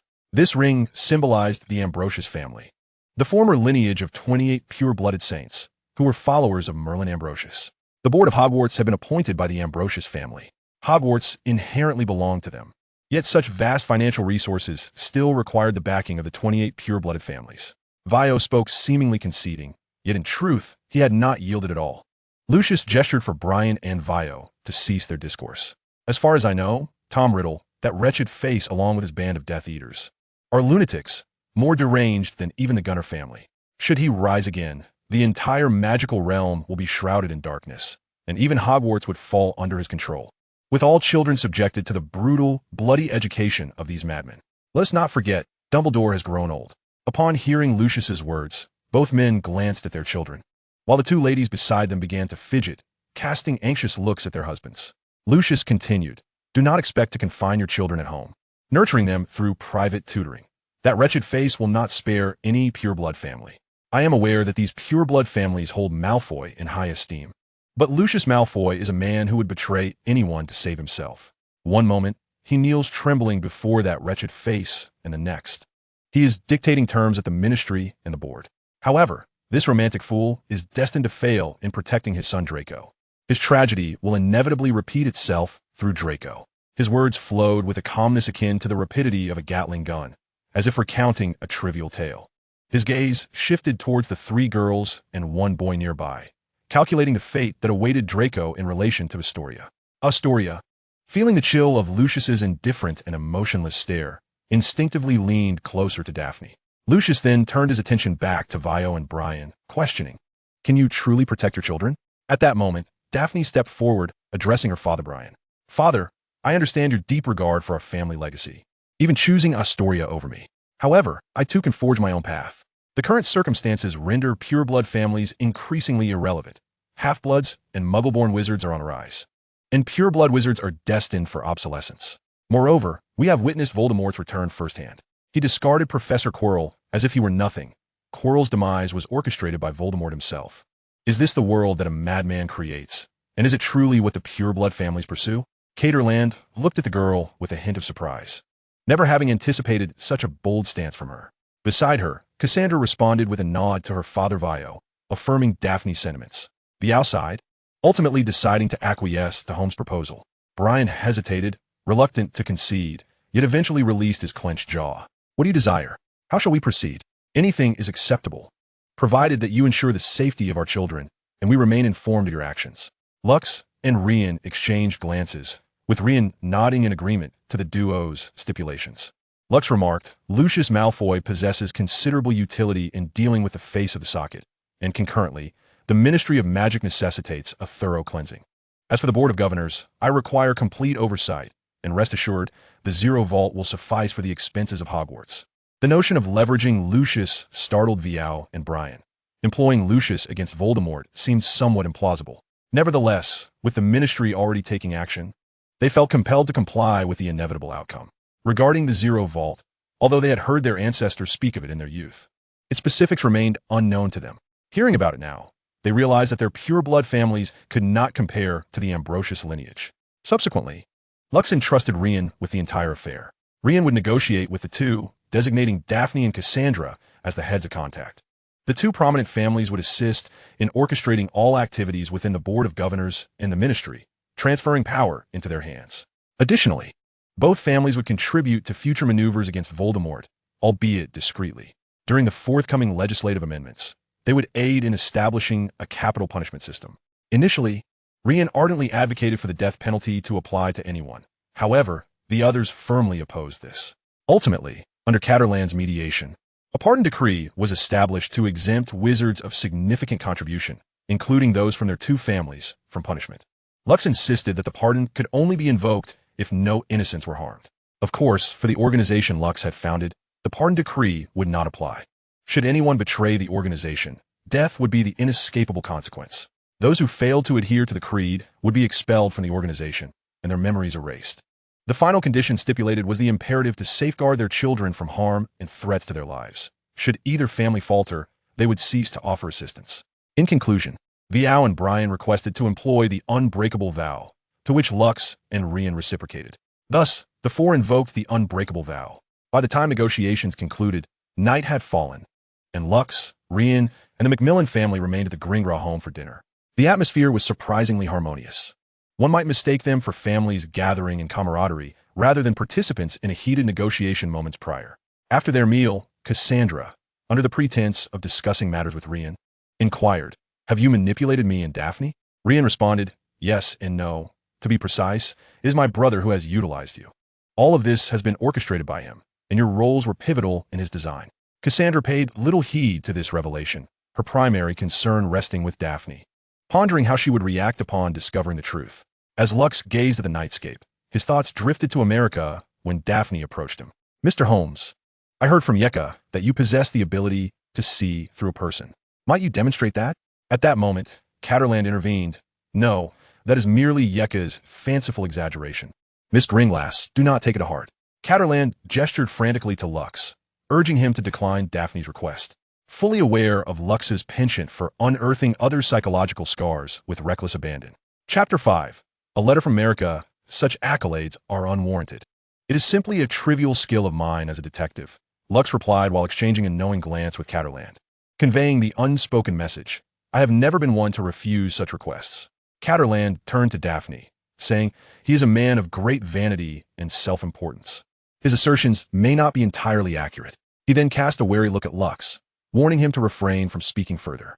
Daphne, oblivious to the silent communication between Lux and Catterland, insisted, if possible, I would like to experience it for myself, to see if Mr. Holmes can truly see through me. Lux regarded Catterland and said, Since it is Miss Gringlass's request, I can hardly refuse. His eyes hinted at the underlying message. This is not my desire. Catterland, feeling exasperated, silently transmitted a message. Bear the consequences. Lux focused intently on Daphne for a moment before declaring, You experienced insomnia last night and shed tears, likely this morning. Daphne gasped in astonishment. How did you know? The dark circles beneath her eyes, although masked by makeup, betrayed her distress. That is indeed remarkable, Daphne thought, momentarily disregarding Lux's deductions about her. Lux continued, Your tears stem from a quarrel with your father this morning. It is evident that you harbor a dislike for your sister. Astoria, you consistently strive to present a contrasting persona, even aspiring to surpass her in alchemy and potion making. This was apparent from the differing styles in your attire. Are you aware of the connection between human adornment and personality? Furthermore, the lingering scent of potion ingredients on your fingers is a muddled mixture, including that of the persuasion elixir. I surmise it was intended to sway your father in today's negotiations. Why assist us in winning this negotiation? Because you wish to cast off the shackles of your pure blood lineage, as your father deems you insufficiently capable. He regards you and Astoria with markedly different attitudes. It seems her talents eclipse yours. Your joining the organization was likely motivated by this disparity. A daughter scorned by her parents, an older sister overshadowed by her sister's gifts. Before Lux could finish, Daphne seized a nearby pumpkin juice and splashed it on his face, her tone defiant. "Thank you very much, Mr. Holmes. Do not mention it." "Miss Gringlass," Lux replied with unwavering calmness. Daphne, with reddened eyes, hastily retreated to her room, followed closely by Astoria, who observed her sister's departure. Catterland handed Lux a tissue, saying, "I warned you." Lux took a tissue to wipe the pumpkin juice from his face, feeling its sticky residue. But truth be told, Carl, her temperament bears a striking resemblance to yours in certain respects. You have always scrutinized others in such a manner. When will you cease this incessant speculation? That is called observation, Watson, and there is an immense difference between observing and merely looking.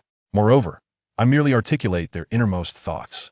Should there come a day when I refrain from doing so, it would either signify my descent into foolishness or a world devoid of crime, filled solely with romance and beauty.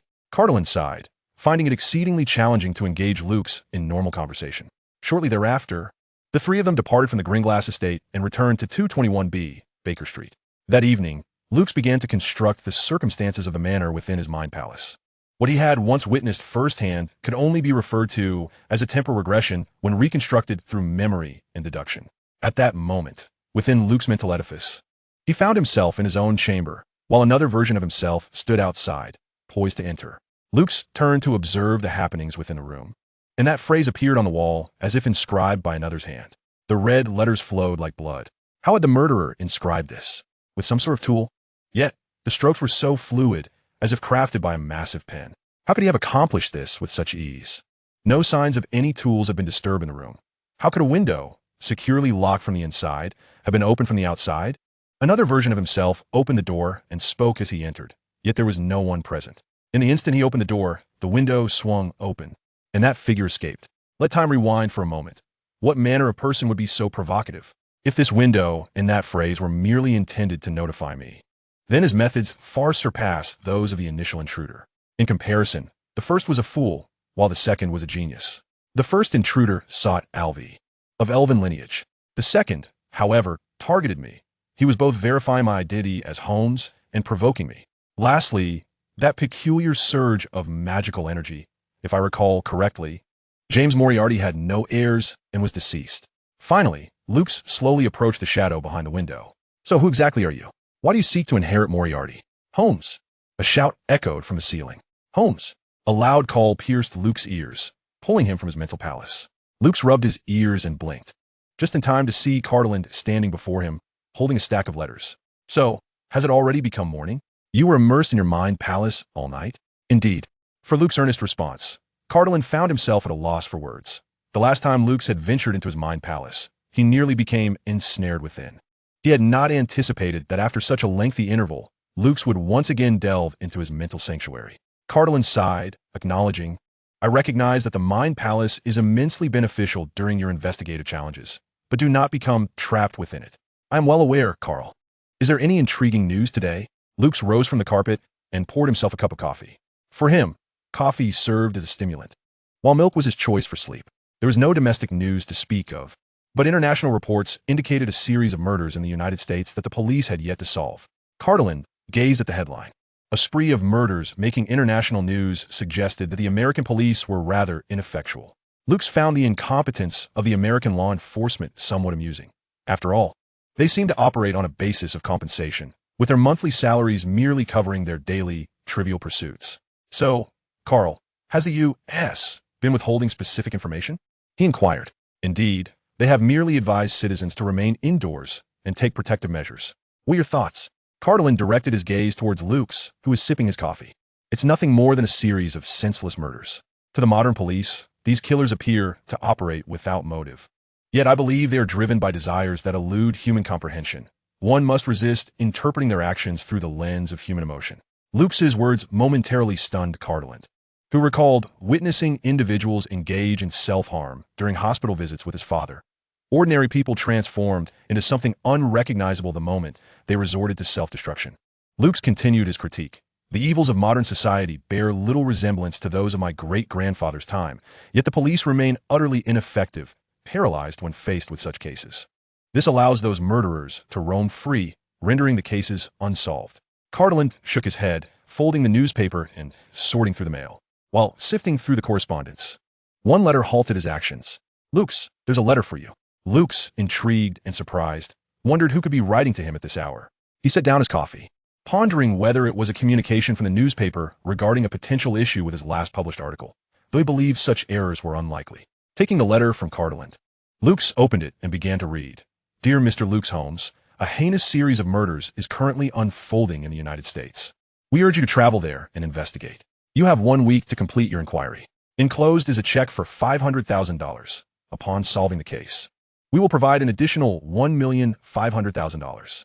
I am aware of your interests. A mere killing spree may not captivate you, but I trust the symbol left at the scene will pique your curiosity. Upon your arrival in the U.S., a contact named Stephen Strange, of your age, will meet you. We eagerly anticipate your arrival. Sincerely, Northwood." After finishing the letter, Luke's noted the succinctness of the writer's communication, though he wondered if it could have been even more concise.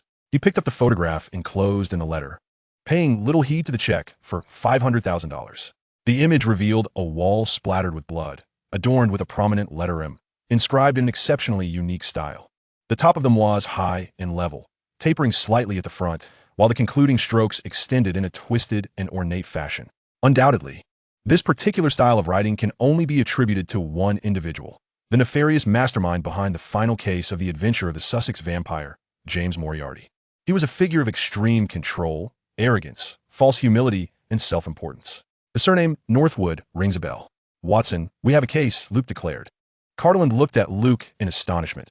"Where are we headed for this investigation?" "America. But didn't you find that serial killer case rather tedious?" "It is no longer tedious." With that, Luke handed over the contents of the mail to Cardoland. "You aren't doing this for the $1.5 million, are you?" Cardoland inquired languidly. "Carl, that jest is neither amusing nor sufficiently chilling," Luke replied as he began to gather his belongings. "All right, my mistake." Cardoland then proceeded to pack his suitcase. After all, a week's journey warranted a few essentials. Luke suddenly remarked, "Carl, I think it would be wise to bring your wand. You can leave the sword behind, as there are preparations awaiting you in America that cater to your preferences." "I see, the nefarious capitalists." Cardoland was well aware of Luke's assets across the ocean. Although the Watson family possessed wealth and influence, it paled in comparison. Nefarious as it may be, it certainly proved to be quite useful, did it not? Despite having grown up under the banner of socialism, traversing into this world made it imperative to engage with capitalism to avoid doing a disservice to oneself. Subsequently, Luke reached out to several of his cousins residing across the vast ocean. These cousins were also budding wizards enrolled at Ilvermorny. In the Muggle world, the Rockefeller family stood at the pinnacle of power and commerce. His great-uncle had even served as vice president of the United States, although he was now retired. Soon after, Luke and Cardoland boarded a private flight to America, while Rain, of course, was aware of their departure. Little did he know that upon returning to 221B, Baker Street, he would be left with nothing but bread, as Luke had not left any provisions for him, only a heap of bread. Luke pondered what Rain would think upon discovering the note on the table alongside the pile of bread. He might very well call to complain. "No matter. Next time I shall prepare him buns." Luke closed his eyes in meditation, while Cardoland perused a medical book, occasionally glancing at Luke. Cardoland hoped that the ancient treasures of this millennium-old civilization might assist Luke in his endeavors. At that moment, Luke's thoughts had drifted towards Nugent, where he intended to pay a visit during this journey to America. However, unbeknownst to him, in Nugent, the delight and playful glint in Grindelwald's eyes were evident to the white-bearded headmaster of Hogwarts before him. Dumbledore wore a look of exasperation.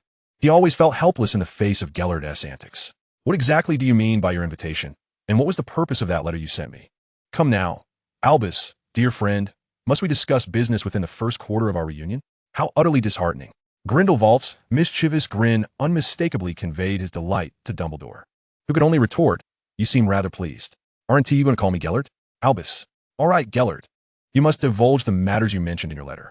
Dumbledore reluctantly acquiesced to Grindelwald's desires. There is no rush, Albus. In due time, that child will arrive. Grindelwald's words left Dumbledore momentarily stunned, yet he nodded, comprehending Grindelwald's intentions. The last time he had witnessed such a demeanor from Grindelwald was during their initial encounter. Holmes's private jet touched down at the airport, and as they disembarked, a young man with a long ponytail awaited them, flanked by 2 imposing bodyguards and a stretched Lincoln. The 2 young men locked eyes. Lucas observed his peer, a subtle smile gracing his lips. Stephen Strange? How intriguing. A similar enigmatic smile adorned Stevens's face. Chapter 6. Stevens, Lucas, and Cardeland descended from the aircraft. Stephen Strange? Lucas regarded the youth before him. With black hair and heterochromatic eyes, Stevens is indigo and teal irises, in contrast to Lucas's cerulean and silver, imparted an air of serene composure. His long, high ponytail and American-style blazer exuded elegance, his gaze seemingly perpetually bright with mirth. The disparity between Stevens's attire and Lucas's dark, long trench coat was striking. Welcome to America, Mr. Holmes. Although this may not be your first visit. The youth's voice reached Lucas's ears. This should indeed be our first encounter. Lucas scrutinized Stevens, his forehead partially obscured by bangs, the early summer weather remaining temperate. Subsequently, the driver maneuvered the vehicle toward their destination. Lucas was bound for the Rockefeller family's estate for a temporary stay, recognizing the necessity of exercising influence in America at times. Inside the car, Stevens presented the current case's progress and all investigative reports to Lucas.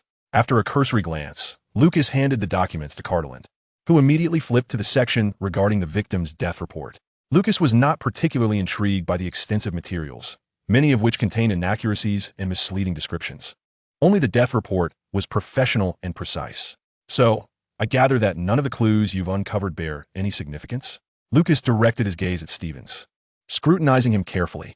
Given the tone of the letter, it was unlikely that Stevens had penned it himself. It was far more probable that it was authored by his superior. Yet, why had there been no mention of meeting his superior during their journey? Mr. Holmes, we have not uncovered any useful leads. The sole clue is that letter. Before Stevens could finish speaking, Lucas interjected, I apologize for the interruption, but the individual who summoned me should be your superior. When might I have the opportunity to meet him? Stevens' mind was still in a state of confusion, lingering in astonishment and shock for a brief moment. However, this lasted merely a couple of seconds before he promptly stated, once Mr. Holmes resolves this matter, the boss will naturally meet with you. Very well. So please take us to the manor shortly. As for the other details regarding the case, we shall discuss them tomorrow at the morgue. Luke's words left Stevens somewhat puzzled. Mr. Holmes, are you certain you do not wish to gather some insights first? Stephen inquired, his eyes reflecting a sincere plea. No need, Luke replied. Such information would only present a misleading crime scene, and the details mentioned are utterly useless. If we cannot uncover any valuable clues, then the corpse remains our most significant lead. Stephen's gaze towards Luke shifted subtly, revealing a change deep within his eyes, while Luke fixated on the scenery outside the window. Yet, within the reflection of Luke's irises, one could see Stephen clutching his documents, his thumb rubbing against the pages. Shortly thereafter, Cataland completed his examination of the corpse and returned the report to Stephen. During the journey, Luke refrained from initiating any conversation. It was Stephen who sought to engage. Mr. Holmes, I have heard that you possess extensive knowledge across various fields, even achieving insights in philosophy and literature. Indeed, but the former merely serves as a tool in my investigations, while philosophy and literature nourish my intellectual spirit, Luke said, his gaze still fixed upon the landscape outside. So, how have you perceived criminals all along? As he spoke, Stephen turned to look outside as well, a faint smile gracing his lips. Criminals? They commit offenses driven by various desires, fundamentally undermining the law's authority. They're not unlike the animals in the natural world. Thus, criminals are merely creatures that disrupt society through their unbridled desires. Is that so, Mr. Holmes? Stephen queried, a smile adorning his face as he turned to Luke. Luke slowly glanced towards Stephen, his mismatched azure and indigo eyes akin to black holes, concealing unfathomable depths. He remained silent, his cold, rational gaze deeply assessing Stephen. Then, Mr. Holmes, what do you believe serves as the basis for criminals when facing legal judgment? Stephen pressed on. Crime and punishment. Luke softly provided an answer, prompting Cataland, who had been dozing off, to suddenly focus intently on the two. The last time Luke uttered those words, had their father not been present, there could have been trouble. What does crime and punishment entail? Intrigued by this novel perspective, Stephen's eyes sparkled with curiosity. Crime refers to the wrongs committed due to desire, while legal judgment constitutes punishment. However, the nature of the punishment must correspond to the severity of the crime. But law is not the sole form of punishment, is it? Before Luke could finish his thought, Stephen interjected with fervor. Luke nodded thoughtfully, finding it somewhat elusive to comprehend the essence of the man before him. Stephen. The suit he wore was impeccably tailored, devoid of any wrinkles even while seated in the car. His posture was upright, his physique concealed beneath the fabric. This suit bore no embellishments or distinctive alterations, resembling the quintessential model of all suits. Soon, the vehicle arrived at the estate. Luke's and Cardinal alighted, while Stephen simultaneously exited to bid them farewell. Extending his right hand towards Luke's, he remarked, "I wish us a fruitful collaboration, Mr. Holmes." Luke's, with his hands tucked into his pockets, refrained from reciprocating the gesture and merely replied, "I prefer to investigate alone."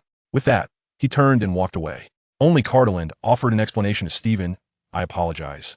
That is simply his nature. Please bear with it." "Not at all. I have heard a bit about Mr. Holmes's disposition. There is no need for concern," Stephen replied politely. After bidding farewell, Cardinal hastily caught up with Luke's as Stephen returned to the vehicle. Seated in the car, Stephen observed the figures of Luke's and Cardinal through the window, a slight smile curving at the corners of his lips. "How perilous," he mused. "I must refrain from expressing myself so overtly next time. Rux Holmes, a rather intriguing detective. I wonder if he will solve this case." The car gradually drove away, disappearing into the city. Cardinal quickly approached Luke's side. "Luke, have you noticed anything peculiar?" Luke shook his head, his mind still occupied with the image of Stephen in the car, particularly the dialogue they shared. It seemed that Stephen possessed an uncanny familiarity with the Holmes family, especially his own lineage. The world reflected in his eyes concealed malevolence in its shadowy corners. One could only describe Stephen as somewhat peculiar. The suit he wore appeared brand new, crisply pressed and dry-cleaned, with traces of pollen still lingering upon it. Even his shoes were new, hastily assembled, with slight imperfections in the stitching.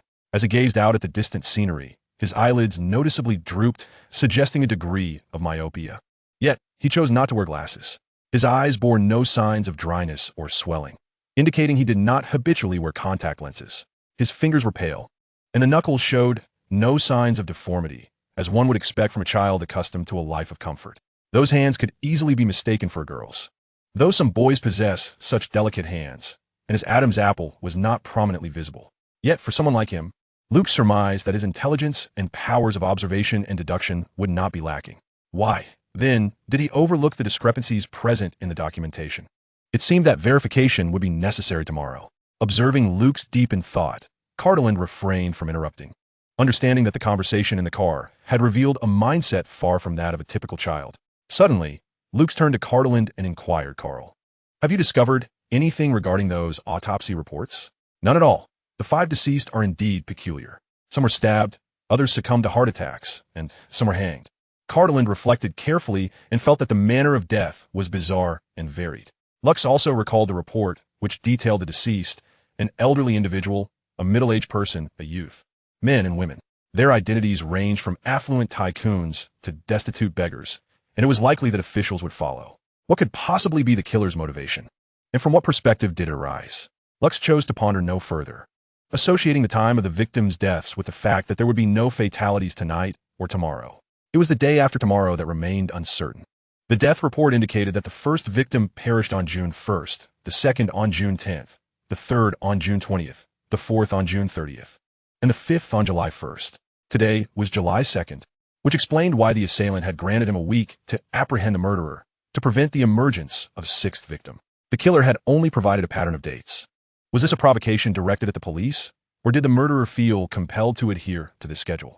The sunlight was gradually obscured by white clouds, and the rare coolness prompted pedestrians to slow their pace.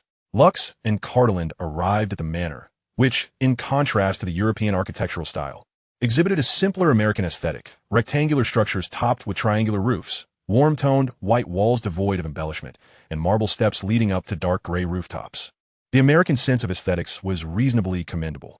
As Lux retrieved the key and opened the door, a small figure dashed forward and leapt into his arms. He instinctively caught her and lifted her up. "You've grown so tall since we last met," he exclaimed. "Of course, Cousin Lux. It's been ages since you visited America." The sweet voice of the little girl reached Lux's ears. "Diana, Come down from Lux, a middle-aged man approached. Long time no see, Uncle Winslow. Lux greeted him warmly. Winslow stepped forward to embrace Lux, remarking, "You resemble your father more each day. Yet your gentleness mirrors that of my aunt." He then glanced at Lux's side, and this must be the current young master of the Watson family. "Hello, Mr. Rockefeller. I am Cardinal Watson," Cardinal politely responded. "Of course, young man. I had the pleasure of meeting your father once." "Come in and make yourselves comfortable," Winslow invited, ushering them inside. Once inside the manor, Lux and Cardinal played with Diana while engaging in casual conversation with Winslow. On this occasion, Lux divulged the purpose of his visit to America, but refrained from mentioning the letter linked to Moriarty. "Lux, do you require assistance?" Winslow inquired, meaning political support, as he harbored concerns regarding the case Lux was investigating. Although he was retired, he still held sway over the special police force. Lux shook his head, indicating that he did not need help, only requesting 2 handguns and a sword cane. The Rockefeller family, spanning 3 generations, has long transcended the oil industry to venture into diverse sectors such as banking, military, arms, and politics. This bears a striking resemblance to the Holmes family, where British politics and military affairs are intricately intertwined. Within the family, the commercial realm has predominantly been overseen by the 3rd uncle. Luke glanced around and noted that only his cousin Winslow was present. It was evident that the other 2 uncles were preoccupied with their commitments and would likely arrive in the evening. Apart from Diana, there was indeed another cousin, along with 2 elder female cousins and a male cousin, all of whom were attending the Magical Academy of Ifamoni. Being part of a large family, they were more than capable of pursuing education at a world-renowned institution after their time at the Magic Academy.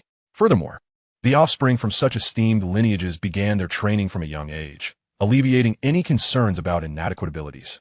The historical missteps of the Vanderbilts served as a cautionary tale for all prominent families, emphasizing the necessity of dedicating resources to nurture their heirs. Otherwise, the family would inevitably face decline.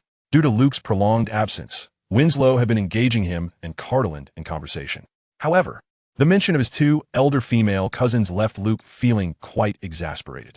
In his younger years, his overly adorable appearance, coupled with the fact that his cousins were a few years his senior, led to the emergence of some rather embarrassing anecdotes, and he was uncertain whether all those photographs had been entirely destroyed.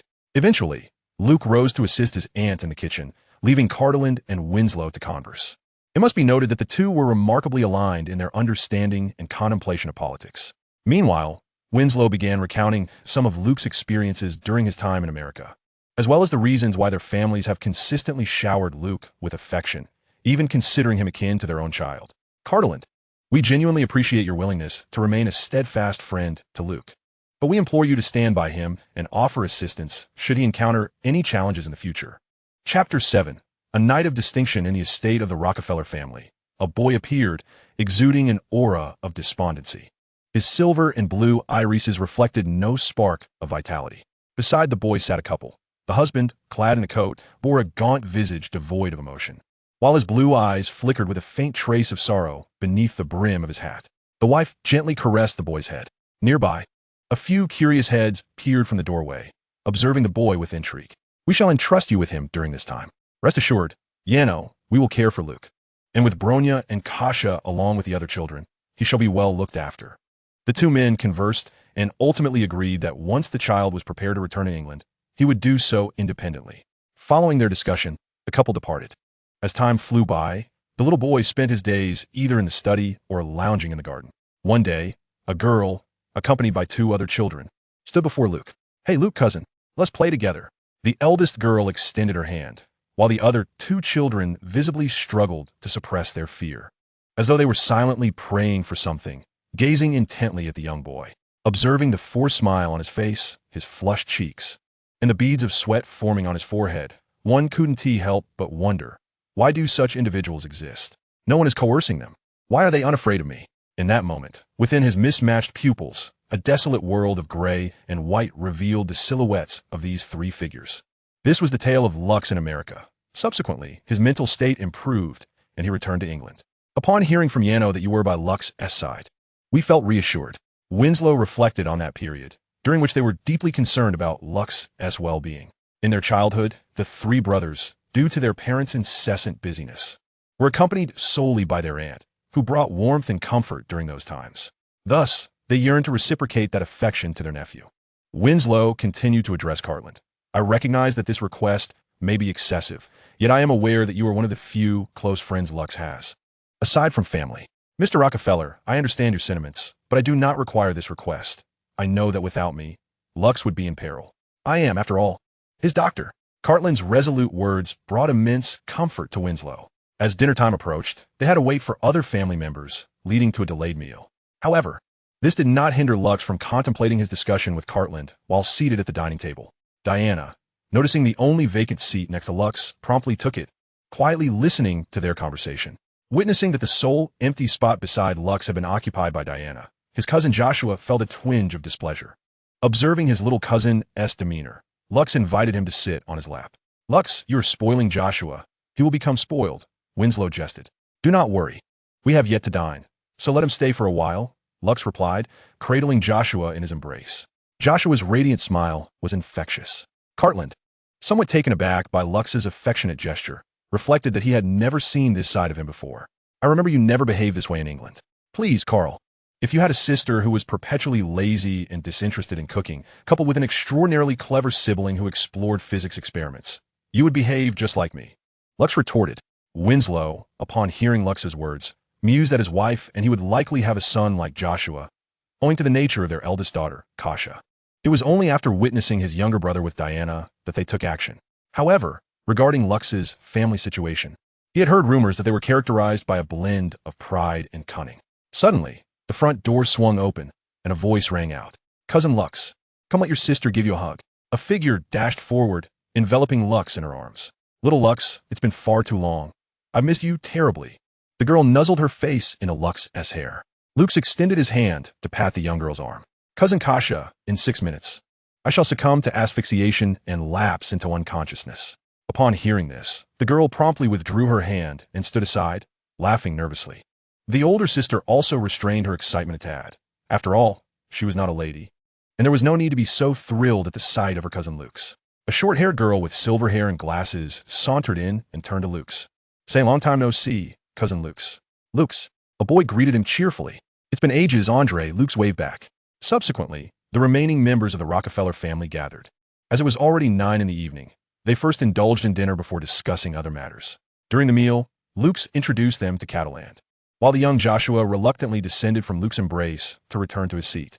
At the dining table, they conversed about their schooling experiences. Luke shared some tales from Hogwarts, including references to Voldemort. The Rockefeller family remained unperturbed upon hearing Voldemort's name, as his influence was somewhat confined to England. When the conversation turned to Ilvermorny, Kasha revealed that she had become the youngest student council president in history. However, tranquility was elusive at Ilvermorny, as nefarious individuals had begun targeting its students.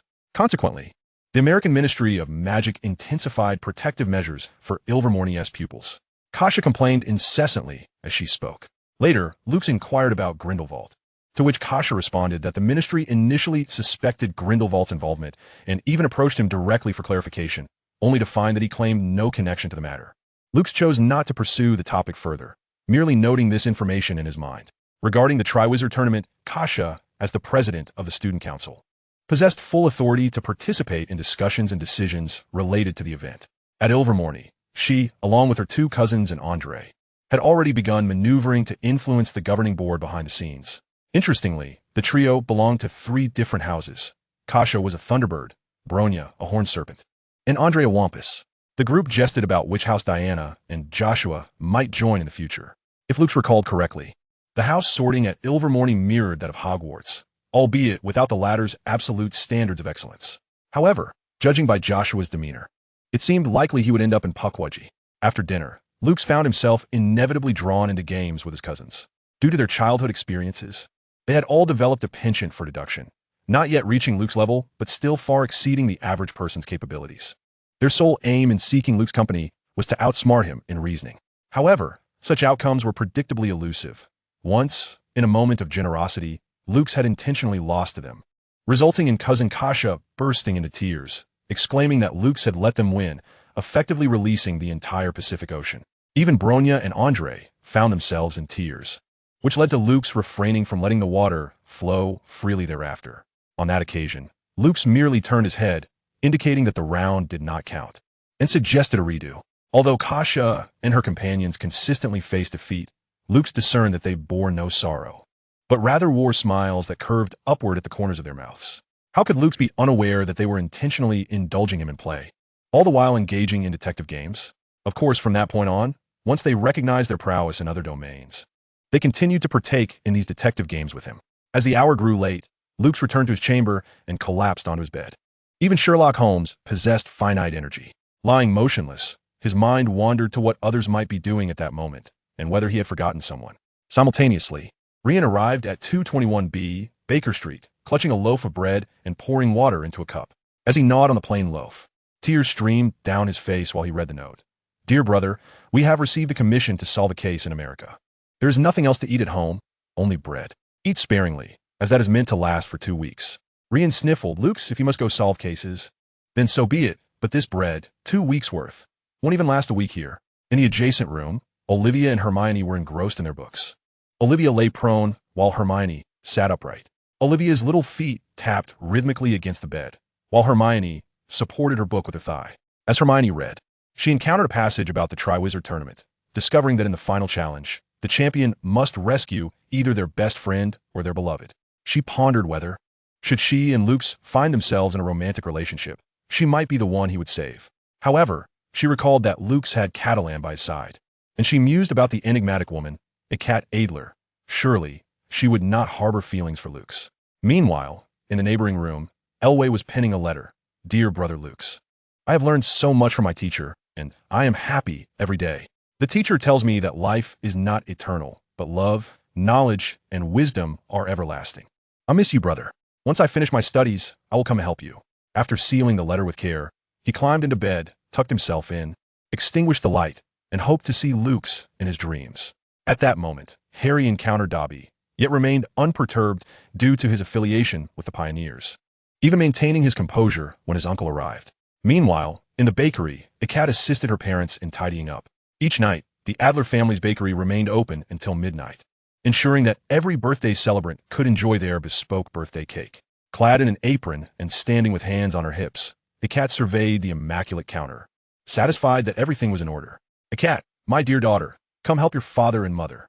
A woman's voice called from the bakery's kitchen. "Coming, mother." The cat hastened toward the back. In the realm of the British wizarding world, Daphne was diligently consolidating her family's assets, often finding herself subconsciously echoing Luke's words in her mind. Daphne's father, Brian, entered the room.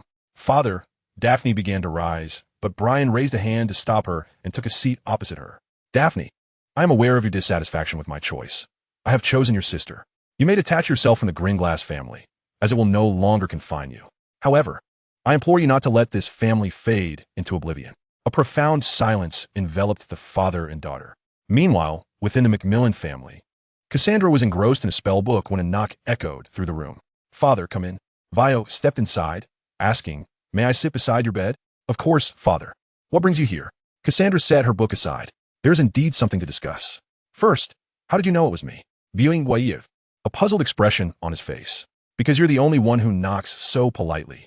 My brother Ernie merely shouts while he knocks, and mother gently raps twice before inquiring. Well, who was that Sherlock I spoke with the other day?" "A young Luftart Sherlock. Are you interested in him?" "A bit. I can sense he genuinely cares for his brother, Lux, although he never articulates it, and his political acumen is formidable. This is what I wish to entrust to you. My daughter, concerning Rainlawful Sherlock, I hope you can befriend him. I have a premonition that he will, like his father, hold significant political influence within the magical realm." "Very well, father. I shall keep an eye on him," Cassandra replied, nodding in agreement. Her mind wandered back to her first encounter with Rain. She noted he was somewhat out of place among the other young wizards of Ravenclaw. He was occasionally arrogant, yet brimming with knowledge and political skill. His relationship with his brother Lux was perplexing. It was difficult for her to comprehend, as their bond was unlike the one shared between Daphne and Astoria. Yet, Cassandra envied this connection. Her own brother Ernie possessed Rain's arrogance and kindness, but seemed to avoid her, as if she were something to be feared. Was she truly so terrifying? She was neither a vampire nor a werewolf, much less the abominable Voldemort. Unbeknownst to her, Cassandra was subtly influenced by her collaboration with Rain. The following day, Lux and Catterland exited the estate, where they encountered Stephen, who was silently awaiting them by the elongated Lincoln. The two took their seats in the vehicle, and Lux realized that Stephen must have conducted an investigation into his affairs. Let us visit the morgue today and see if the deceased has left us any clues. Lux scrutinized Stephen's pupils, having already enlisted his cousins and Andre to uncover Stephen's identity and relevant information the previous night. Meanwhile, their uncle would not intervene, as this was a test for Kasia and her companions. Very well, Mr. Sherlock, Stephen responded, maintaining his cheerful demeanor. Chapter 8. The peculiar corpse. Lux and Caterland arrived at the police station's morgue. Under Stephen's guidance, their passage was unhindered, and Lux observed the reverence reflected in the eyes of those around Stephen. Upon entering the room and encountering the lifeless body, it was evident that some individuals were already covering their noses and mouths. The sight of such a death was a first for both Lux and Cartland, prompting a nauseating sensation even from a distance. Present were only Lux, Cartland, and Stephen, the latter two maintaining their composure. Which one shall we examine first? Cartland inquired, directing his gaze towards Lux. Let us commence with the corpulent individual, Lux suggested, observing the agonized expression frozen on the deceased's face. It appears he succumbed to cardiac arrest. Lux approached the body, recently removed from the cold storage, its icy exterior now melted into water. The deceased was indeed stout, weighing an estimated 190 to 220 pounds and standing approximately 6 feet tall. His abdomen was distended, his facial expression rigid and pained, with remnants of food lodged beneath his fingernails. There were ligature marks around his ankles. However, his clothing remained intact, devoid of any signs of struggle. As Cartland conducted his examination, he queried Lux, "Do you discern anything?" "That is what one might call observation, Carl," Lux replied. "Very well, what have you observed?" Lux stroked his chin thoughtfully. This individual met his demise due to a heart condition. He was likely restrained under specific circumstances, perhaps while unconscious or in deep slumber. The cause of his heart failure stems from gluttony, as evidenced by his protruding abdomen and the food remnants found beneath his nails. Listening intently, Cartland pressed on the abdomen, then felt for the heartbeat and glanced at the ligature marks on the ankles. These marks appear to be caused by some form of rope. As he pondered, Lux began manipulating the movements of the knee and ankle joints. Meanwhile, Stephen observed the two in silence. Was he discovered bound to a chair? Lux inquired of Stephen. No, he was found on the bed. He was merely an ordinary citizen, with the time of death recorded as July 1st. He had a particular fondness for gourmet foods, especially KFC fried chicken. Stephen recounted the details of the deceased. A look of realization dawned on Lux's face. I find myself craving KFC now, though the fried chicken is rather greasy. Cartland rolled his eyes at Lux's comment. We are in the midst of an autopsy. Stephen's thoughts momentarily faltered, nearly failing to respond. Before continuing, moreover, according to his physician, he had not sought medical attention for his heart condition in quite some time, only for the doctor to discover his death during a home visit. Lux moved to the head of the deceased and plucked a hair strand, rolling it between his fingers before bringing it to his nose to sniff, subsequently discarding it into a nearby trash bin. This individual was imprisoned for an extended period, approximately 2 weeks, and was forced to overindulge. Lux articulated his deductions, yet he sensed something amiss as he scrutinized the body. Carl, pass me a scalpel. As Cartland prepared to make an incision for a gastric examination, he handed the scalpel to Lux. Lux took the blade and made a cut into the artery on the wrist, allowing blood to seep forth gradually. He began to circle the body in inspection, ultimately discovering a puncture mark on the carotid artery. Cartland also caught a glimpse of the contents within the stomach, unable to suppress a wave of nausea. Holmes, you ought to take a look at this. Setting down the scalpel, Lux approached Cartland's side, observing the writhing mass within the stomach. After a moment's contemplation, he donned gloves and delved into the vast cavity, extracting an object resembling balloon material. Upon retrieval, it was infested with maggots. How do you suppose this came to be? Cartland inquired, his brow furrowed, though he harbored doubts about his own conjecture. It was undoubtedly ingested while the deceased was held captive, Lux replied, discarding the object onto a nearby plate for the coroner to examine. Yet, what instilled such terror in him that it led to voracious consumption? What method did the perpetrator employ? Ultimately, was the killer's intent to acquire his blood? Hearing this, Cartland gazed at the enormous stomach, thoroughly distended. Lux's primary concern lay in why the assailant compelled the victim to ingest fly larvae, particularly contained within that object. Flies gluttony. A spark ignited in Lux's pupils. I must examine the deceased from June 1st. With that, Stephen signaled for the body to be brought forth. As the two corpses were extracted, Lux and Cartland exchanged glances, both acutely aware of the awkwardness enveloping the onlookers. It was evident that, despite having been deceased for a month, they retained the posture of their demise. The pair, one male and one female, unmistakably engaged in an intimate act at the time of death. Given the month-long refrigeration, Lux could not ascertain whether blood had been drawn, so he meticulously searched their bodies. Though such a scenario might appear embarrassing to the average observer, only the coroner and Stephen seemed unfazed.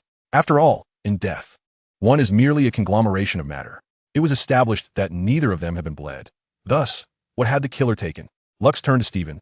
When you discovered the deceased, was anything amiss in the surroundings? Indeed, something was missing, Stephen replied as he sifted through the report. Lux pressed what was absent. Something from the uterus, an embryo approximately a month old. Stephen responded, his demeanor unchanging. Lux frowned. Considering the implications, the victim who had succumbed to heart disease from gluttony had fly larvae in his stomach. Could it be that this woman harbored something within her womb as well? Lux, look at the back of this man. Lux turned to see the coroner assisting Cardeland in propping the male corpse upright, revealing a triangular symbol inscribed upon his back. The sigil of the Hell Goat, typically associated with cult members, particularly those of Satanism. Lux felt a headache coming on. If this were linked to Satanism, it was no ordinary case. Satanism, a cult established in the Middle Ages, stands in opposition to Christianity, a time when Christianity had yet to splinter into Catholicism, Orthodoxy, and Protestantism.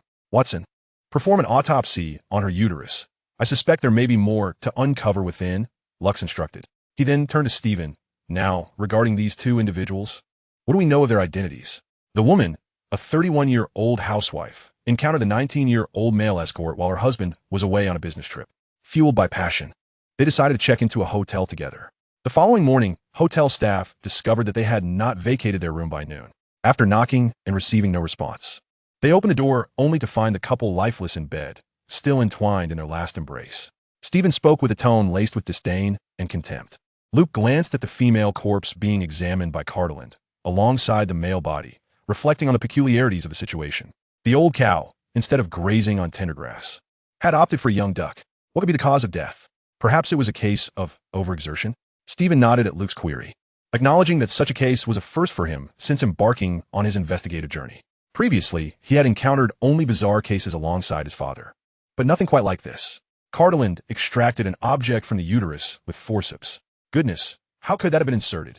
Watson, some things in this world, no matter how outrageous, can indeed be reality and truth, Luke pondered. The scorpion's presence inside was not an illusion. Rubbing the bridge of his nose, Luke felt a headache brewing. The ability to remove an embryo and insert a scorpion indicated that the perpetrator had meticulously planned this, specifically targeting this couple, and, at the very least, the woman.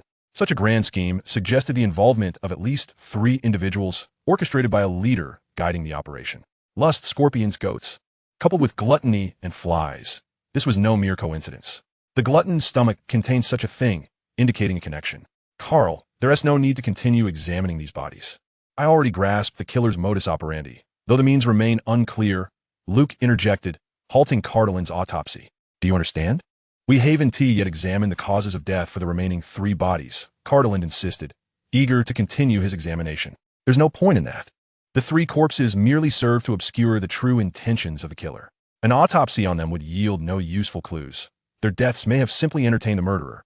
Luke concluded, piecing together the information at hand regarding the perpetrator. Despite the many misleading inaccuracies in the data, it did not deter him from pursuing the right line of thought. It became evident that the deaths of those 3 individuals were inconsequential. It was solely this couple that represented the true objective of the killer. Luke and Cardeland departed, preparing to join Stephen in their vehicle. We need to visit the home of the deceased heavy-set individual. It is likely the only place to uncover the direction of the killer's next move, especially considering who may become the victim on August 1st, Luke stated calmly. Stephen suddenly inquired, what about the amusement you mentioned regarding the killer? Without any leads, the killer likely selected the other 3 victims at random, even the location being arbitrary, possibly reflecting the perpetrator's movements, Luke replied. Now, we should head to the crime scene. We may discover something useful. If possible, could you promptly sketch the locations of the deaths of those 3 individuals? I believe it would prove quite useful. Upon hearing Luke's words, Stephen immediately produced a map and began marking the locations with the relevant data. Cardeland inquired, are you suggesting that the deaths of those 3 individuals were part of the murderer's fascination with killing, and that the victims taken on the first day of each month are the true targets?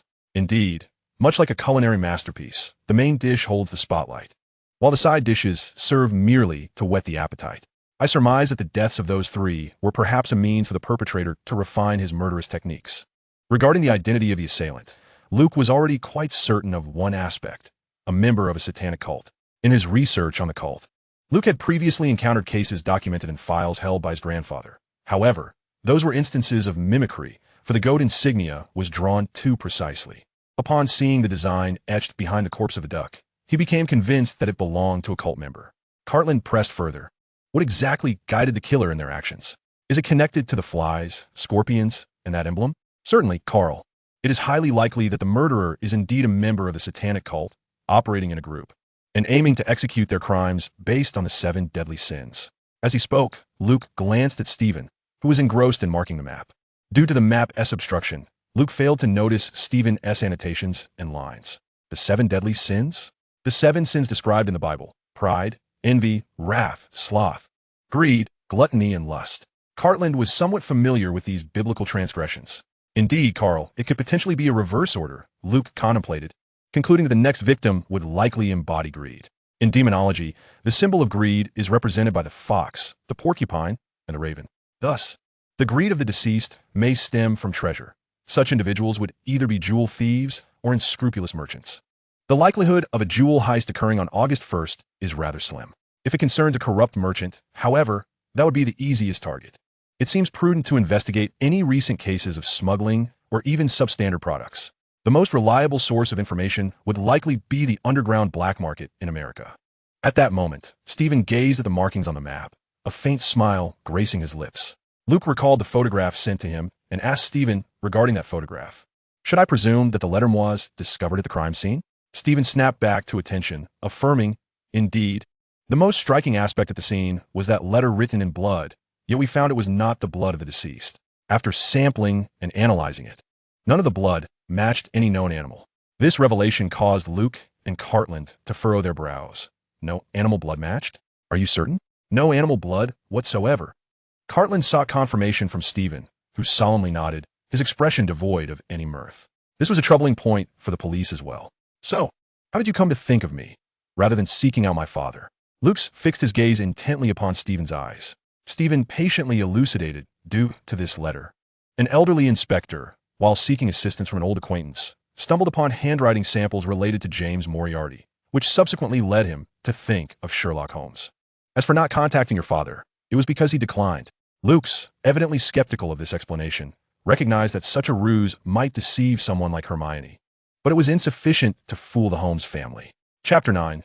The crime scene. It was indeed true that his father was currently preoccupied. In fact, he had yet to thoroughly investigate the clues regarding the wand of Merlin that had arrived last time. Upon reaching the destination, they encountered a house cordoned off with police tape, the local residents conspicuously avoiding the area. After disembarking, Luke entered the room. The deceased, being the homeowner, had passed away on July 1st. However, the sunlight streaming into the house rendered the Tyndall effect visible to the naked eye.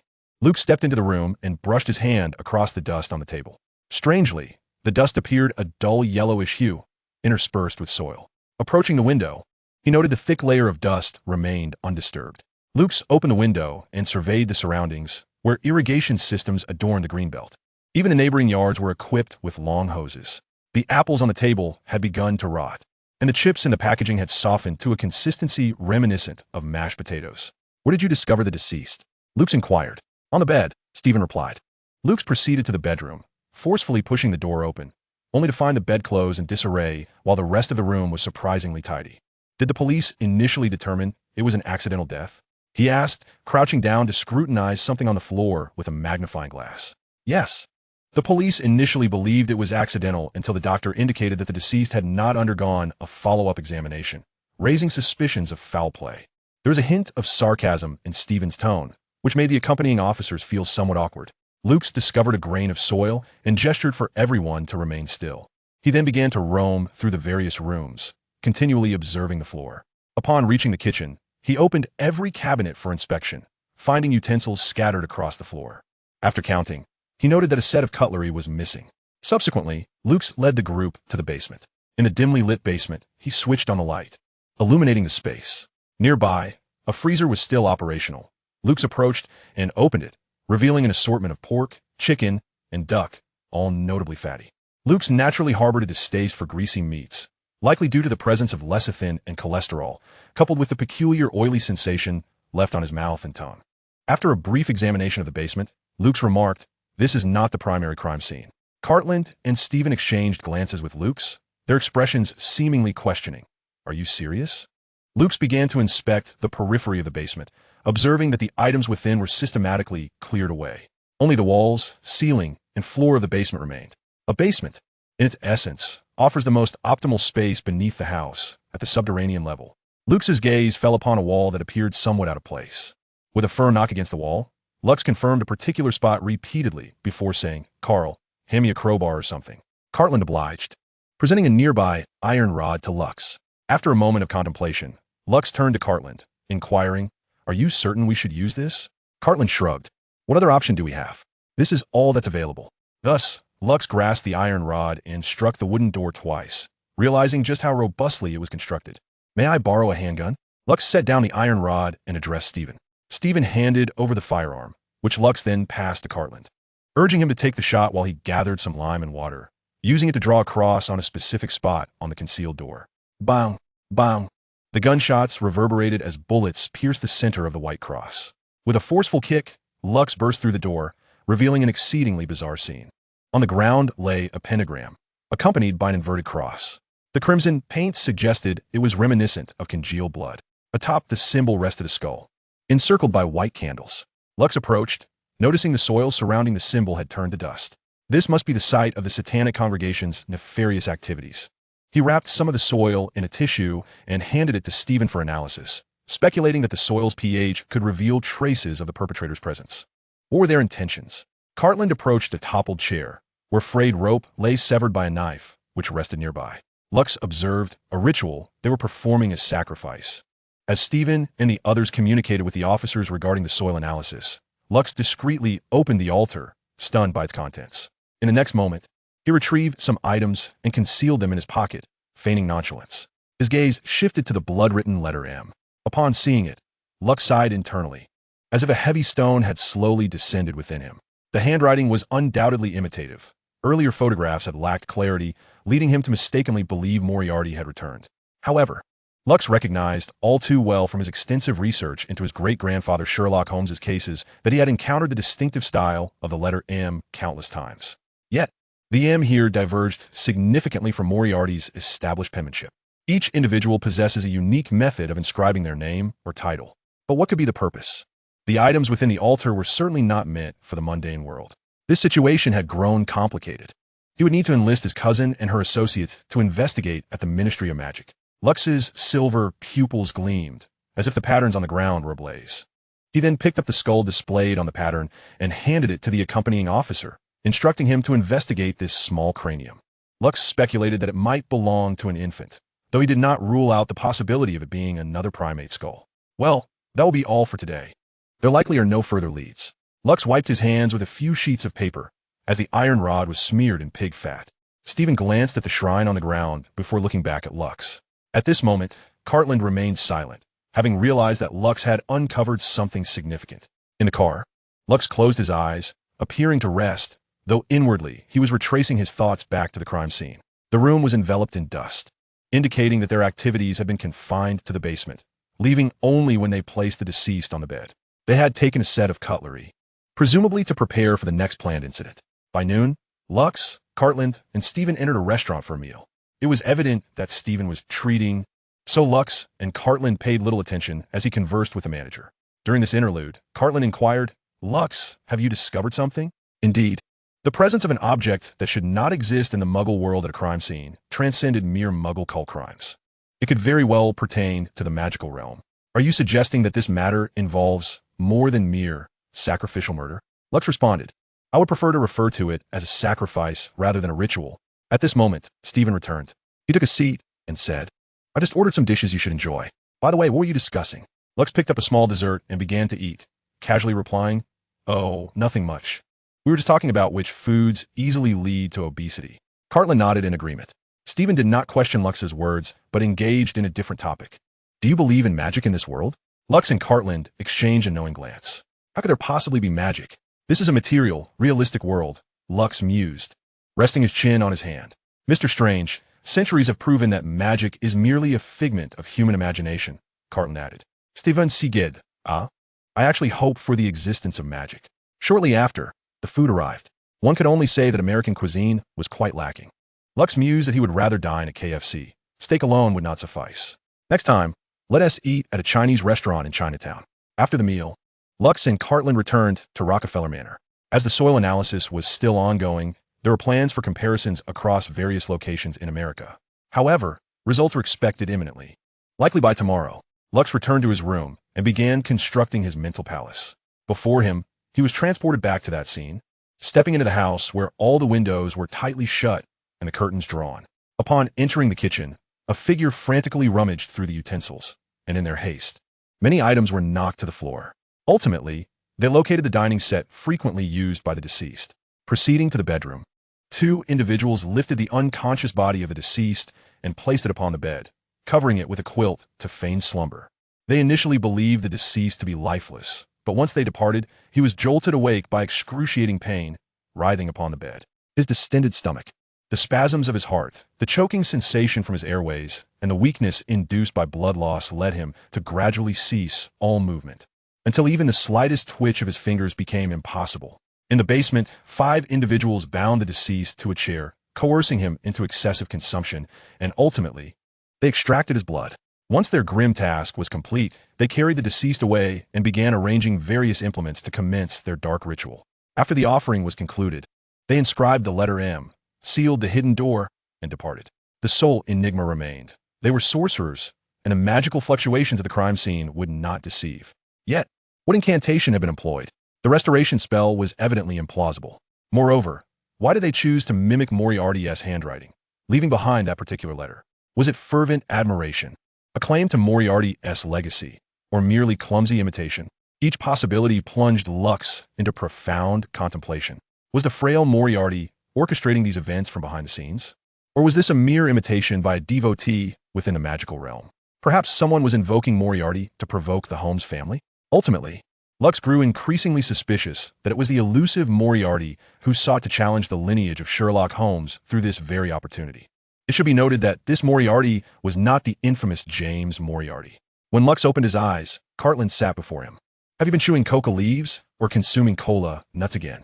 Just a little, Lux replied. You know those substances can lead to addiction in excess, Holmes.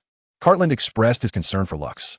Although not classified as drugs, overconsumption could indeed induce dependency, akin to cigarettes and betel nuts. Lux merely stated, Watson, you know I occasionally require heightened concentration, and the invigorating effects of these substances are paramount for me. So you can sacrifice your body for this? Lux. Cartland's voice carried a hint of anger. My mind is my weapon, Carl. Lux retorted loudly. You once assured me that you would avoid these substances whenever possible. Yet now I have no choice. These are no longer the ordinary cases I once handled. Neither Lux nor Cartland yielded an inch. Cartland sighed. Remember to call me when you go out to investigate, and prepare for me a decent gun and a sword cane. The gun should be powerful and easily portable, while the sword must be sharp. Having spoken, Cartland prepared to leave. As he reached the door, Lux's voice resonated. I understand, Carl. In the end, those 2 words remained unspoken. Cartland nodded towards Lux, understanding the burdens he bore with each case he undertook. Alas, he lacked the wisdom of the illustrious Holmes lineage. Lux retrieved an object from his pocket, one he had discovered at the crime scene, resembling the bones and stomach pouch of some fantastical creature. Yet, he could not discern which magical beast it belonged to, and ultimately resolved to consult an expert. Newt Scamander, the favored pupil of Dumbledore. This thought brought to mind Grindelwald's haunting words. Tell me, will Dumbledore mourn for you? Later, Lux made his way to the Rockefeller family's library, a sanctuary filled with numerous tomes, predominantly on commerce and Christianity. This was in part due to his great-grandfather, John Rockefeller, a devout Christian who abstained from alcohol throughout his life. Lux found himself relating to his ancestors' unwavering commitment to a belief system and adherence to principles. He initially perused books on the business sphere, hoping to identify individuals embodying the vice of greed. However, within the American context, there was no shortage of those desiring wealth, and several unscrupulous enterprises thrived. Thus, the challenge remained, how to determine the next victim. After a period of contemplation, Lux pondered the distinct characteristics of the trio involved but found no further clues. Subsequently, He began to examine Christian texts, particularly the Bible, which held the key to the history of magic on the American continent since the founding of Ilvermorny. If there existed any malevolent magic in America, would not the library of Ilvermorny be the most fitting place to investigate?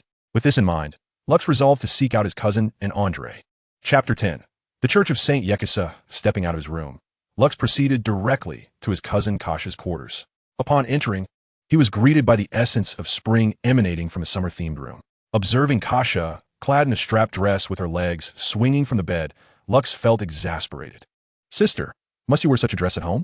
The straps are nearly slipping off your shoulders," he remarked, his tone chilling the air. Upon hearing Lux's voice, Kasha leaped towards him. At 15, she towered over Lux, making it difficult for him to extricate himself from her embrace. "Kasha, please let me go. I need to speak with you." Lux's demeanor remained cold, as he felt no flutter of embarrassment or racing heartbeat in the presence of his cousin. "Is my charm insufficient, dear cousin?" Kasha feigned despair. "Firstly, emotions are but the grains of sand in a delicate instrument. I do not concern myself with any woman. Secondly, you are my cousin." Each encounter with Kasha left Lux feeling overwhelmed. "Now, to the matter at hand, cousin. How fares the investigation regarding what I mentioned?" Kasha sighed, sitting upright on her bed. "Lux, concerning Northwood, I have only 2 pieces of information. Northwood was a United Detective Agency over a century ago, named after its founder, Amos Northwood. However, it was abruptly disbanded thereafter. At Ilvermorny School, there exists a rather enigmatic student by the name of Alice Northwood. Her whereabouts are shrouded in mystery. At times, she is absent from classes. She belongs to the Thunderbird House, yet rumors suggest she may be more suited to the Horned Serpent House. As for the individuals you described in the business realm, none fit that description in America." Upon hearing this, Lux was taken aback, pondering whether he had misjudged his direction. The criminal activities had merely commenced in the United States, and such victims were non-existent here. They could only seek them in other nations. They wield magic and belong to a cult, perhaps a congregation of mentally unstable sorcerers, while it is not implausible for them to engage in global crimes. Their rituals had previously occurred on the 1st of each month. Could there be alternative methods at play? Returning to Alice Northwood. She is presumably the one who penned the letter. Might Stephen serve as her spokesperson? Subsequently, Lux and Kasha discussed the Triwizard Tournament. Kasha had recently visited the headmaster, who had granted approval for their participation. Out of caution, Kasha had inquired further, to which the headmaster simply stated that the matter was entrusted to her and Lux. Kasha, with a peculiar expression, asked Lux if he had ever met the headmaster.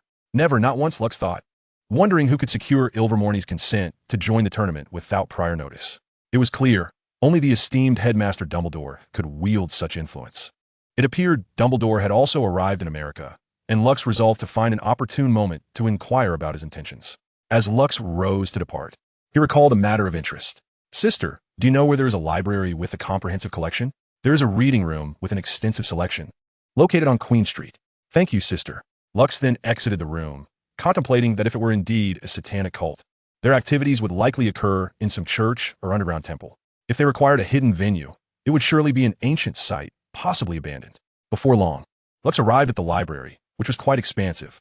The rare collections were likely housed in the most significant sections. Ultimately, he hoped to uncover a geographical account of religions. Venturing deeper into the library, he finally discovered a hefty tome. In truth, transforming a thin history book into something more substantial was a straightforward task, by augmenting it with geographical and cultural content. The religious material should be presented as a separate piece. Thus, he began his search. In the end, he identified 3 sizable churches, all currently dilapidated. 2 were located within residential areas, while 1 resided in the outskirts, surrounded by maple trees. At that moment, Lux noted a peculiar statement. The former inhabitants had conducted midnight masses, and to this day, no one knew the reason why. This revelation sent a shiver down Lux's spine, reminding him of a case in his family's archives involving a priest who had perished at midnight. His grandfather had taken on that case during his youth, and the details of it had since been sealed away, with no comprehensive records remaining. In this regard, Luke had inquired with his grandfather and father, yet both remained reticent, only revealing the phrase midnight mass during a church visit. Upon exiting the library, Luke sought a telephone booth to first contact Stephen for inquiries, followed by a call to Cardeland, situated across from Rockefeller Manor. "Stephen, what were the results of the soil tests you were to conduct?" "The tests have been completed. The soil is acidic and is currently being matched," came Stephen's voice through the receiver. "There's no need for matching anymore. Proceed to a mailer church." With that, Luke abruptly terminated the call. Stephen, listening to the beeping tone, paid it little mind, instead glancing at the geography tome laid out on his desk, a faint smile gracing his lips. Since it is Mr. Holmes's request, I shall, albeit reluctantly, comply. Luke dialed Rockefeller Manor. Hello, Cousin Kasha. Could you send Watson to the phone? Hello, Luke. Where have you been? Cardeland answered, fully aware of Luke's unpredictable whereabouts. We are running out of time. Bring the gun and the sword cane. My cousin and the others should be ready. Head to St. Ye Casa Church, and remember to bring a wand. One last thing, make sure to bring me a gun as well. With that, Luke ended the call. Hailing a taxi to St. Ye Casa Church, the driver regarded Luke with a hint of skepticism, noting his youth. Child, what business do you have in such a place? Is there something wrong? Is there a problem with that location? Luke responded, acknowledging the oddity of a child venturing into such desolate territory. After a moment's contemplation, the driver remarked, that place has been abandoned for decades. It is said that the village was consumed by a great fire overnight. When rescue teams arrived, they found not a single survivor, nor even a corpse, save for remains resembling vampires within the church. But how can that be? Listening intently, Luke recognized this as the answer he sought. He refrained from disputing the driver's account, merely urging him to hasten. If you can get there within 20 minutes, I will pay you 5 times the fare. As he spoke, he produced a stack of dollars. Upon entering the vehicle, Luke had noticed the driver's bleached collar and faded tie, yet he remained impeccably groomed, with remnants of bread tucked in a bag nearby. The driver, unfazed by the cash, posed a counter-question. Child, are you truly certain you wish to go there? First, your duty and obligation are to take me there. Second, my family will be expecting me. Third, you can undoubtedly use this payment. Luke found himself somewhat at a loss for words with the driver's reticence. Recognizing the peculiarity of American society, where even the walls of Morgan Bank on Wall Street were fortified against blasts, rendering them safer than the president's bunker or the Pentagon in times of war. Ultimately, under Luke's unwavering gaze, the driver conveyed him to the outskirts of Willen Village, where Luke instructed him a halt. Upon disembarking, the driver departed, and Luke ventured into the heart of the village. At that moment, Catterland also arrived, albeit at the village's periphery.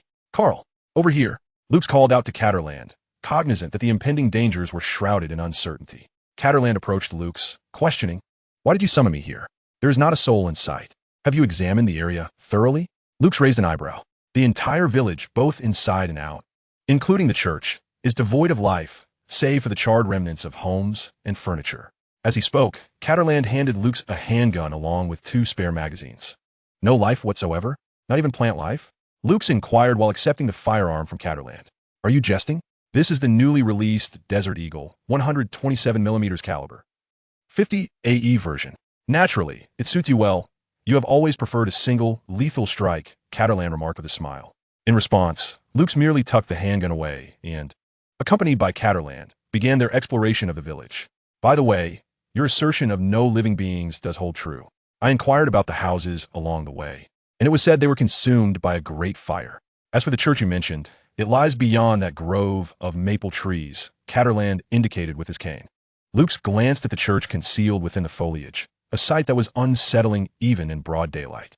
Carl, we shall remain here until late into the night, which means we might not return until tomorrow morning.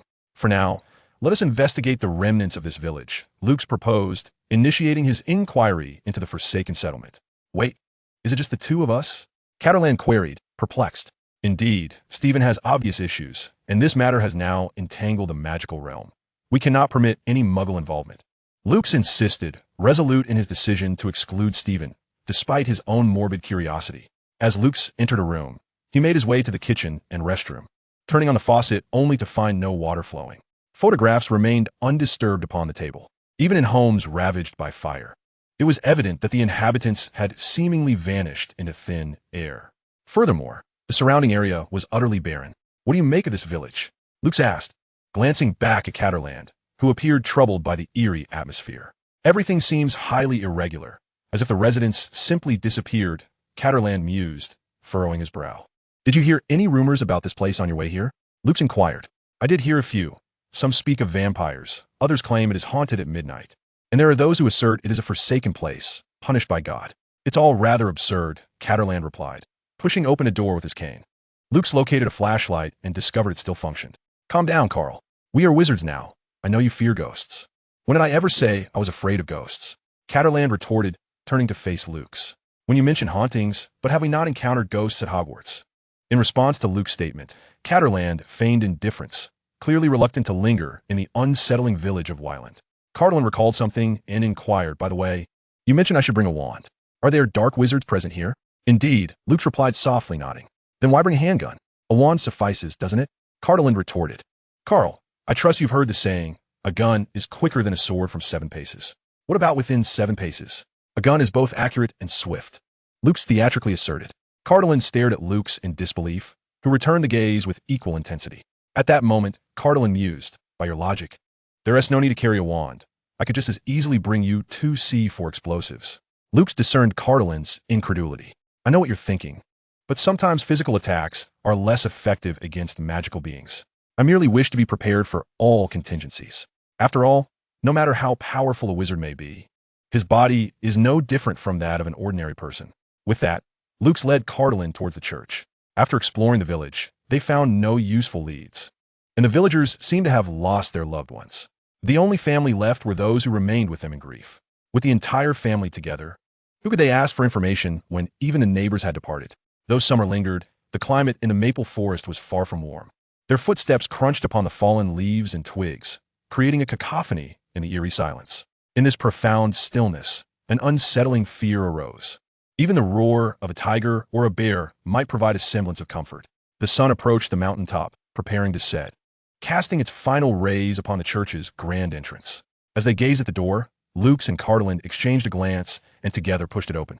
Upon entering, they found the surrounding pews empty, and at the front, a massive crucifix bore the figure of Jesus. Surrounding the crucifix were thick white candles, and on the wall behind it hung a wreath. Curiously, both the crucifix and the statue of Jesus were painted white, yet under the sunset-esque glow, they appeared eerie and melancholic. The statue of Jesus was strikingly lifelike, with every pore seemingly expanding and contracting, each eyebrow quivering. Chapter 11. Midnight Mass. So, are we to remain here indefinitely? Cardlin surveyed the surroundings, his left hand gripping the handle of his staff, while his other rested at his waist. Luke's busied himself with various objects, hoping to uncover something useful. Of course, our little rendezvous is taking place in a church. Isn't it romantic? He teased while searching for mouse holes. Not at all romantic, Cardlin swallowed hard, watching the sunset gradually fade. Upon seeing Luke's kneeling on the ground, he asked, what are you doing? I'm searching for mouse holes, Luke's replied, peering at the corners of the walls, yet finding no trace of any mouse holes. Then he rose to his feet, lamenting the absence of any mouse holes or living creatures, a place more ominous than the lair of the dark sorcerer in the alley. Lux and Catterland gazed at the sun, which had concealed much of its body behind the mountains. Darkness began to envelop the earth. Creeping in from the opposite side of the sun, Catterland inquired, are we to remain here in the church until midnight? Why must we wait until then? No. Lux surveyed the surroundings of the church and noticed a perfect spot above that would conceal their figures entirely. Let's hide up there. After all, the midnight mass is a rare spectacle. Would you not wish to witness it, Carl? Lux continued. Catterland, perplexed by Lux's words, retorted, a mass? A midnight mass? There isn't even a soul present. Suddenly, he realized that this might be the most thrilling and nerve-wracking adventure he had experienced while shadowing Lux. The two discovered a dilapidated staircase behind the church. Although some steps were broken, their agility allowed them to ascend. They remained silent above, not even switching on their flashlight, primarily to wait for the unexpected. When Lux entered the church, the absence of dust on the crucifix confirmed the occurrence of the midnight mass. Gradually, the sun vanished entirely below the horizon, and darkness enveloped everything. The silent night was further shrouded by the absence of the moon. At this moment, Lux and Catterland found themselves in the darkened church, the doors tightly shut. The only sounds were their breathing and heartbeats. In such an environment, it would drive any person to madness. To confine someone in a completely sealed room, utterly alone, with no means of contacting the outside world or anything to occupy time, would be torturous. Perhaps a short sleep would alleviate some tension, but awakening would bring forth fears of the unknown passage of time. The consequences of sleeplessness would be dire. One day would lead to absolute exhaustion. 3 days would cause the mind to begin to fracture. 4 days would induce hallucinations. 5 days would result in incoherent ramblings, and 7 days would culminate in madness. Even Voldemort would succumb to insanity. Lux and Catterland possessed psychological fortitude surpassing that of most adults. This was simply because they could perceive the passage of time acutely, a gift inherent to them. Rendering the phrase a day feels like a year utterly meaningless. Sitting back to back, Lux gradually succumbed to slumber, intending to awaken at 11 o'clock. Meanwhile, Catterland meticulously cleaned his pistol and sword. On such a night, the thunderstorm intensified the eerie atmosphere, as lightning illuminated the church through the stained glass windows. The figure of Jesus on the crucifix did not display the typical agony associated with such depictions, but rather exuded a sense of death. Amidst the flickering lightning, shadows began to materialize within the church. Catterland, keenly observant, understood that this outcome was still far from Lux's expectations. He slowly disengaged the safety on his pistol, masking the sound with the booming thunder. Meanwhile, Catterland took care of Luke's firearm. Concealed, he meticulously observed the peculiar group of individuals through a narrow opening, remaining vigilant towards the staircase. Although they could not ascend, he could not dismiss the possibility of their sudden appearance. At 11 o'clock at night, amid the rumbling thunder and cascading rain, Lux opened his eyes and slowly sat up from Catterland's back. "Carl, is there anything amiss?" Lux inquired softly. "Indeed. You need only take a glance below," Catterland replied in hushed tones. Lux leaned forward to peek, then retreated to lean against the wall. "There are so many people. Are they wizards or specters? How should I know?" Catterland responded, exasperated. In the realm of magic, no one would believe such occurrences. The two waited in silence, akin to watching a 3D horror film, though Lux pondered why there were no popcorn, chips, or cola. At this moment in Rockefeller Manor, concerned for the absence of Lux and Catterland, Kasha, Bronya, and Andre prepared to set out, bringing their wands along. They had received an urgent notification from the school, warning that dark wizards had begun to harm muggles, with wizards also falling victim. A mysterious caller had informed them that Lux and Catterland were in danger at St. Yekasa Church, then abruptly hung up. As the clock struck midnight, the rusted giant bell of the church echoed through the rain-soaked night. Inside the church, numerous figures cloaked in black robes and hoods gathered. Illuminated by flashes of lightning, they appeared as phantoms. At that moment, the crucifix of Jesus began to bleed, tears of crimson flowing from its eyes, gradually staining the cross red. Green flames ignited atop the white candles. The congregation seemed to pray, stretching their arms as if to embrace the heavens. The cross then inverted, blood trickling from its base to form a pentagram. A hidden door opened below. The figures slowly descended into the basement, and as each one entered, the door remained ajar. These seemingly materialized individuals exuded an unmistakable aura of dread. Lux and Catterland swiftly moved downwards, with Catterland drawing his pistol, prepared for a physical exorcism. Lux gazed at the inverted cross, recognizing it as a magical artifact, and decidedly ominous. He even speculated that the blood staining the cross, depicting Jesus' death, was indeed his own. It felt palpably malevolent, and it seemed imperative to incinerate it upon their departure. Nevertheless, Lux took a small sample using Catterland's wand sword for further examination, reasoning that if it were indeed Jesus' blood, retaining a fragment as a keepsake would be permissible. Subsequently, Lux and Catterland entered the subterranean passage, surrounded by hard stone walls. They treaded lightly, skillfully navigating the darkness through spatial awareness. The most bizarre aspect of this underground corridor was the presence of puddles of varying sizes, as the smooth stone walls gradually transitioned to rubble, with a once even floor transforming into a waterlogged stone path. It seemed as though this path was leading straight to hell, with a blood-red mist beginning to envelop the surroundings. As they walked, grotesque stone sculptures of bizarre creatures emerged along the way, their terrifying visages capable of driving any human to madness. As for what they truly looked like, Lux jested. "Carl, do you think Dumbledore would go insane if he were to see these?" "Whether he would or not is beyond me," Catterland replied with exasperation. "But I know that if we do not hasten, we may find ourselves in dire straits." Thus, the two pressed onward along the road, ultimately arriving at a peculiar edifice. Below them, the previous group of cloaked figures engaged in what appeared to be a strange ritual. Before them stood a grotesque effigy resembling a scarecrow, adorned with a goat's head, entwined with strange vines and boasting enormous wings. Lux captured the scene with his miniature camera. The group formed a circle around the eerie figure, kneeling with hands clasped, commencing their supplications. The leader directed his prayers towards the kneeling scarecrow, while the congregation began to chant in unison. Lux signaled Catterland to descend. Once below, they concealed themselves behind a stone pillar, and Lux began to jot down the incantations. "Master, you are the sovereign of all things. You shall lead us to eternal life. Please bring calamity upon this land and punish those who do not revere you. Accept our offerings. At that moment, Lux mentally classified these individuals as fervent religious zealots. It was then that, from their close vantage, Cardolin glimpsed something most astonishing about the scarecrow, a red object pulsating on its chest, accompanied by a pink entity writhing beneath the goat skull. Cardolin's eye twitched, and he tapped Lux. Holmes, I believe we should act quickly. There are matters regarding that scarecrow that defy explanation.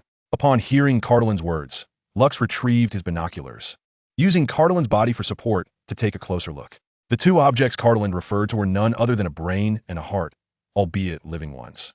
Lux turned to Cardolin. Watson, do you understand what we must do? What must we do? Cardolin inquired. We strike decisively, unleashing our full firepower without hesitation. Draw your wand, and if necessary, resort to the killing curse. When do we act? Cardolin asked, one hand gripping his pistol and the other his sword cane. Lux glanced at the ground. Wait until I finish speaking, and when I throw a stone at that heart. Having conferred, the two set about their separate tasks. Lux boldly stepped forward, clearing his throat. Ladies and gentlemen, I sincerely apologize for interrupting your midnight mass, but I have two cases requiring your cooperation. I kindly ask for your assistance. All the cloaked figures halted, turning their gazes towards Lux. Is there anyone here who might converse with me? Lux said awkwardly. Luxford Holmes, the notorious Moriarty, once proclaimed you would be our greatest obstacle. Yet we hold a contrary belief. Not even sorcerers instill fear within us. 2 centuries ago, such was the case, and it remains unchanged today. A sinister voice emanated from the lips of the leader. At that moment, Lux beheld the figure before him. Though clad in the vestments of a bishop, they were predominantly black, adorned with grotesque crimson runes. So, Moriarty has been chosen by your so-called master, and you are but a pitiful assemblage of enslaved wretches? Lux now teetered on the brink of recklessness. No, Moriarty is merely refuse created by the master, a puppet sculpted from sustenance.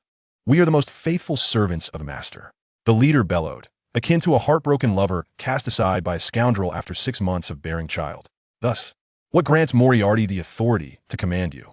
That is merely the master's decree. Should the master permit it, we would slay him and feast upon those morsels. I comprehend now. To whom do you prostrate yourselves here? You, mere mortal, that is a fragment of our master. And to speak with such a reverence shall lead to your demise. The flesh and blood of a child is the most succulent delicacy. Beneath the brim of the leader's hat, a pair of scarlet eyes fixated intently on Lux. The crimson irises, set within yellow pupils, were slitted. Lux realized he faced creatures no longer human. The horde began to encircle him slowly. Ladies and gentlemen, before you consume me, I pose one inquiry. What if I hurl a stone at that heart? With that, Lux cast a stone with great force towards the pulsating heart. As Lux spoke and suddenly acted, the throng was caught unawares, and the stone struck true, embedding itself into the heart.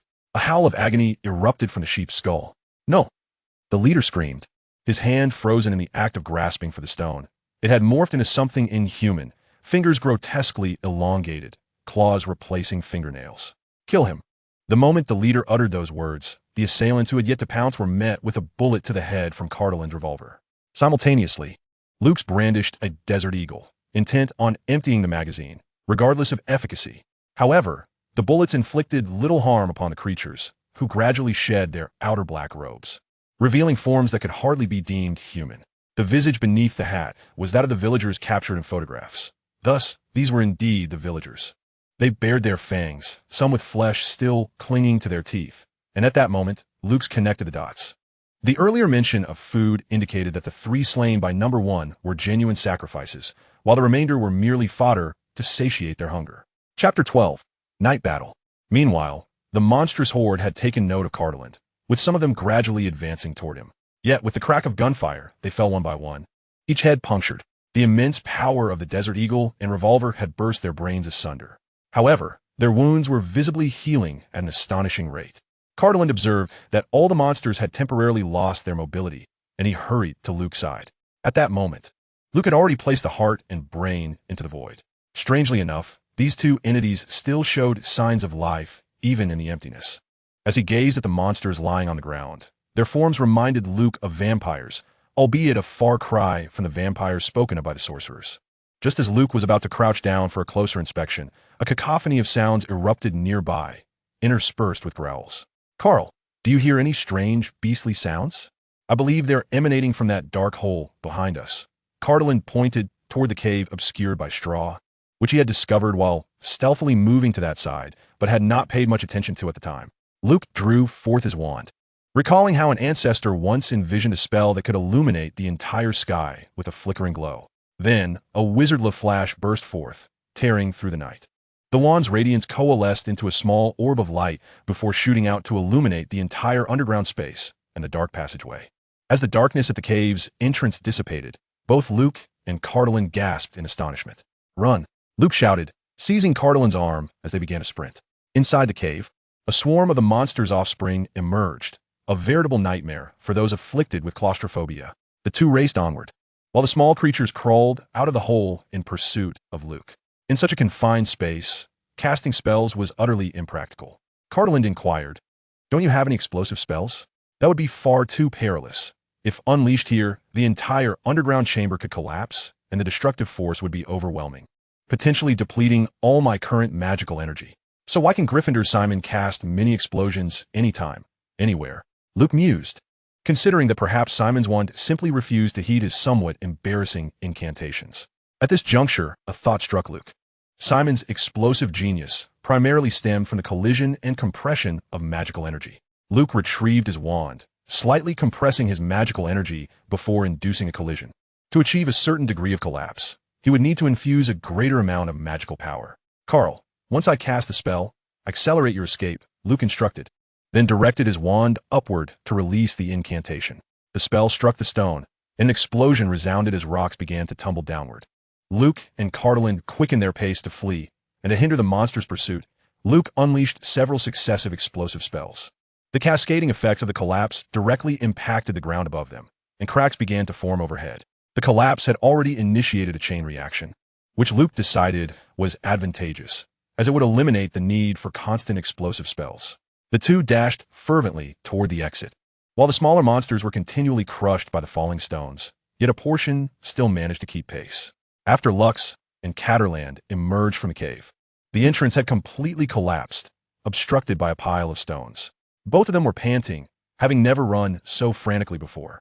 At that moment, the candles surrounding them, ablaze with green flames, began to rise. The blood-red cross started to sway, and it could be said that the entire church was trembling. Cracks began to creep up the walls, and glass shattered in response. Witnessing this dire situation, Lux and Caterland hastily exited the church. As they reached a distance of 20 meters from the building, it collapsed. Lux's mind was occupied with thoughts of the exhaustion they had endured and the chaos they had caused. He resolved to first deal with Stephen and then settle the score with Dumbledore. Meanwhile, Caterland reflected on how every time he followed Lux, it always ended in such turmoil. Just as Lux was about to turn back to Caterland, he felt a violent tremor behind him. Looking back, he could only curse the monstrous beings, questioning if they ever slept at night. The ground of the church split open, and the creatures soared into the sky. Caterland observed the wings of the monsters and declared, "Holmes, we must eliminate them here. Otherwise, the citizens of the city will be in peril." A murderous glint began to surface in Lux's eyes. If it were not for the brain and heart still with him, these monsters would have undoubtedly descended upon humanity by now. "Carl, buy me some time. I need to prepare," Lux urged, beginning to channel the magic within him. "Of course, but what spell should we use?" Caterland reminded himself that they were only first-year students and had yet to learn any potent offensive spells.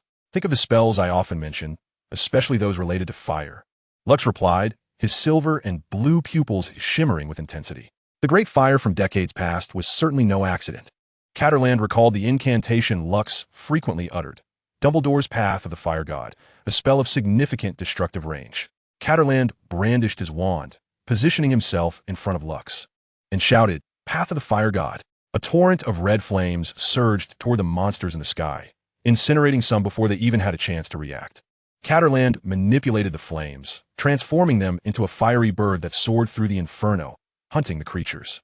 Simultaneously, he remained vigilant against any monster attempting to approach Lux. As the dark-clad figures morphed into monsters, other smaller creatures rushed towards Lux and Caterland. The black-clad individuals aimed to exhaust Caterland's magic by overwhelming him with hordes of lesser monsters, planning to tear them apart physically once he was spent. Sweat poured down Caterland's brow as the strain on his magical energy and physical stamina became overwhelming. Watching the monstrous figures claw and gnash, he could only hope that Lux would strike back with ferocity before he collapsed. Inside Lux, magic continued to compress and build. according to the Ambrosius family's Compendium of Magic. Magic is a wondrous force of nature, capable of melding with the elements to develop spells of varying natures. Among these spells, there exist both horizontal and vertical classifications. The horizontal classification of curses delineates their potency, destructiveness, and catastrophic potential, while the vertical classification pertains to the attributes of their power, which can be further divided into two main categories, natural and artificial. The spell he is employing now, akin to the previous Inferno of Flames, belongs to the same vertical category, yet its force is significantly greater and more devastating. After all, complete incineration of this area is the only sure safeguard. This spell is known as Starfire Meteorfall, reportedly inspired by a meteor shower witnessed by two ancestors who later engaged in a spirited debate over its name, one proposing Starfire, scorching the heavens, while the other favored Starfire, enveloping the plains. Ultimately, it was the couple's son who suggested the name Starfire Meteorfall, bringing the discussion to a close. This spell is characterized by a singular explosive release, demanding more magical energy than typical destructive spells, classifying it as a natural disaster level event. Crucially, these spells can only be wielded by the Ambrosius family, the descendants of Merlin. The silver and blue magical energies within their respective pupils have begun to materialize, intertwining in flames that surge skyward. The surroundings of Lux have succumbed to the intense heat, melting away. The flames gradually coalesce in the sky, taking on the appearance of falling meteors. The magical energy has become visibly tangible, forming filament-like strands upon the crystal wand. At this moment, among the throng of monsters, some have survived the onslaught of the fire god from Cardaland, fixating their gaze upon him while detecting a hint of peril emanating from Lux's magical essence. As Lux's power accumulates, the monsters sense the looming specter of death. Lux regards the horde of creatures, one of the reasons for his choice of this spell being the enhancements made by the couple's grandson, which included precision guidance and a guaranteed hit rate, primarily inspired by a display of agility witnessed during a prior conflict. Cardaland's hand trembles around the wand. Had it not been for the wand's ability to store magical energy, he would have collapsed long ago. Holmes, are you ready? I need to ensure none escape. Your only task now is to prevent them from advancing, conserving some strength to carry me back. Just as he speaks, Lux feels an influx of energy coursing through him, that of Aquila's, bolstering his strength as he strives to unleash the full might of Starfire Meteorfall. Now the monsters begin to charge wildly, and Cardaland fights desperately to hold them at bay. Regardless of the circumstances, he firmly believes in Lux and is resolute in preventing these creatures from advancing even a single step closer. Carl, it's time to make our exit. This proclamation stems from the realization that this endeavor surpasses their previous escapade in the Forbidden Forest. This time, they aim to utterly annihilate a small town. Cardaland swiftly dodges aside as Lux brandishes his wand, directing it at the monstrous horde. Starfire Meteorfall. He whispers the incantation, and the azure and silver fireballs blazing in the sky instantly hurtle toward the creatures. Some monsters, unable to escape in time, are brutally smashed to the ground, reduced to mere pulp before being consumed by flames and turned to ash. The leader had directed others to step forward and withstand the onslaught of the falling stars. Those who dared to confront the celestial calamity, as recorded by the Ambrosius family, were few. The last to exhibit such bravery had long since succumbed to the ravages of time, their graves reduced to mere dust. For those attempting to flee, escaping would be tantamount to slapping their ancestor, who had received a dual blessing, across the face. Meanwhile, Lux was consumed by thoughts, his eyes scanning the horizon, his feet propelling him forward. According to the Ambrosius family's Chronicles of the Mentor, the spell unleashed by the adults of the family was classified as a large-scale strategic incantation. Its impact would not spare even their own. Like a meteor shower descending upon the earth, the sky ignited in vibrant blue, illuminating a 10-mile radius. Fortunately, no muggles or other American wizards were nearby. On the road leading to the small town, a car sped towards them. At the wheel was Winslow, accompanied by Kasia, Bronya, and Andre.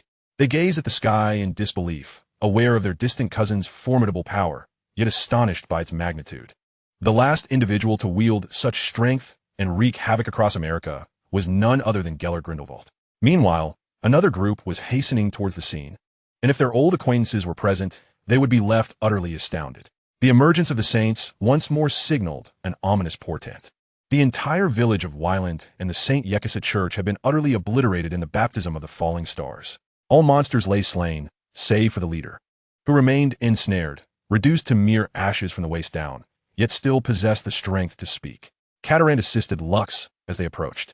"Is there anything more you wish to say?" Lux inquired, gazing at the leader, whose prior arrogance and rage, compounded by a century of solitude, had driven him to madness and hubris. It was no wonder Lux had managed to extract so many words from him. "Our master shall return. Our kin still walk the earth, and you shall be pursued without end." With those words, Lux unleashed a flame upon him, reducing him to fertilizer. Leaning against Catarand, Lux murmured, "Carl, if someone arrives shortly, let them take us to Grindelwald. They will guide us." Just as Catarand was about to inquire further, Lux succumbed to unconsciousness. In such circumstances, Catarand had no choice but to carry Lux towards the road outside. Behind them, the St. Yekisa church and Wyland village had vanished, leaving behind a barren expanse devoid of vegetation. Upon reaching the road, it was not long before Winslow and the others arrived. Observing Catarand, whose knees trembled and buckled under the weight of exhaustion, and the fainted Lux upon his back, they rushed forward in urgency. Kasia took on the responsibility of carrying Lux, while Andre supported Catarand. At that moment, Grindelwald's followers also arrived. Seeing the two newcomers, Kasia and the others instinctively drew their wands. "We harbor no ill intentions. Our master merely requires the invitation of two gentlemen as guests, and should there be others who may accompany them." The voice of an aged woman resonated. "Is it that individual who spoke of pursuing a greater good?" Cartland inquired. The two wizards nodded in affirmation. "I shall accompany you," Lucius remarked, "though it may pose some inconvenience, as he has fainted." Cartland cast a glance at Lucius, who was slumped over Andre's back. Subsequently, the group commenced their journey, with Winslow and the others trailing behind, concerned for Lucius's condition. Within the magical automobile, even Cartland succumbed to slumber. Chapter 13. The first encounter with Merlin in the skies. Aboard the enchanted vehicle, the group remained lost in contemplation of the extraordinary sight they had just witnessed, including the two saints. To them, it felt as though they had glimpsed the former Grindelwald. Meanwhile, Lucius found himself returning to that peculiar dreamscape. Upon opening his eyes, he beheld an elderly man standing before him, his hair and beard as white as snow, draped in a flowing white robe, and wielding a staff, gazing intently at Lucius. It had been a considerable time since their last meeting, Lucius Ambrosius Holmes. The old man's silver pupils shimmered with brilliance. Beside him, the silhouette of a colossal dragon emerged. Before Lucius could utter a word, a flash of light enveloped him, and Aquilus darted from within, soaring directly to perch atop the dragon's head, affectionately nuzzling it. Appearing exceedingly delighted, the dragon's fierce gaze softened instantaneously, leaving Lucius to wonder if this creature could indeed perform the art of face-changing, akin to the Sichuan opera. "Indeed, it has been quite some time, Ancestor Merlin. However, our prior encounters lacked formal dialogue," Lucius stated, observing the elderly figure before him. "Let us engage in a proper discussion now, my child." Merlin tapped his staff upon the ground, dispelling the surrounding darkness.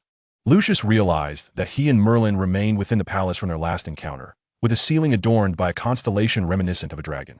Before them materialized a table and two chairs. They took their seats, and Merlin spoke directly. "Child, I am aware that you possess many inquiries. Feel free to ask, including matters regarding your reincarnation into this world." Lucius's pupils constricted. It appeared that his arrival in this realm and his transformation into Holmes were not without purpose. His first question pertained to the Ambrosius family's magic, why it was so extraordinarily potent. The second question revolved around the prior warning he had received. The third concerned his reincarnation into this world. Lastly, he sought knowledge regarding Merlin's staff. From his childhood encounters with the Ambrosius family's magic, he recognized it as anything but ordinary. An experiment in his youth nearly resulted in the destruction of the castle. None of his ancestors had achieved such prowess by the age of 8, as indicated in the family lineage. As for the warning, it was unnecessary to elaborate. Holmes had already collided with the world of Harry Potter, thereby comprehending the significant transformations occurring within this realm. Upon hearing Merlin's words, Lucius understood that his reincarnation into this world was undoubtedly rooted in a deeper significance. Merlin merely replied, "It is precisely due to the forewarning that the Ambrosius family has continuously grown stronger. In my earlier days, I advocated for the coexistence of wizards with ordinary humans, even uniting with races such as elves and dwarves to form alliances.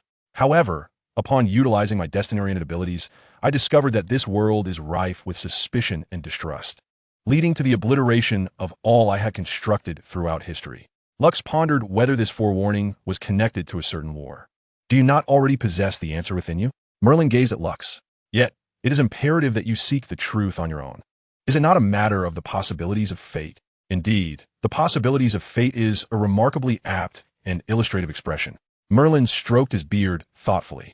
As for the last two questions, I shall first address the first. Listening to Merlin's words, Lux recalled his previous life, born into a middle-class family, with 3 generations of farmers behind him. Due to the family's impoverishment, he was compelled to venture into the business realm, armed with the tactics learned from capitalists. He turned the commercial world upside down. In his quest to eliminate those who engaged in exploitative practices and monopolistic threats, he became a target of widespread animosity. Ultimately, his endeavors entangled him with both the underworld and the legitimate world. Had it not been for the protection of the twin dragons of black and white, he would have perished long ago. He eventually realized that he was being targeted by various factions simply because he had shattered the established rules and class constraints, inspiring a multitude of young individuals to follow in his footsteps. Ultimately, they conspired to take him down, leading to a series of accidents, poisonings, and bombings. Even with his ability to see through the darkness of human hearts and to counteract every move, he could not break free from the cycle. As he approached middle age, Lux gazed upon the dejected young people and could not bear to let everything come to naught. Without a wife or children, he entrusted the legacy of his parents and his company to the few loyal brothers who had weathered storms alongside him. In a final act, he orchestrated a grand scheme that would plunge those who had betrayed him into madness. Utilizing national laws, the righteousness of his people, and global principles, he devised a plan for their downfall. He first eliminated their advisors and the elderly who could discern power dynamics. Various tactics ensued, as the sordid affairs of their descendants were sufficient to ensnare them in affliction. As for the elderly, age inevitably brings frailty. Leveraging the strength of the twin dragons of black and white and collaborating with those who held true to the nation's original ideals, he gradually cultivated their hatred towards him. Predictably, they recruited outlaws, even trampling upon national laws and the righteousness of their people. It was conceivable that they might even contact terrorists, an act that even the 5 major rogues would not tolerate. In the end, he met his demise, calmly seated in the aircraft he piloted, leaving behind a recording before perishing in the fire of the terrorists. Perhaps the only lingering concern was for his brothers and kin. In the aftermath, those who had conspired against him either met their end on the execution grounds or withered away in prison. Despite bearing the scorn for exploiting the goodwill of others and the innocent caught within those power struggles, he remained indifferent.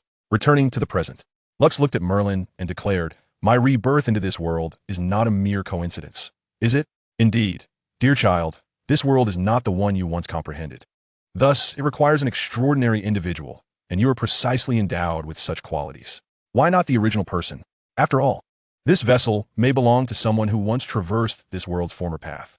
No, according to that original trajectory, this realm would gradually succumb to darkness." Merlin gazed at Lux, pausing momentarily, as if reflecting on the possibilities of fate. The original path seemed utterly devoid of potential. Well, my reincarnation.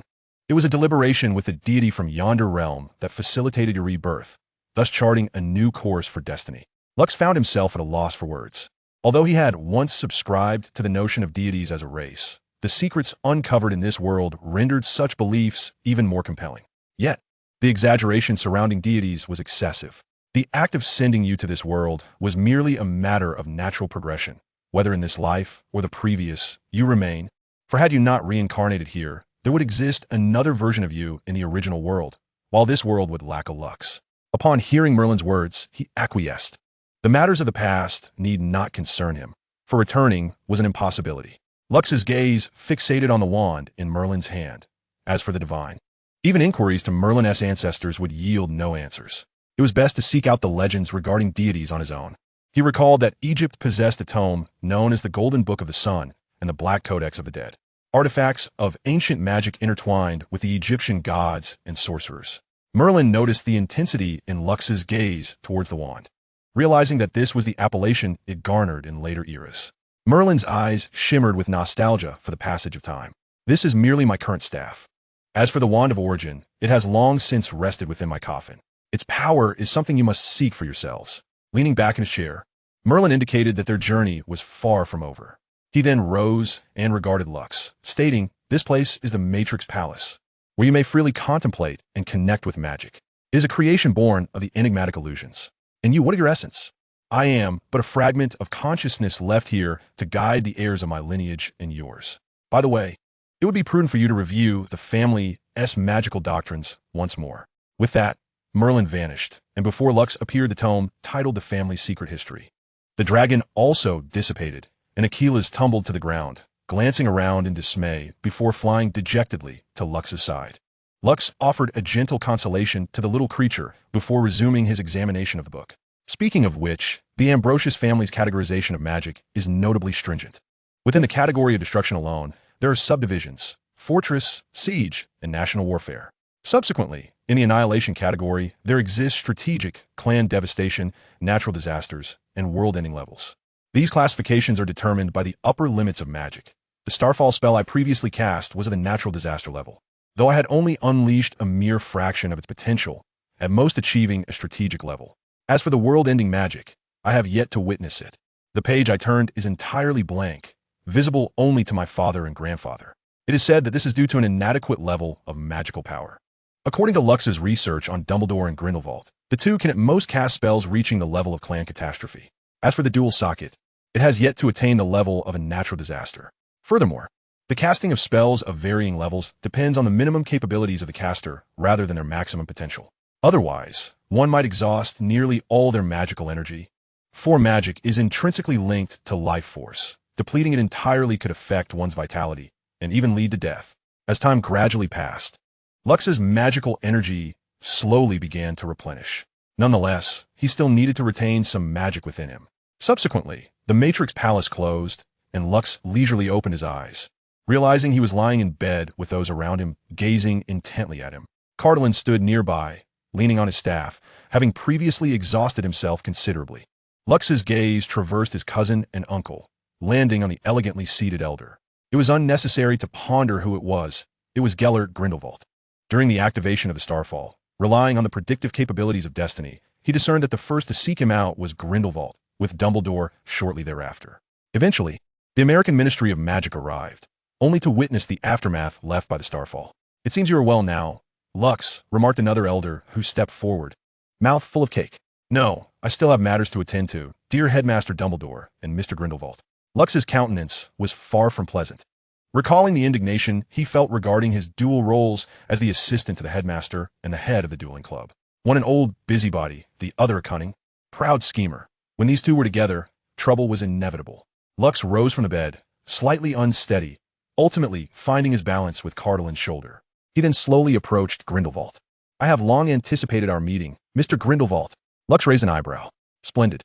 You appear to be in good spirits, Mr. Holmes. Pray, what brings you here?" The look on Grindelwald's face made Lux yearn to deliver a punch. "Indeed, there is a matter at hand, one that pertains to Headmaster Dumbledore. I am sure you are eager to learn how the headmaster has fared during this loveless period at Hogwarts." Lux seated himself, challenging Grindelwald with a glance. "Dare to avoid the matter at hand, and I shall see to it that Dumbledore feels slighted." Dumbledore gazed at Lux in silence, feeling as though he had been stabbed, a sensation he had not encountered even from Harry and the others.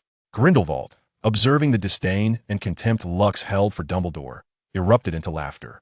"It appears Albus has lacked the appetite for sweets of late. Can he still consume desserts?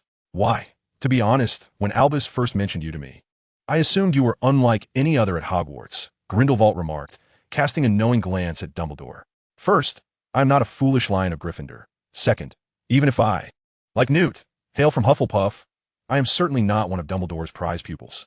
Lux raised a cup of tea from the table and consumed it in one swift motion.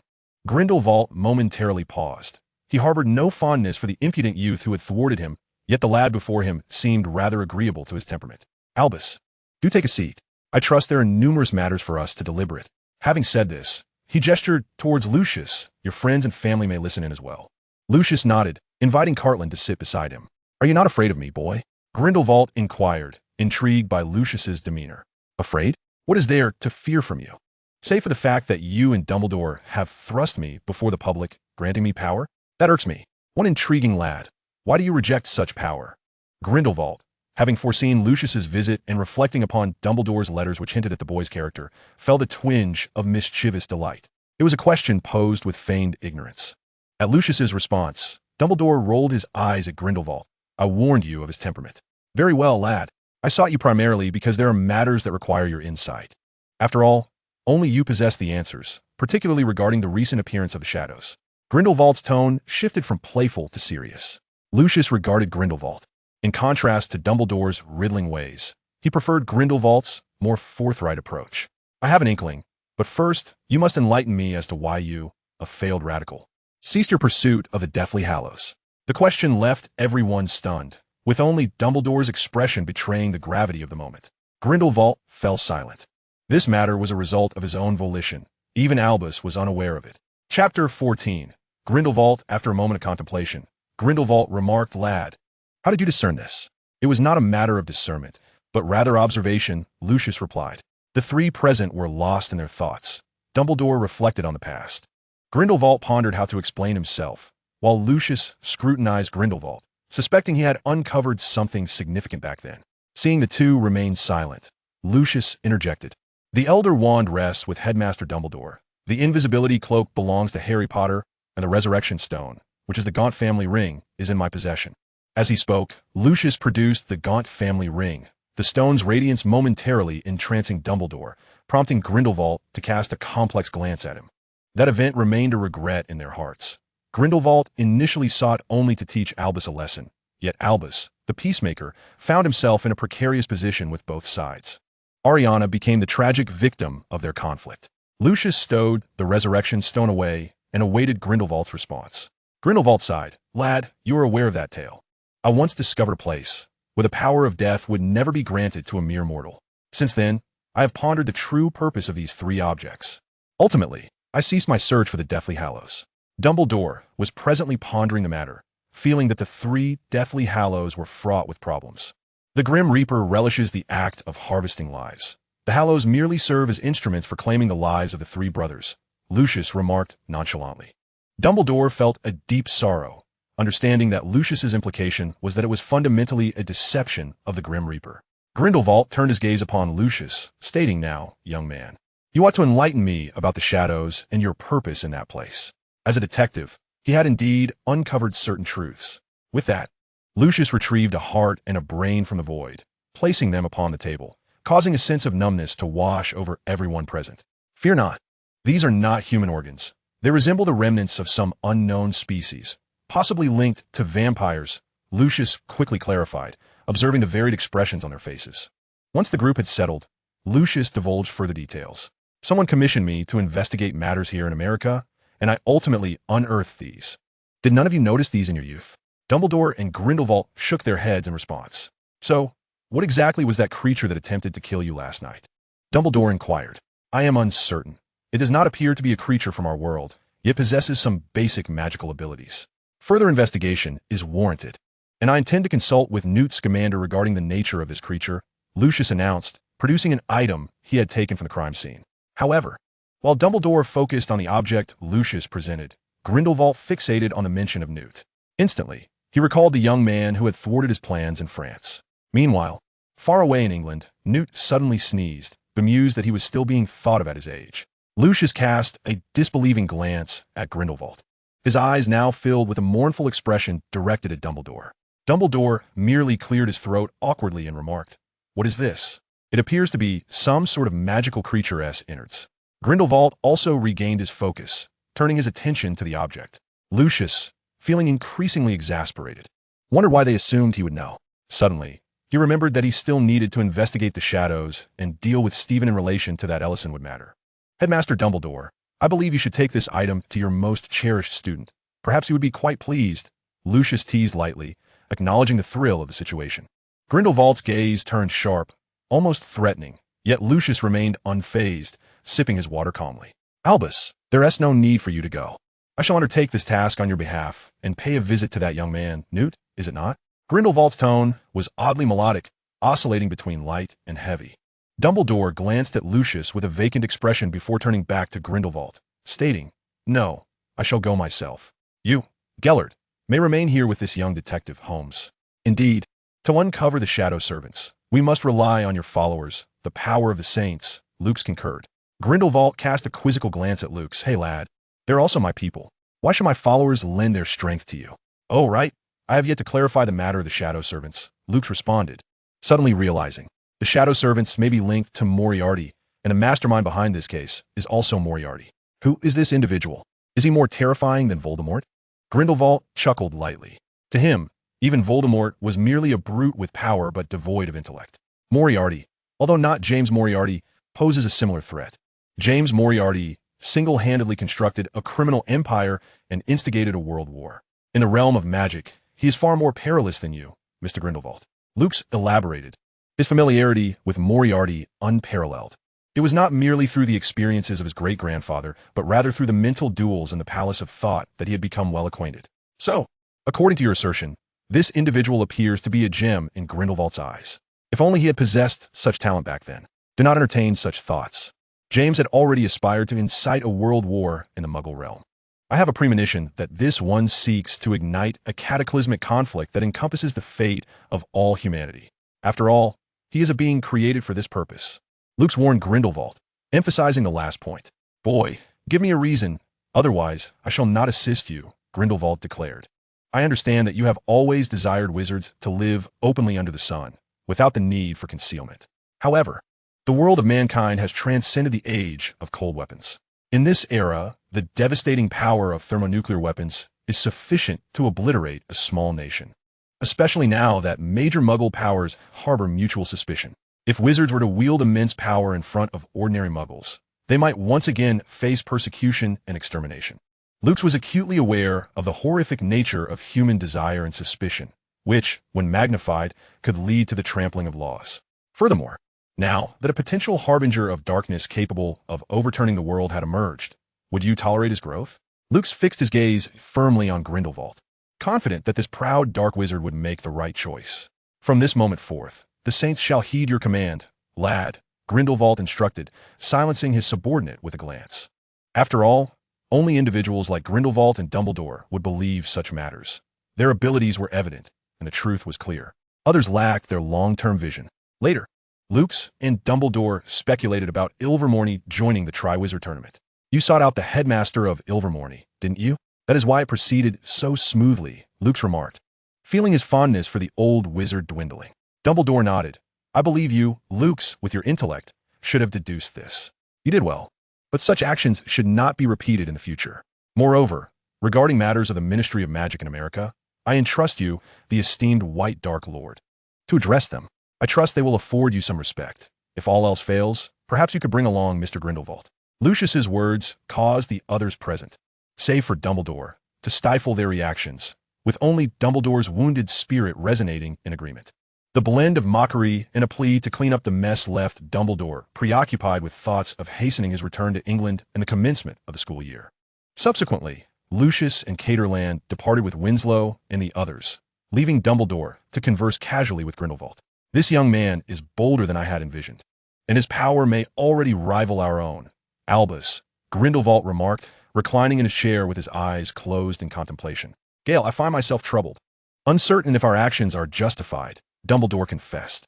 Albus, do you still dwell on past events? At that time, a young lad sat before me, yet I failed to guide him onto the right path. That was not your fault, Albus. He was unaware of the nature of love, was he not? Grindelwald reassured Dumbledore. Compared to Voldemort, he was more intrigued to witness the feats this young man might achieve. Meanwhile, he instructed his followers to prepare for a potential confrontation with the shadows.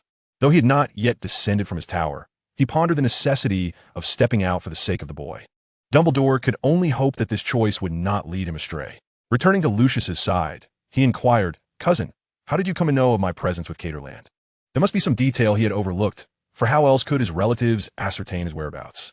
A call came in, warning that you were in danger at St. Yekasa Church, and we rushed to find you, Kasha explained. Lucius nodded, contemplating the gaps in the narrative. Since beginning his investigation, no one had followed him. It must have been when he mentioned the church. As for Stephen, could he possess an exceptional capacity for deduction? If so, why had he sought out me? The modern-day Sherlock Holmes? What connection did Eleanor Northwood and Stephen share? The detective agency established by Northwood had flourished in the mid to late 20th century. Perhaps some secrets from his great-grandfather could yield clues. He decided to pursue those leads later, prioritizing the need to placate the authorities for the time being. Furthermore, their ability to contact Rockefeller Manor suggested they wielded considerable power, particularly as Eleanor was a student of Ilvermorny. All of this warranted further reflection. Upon returning to Rockefeller Manor, Lucius collapsed onto his bed, fully clothed and without even pulling up the covers. Observing this, Caterland approached, removed Lucius's outer garments, and tucked him in. After attending to these tasks, she retreated to her own room. Just before closing the door, Caterland cast a glance back at Lucius, pondering whether, in a world devoid of such complexities, they might have simply been an ordinary detective and his medical assistant. He was Caterland Watson, the great-grandson of John Watson, who had fostered a love for adventure and the exploration of intriguing mysteries from a young age. During the sorting ceremony, the Sorting Hat endeavored to persuade him to join Gryffindor, asserting that it was the house most suited for him. Recalling that moment, the crumpled visage of the Sorting Hat mused, "Ah, you possess kindness and a sense of justice, and you have an affinity for adventure. Gryffindor is indeed the right fit for you." However, Caterland glanced at Luke's, seated below, and resolutely declared, "No, I wish to join Ravenclaw." "Oh, how astonishing. While your quest for wisdom is commendable, it is evident that Gryffindor would suit you better. Are you truly determined to join Ravenclaw?" "I am certain. There is someone who needs me, and I believe that in Ravenclaw, I can assist him," Caterland affirmed steadfastly. With a furrowed brow, the Sorting Hat relented. "Very well. Off you go to Ravenclaw." Thus, he found himself among the Ravenclaws. Had it not been for Luke's, he might have genuinely chosen Gryffindor. Yet, he understood that as long as Luke's was by his side, new adventures awaited at any moment. Upon returning to his room, he tidied up slightly before lying down to sleep. The two slept deeply, having exhausted their magical energy, and ended up slumbering for an entire day. When they finally awoke, they received a call from Stephen. "Stephen, have you uncovered any clues?" Luke's inquired, as this was an opportunity to assess Stephen's abilities. "Well, I have only found a few individuals who met untimely ends. Upon investigation, it appears they were indeed the culprits, though there seems to be a mastermind behind it all. By the time we locate him, he has already been disposed of." Stephen's voice came through the receiver, a revelation that caught Luke's off guard. Simultaneously, Stephen harbored his own doubts. He had deduced that Luke's had ventured to the St. Yekisa Church, and it was he who had called Rockefeller Manor that night. However, upon arriving at the Amaler Church, he encountered an entirely different scenario. Initially, he had been excited to find an excuse to shift the blame. Yet, after further investigation, it became clear that the individuals he had encountered were mere accomplices. The true mastermind had fled long ago.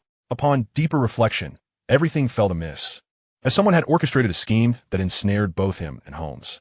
If this were indeed the case, it would spell considerable trouble with Moriarty involved.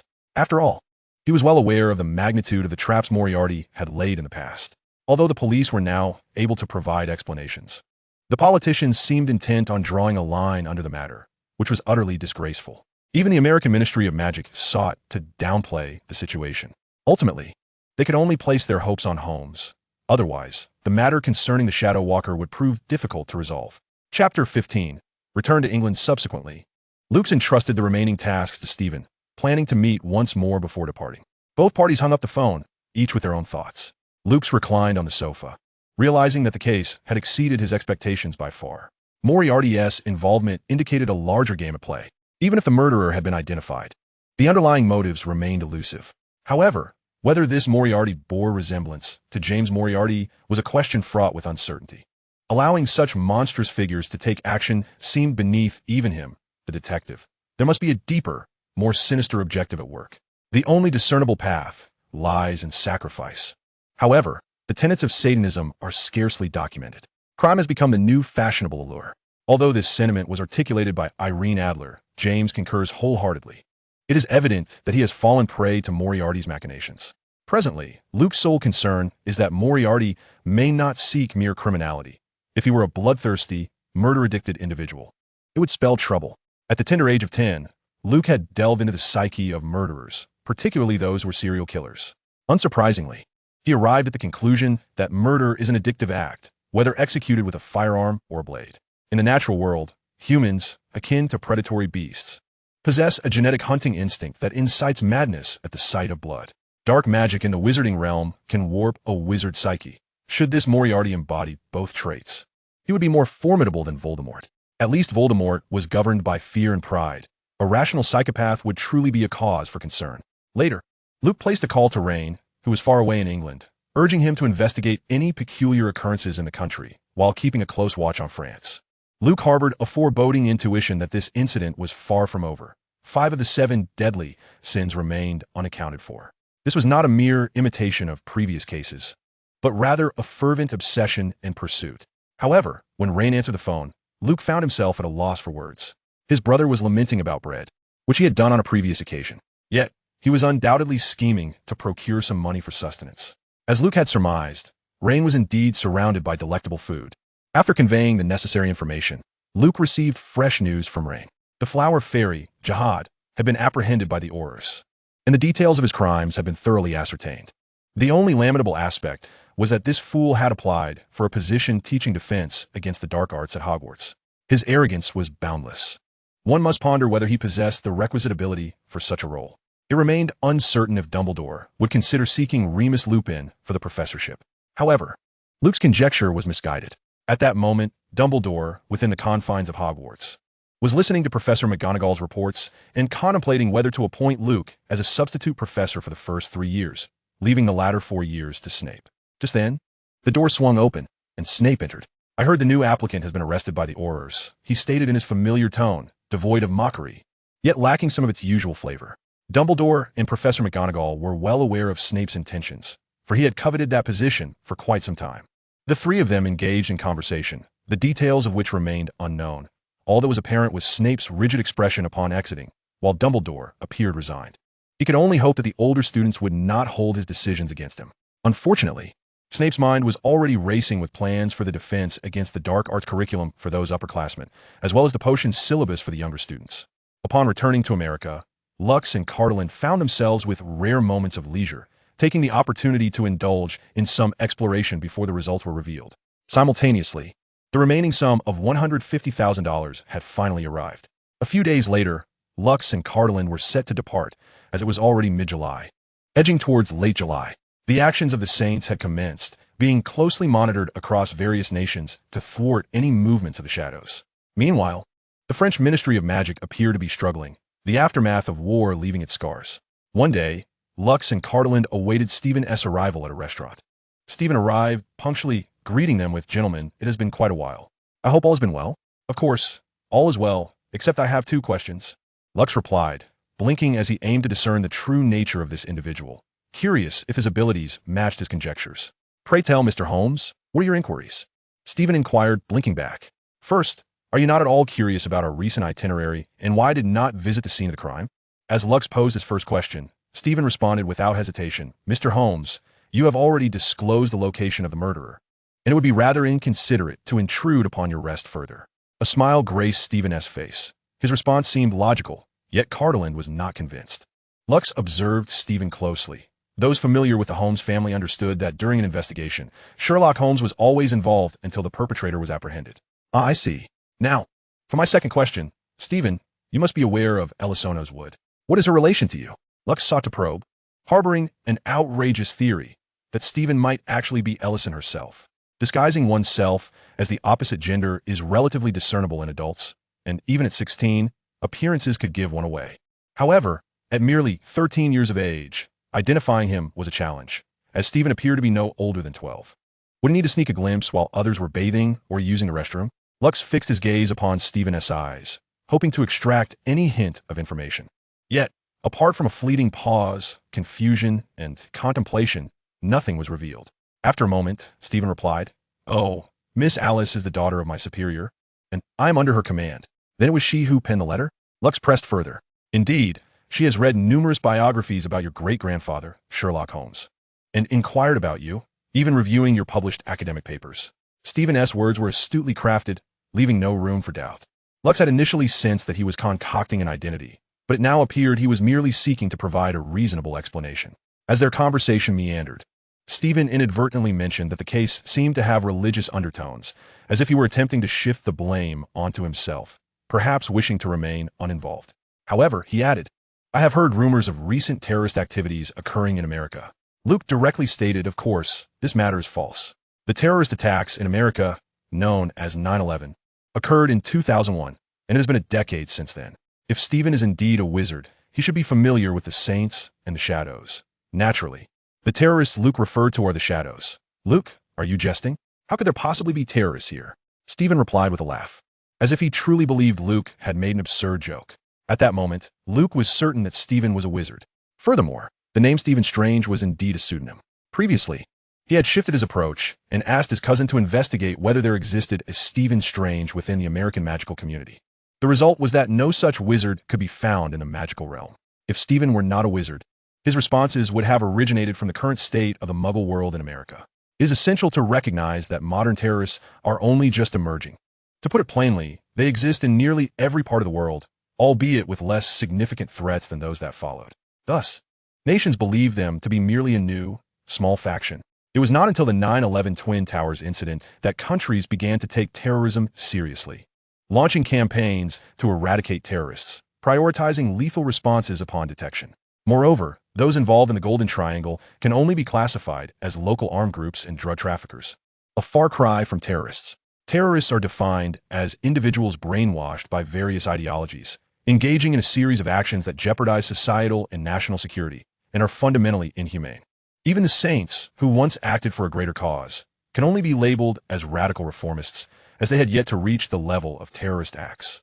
As for actions like the burning of Paris, they could be regarded as acts of war. They still distinguish between the lives of ordinary people. Voldemort is a quintessential terrorist, killing without a second thought. After Luke finished speaking, Stephen, who had been contemplating while drinking water, seemed unlikely to remain passive. The following day, Luke bid farewell to his cousin and uncle and boarded a plane back to England with Carterland. Before leaving, he urged his cousin to prepare promptly with Ilvermorny, for a challenging battle lay ahead in the future. As Luke departed, Stephen stood in the terminal, watching the aircraft ascend into the sky, and softly remarked, "Luke, we shall meet again. I believe you will be quite surprised when we reunite at Hogwarts." The sparkle in Stephen's eyes indicated the presence of an intriguing rival. Upon returning to London, the weather remained dreary. When Luke and Carterland arrived at 221B, Baker Street, Rian had yet to return. Once in his room, Luke promptly changed into comfortable attire. He intended to rest for a couple of days, as there was a matter he needed to attend to, meeting with James Moriarty. The next day, Carterland stood before Luke and asked, "Are you certain you wish to proceed with this?" "Carl, this is the only path available to us at present," Luke replied, placing a coca leaf into his mouth, ready to concentrate. "Just don't get trapped inside, otherwise I want to know how to rescue you," Carterland said while sipping his coffee. At this moment, Rian sat nearby. "If you can't find your way out, head to the Reichenbach Falls." Luke cast a glance at Rian, silently praying to avoid such a fate. After uttering this, Luke began his meditation, delving into his mental palace, preparing to meet the historical master of crime.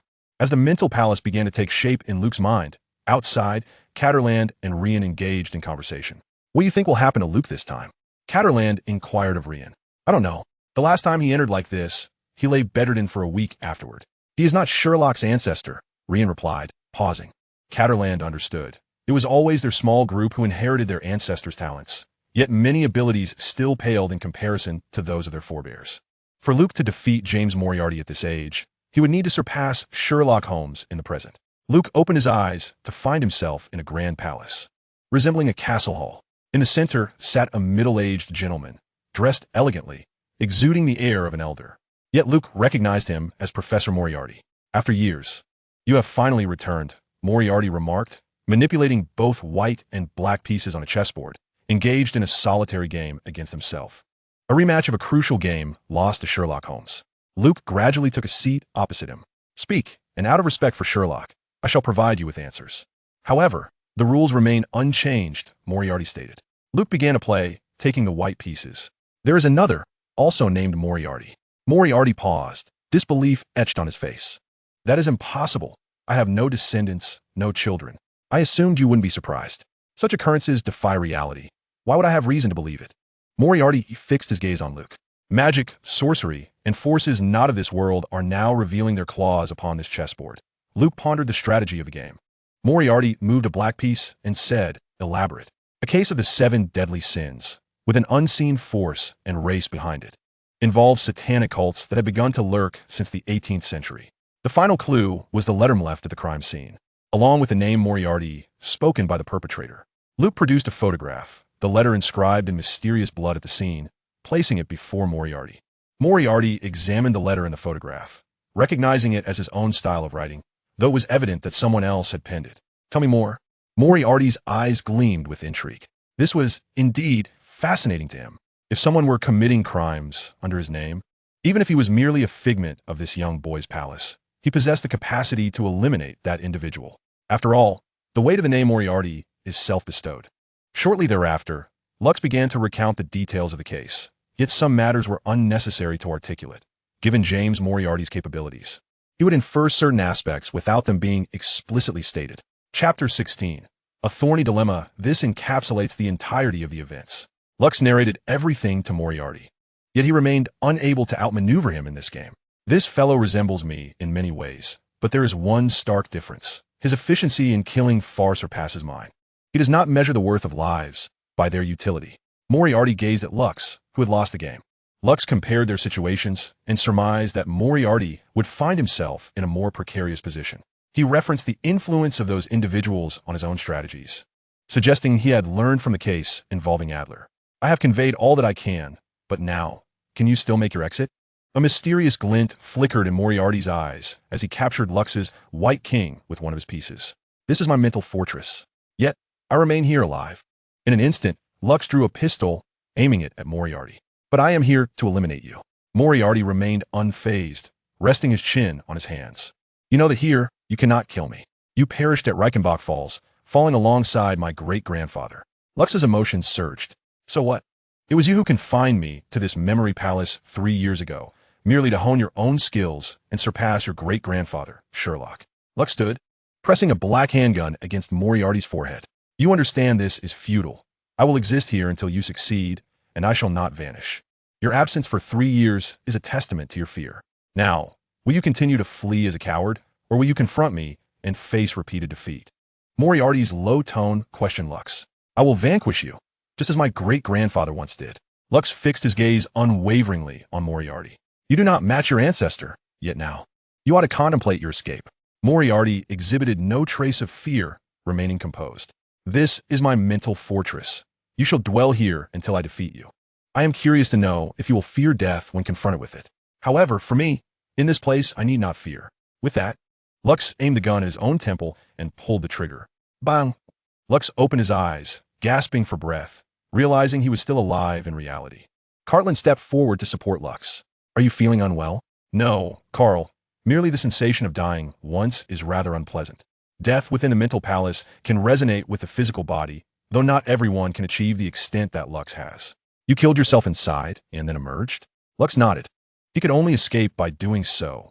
Otherwise, he would remain trapped within. This was the sole method. For death could allow a person to relive all of life's experiences, as explained by Rainloff. Lux had once posited that thought, dreams, and memory constitute the 3 realms of the human mind. These realms share similarities, yet possess their own distinctions. Among them, dreams and memories are interrelated.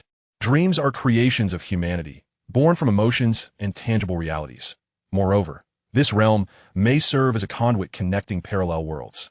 Within the dreams of humanity, the dreamer's consciousness is ensnared, often obstructing even the memories of their life. This primarily occurs because the brain enters a dormant state during sleep, allowing the subconscious to take charge of consciousness. If one becomes aware that they are in a dream and connects their mind to reality, they can seize control of the dream realm. Naturally, by employing hypnosis and psychological suggestion, one can also manipulate the dreams of others, thereby extracting elements from their consciousness. Following this is the realm of memory, a world constructed of recollections. In this domain, losses or fractures may occur, and only when one recalls these memories do they regain their completeness. This realm solely reproduces memories without offering control, in essence. The most recent limit of the memory world is the experience from the previous second in the waking world, when human consciousness is alert. The memory realm can be navigated like a videotape, allowing for fast-forwarding, rewinding, or pausing. Through this, one can explore every overlooked corner of memory, of course in Luke's hands. Even meditation bowls are unnecessary. As for the magical arts that alter memory, they hold no power over Luke's.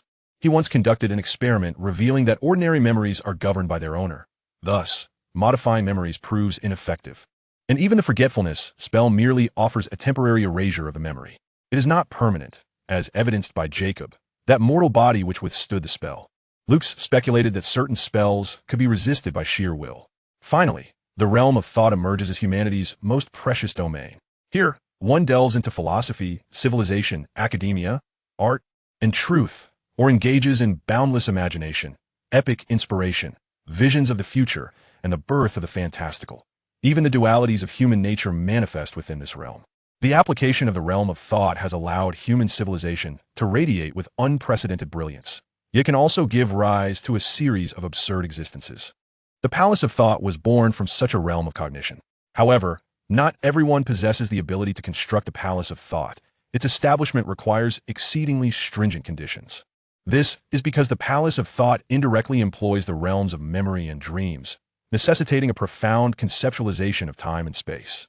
With a robust imagination, one can utilize the Palace of Thought to create an independent world.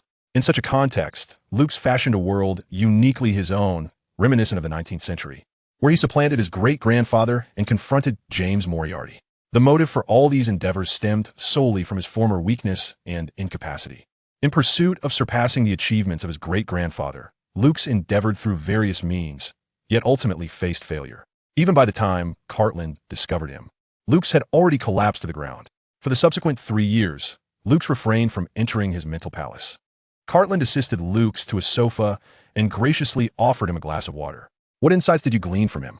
The Moriarty we encountered this time is not a descendant, but rather a figure strikingly similar in many respects, differing solely in his attitude towards the tools at his disposal.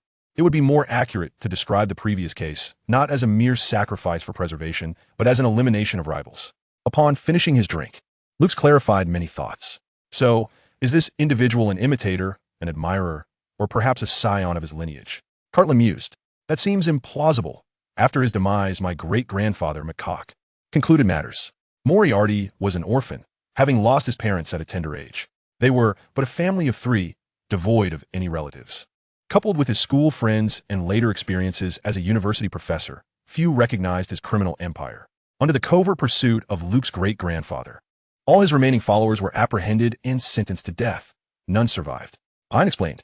However, this involves the magical realm. Even Voldemort's mastery of resurrection spells could not achieve this, as only direct descendants know the location of the grave. He perished in a waterfall, leaving no trace of his remains. After a moment's contemplation, Lux remarked, unless, perhaps, something of a different magical nature was employed in his resurrection. The testimonies from those creatures suggest he was conjured by a master. Clearly, there are elements of which we remain unaware. What shall we do? Cartland inquired, acknowledging the perilous nature of their predicament. Subsequently, Lux and Rain engaged in discussion.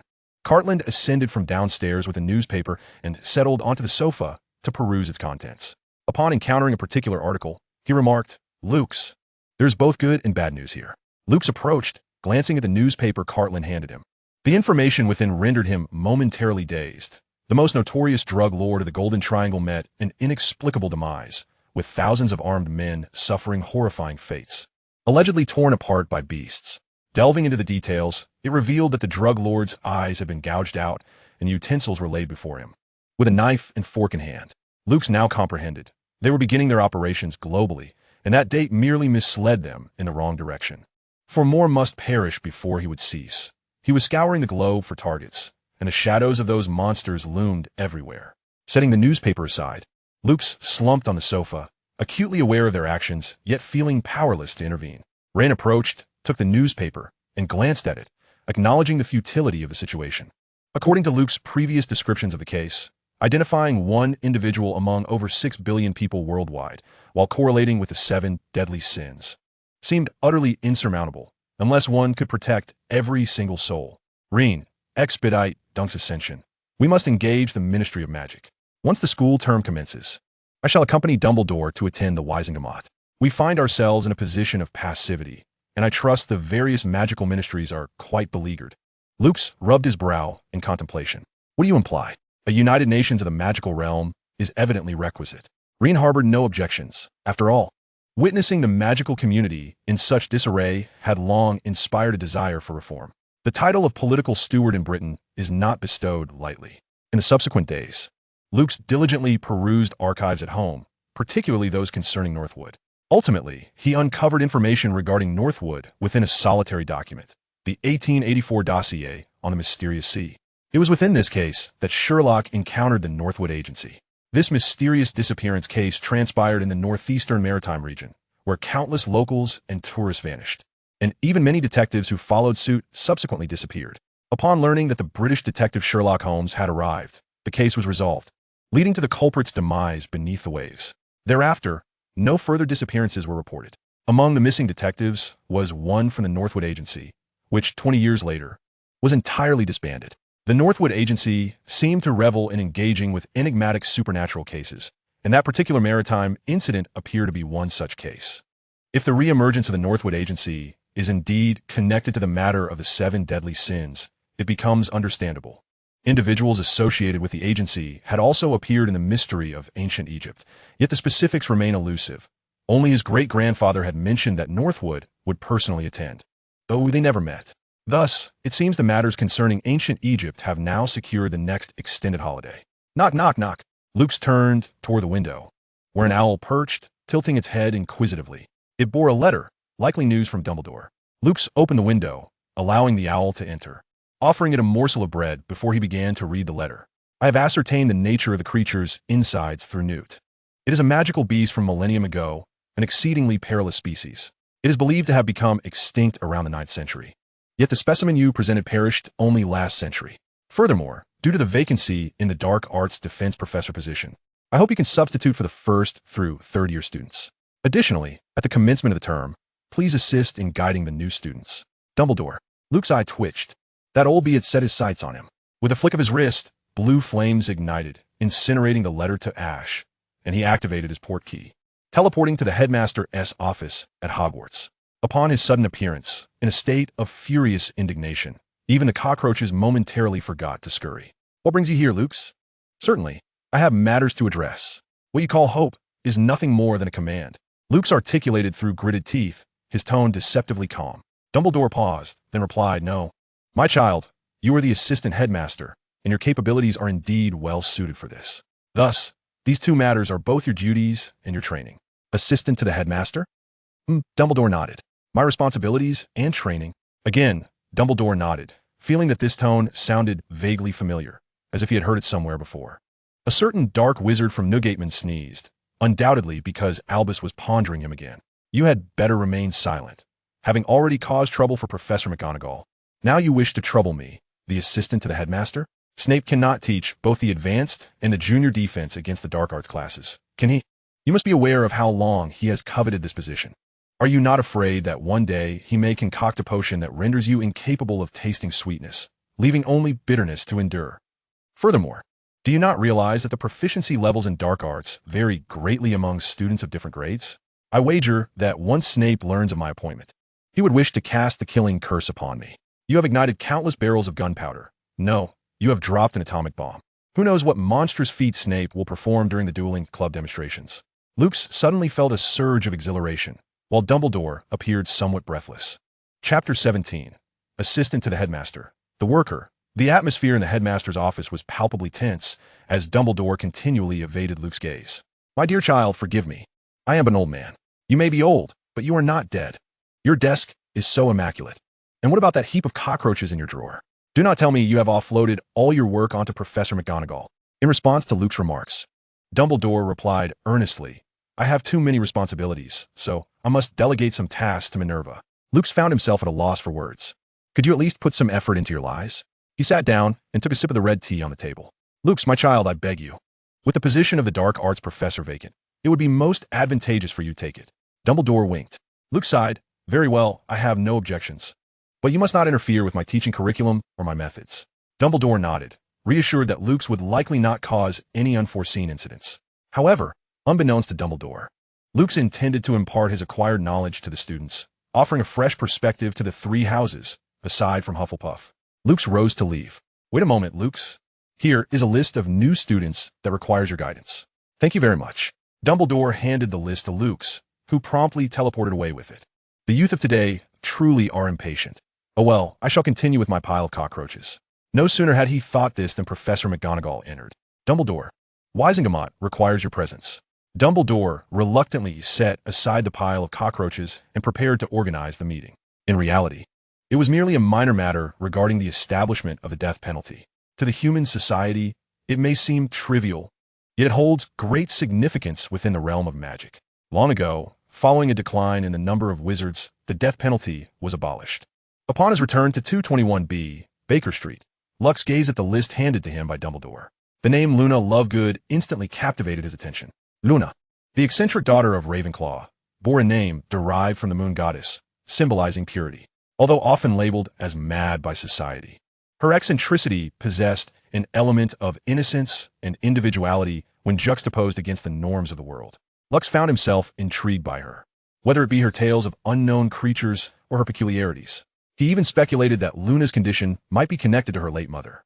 As he refocused, Lux surveyed the lengthy list, feeling an overwhelming urge to pluck Dumbledore's beard. A sudden recollection struck him regarding the clues he had about the wand of Merlin, which he had neglected since his father sent it. He promptly rose to retrieve and unravel it, discovering a peculiar iron plate. Its material resembled an otherworldly metal, engraved with the emblem of the Knights of the Round Table. Surrounding it were inscriptions in a mysterious language, accompanied by a piece of paper beneath. This note, from Lux's father, indicated that the object was found in the ruins of a mountain range, urging Lux to visit it in the future. Additionally, the correct pronunciation of a phrase inscribed on the emblem was transcribed phonetically, siglas in I tundum. However, its true meaning remained for Lux to decipher. Strangely enough, as he pronounced the phrase, the emblem shimmered briefly. Yet, when he recited it again, the emblem remained inert. Lux began to wonder if this language was the same that appeared in his dreams, originating from Avalon. During his investigation into King Arthur, he uncovered that the sword in the stone resembled a less potent curse blade. Of its three wielders, only Arthur had cast it aside to avoid misfortune. It bore similarities to the old wand, yet that object could scarcely compare to the Gryffindor sword.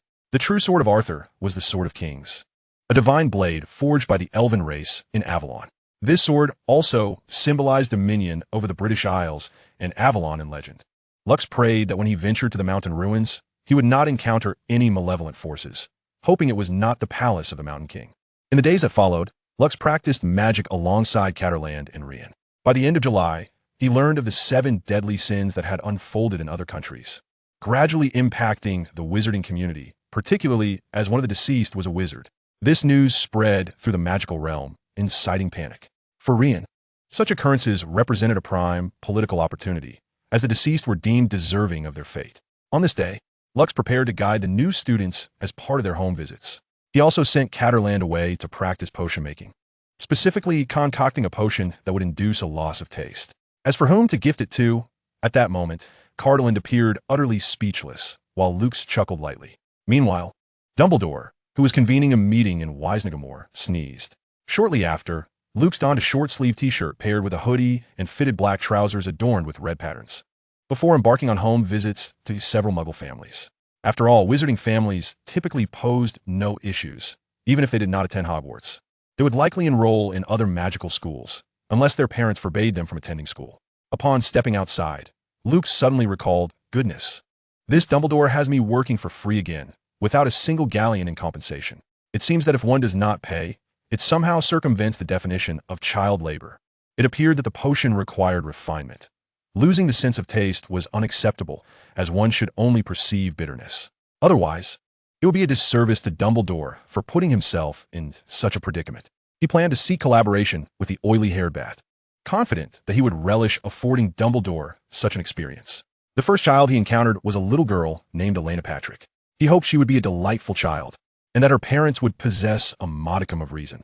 If they were anything like Harry's aunt and uncle, he would certainly take the initiative first. He pressed the doorbell, ding-dong, and was met almost immediately. The door was opened by a lady. "Hello, child, what brings you here?" "Madam, I represent Hogwarts for a home visit and to guide new students for enrollment," Lux replied, placing his hands behind his back. "Mrs." Patrick looked at him in surprise, before inviting him inside. "Mama, who is it?" A little girl descended from the stairs. Chapter 18, Elena Patrick. It was only now that Mrs. Patrick realized she had not inquired about the child's name. "Child, what is your name?" "Holmes, Rux Holmes." "Holmes." Before Mrs. Patrick could respond, Elena exclaimed loudly, "My dear, that is quite impolite in front of guests," Mrs. Patrick admonished Elena. "Apologies, child, are you the Holmes?" "How astonishing." "Not at all, madam." Lux had grown accustomed to such reactions. Elena rushed up to Lux. "You are Holmes. Do you know Sister Adler? Yeka Adler?" Upon first laying eyes on the girl, Lux noted her short hair, her tomboyish attire, and the glasses perched on her nose. The book she clutched was evidently worn, showing signs of wear from years of handling. Yes, Elena nodded fervently. Elena, We need to discuss your enrollment at Hogwarts first, dear Mrs. Patrick stated with a hint of exasperation. Alrith, Mama. The little girl appeared exceedingly delighted. Soon after, Luke sat with them in the living room to discuss matters concerning her enrollment. Yet he found himself slightly unnerved by the glimmering brightness in the girl's eyes. He finally comprehended why his great-grandfather had been so reluctant to appear in public. Mrs. Patrick proceeded to inquire about Hogwarts. Hogwarts is an ancient magical academy in the wizarding world, a place where the British magical community cultivates wizards. The reason every young wizard must enroll in school is due to the surge of their innate magical powers, explained Lux. This necessity for education is why young sorcerers must attend an institution of magic. While one may choose not to enroll at Hogwarts, attending a magical academy is imperative.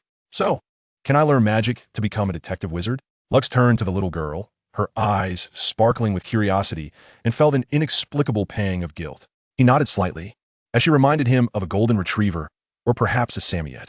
They then discussed the shopping arrangements prior to the school year, with Lux offering to accompany them to Diagon Alley. Typically, Elena would stay home alone as Mrs. Patrick was occupied with work, but today, due to Lux's presence, Elena eagerly requested to accompany him. Mother, may I join Senior Holmes? Elena implored Mrs. Patrick, citing her admiration for Lux and her desire to learn some detective skills, while also seizing the opportunity to meet her peers. After a brief discussion, Mrs. Patrick reluctantly consented to Elena's request, on the condition that she would not disturb Lux's work or cause any trouble. In truth, Lux's agreement stemmed from his curiosity about the girl's potential, as he sensed a formidable magical power within her, reminiscent of a certain quiet strength. However, this untamed magic had never spiraled out of control, likely linked to Elena's family background.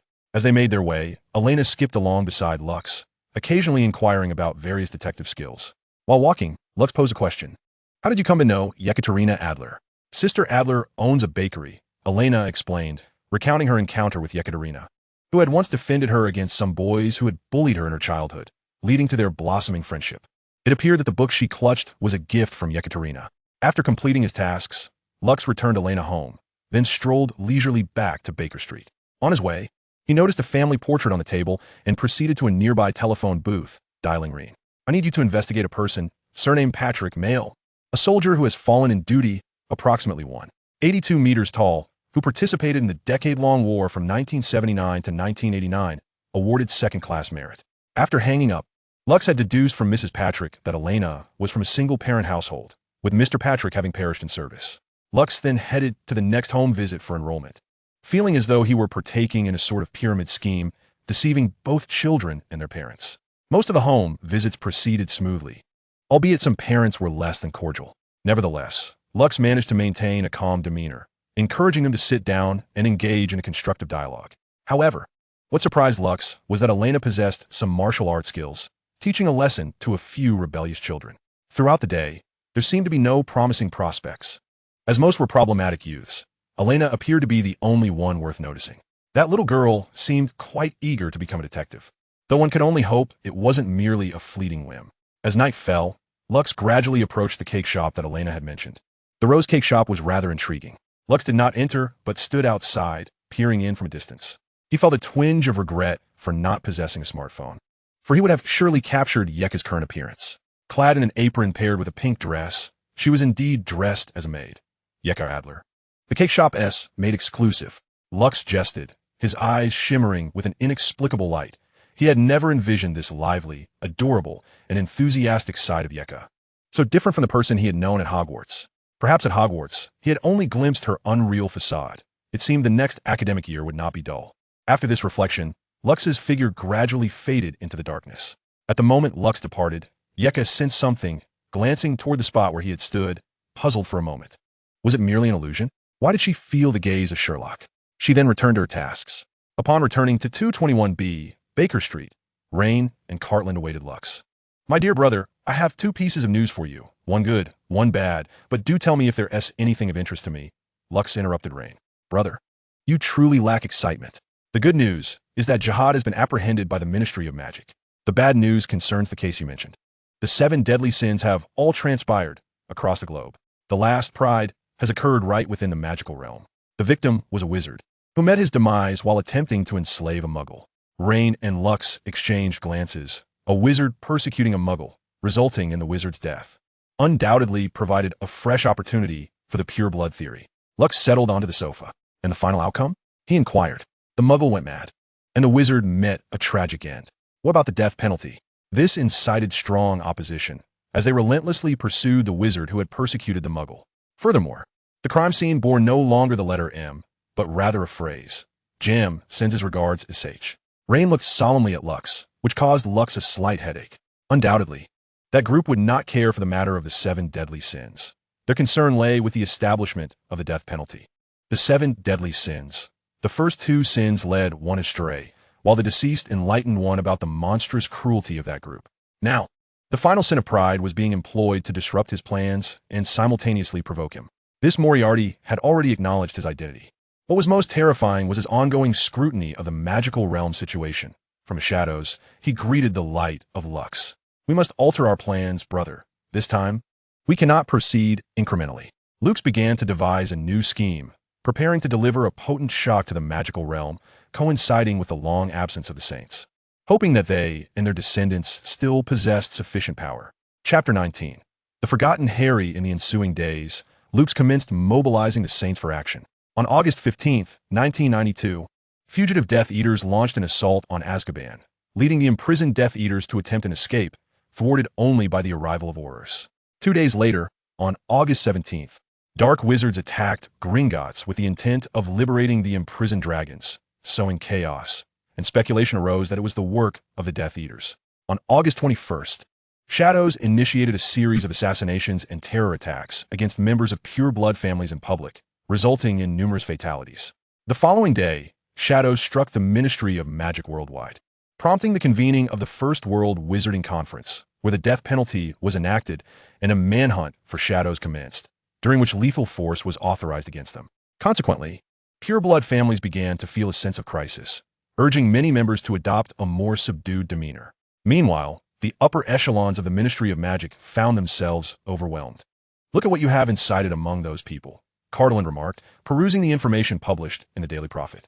Despite being in the outside world, he still managed to acquire the latest news. Luke took a sip of coffee from the table, dismissively stating, "Come on, Carl, these are trifles. And those who perished bore their own sins. In the human world, such acts would be deemed malicious murder, indeed, multiple homicides, warranting several death sentences. You have employed such means to cast blame upon the shadows, while simultaneously eliminating those individuals," Cardinal sighed. "When violence becomes the sole instrument of justice, it signifies a corruption of the system." Luke set down his coffee and toyed with the dagger beside him, pondering the next moves of the shadows. However, their recent silence seemed to suggest they intended to refrain from action. Speaking of which, have I forgotten someone? What exactly did I overlook? At that moment, the forgotten individual was pointing his wand at a house elf before him. "Oh, I beg your pardon, sir. Please forgive Dobby's rudeness. Dobby only wishes to protect you." The house elf trembled. "Protect me?" Harry exclaimed incredulously. "Protecting me has turned my life into utter disarray, even intercepting letters from my dear friends. Now, please hand me the letters my friends sent."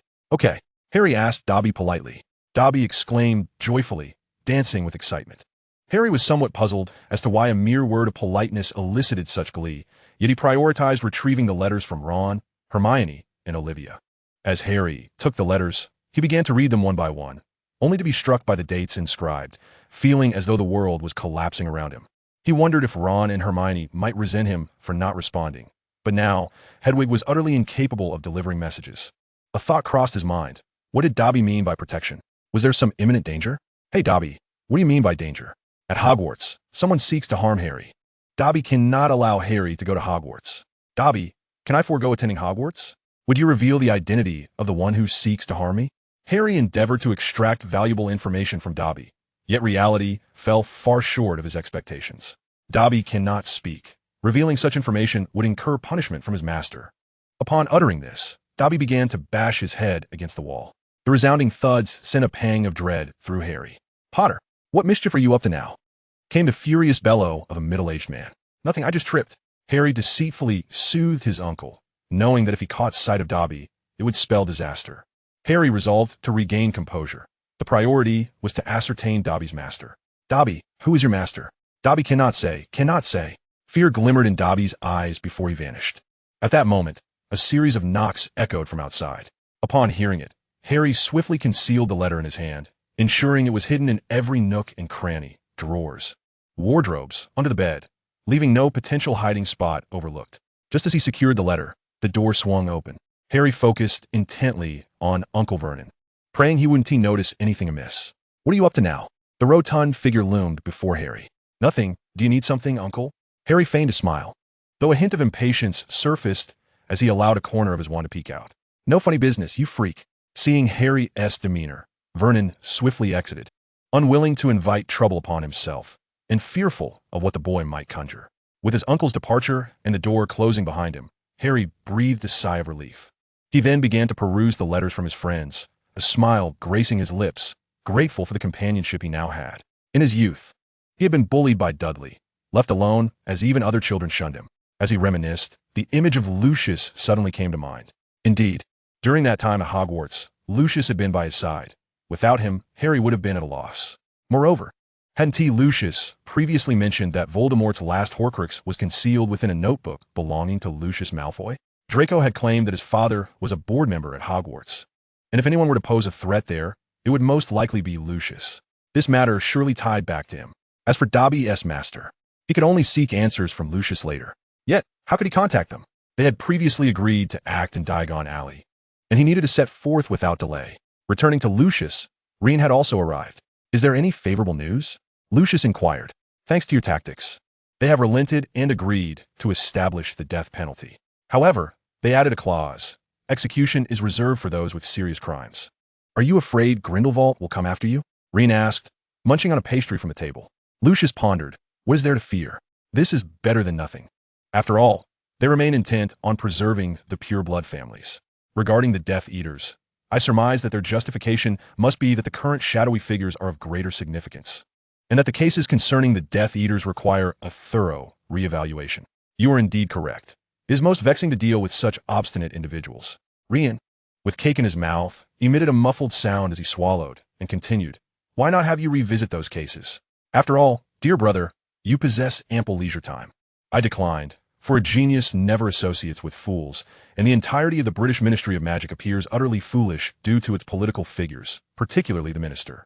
Lux perused the tome in his hands.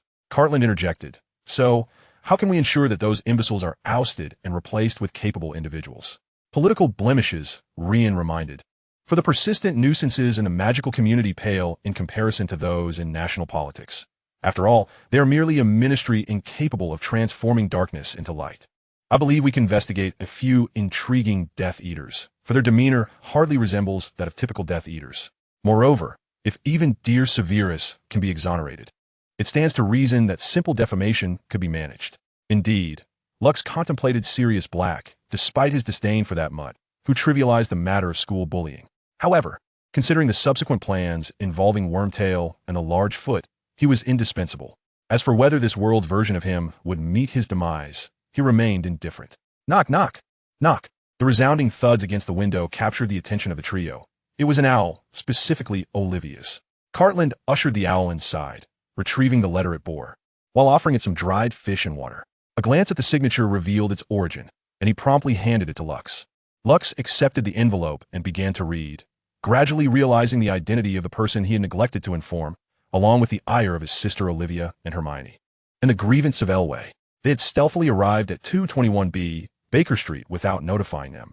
And Olivia mentioned in her letter that she had written to Harry, but had yet to receive a response. Lux mused that it would be quite extraordinary to receive a reply. At this hour, he should be causing mischief at Harry's. Furthermore, even without Dobby, their letters might very well be intercepted by that uncle of theirs. Nevertheless, the time was drawing near. The school year was about to commence, and soon they would venture to Diagon Alley. However, he needed to guide the new students, leaving the rest to them. After all, Hagrid would be present, and Ron's father would be there to engage Lucius in a brawl. It would be quite disgraceful if they could not handle the last of the Malfoys. Meanwhile, far away in Newcomer, Grindelwald listened to his subordinate report on Lux's recent directives, nearly suffering a cerebral hemorrhage at the absurdity of their actions. What manner of schemes were these? He had established the Saints for a greater cause, yet this bore no distinction from the deeds of murderous brigands.